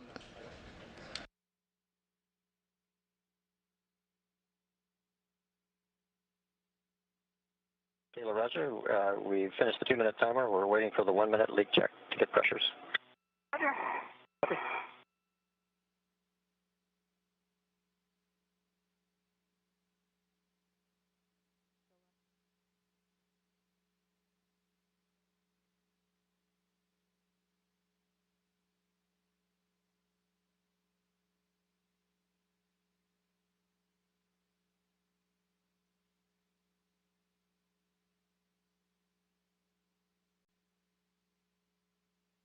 Nice work out there, Roger. Same to you. Crushed it. Nice job with all the solutions at the end. Very nice. Yeah, it's always gotta love working through a bunch of challenges at the very end of the day, huh? Yep. Nice job. After 1 to 2, 257.5, unchanged after a minute. We have no leak. Check your glove heaters are OFF. Heaters are off. Who's off? Check gloves for contamination. Let us know if you have any. V1, I got some smudging previously reported, but no contamination. And EV2, same. Copy, no contamination. A warning here, if you have any cuff 1 symptoms that you notice during a repress, report them. That's cuff 2. And obviously, if you've had any DCS, just leave your O2 actuator in press. But if not, take the O2 actuator for both of you to IV.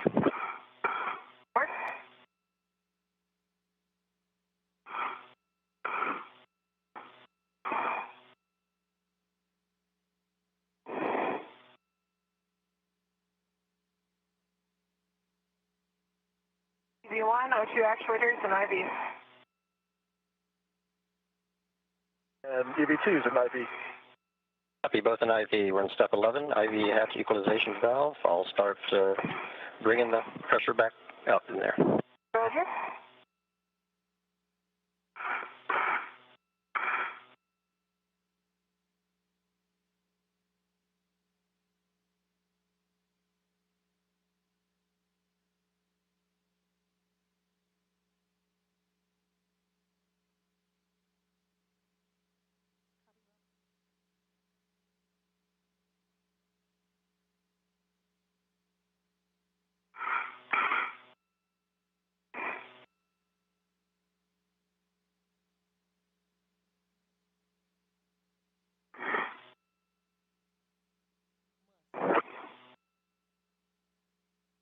Kayla and Roger, how you doing? I can pick up the rate if you'd like. I could do a little bit faster. Same. Copy, picking up the rate.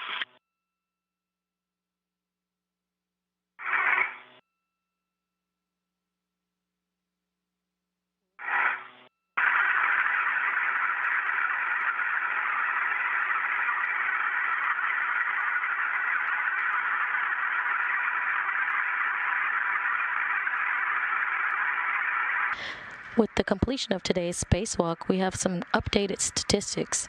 Today, the 247th spacewalk in support of ISS assembly, maintenance, and upgrades. The second spacewalk of 2022. It is the third spacewalk during Expedition 66. It is the second spacewalk for Kayla Barron, EV1, which donned the red suit, totaling 13 hours and 26 minutes. Is the first spacewalk for Chari, EV2, totaling 6 hours and 54 minutes.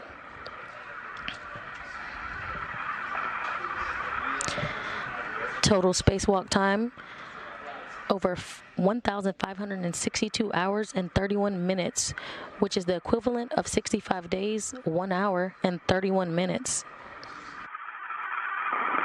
Expedition 66 with 3 spacewalks, total time is 20 hours and 37 minutes.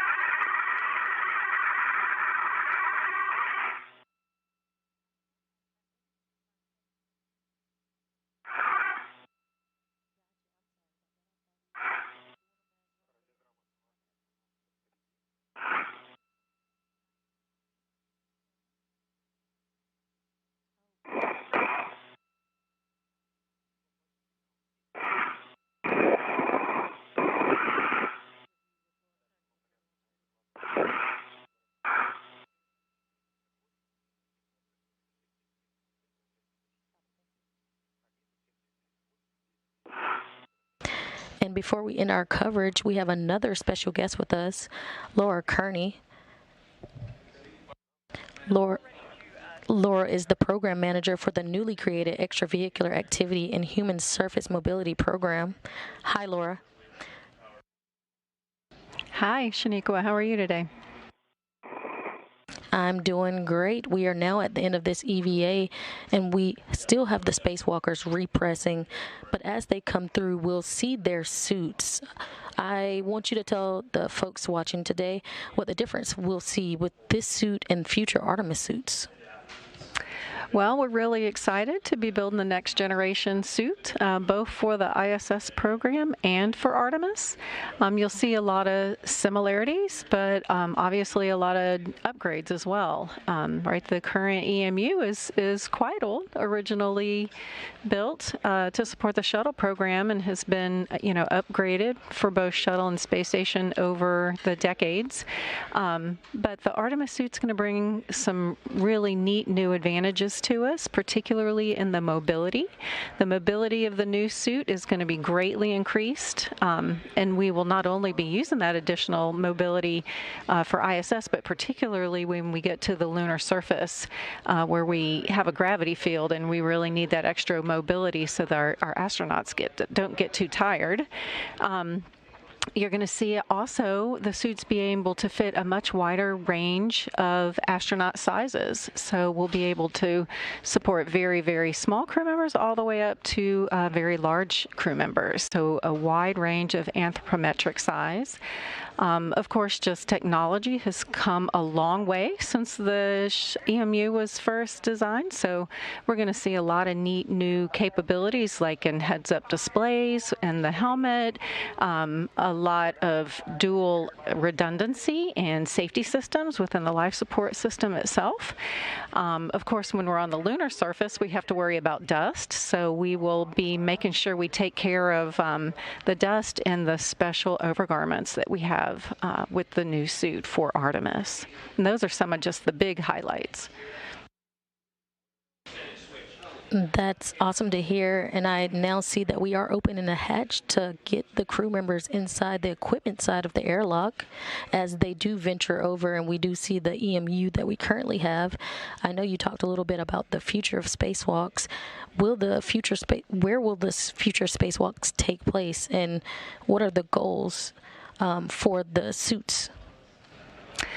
Well, as I mentioned, the new suits are going to be used on both space station and on the moon lunar surface, and then some of those technologies could even play forward to Mars eventually. But we are looking to support the Artemis program with basically annual flights to the lunar surface. Our requirements right now are basically looking at about 24 hours of EVA per week while the crew is there on their annual visit to the lunar South Pole. That is amazing to hear, and I know you are the new program manager for the new program, EVA and HSM, or the Human Surface Mobility Program. What are the importance of this for the Artemis missions? Yeah, so our new program, we're very, very new. We just were formed and established here in January, so the team is just setting up. But we have a couple of goals. One of our goals is to make sure that we have consistency in our EVA capability across ISS and the Artemis campaigns. But then for the Artemis missions on the lunar surface, we're looking at a really integrated set of mobility capabilities. So the astronauts' ability to move away from the lander while they're suited, either in a non-pressurized rover that we call the Lunar Terrain Vehicle, or the LTV, or a pressurized rover. So bringing those elements all together under one program gives us a lot of advantages. We get to develop those systems synergistically, making sure the requirements are met and allocated across the systems, so that when we do get to the South Pole, we have a really well integrated, highly functioning set of lunar surface systems for the crews to be able to explore the lunar surface. And that is some great goals, and I know we're heading towards Artemis missions here soon. So is there anything else we need to know about the future of spacesuits? I just think it's a really exciting time. We are in the process right now of evaluating proposals for our new suits. So we're looking forward to awarding that contract here in the next couple of months and getting our new vendor or vendors on board with us so we can start working with them. We are hoping to have our new suit transitioned on the space station towards the end of 2025. And then, of course, we're looking at the new suit on the lunar surface for Artemis 3 also in the 2025 timeframe. So it's going to be a couple of really busy years for the EVA community. And that is all we have time for today, but thank you, Laura, for joining us. Again, Laura Kearney is the program manager for the newly created Extravehicular Activity and Human Surface Mobility Program. Thanks, Laura. Thank you so much for having me. Alrighty, and we'll end our coverage here. This is Mission Control Houston.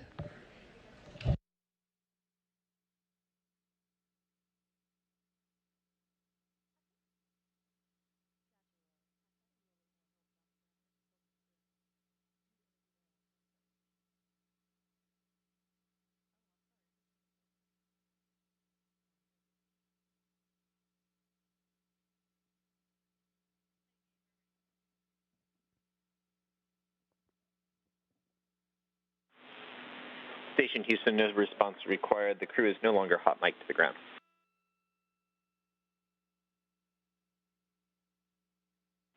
Copy, thumbs up.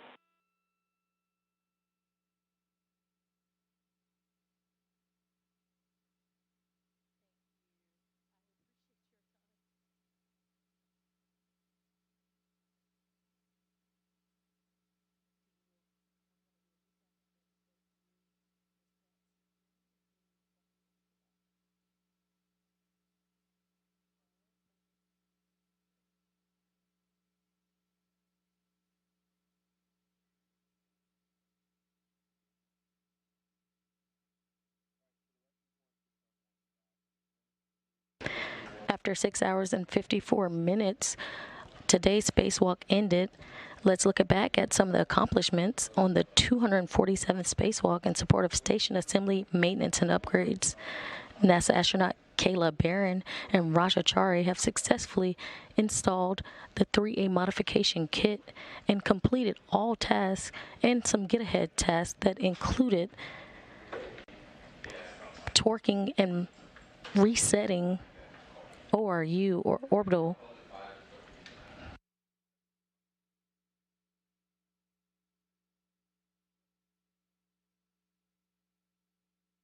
ORU 3A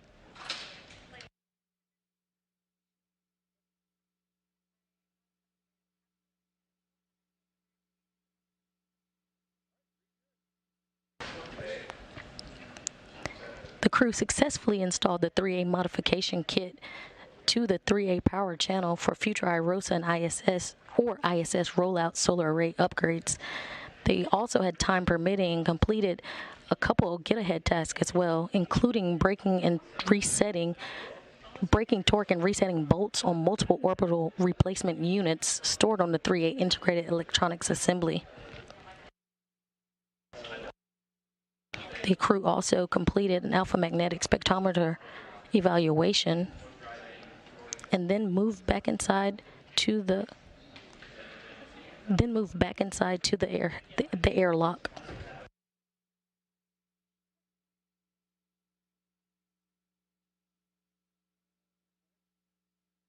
With the completion of today's tasks, all a success, we have some updated statistics.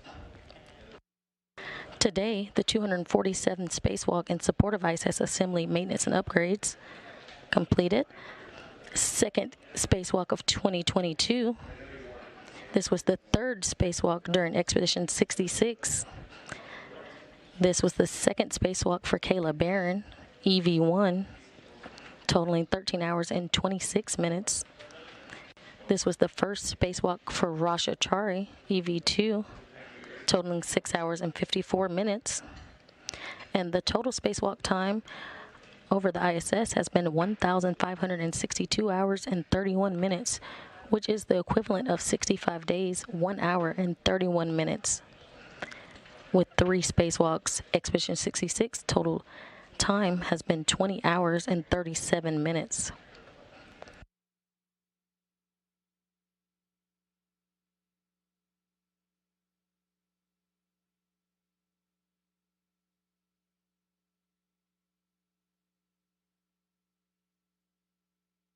European Space Agency astronaut Matthias Maurer and NASA astronaut Tom Marshburn are helping our 2 spacewalkers, Kayla Barron, red stripe, and Rasha Chari, the suit with no stripes, doff their suits.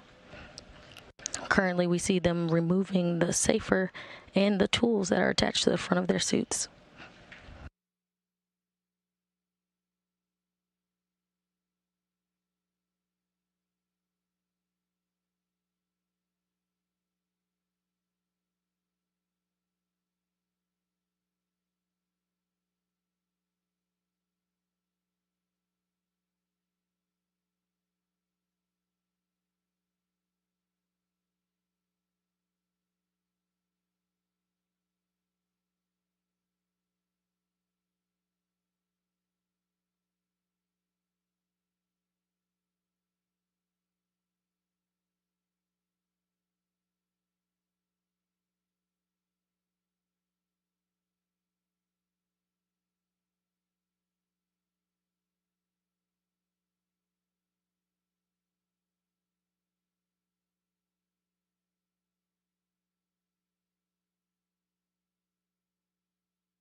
Station Houston on 1, no response required. We see in the video, as you're working on EV1's ERCA, if you notice anything that was off nominal, if you can report on that.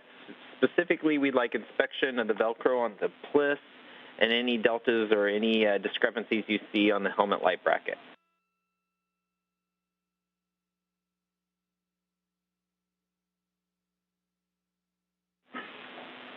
And Matthias, we do not hear you on Space to Ground 1.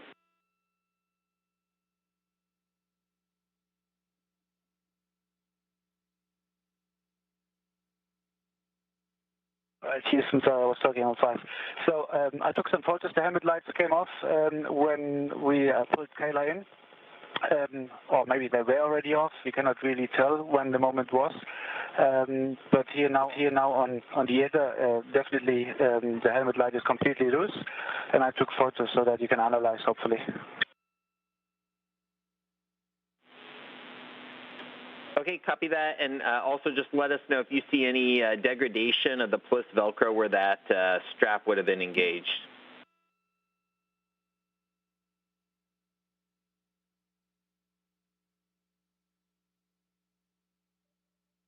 Velcro looks fine. Copy.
If you're just joining us, this is the end of the 247th spacewalk.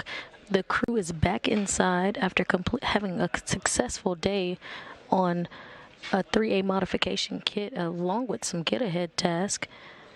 The crew, along with their suit-up lead and assistant, NASA astronaut Tom Marshburn and ESA astronaut Matthias Maurer, are now helping the two spacewalkers doff or take off their spacesuits.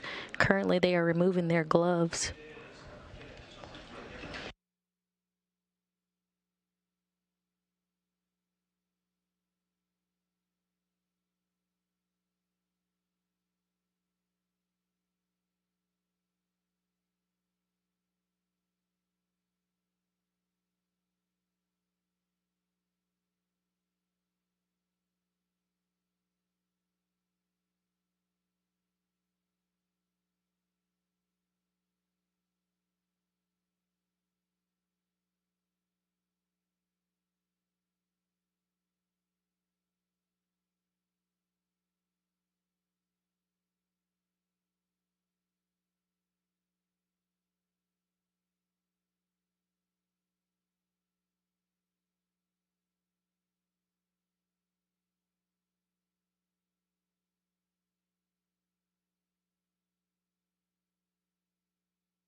Tom Marshburn just removed Chari's helmet, and Matthias Maurer just helped Kayla Barron remove her helmet as well.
And right in the middle of your screen in the blue shirt is NASA astronaut Mark Vande Hei. He too had an important day today aboard the International Space Station. He had a record-breaking day where he now holds the U.S. single spaceflight record of 340 days, breaking the record from Scott Kelly. Vande Hei will leave the space station on March 30th, having logged 355 days in space, setting a new U.S. record. Congratulations, Mark.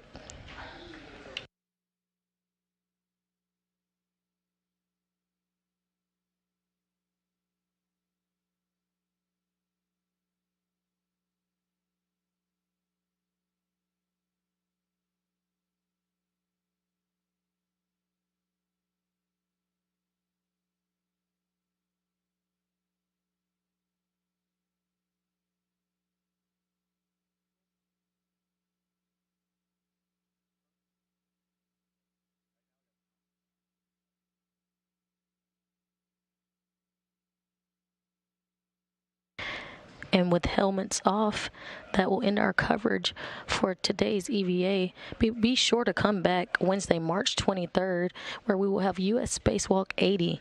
We will start coverage at 7:30 a.m. Eastern Time, and that's 6:30 a.m. Central Time.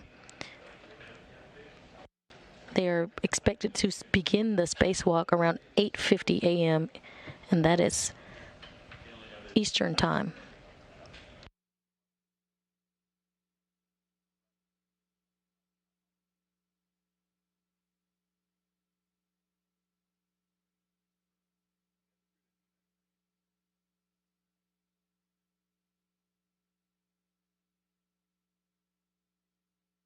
And with that, we'll end coverage here. This is Mission Control Houston.